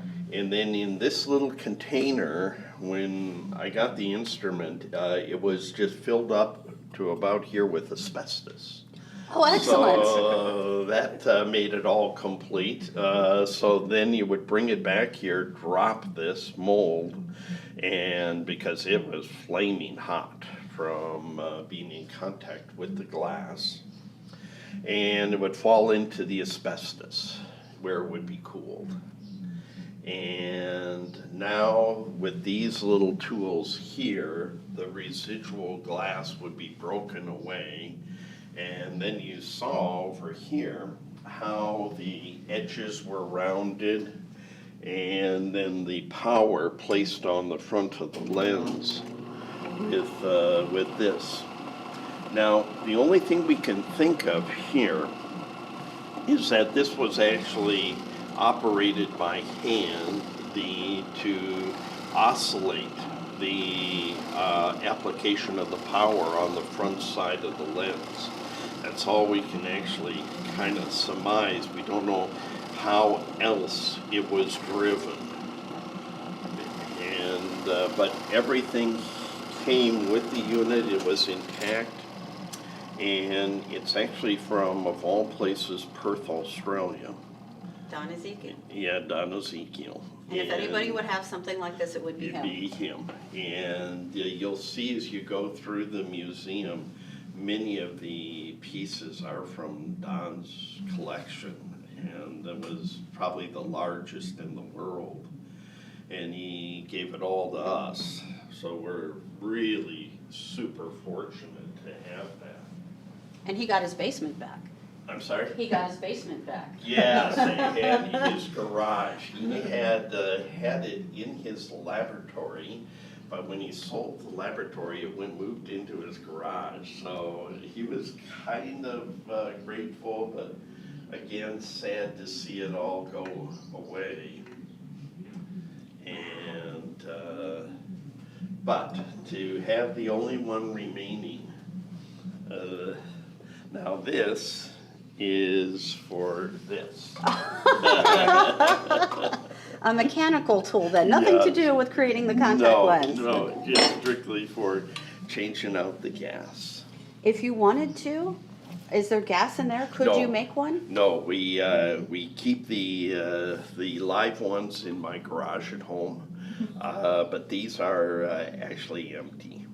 And So you have filled ones if you wanted to? I mean, I don't know that I'd put asbestos there, but you could create a glass lens? We're the only ones in the world that can make glass contact lenses if you need one.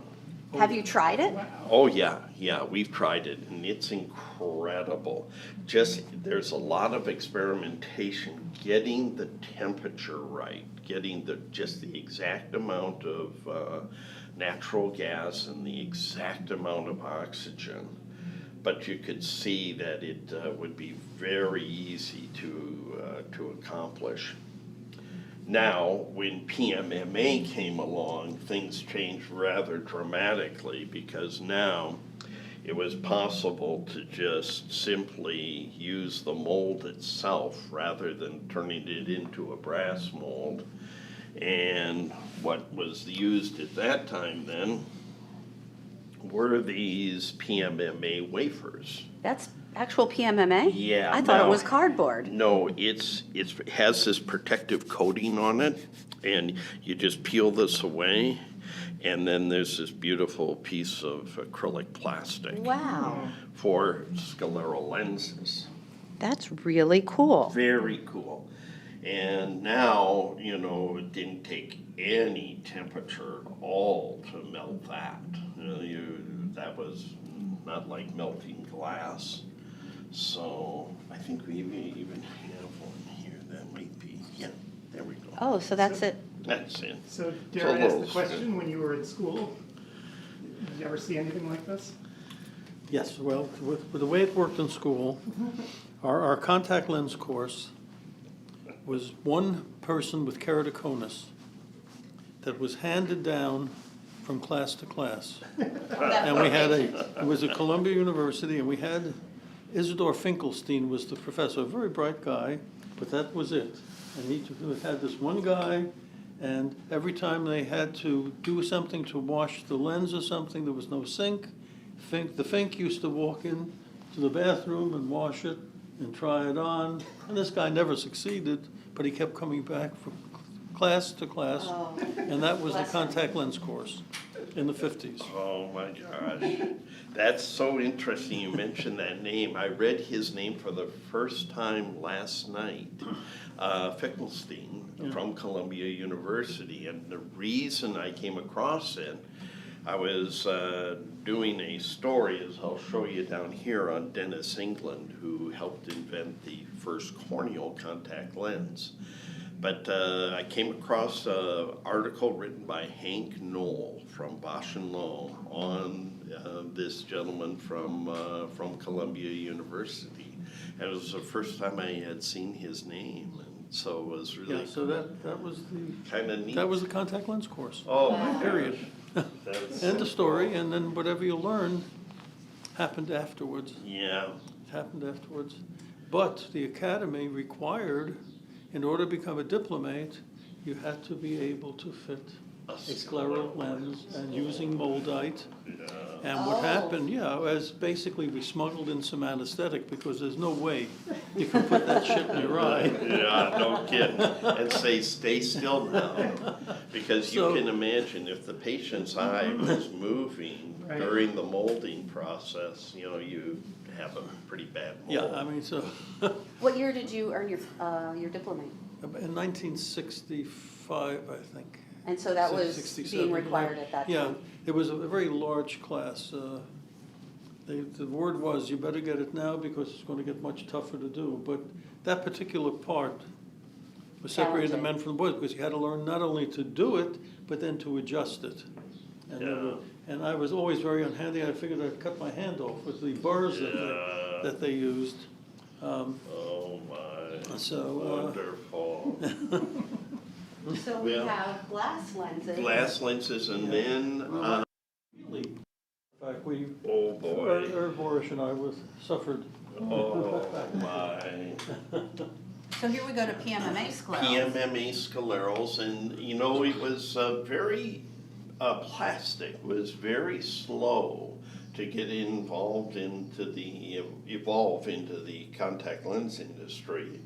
It was only after World War II that plastic really did replace glass as World War II. Huh. The plastic first started on airplanes. Mm-hmm. I see up there Ernst Abbey. Yeah, Ernst Does that have Abbey. anything to do with the Abbey value? Yep, it sure does. That is it right there. He was the mathematician, the brains behind the Carl Zeiss Corporation, and he was a brilliant mathematician. He developed this machine right here. This was It's like an early lensometer? It looks like an early lensometer, but it's called a refractometer. And what it did is just measure the index of refraction of the glass. And because when they were manufacturing glass at the time, they could never control the index of refraction of it. So each piece had a different index, and so what they had to do is read the index of refraction, and then they knew what radius to put on the front to create the power. There was a lot of math involved. There back was then. a ton of math involved back in those days. And, but he was the one who really kind of was at the forefront of that. Now I see back here there are corneal lenses as well as scleral lenses. Yeah, it's just like CDs and VHSs. You know, there's that time in space where the two cross over, and this was really it. In the 1950s, it was unsure which of the two modalities was going to really take over. Was it going to stay scleral, or was it going to go corneal? And so you see a number of these fun sets that have actually both in them. Now here's the Theo Olbrich sets out of New York. The one in the back was the original Theo Olbrich scleral lens set, and then the one in the front is one of the later sets. I like these glasses down here. The world of contact lenses. That is really cool. Bizarre. So WJ made them. Well, Newton Wesley was the man responsible for kind of bringing contact lenses into the mainstream. So in the early 1960s, he marketed everything to get contact lenses out to the masses. God bless him. Yep, and he appeared on the Steve Allen show, and he was just this incredible kind of showman, but yet incredibly ethical. And He was keratoconic. Yeah, that's correct. Do you have any stories? Well, yeah, he had a partner, George Jessen, Yeah. and George was a glad-hander type of salesperson, and Newton was the front guy with the research type of thing. Right. And they did everything, and they not only market glasses, but I remember they used to hand out ties. Oh, I've got Christmas. one. It says contact lenses on it. Yes, I'm so funny you should mention that. You're the only one I've ever known right there from the Newton Wesley company, and but he was just this incredible marketer. Yes. And it was just so cool what he was able to do. That's good. Somebody needs to get the word out. Well, you know, and little known fact, it was Newton Wesley who founded Pacific University College of Optometry. Is that right? I didn't know that. Yes, it's a rather kind of long and sometimes sad story because he founded it, but then had to give it up and sell it because of World War II and the internment camp.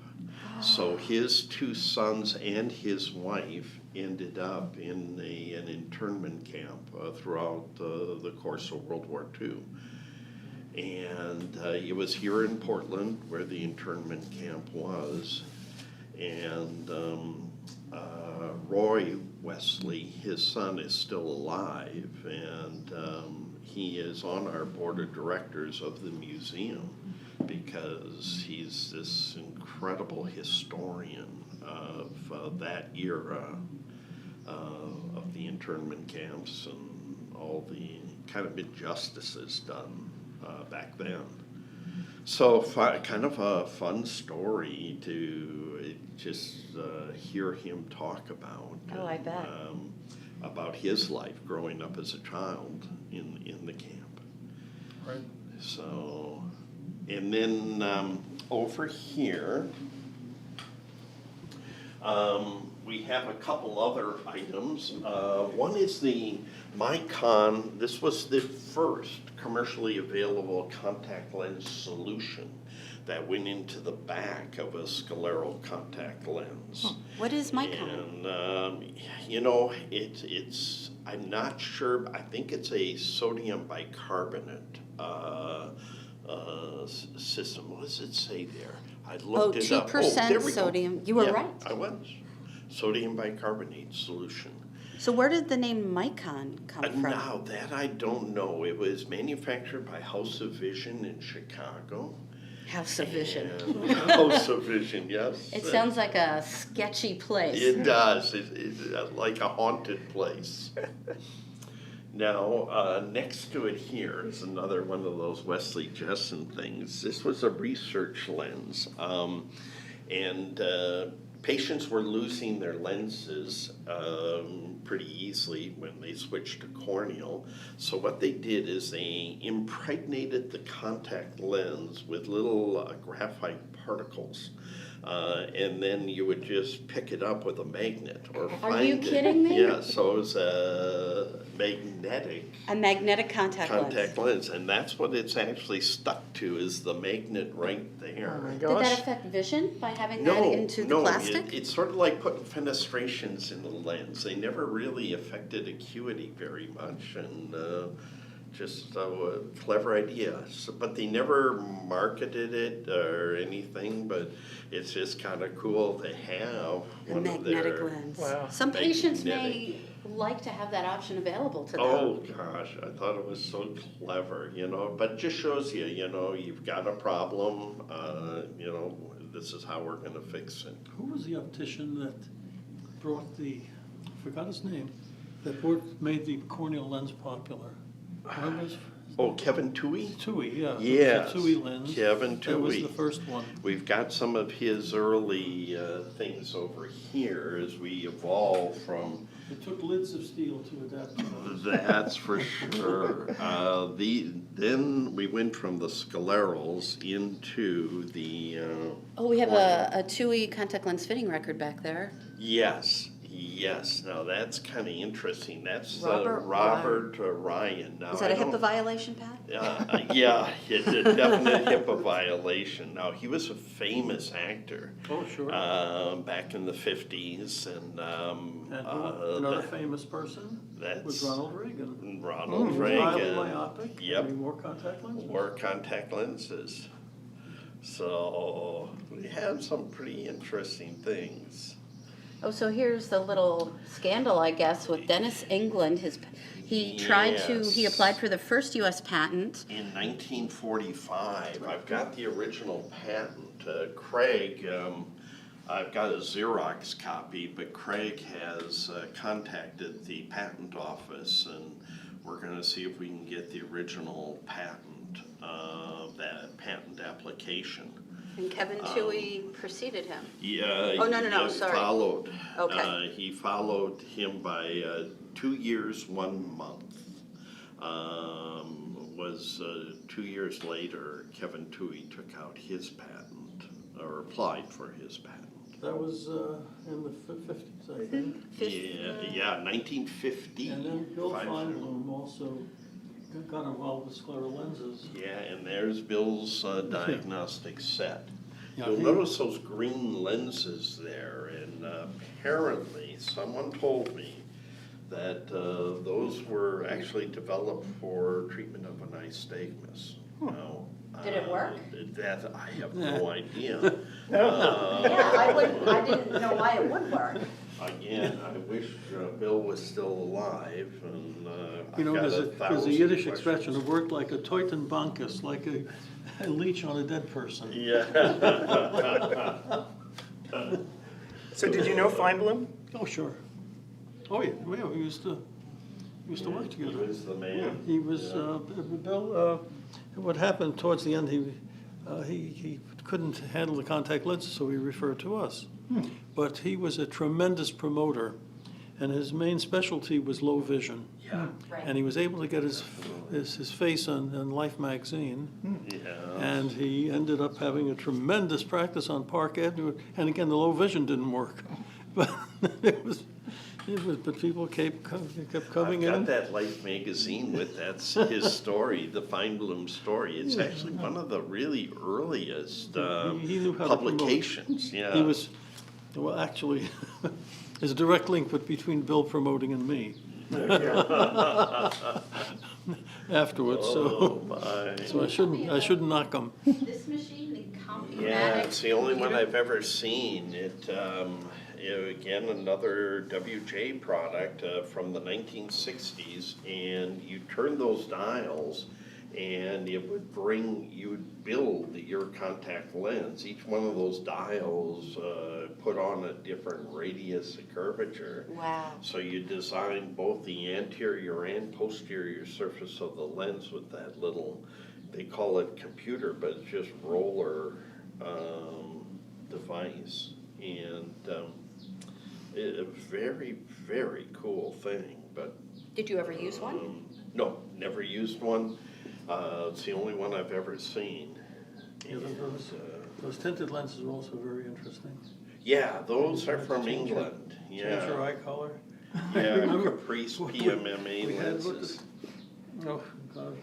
Somebody needed his eye color changed. Yeah. I forgot his name already. Well, I recognize something down George there. Siegel, Oh, the actor, yeah. So he George came in, Siegel. he was young and he had to play an Arab. He had blue eyes.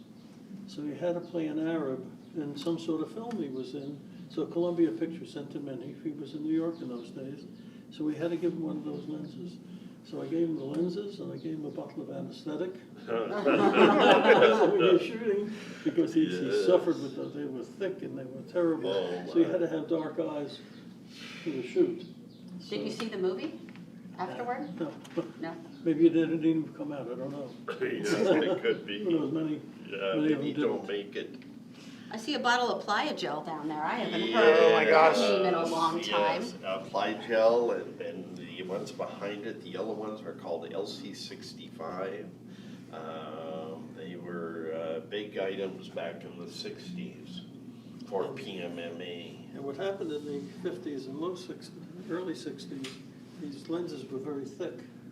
And somebody came up with the idea of what if we fenestrate them? And they put 4 little holes in, and they called it the Ventair contact lens. Yeah. So Ventair, and then became a marketer for the thing. They did a tremendous amount of advertising, and they ended up with offices all over the country. Wow. Ventair was one of them. There was one other company from Chicago that also. Yeah, there was a Spirovent. Spirovent had one. And You just happen to have some of it right here. yes, yes. Here's an original TUI brochure, and let's see. I don't know if I have my Ventair out there. See, No, I and guess then I don't. After that, the lenses were so thick that the people were terribly uncomfortable, and that's when I went into practice. And Ted, my partner, worked for Ventair down the street. Oh, boy. And he sent people over to Yeah. me. And then we came up with the bright idea, says, hey, if they're so uncomfortable with thick, why don't we make a thinner lens? Oh, boy. So we formed a company called Micro Thin Contact Lenses, and we got one Orthodox Jew to work in Brooklyn in a lab, and he was the micro thin maven. He was the one that did it, and we had a thinner lens, and because we had a thinner lens, we were able to succeed where Ventair failed. So we built up a very large PMMA practice in those years. How did Ventair feel about Ted? They didn't know he worked for us, and then after that, he left there because the practice got big enough that we were able to. Now, over on, in this cabinet is the early evolution of soft lenses. Soft lenses were developed by that gentleman there, Otto Wichterle, in Prague, Czechoslovakia. He started working on the material in the early 1960s. He actually started producing contact lenses in 1966, and those were the first soft lenses. They were called SPOFA, S-P-O-F-A, SPOFA lenses. Right there, right in front of you, is the first soft contact lens brochure ever produced. That was in 1965.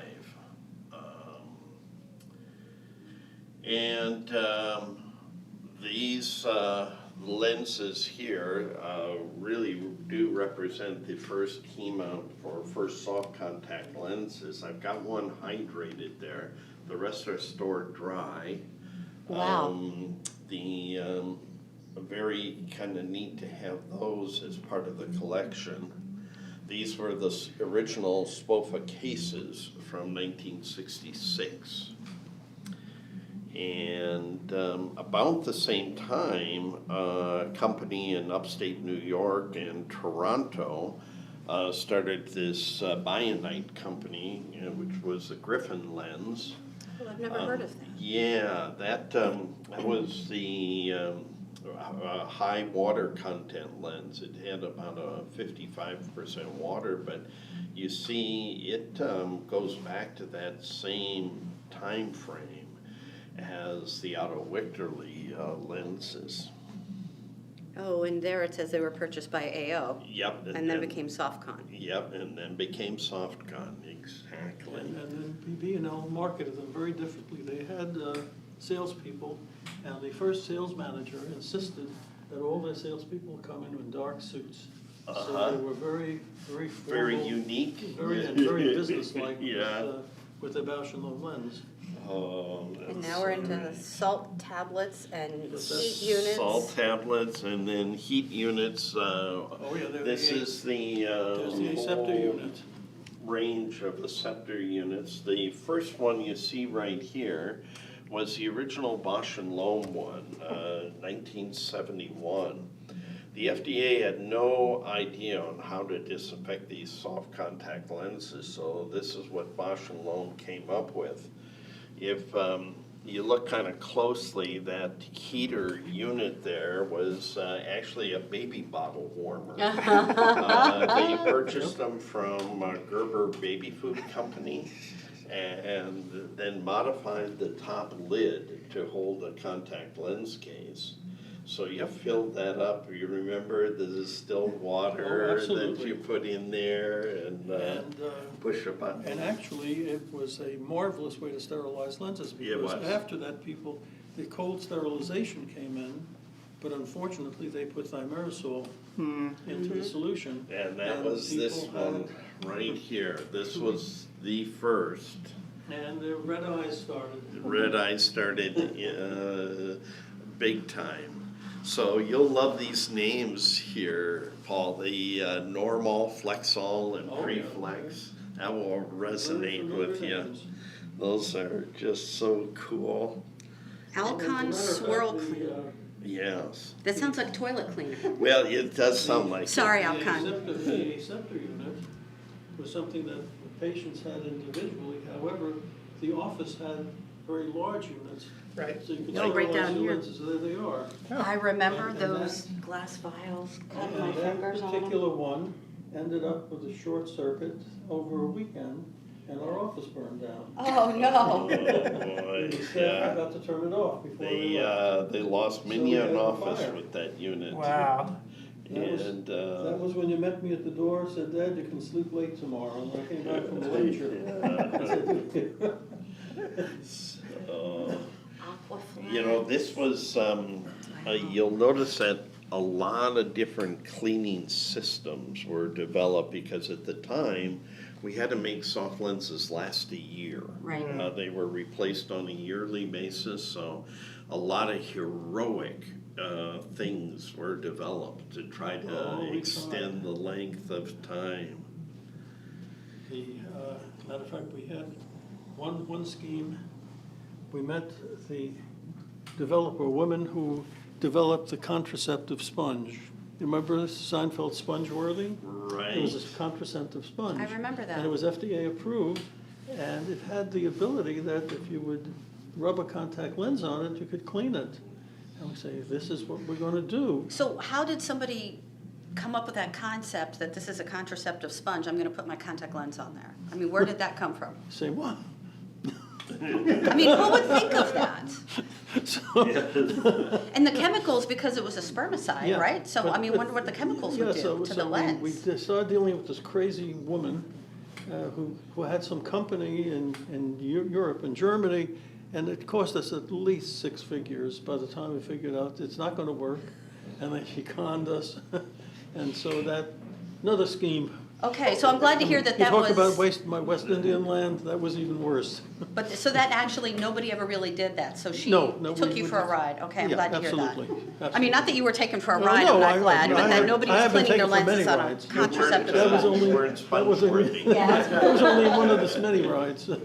I see CSI lenses back there, and now Yes. what else did I see? Yeah. Lens Plus, now we're getting into things that I remember. Yeah. Those terrible vials that you cut your hand on. Yeah, Yep. and do you have there it is, The crimper. the crimper, I remember those things, and those Oh, very yes. light, the caps. Caps that They were light, and then you aluminum. put it on, and then when you Yeah. try to pull it off, Yep, there goes your finger. yep. And so it's just so much fun. Then lenses that never made it, the 3M lens called the Advent lens, lasted in the marketplace just a few months, and it was a pure fluorocarbon contact lens, very oxygen permeable. They teamed up with Allergan to promote that lens, but it never made it. The Epicon was another one that never quite made it in the marketplace. And then the Nike Maxite I down remember that. here. You have any so soft in there? Silsoft is right here. Yep. Another one that worked beautifully, 100% oxygen permeable, but Yeah. way too thick. So Yeah. it was terribly And so uncomfortable. hard to remove Yes. too. It was that rubbery Yeah, thing. it was Dow Corning owned it. Yep, and they Dow gave- Corning, way to go. Man, Can this ask has Joe. gotta be weird for you. Yeah. All these things I coming live- back. And Yep. just, you wonder where all that garbage is being stored. You know, I always ask myself, where is Well, are you it being kidding? I stored? mean, I've got these Gilbert and Sullivan operettas up here that. Oh, my. You know, Oh, so. that's, yeah. But I can't remember what happened to them yesterday. Yeah, Right. me either. That's the truth. Oh, you've got a DMV in there, Yeah, we do, and and it looks like you have a designer case. yeah, we do. There was a short period where Revlon bought out one of these companies. Hydrocurve. Bought out Hydrocurve. Or Barnes And they Hind. got themselves a really serious PR firm in New York, and they sent me around the country to talk about their particular product. They were interested in tinted lenses in those days and changing eye color, and but they got me on morning shows all over the place by using a great PR firm. And that's when you did Phil Donahue. You know, Phil Donahue came through that as well. These you'll remember. Now these were I wear called contact lenses. medical alert bracelets, and they were developed for PMMA lens wearers who had been involved in auto accidents and maybe in a coma, because what was happening is people were wearing PMMA contact lenses. They'd be in a 2-week coma. They'd finally look at their eyes and find a huge ulcer sitting there. So these medical alert bracelets made everyone aware of the fact that they were wearing contact lenses. And then these old Shiatz tonometers, you'll remember those. Yes. Both you and I were trained on those back in the day. And, Wow. Really beautiful instruments, and obviously replaced by applanation tonometry. And so... You know what you need? Oh, you do have it over there. I see, you need I was looking at this trial lens set. You need Oh, a yeah. lens cabinet. Oh, yes. I have a friend at one of the practices where I worked, and she had one of those old, it was a big piece of furniture with the lens. It was beautiful. I wanted it. Oh, no, I want it. Those are, you know, they sell for a lot of money now, Yeah. as you can imagine, because they are just beautiful. And read this Barbie doll I thing. saw that. Does Ooh. it? Why does it say "looking for Ken"? Yeah, I just put that in there. It's a little sexist, yeah, Patrick. a little bit, but. Oh wait, on loan from the Craig Norman Barbie doll collection. Yeah. That's totally awesome. Yeah. We need to find out what other Barbie dolls Craig Yeah. has in his collection. Yeah, we really don't know. And you've got eclipse glasses in Yeah, there. you know, it's part of our history. 2017. That was really interesting that we had done a story about how to protect your eyes during an eclipse, and there were there was so much interest drawn during that very short window of time of people talking about that and vision and blindness and looking at the sun. So it was a great news hook and great PR for all of eye care. It was a wonderful opportunity for eye care to tell the story. And then we have a collection of eye cups there, and this was kind of the original treatment for blepharitis. And I don't know why it went out of vogue, because it's still perhaps one of the better treatments for cleaning the lids and lashes, and very popular in the 30s and 40s. As you can see, a lot of different styles came out. And Well, maybe it will come back into vogue because neti pots are coming back into vogue. Yeah. Similar concept. Yep, exactly. I mean, that looks like patent medicine, though. What is that, McElroy's lotion? What is that? Some of these were mixtures that you would put into the eye cup, and not sure what some of these actually had within them, but you'll see in the forefront the bicarbonate of soda tablets. That's what was usually used. Baking soda? Yeah. And This is really cool. And I see some instrumentation up here too.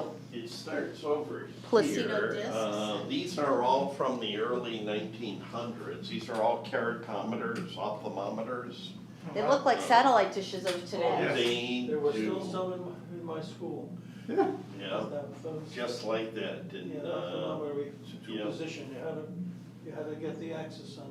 Yep, and they rotate, and I swear that they could still be used today. You know, the electronics would just have to be redone, but other than that, they're fully functional. Yeah, there's the old slit lamps too. Yeah, the old slit lamps, and you know, you really realize that very little has changed in the optics of eye care. Optics are just such a fundamental thing. So this says circa unknown for this clock, and I'm guessing 60s. Yeah, you know, some of this stuff I'm still trying to track down, you know. I need to get out to Bosch and Lohm. So much of the history of optics in this country originated there, and I've been in contact with their curator there, and a lovely person, lovely woman. American Optical still do? You know, that's the other one. American Optical in Massachusetts, are they still around? That I am not sure of. And if they're still around, AO was a big, big company. And then back here, we have some interesting things. One, this is our little humble library. What we're trying to do is also get all of the books ever written on contact lenses, and any articles, brochures, anything related to contact lenses, we're trying to archive and save as well. Does the AOA library have? You know, I'm surprised the AOA does not have a very complete collection.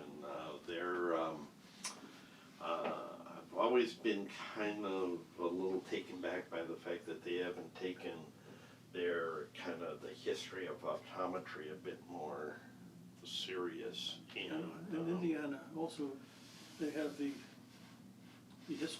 Historical Society. Oh, yeah. They should have.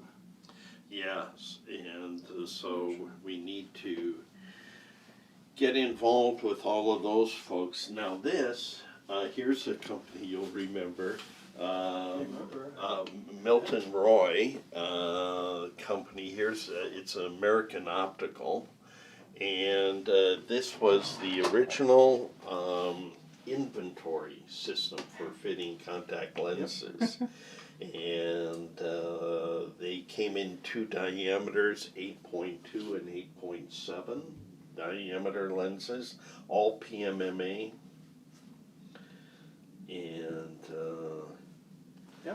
then, but still a fairly complete set. So not many of those. Your mother wore them. Really? She wore PMA for a lot of years. And then, of course, this is the bathroom, but of course we had to deck it out with all of this antique stuff. And so this is really quite fun. And so really anything historical related to eye care, we jump on, Craig and I. This is something you might remember too, the old Wesley Jessen photo periscope. PEK is what it was called. And again, that was another WJ product. These are the projectors I used for many, many years. I know, I know. See, the thing is that back in those days, that equipment never wore out. No, it's like these Those old, chairs? these old Greens refractors. You know, they still are 100% functional today. The workmanship that went into all of these instruments was just unbelievable. And then the other thing that was always amazing to me is how heavy all of this stuff, because it was all made with cast iron, especially this chair. This is pure cast iron, and from the 1950s, and an old B&L keratometer. What do you think, Dad? Do you think you could still work it? I bet you he could. It would come back to you. This is a slit lamp, it's not. Yeah, it's just the And there's the Burton lamp. Yeah, You used the to Burton put lamp. black light. Yep. People used to use This one fluorescent. I thought was very unique. It was on a mobile stand, and you would wheel it around and Fluorescent in and lit up the lens. whole lot. So this is the phoropter? Look at how tiny it is. Yeah, that was one of the real early That's an early one. phoropters. Now here's one of the original phoropters, these Ang phoropters, and what you did here is you use your loose lenses and you would put them in here, and then your auxiliary lenses, the prism, would move into position, Maddox rods, all of these things. So this was the earliest of them. And then they evolved into that one there. Wow. So, This had a joystick already. yeah, So this is a Yeah. newer model. that's a newer 1950 Zeiss. Newer. So yeah, That's what I had. 1950. As a matter of fact, most optometrists didn't use one. I remember when I was in the 60s, I joined they put me on the committee, the contact lens committee. There were very few people that limited their practice, so even though I was very young, they put me on there. And basically there was a problem because opticians in those days were the leaders in contact lens fitting, and delivery. But the optometrist said, no, they didn't like that idea.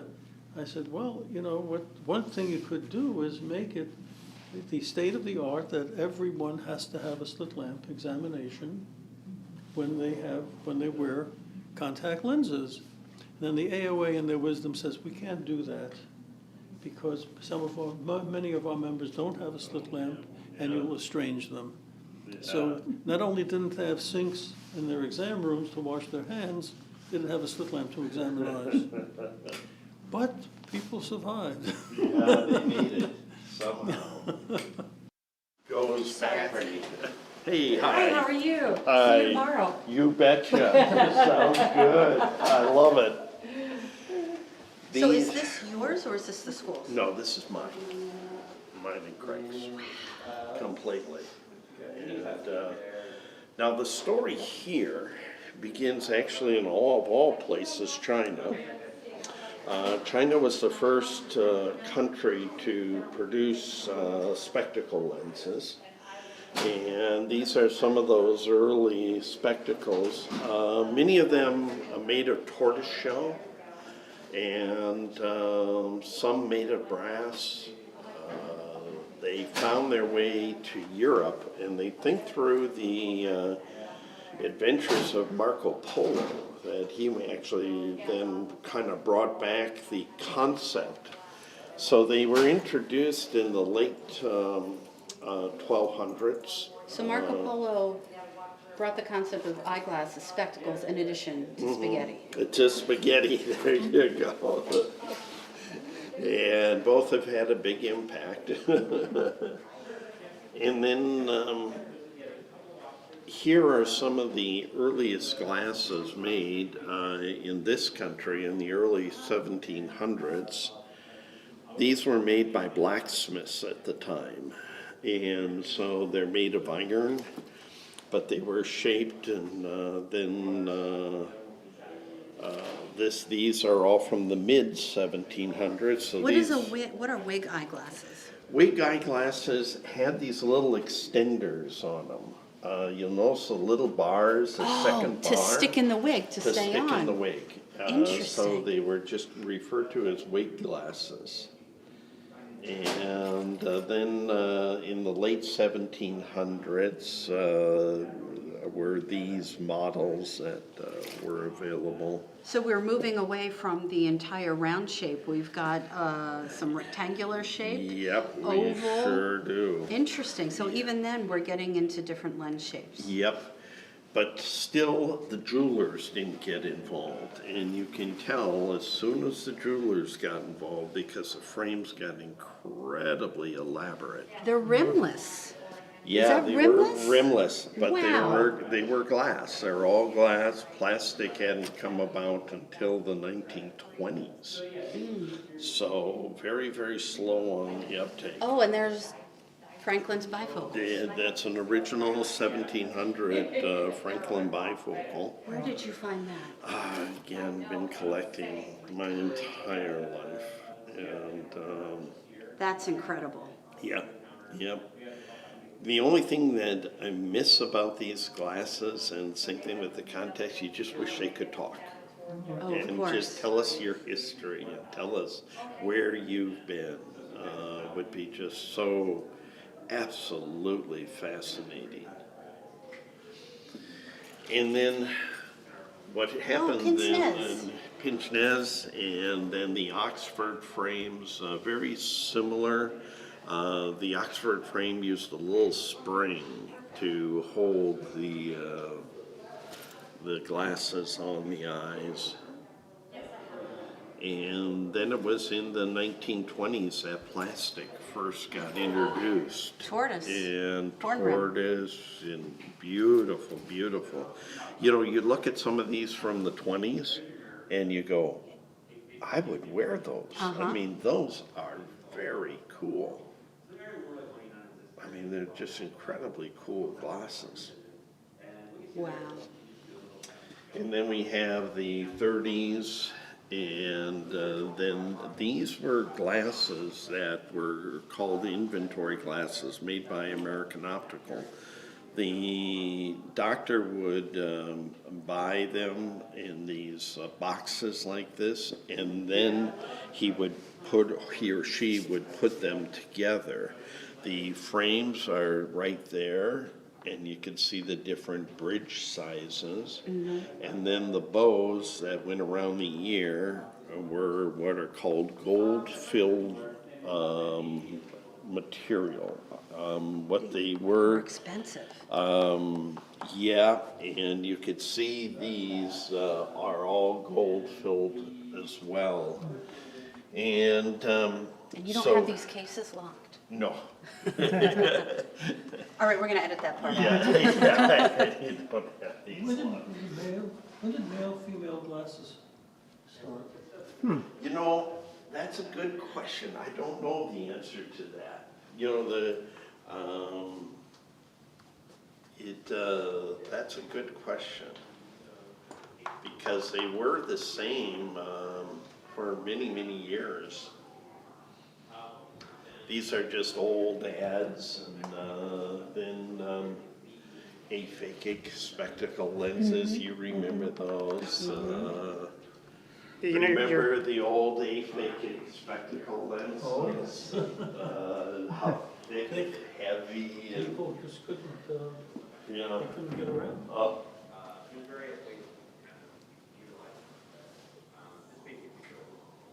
So here are some of the old optics books. We have the Irv Bosch refraction book that you and I were raised on. Yep. And that one's actually signed by Irv, Oh, wow. so kind of special.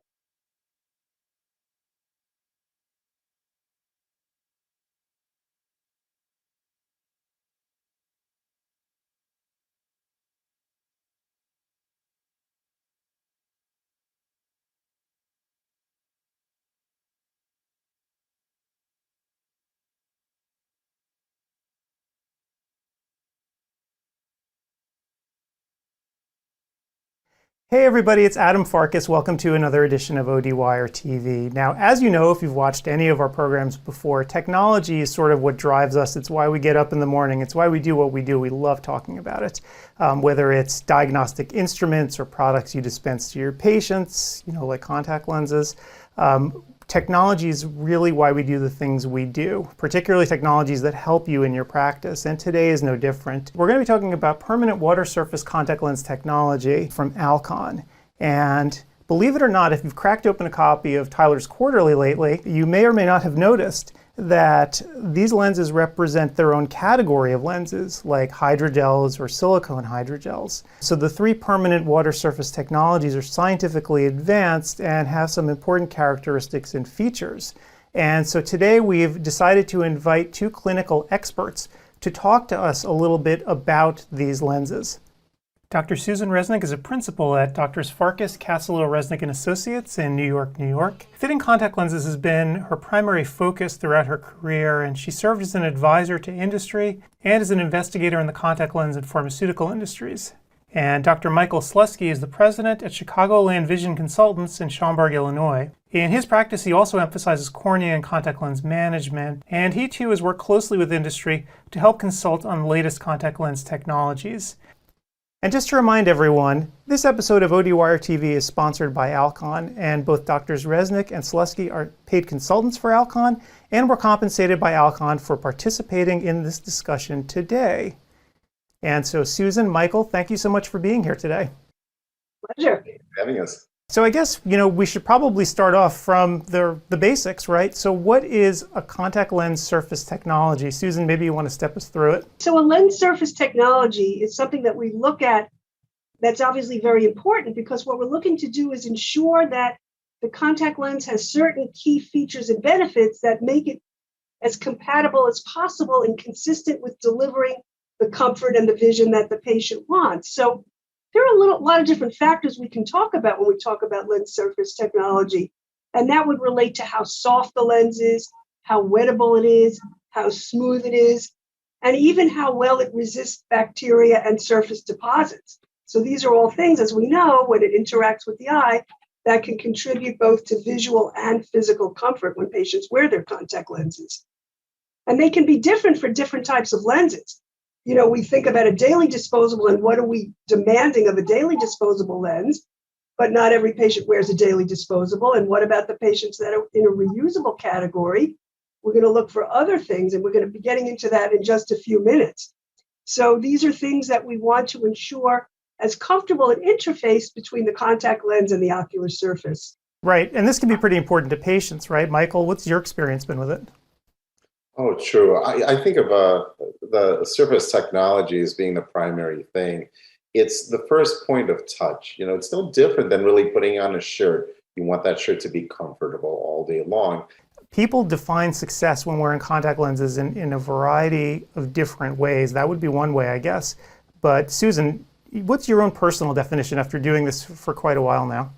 Is the wearing experience greater than whatever little kinds of annoyances that they may have attributed in the past with contact lenses, whether it's difficulty handling it or end of day discomfort or less than adequate vision. So if we can get them over any little obstacle that they previously associated with lenses, we've made a big improvement in the wearing experience, and that's the value that a good contact lens will bring to the patient and to the practice. Right. And so in your mind, the issues that come up are, comfort is probably primary to a lot of people. Michael, do you see the same thing? I certainly do. I really find that with 1 out of 5 patients dropping out of contact lenses, even new wearers, there's a substantial amount of them that are not going to continue in contact lens, and even worse, they're not going to tell the practitioner that they're not going to continue with their contact lenses. So it's quality of life. We're giving somebody the opportunity to enjoy visual freedom without their corrective spectacles, and that really follows an obligation. So if I make that commitment to my patient, I got to use a product, a device that's going to substantiate that so that they can enjoy their life with the contacts on. Right. And, as patients feel discomfort or have problems with their lenses, it can be due to, as everyone knows, a wide variety of factors. But is there any sort of commonality that both of you have sort of seen when, people are having problems with their lenses in general? How about you, Susan? So I think it all goes back to the tear film.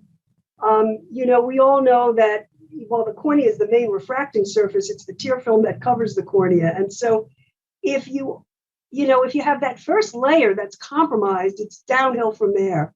And so we know when we put a lens on the eye, it's basically splitting that tear film in half. You're going to have half your tears behind the lens, half your tears in front of the lens. And, with a soft contact lens, it's the tear film that's closest to the air that would be most likely to become compromised at some point. And we all know that environmental factors, evaporation, not blinking, staring, medication. So all of these things, some of which are modifiable, some of which aren't, But if we can get a lens that has the least negative effect or the most positive effect on tear film stability, patient will be more comfortable and the vision will be more stable. And to Michael's point, we often forget that, some studies show that 20% of new wearers will drop out of lens wear for vision or, comfort or handling reasons. And, half of our patients, or more than half, aren't even telling us. So it really behooves us to not just say, how's everything, to probe a little bit more. And what I like to do is I like to ask the patient, how many hours do you wear the lenses per day? And then I follow it up with, how many comfortable hours do you wear the lens per day? Because if there's a mismatch there, it tells me that I can make some changes to make things better. And the lens itself, as you mentioned, can disrupt the tear film just by the sheer act of putting it on one's eye. But what about other factors as well besides contact lenses that might be compromising the tear film even before you do something like fit a contact lens? So many aspects affect us in that statement. First of all, it's our general health. There's medications that we may be taking. There's the environment. So many individuals are spending time on digital devices. The blink rate goes down. And what's interesting to me about it is it's become second nature. It's not something people think about. And oftentimes we have to remind them to simply blink, but more time spent staring. And when you disrupt that tear film, that has to have an impact. That's man-made.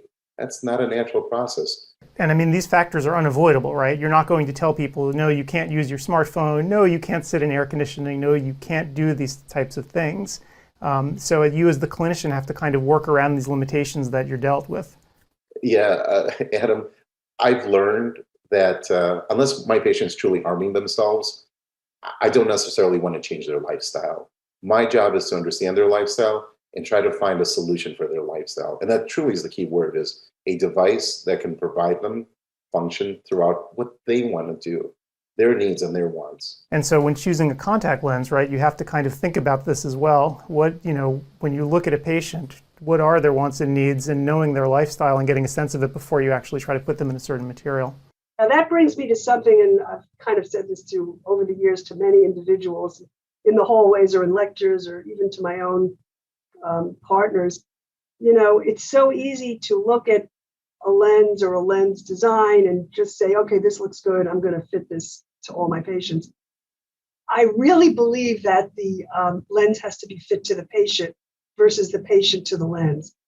And now that we have choices, we can very carefully and methodically evaluate that ocular surface prior to fitting and choose, to our best of our knowledge empirically and through diagnostics, what's going to be the best match. It doesn't mean you're going to get it right on the first shot, but we at least know that we can go to these advanced technologies, and that's the beauty of having permanent water surface technologies, is we have this family of lenses that enables us to just take a look at the category as a whole and meet not just the wearing schedule, but the physical and visual profiles of the patient as well. Right, and so let's get into it a little bit, right? That's what we were here to talk about today, is the sort of permanent water surface contact lens technology, and trying to find the best fit in terms of a lens that you could fit your patients with. And why don't we just dive in a little bit and talk about where this permanent water surface technology is actually being used and the lenses that actually contain it. So maybe, Michael, you could dive in and tell us a little bit about it.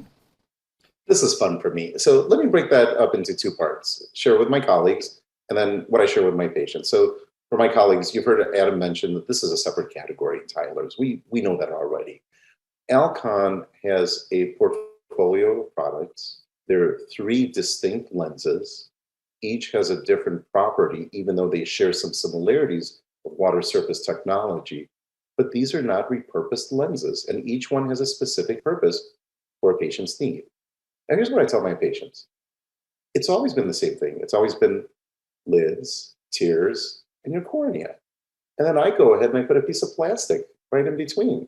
That's got to change something, right? But imagine, what if I can take that piece of plastic and change the surface as close to a liquid as possible? That's a philosophy I think about when I think of water surface technology. And just taking a look at the lenses themselves, I know that Alcon has done a bunch of studies, showing breakup time, but maybe you could step us through just real briefly, what they've looked at and what this means, at least in an in vitro setting. And so I think I just need to preface this, Adam. When we talk about in vitro, we can't actually make a connection between what happens in a laboratory setting and what we can see on our patient's eyes. But what it allows us to do is look at relative differences between technologies off of the eye. And it tells us about the properties of the materials itself. And then that's what helps us make the match. So Alcon uses a very interesting video method of looking at water breakup time, lens surface moisture stability. And they call it the eye drop technique. And they actually soak the lens for a good amount of time in a phosphate buffered saline to get all of the solution off the lens that's in with the blister pack. And then they take the lens off on a dome, keeping the lens in its natural shape. And they take a video of when that moisture starts to evaporate. And we can see here in the graphic what the time frame is for the Dailies Total 1, the Precision 1, and the Total 30 relative to each of those, but also relative to other lenses in their respective classes. And we can see that the Dailies Total 1 is certainly the category leader, and I don't think any of us is surprised with that. We've been working with these lenses for many years, and many of us know how that water gradient technology is so good in retaining the moisture. And we'll talk a little bit more about the polymer and the surface in a little bit. But we can see that the Dailies Total 1 lasts for about 39 seconds before that moisture starts to break up. The Precision 1 is next, and that's at about 30 seconds. And competitors range from about 5 to 18 seconds. If we look at both the monthly and the 2-week lenses, the Total 30, the moisture lasted for about 27 seconds before it started to break up. And that was followed by the Air Optics plus Hydroglide at 19 seconds. And then, the competitors in the categories came in anywhere from about 9 to 15 seconds. So permanent water surface technology lenses showed superior lens surface moisture stability. And again, just to reiterate, this is in an in vitro setting. And if we're looking at the three different permanent water surface lenses, what's interesting to me is that it's not all the same technology, right? So we like to sort of group them together like you saw in Tyler's, but the technology that each lens is using is actually different. And maybe we can talk about that for a little bit. Maybe we could start talking about the sort of the granddaddy, right? The original Dailies Total 1, and then work our way across the other two.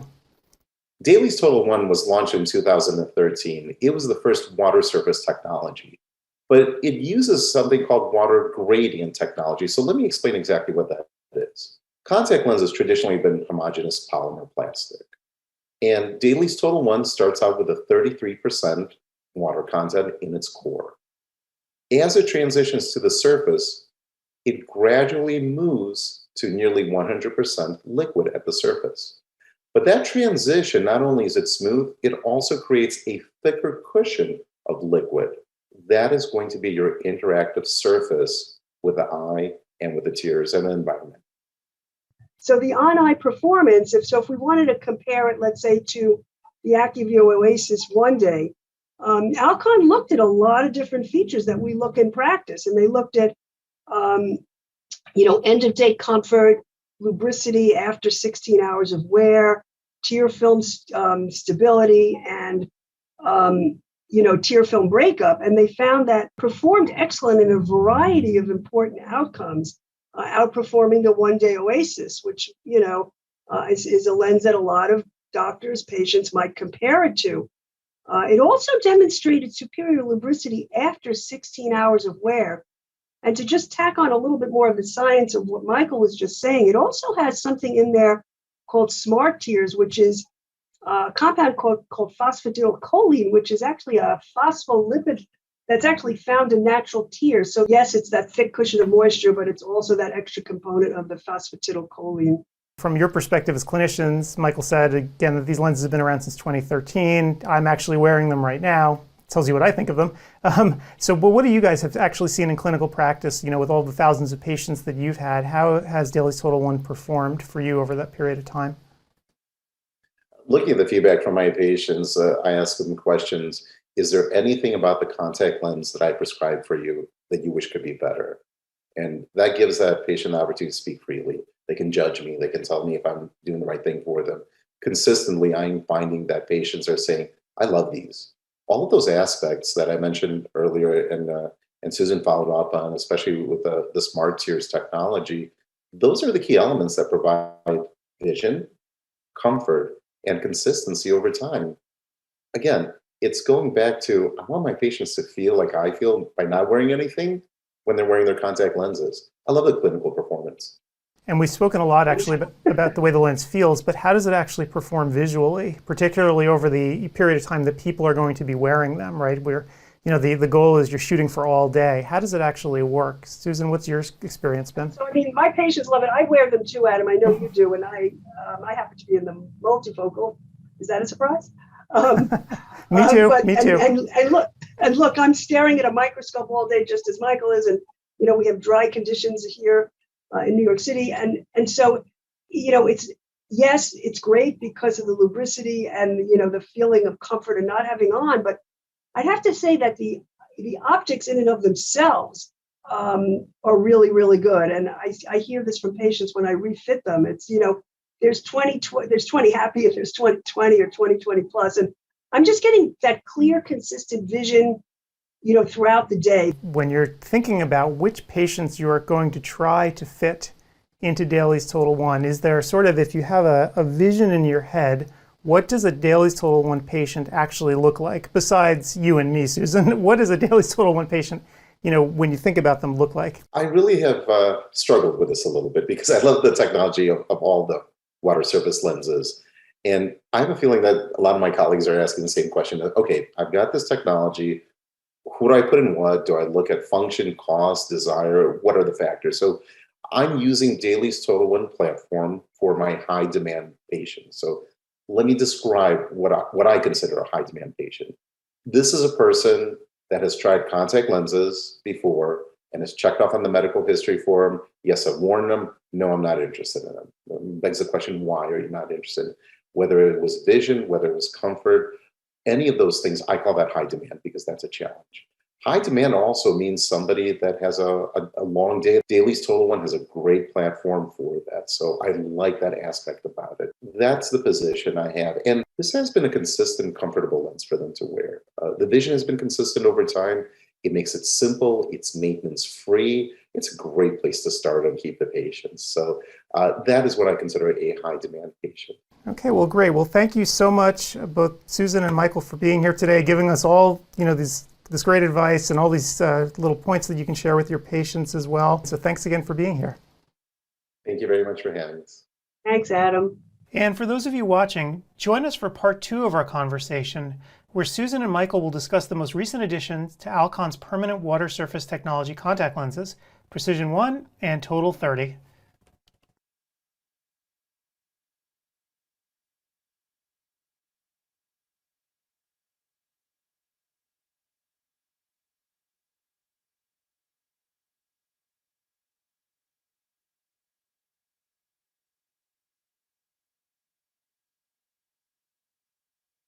Hey everybody, it's Adam Farkas. Welcome to another edition of ODwire TV and part 2 of our conversation around Alcon's family of permanent water surface technology contact lenses. Now, if you've cracked open a copy of Tyler's Quarterly lately, you may or may not have noticed that these lenses represent their own category of lenses, like hydrogels or silicone hydrogels. So the 3 permanent water surface technologies are scientifically advanced and have some important characteristics and features. And today we're going to be talking about the 2 most recent additions to the permanent water surface technology family of lenses, Precision 1 and Total 30. And so today we've decided to invite 2 clinical experts to talk to us a little bit about these lenses. Dr. Susan Resnick is a principal at Drs. Farkas, Cassillo, Resnick & Associates in New York, New York. Fitting contact lenses has been her primary focus throughout her career, and she served as an advisor to industry and as an investigator in the contact lens and pharmaceutical industries. And Dr. Michael Slusky is the president at Chicagoland Vision Consultants in Schaumburg, Illinois. In his practice, he also emphasizes cornea and contact lens management, and he too has worked closely with industry to help consult on the latest contact lens technologies. And just to remind everyone, this episode of ODwire TV is sponsored by Alcon, and both Drs. Resnick and Selesky are paid consultants for Alcon, and were compensated by Alcon for participating in this discussion today. And so, Susan, Michael, thank you so much for being here today. Pleasure. Thanks for having us. So in our first conversation about permanent water surface technology contact lenses, we talked about Daly's Total One. And today I wanted to continue that conversation by talking about the other lenses that are included in this unique category. And so that probably brings us to the sort of next lens in the family, Precision One. And I remember when Precision One came out, people, when they first saw it, they didn't know what to make of it at first. This question mark came up over their heads, like, is this just another version of Daly's Total One, or is it something completely different? And of course now we know Precision One is not Daly's Total One. It is different. And it uses different technology. Maybe, Susan, you could speak to us a little bit about how Precision One is different technically from Daly's Total One.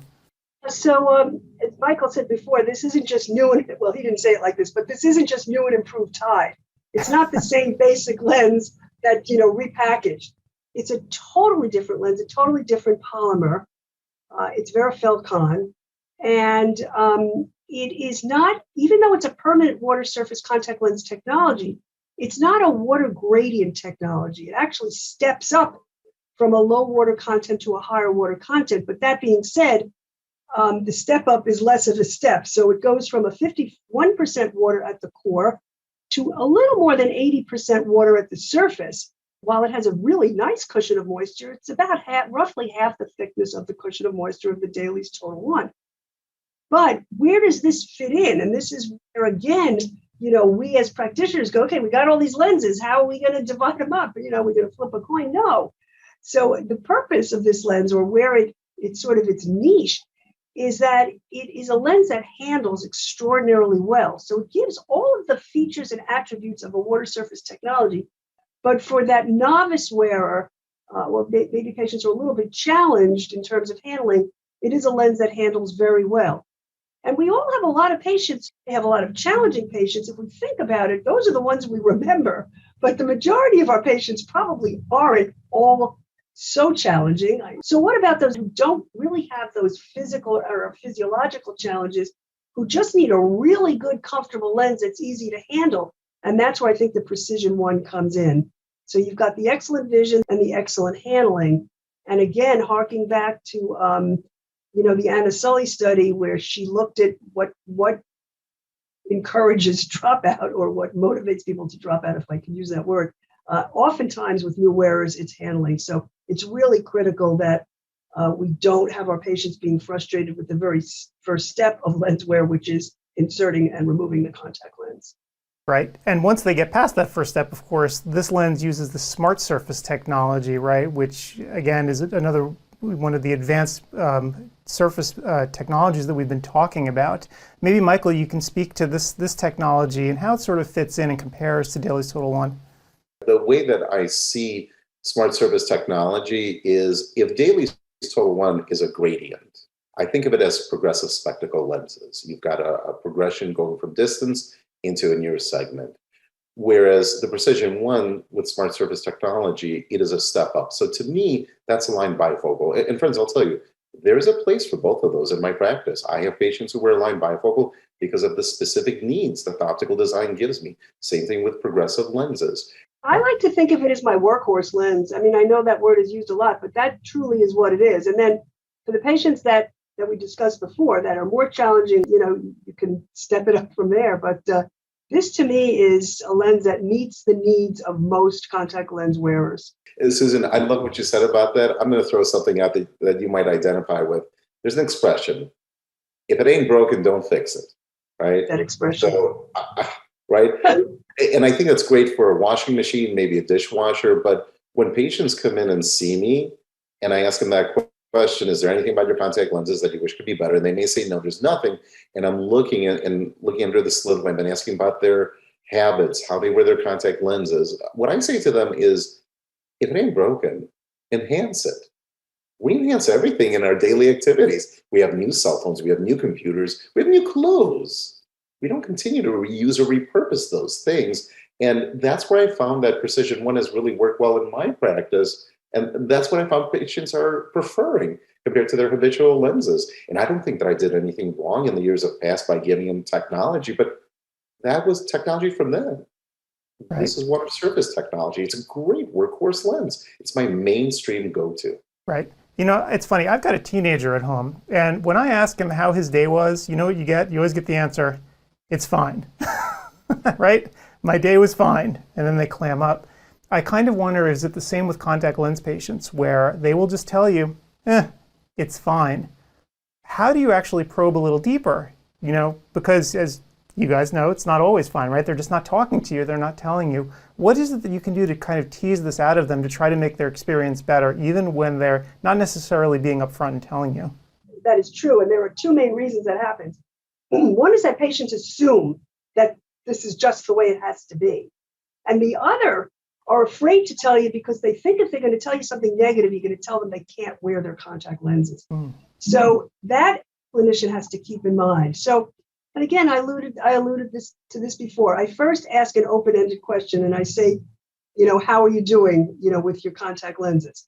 And I let them answer. And then if I get that, oh, great, which is, you know, even at 35, my children still answer me with that. So it's not just teenagers. I ask closed questions, which is how many hours a day do you wear lenses? When do the lenses start to bug you, if at all?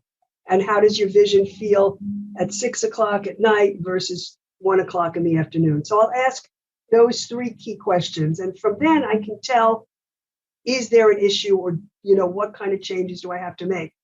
But I'm like Michael, even if everything is great according to them, and even if it looks great, the only reason my patients come back to see me, it's not because I'm so charming, although people would suggest otherwise. It's because I'm constantly, I'll use the word, whetting their appetite for new technology. So I was probably talking about these lenses 6 months to a year before they even became available. Not that I have telepathy, but I'm always telling patients that research and development is an ongoing thing, and that, you know, these lenses are great. These are the kinds of things I was talking to you about last year.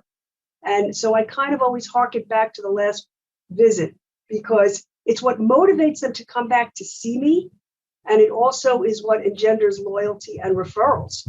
So, you know, we've spoken about the disposable water surface lenses now. There is a third lens in this family, and it's a reusable lens, and it's called Total 30. And I think we should probably touch on it a little bit, right? Because it is unique in that it is reusable versus the other two. So maybe you could just step us through a little bit about what Total 30 is all about. I have to say that I love this concept.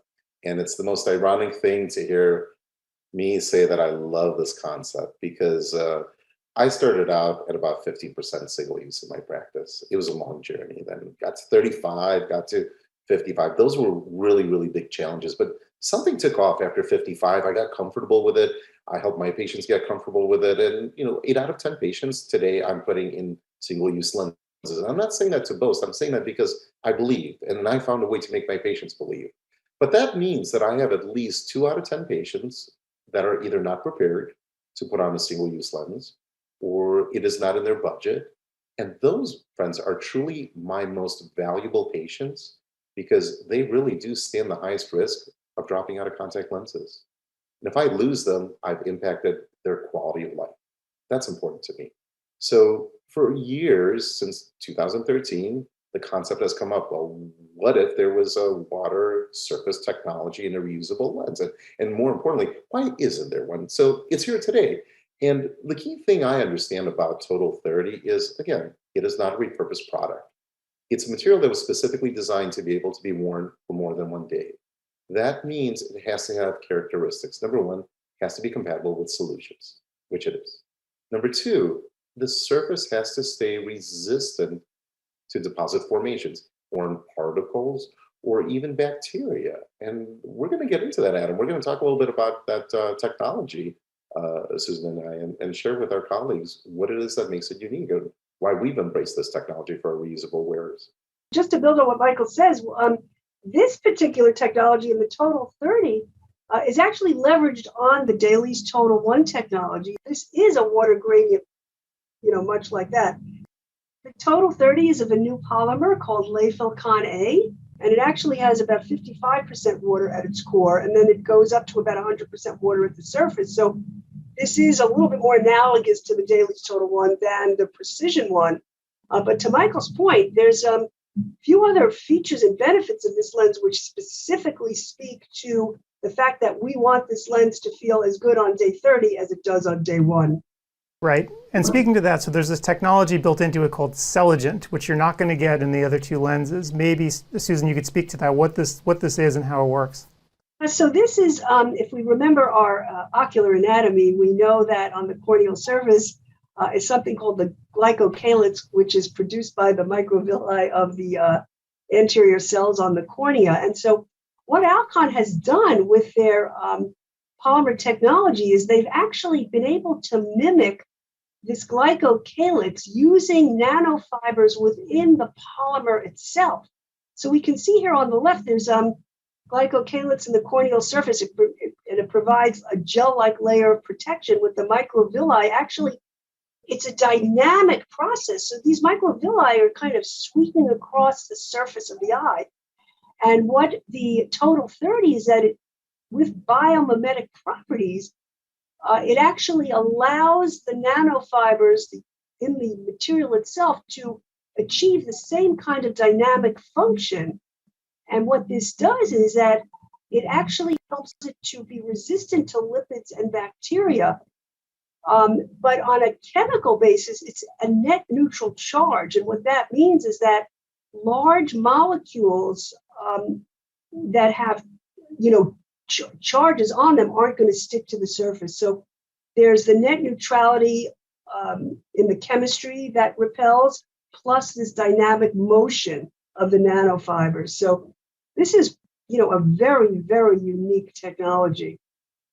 And Sue, also that has those nanofibers, MPC for short, that's got a proven track record. That's actually used to line stents for cardiac procedures, and it repels some of the lipids that can build up in artery walls and everything. So it definitely is a very inert polymer, and it's very compatible with the natural physiology, of our bodies. So to have this in a lens where we want to look for that biomimetic property on the surface of the eye, is a great thing.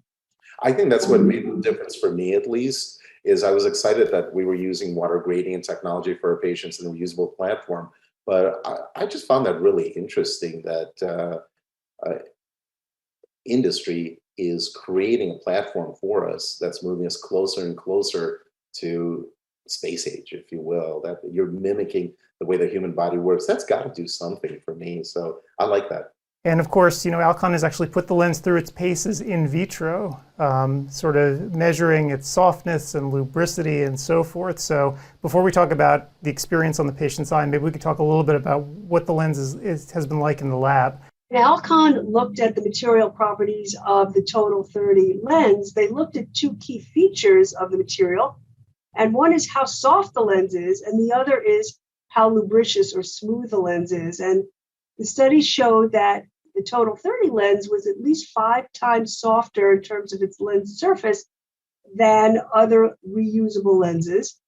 And with respect to lubricity, there was a 3 times greater surface lubricity in this lens than in lenses in the reusable category as well. What hits me with this is if I can have a contact lens polymer that could be as soft as possible, I'm going to ask my patient, what do you think?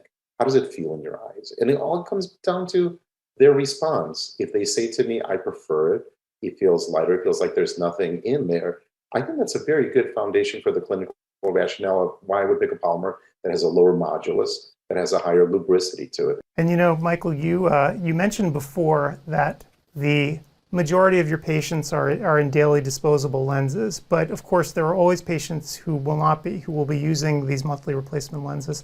I guess if we had to sort of picture, what does this patient look like that's going to wear a Total 30? Again, if you had to have like an archetype, who is this person and why do you fit them with Total 30? Who are they? What do they look like? It's actually a patient that I just saw that I had transitioned into a maintenance-free single-use contact lens, also with water surface technology. And for one reason or another, this individual was not prepared to make that transition and had reached out to me and said, hey, is there something that I can do that's more like my lenses that I wore on a monthly basis? And I said, sure, let's get you back in the office. I have the technology and a water surface lens. We'll test those, see what you think about them, and move forward. So that is an ideal opportunity. But also, even preemptively, if you have patients that tell you at the time of the visit, or you may have some questions about how they're going to accept the lens, the time is here, the time is now. We have the technology to do it. Move forward with it. And Susan, what about you? What does your typical Total 30 patient look like? Yeah, so I'm going to add actually 3 things to that. So I'm just like Michael. So remember when I was talking about like the patients who come in and they're looking to change and they're very proactive? Well, I have another subset of patients who are the opposite, who love, how shall I say it, not to change. They're just very happy never making a change in terms of most things. And I don't fault them for that. And, I don't treat them any differently. To me, that's the ideal patient. And so I'm able to get them all the, physiological benefits, visual benefits, comfort benefits, health benefits of going into a Total 30 without their thinking that I've made a big change. But then I have 2 other categories of patients where these lenses come in great. I do have some very, very environmentally conscious patient, and they just don't want to be throwing lenses and blister packs away every day. Bingo. This lens is great. And then there are patients who just find the reusable, the monthly lenses. I'm not sure if it's real or it's imagined, just a little bit easier to handle. So I will, certainly concede. And I feel so much better now having this lens because now I don't feel like I'm compromising in this modality. Right. You bring up an important point, actually, so that in the beginning, when there was just Dailies Total 1 in 2013, you had this permanent water surface lens, but that was the only one. And you just had a limited subset of patients that you started fitting with it. But now, as time has moved on, you now have basically a set of technologies that covers most people, right? A good proportion of all your patients. So there's a lot of options at your disposal that just weren't there before. Exactly. It's just so nice to have choices. And what I love about these choices, you know why it's so hard to make it? Because they're all great. So it's not, it's a good problem to have as well. And, we've spoken a lot about the patient's perspective on all this, but, from the clinician's perspective as well, these are useful products in terms of practice management, right? Because contact lens patients, obviously for both of you, right, they make up a bulk of what you do. So these are important products in your practice as well to see patients back every year. So I was just wanted to make one other point with respect to that. I don't find these replacement schedules necessarily mutually exclusive. So I have, patients who 9 months out of the year will wear a monthly replacement lens. And then when they're traveling for the summer and more seasonal allergies, they'll go into a daily disposable replacement. So, and certainly, again, some patients like to have some of each.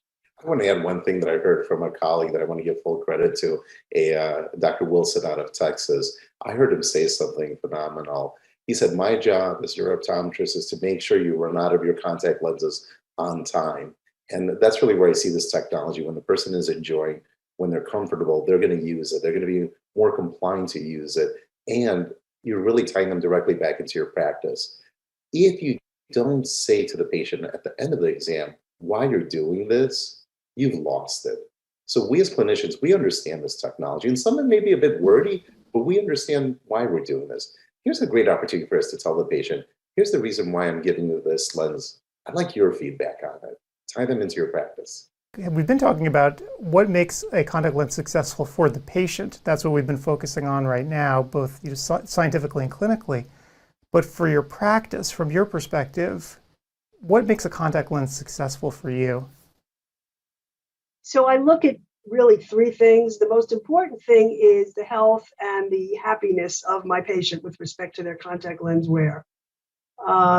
So the happiness would maybe go more to the emotional benefits, and that would be my emotional happiness as well as the patient. I always want both of us to be happy. We're each looking perhaps, we have most things in common, but I may be a little bit stricter. In terms of the clinical benefits, that's strictly up to me. That's looking at the vision, the corneal health, the quality of the tear film, and everything while the lens is on the eye, and then when the lens comes off of the eye. And then, certainly, the practice benefits, there are the tangible and the intangible. The intangible ones are really, what is my net promoter score with respect to that patient? In other words, is this patient an active promoter of my practice and what I've done for them? And I'm happy to say today was a good day. All my patients came in and brought their mothers, fathers, sisters, brothers, and that's what I want to see. But at the same time, I look at the hard economics of it, and if the patient's happy, they're basically coming in, replacing their lenses with me at every visit, no questions asked, and we keep it very smooth and convenient for the patient. So, again, it's pretty much a three-prong differential as I look at product and patient experience. Right. This is, I want to chime in on what you said, the emotional component of it is, that's a big part of what we do as clinicians. It's trust. And I found this as an opportunity to just continue the trust I've been building with my patients. I love what you said about the emotion. And sort of one final question I had for you. When you're speaking to patients about water surface technology, how can you sort of get it into a language that they will not just understand, but also relate to? Because obviously we have one audience here today that's listening to us, and we all sort of understand the science and everything that goes behind it. When you're speaking to the patients, what kind of language can you use to really make it relatable to them? Some of the things that I said today are a little bit more wordy, they're more technical. With a patient, I can get it as simple as possible. It's lids, tears, cornea. Then I put a piece of plastic inside, in between those. What if I could take that piece of plastic and try to cover it with as much water as possible so it feels more natural? And I want to see what you think about it. That's it. I tie my patients into, give me your opinion. Tell me what you prefer. That helps me to build on the clinical rationale of why I'm doing it. But to the patient, it's simple, and they're engaged. That's what makes it different for them. A contact lens is a foreign body, and I don't want their eye to perceive anything as being foreign or unlikable. And I tell them that this lens, because of the amount of moisture on the surface, the eye perceives it as being just a little bit more water on the surface of the eye. The lids perceive it as being a nice, smooth surface. Okay, well, great. Well, thank you so much, both Susan and Michael, for being here today, giving us all, this great advice and all these little points that you can share with your patients as well. So thanks again for being here. Thank you very much for having us. Thanks, Adam. And if you haven't already tuned in to our first conversation on Alcon's permanent water surface technology contact lenses, check it out right here on ODwire. I'll include a link to the show in the comments.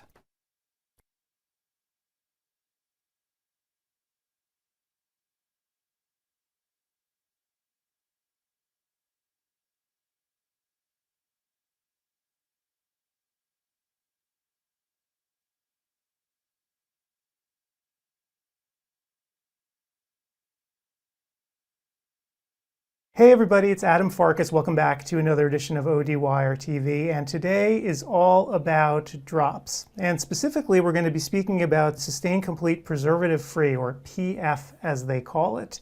Now, dry eye knowledge has come a long way since I first learned about dry eye. I guess it's, well over 30 years ago. We didn't know as much back then. There wasn't as much science, and back then, in the old times, as they used to say, a drop is a drop is a drop. But these days, that is absolutely not the case. The science of dry eye has advanced, and the drops themselves have advanced. So today, we are very fortunate to have an actual scientist with us here today, a person who has worked on these drops and can tell us all about the technology behind them and how you can use them in clinical practice. So I'd like to welcome Dr. Howard Kettleson to ODwire TV. Howard's the immediate past head of ideation in dry eye and global vision at Alcon. He spent a majority of his career focused on ocular health innovation and the development of the Sustain portfolio of products. In partnership with Alcon R&D, he built on the discoveries and research of past and present Alcon scientists and explored new strategies and ideas for meeting unmet consumer and medical needs through the development of breakthrough formulations, packaging, and device technologies. Howard brings a passion and commitment to his work, and I'm so happy he was willing to spend some time with us here today. So Howard, thank you so much for being here today. Thank you.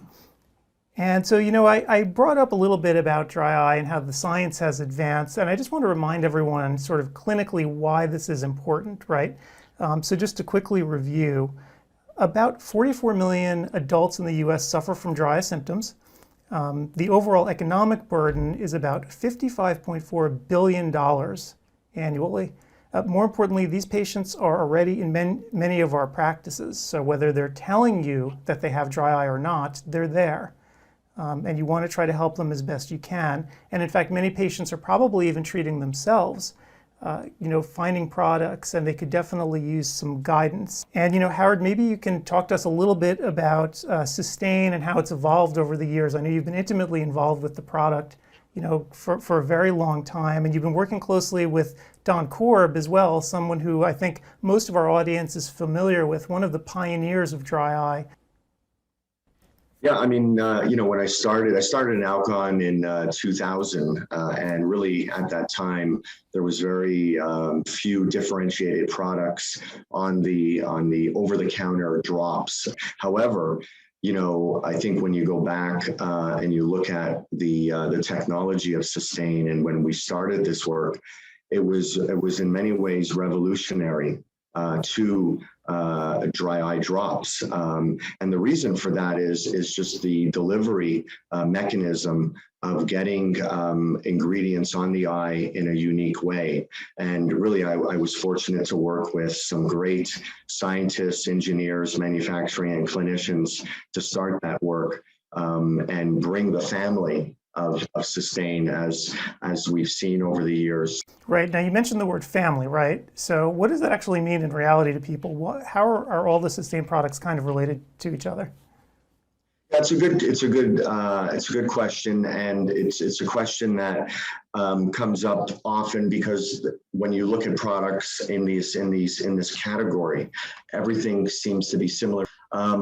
What we started with was a gelling technology that essentially cross-links in the eye as a reflection of pH. So essentially, it's a smart polymer system that, in combination with actives like polyethylene glycol, propylene glycol, you get a cross-linking mechanism to get a meshwork that forms on the ocular surface. Right. Now, this technology is referred to as HP Guar, right? People can see it behind me, and I'll actually put up a slide on the screen as well so they can take a close look. Maybe you could take us through what this is all about. Yeah, HP Guar, HP stands for hydroxypropyl, and guar is a galactomannan, it's a polysaccharide. And HP essentially allows the polymer to be easily dissolved, so it doesn't have any issues in terms of mixing. And the key part of this particular polymer is it has what is known as hydroxy groups called cis-diols. So it's in a particular configuration that allows the cross-linker, which is borate, as you've shown here, to actually undergo a cross-linking mechanism to essentially entangle the polymers, so you get a meshwork-like formation. Right. Now, Systane itself is a liquid, right, in the bottle, but then when it touches the ocular surface, because of the pH, that's when it turns into a gel? And it's fascinating because, when you think about if someone were to just take that solution in the bottle and put it on their fingertip, it is not even close to something that would be in the eye. So in the eye, of course, it forms this entangled polymer network, which forms a nice thin layer across the cornea. And literally, it is like a mesh network. Right. So the tech is very advanced. I said in the beginning, a drop is a drop is a drop was the old philosophy before people really understood dry eye. But I'm putting it up on the screen right now so people can get a sense of the timeline. Maybe you can walk us through, as the science evolved. I guess this timeline covers about 20 years. What happened? What kind of science was happening in the background that made this all possible? Yeah, I mean, some very important pivot points over the years. Of course, when Systane Original was launched, that was all about aqueous deficiency. It was meant to be a differentiated product compared to the classic HPMCs, CMCs, which are more the classic lubricants out there. And when the first DEWS report came out, we started to think about how do we incorporate improved retention properties, improved wetting, and Sustain Ultra was all about improving that hydration retention aspect of the formulation. Of course, back in 2012, when really meibomian gland dysfunction really started to be more visible to the community of optometrists and ophthalmologists. Really at that time, when you went to conferences like ARVO, there wasn't a lot of MGD work, and Alcon recognized, along with working with folks like Don Korb and others, that we needed to do something that would address meibomian gland dysfunction, or to at least try and do something that would provide lipid supplementation. And around that, in that time, Dr. Korb had done tremendous work clinically with some lipids that do provide interesting what I would say is reinforcement of the tear film by improving tear film stability, tear film thickness. And from the learnings of Don Korb, we worked with him on developing Sustain Balance, which is a formulation that is the first formulation that is an emulsion. So it's an oil and water emulsion, which means that you have water as a continuous phase with oil droplets in it. And in those oil droplets and on the periphery of the droplets is a phospholipid called dimeristoyl phosphatidylglycerol, DMPG, which is a polar phospholipid. The DEWS-2 report came out, and obviously there's a tremendous amount of learning from that report. And one of the learnings was that polar phospholipids do contribute to tear film integrity. And we were fortunate that back in 2010 we had worked on Sustain Balance, launched it.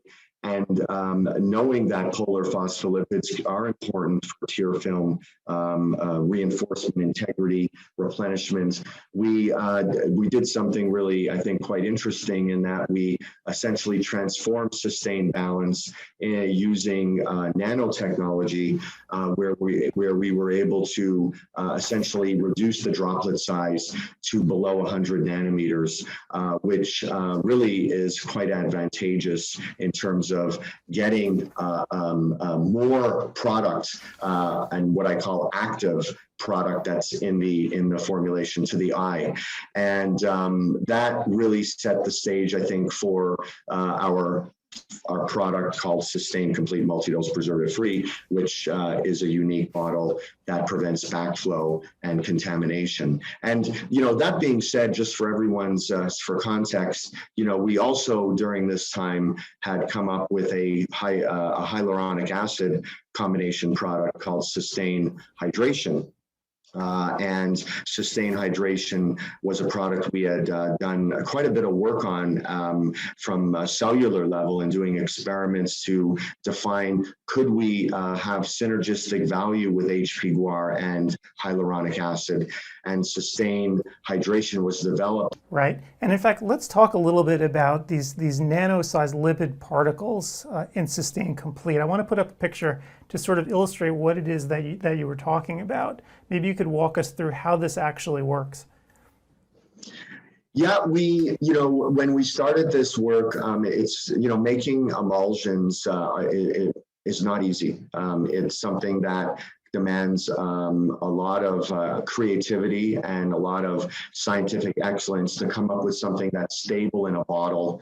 And what we did at that time is we were working with high pressure homogenization technology, where essentially we're pressurizing a solution under extreme pressures. And from mixing and these high pressures, you're able to essentially power down the droplets into smaller droplets.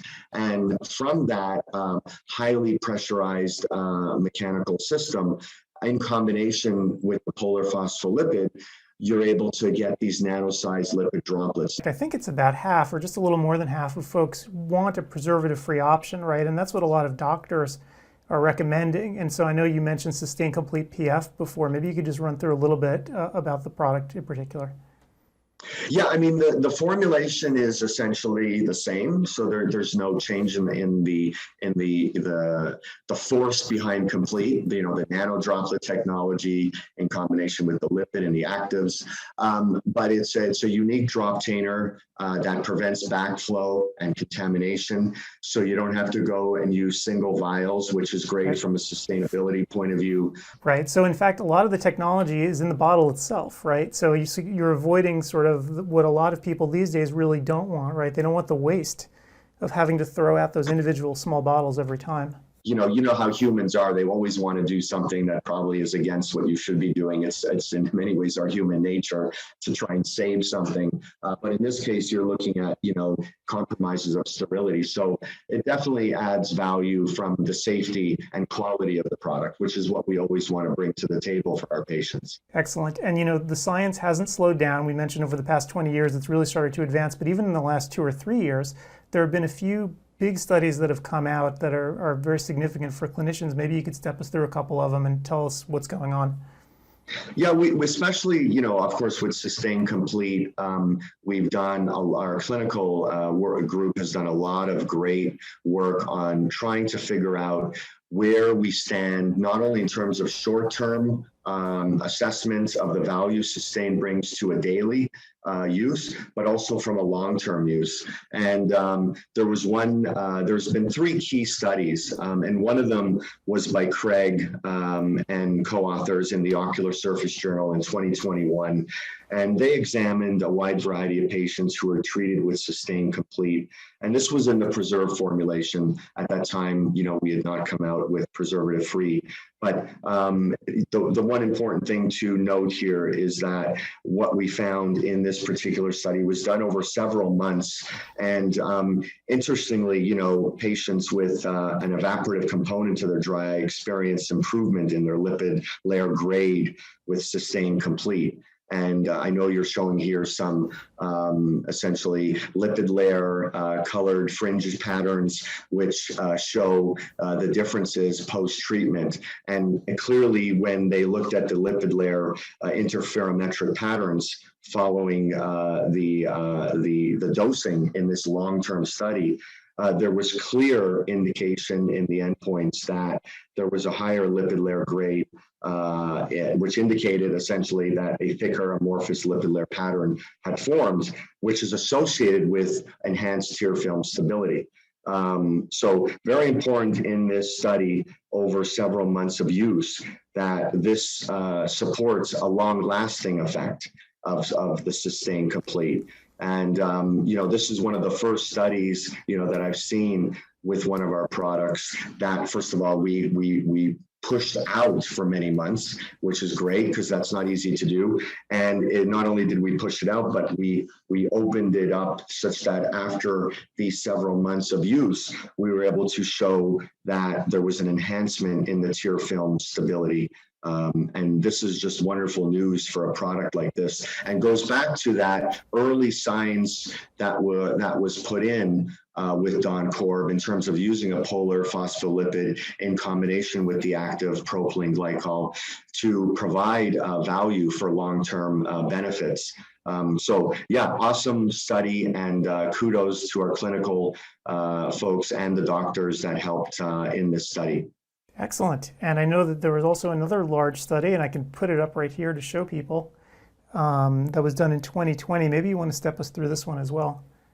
Yeah, this was the daily, it's always interesting to, also think about that if you just use one drop, what is the benefit of that?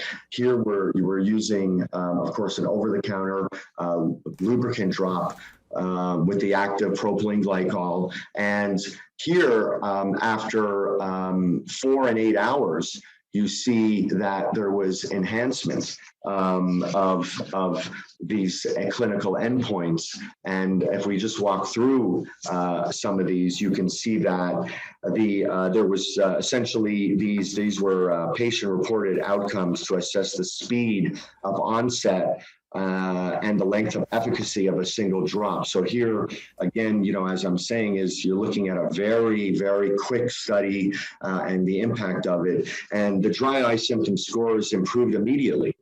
And that was not only after installation, but was sustained through 4 and 8 hours.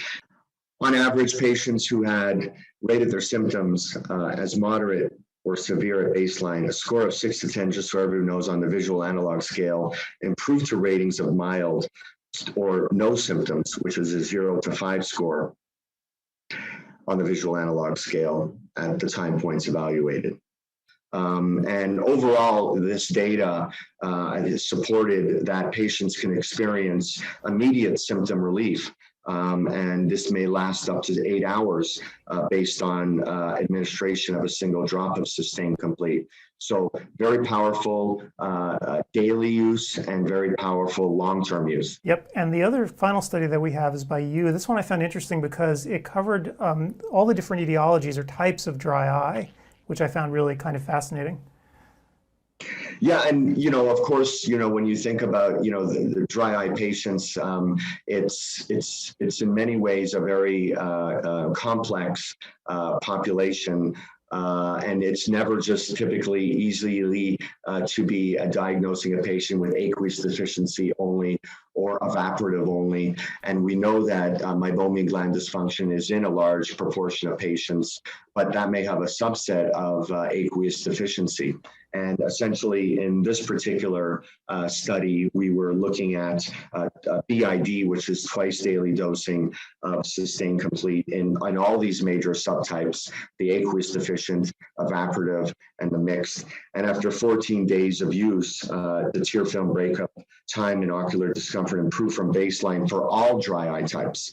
So fortunately, we called Sustain Complete, because essentially we were able to show across these different types, major types of dry eye, we were able to show improvement in the tear film breakup time and improve the ocular discomfort. So this is great supporting evidence of the use of Sustain in tear film stability and symptoms in patients with these major types of dry eye. Really, this really closed out really a wonderful study with both the short and long-term use of Sustain. And now we're showing with all these major types of dry eye patients, we have an opportunity with Sustain Complete to add value to the practitioner's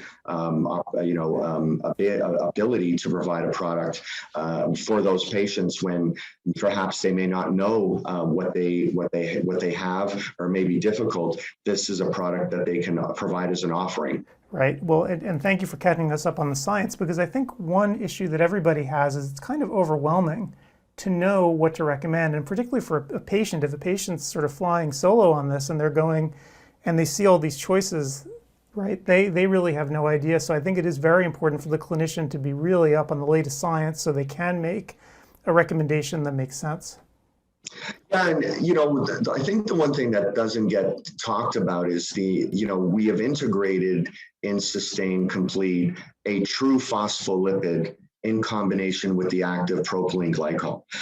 It's very unique because based on the work from Dr. Korb and the learnings from clinical studies of polar phospholipids and the DUCE-2 report, we have integrated into Complete this science and this clinical understanding that adds value to this mixed population in dry eye, in these major types of dry eye patients. And so, I think it's important to get people to understand, when companies like Alcon invest in technology and put a lot of effort, not only in science, but the clinical side of things to support the value that the science is bringing. This really, is something to be proud of, not only for Alcon as a company, but for all the doctors, out there that are providing great care for their patients. This is a product that should be part of their wheelhouse to offer all the major types of dry eye patients, because we have incorporated, the key aspects of the Sustain engine, the HP Guar gelling technology, and now this polar phospholipid with the active demulcent. So wonderful journey, and I know that there's more journeys ahead. Great. Well, Howard, thank you so much for being here today. It's not often we actually get to speak to the scientists behind the product. So again, thanks for coming in and doing this. And I'm sure the conversation will continue online. It will. Thank you so much. And great to meet you, and happy to be back when possible to talk more about this great innovation portfolio.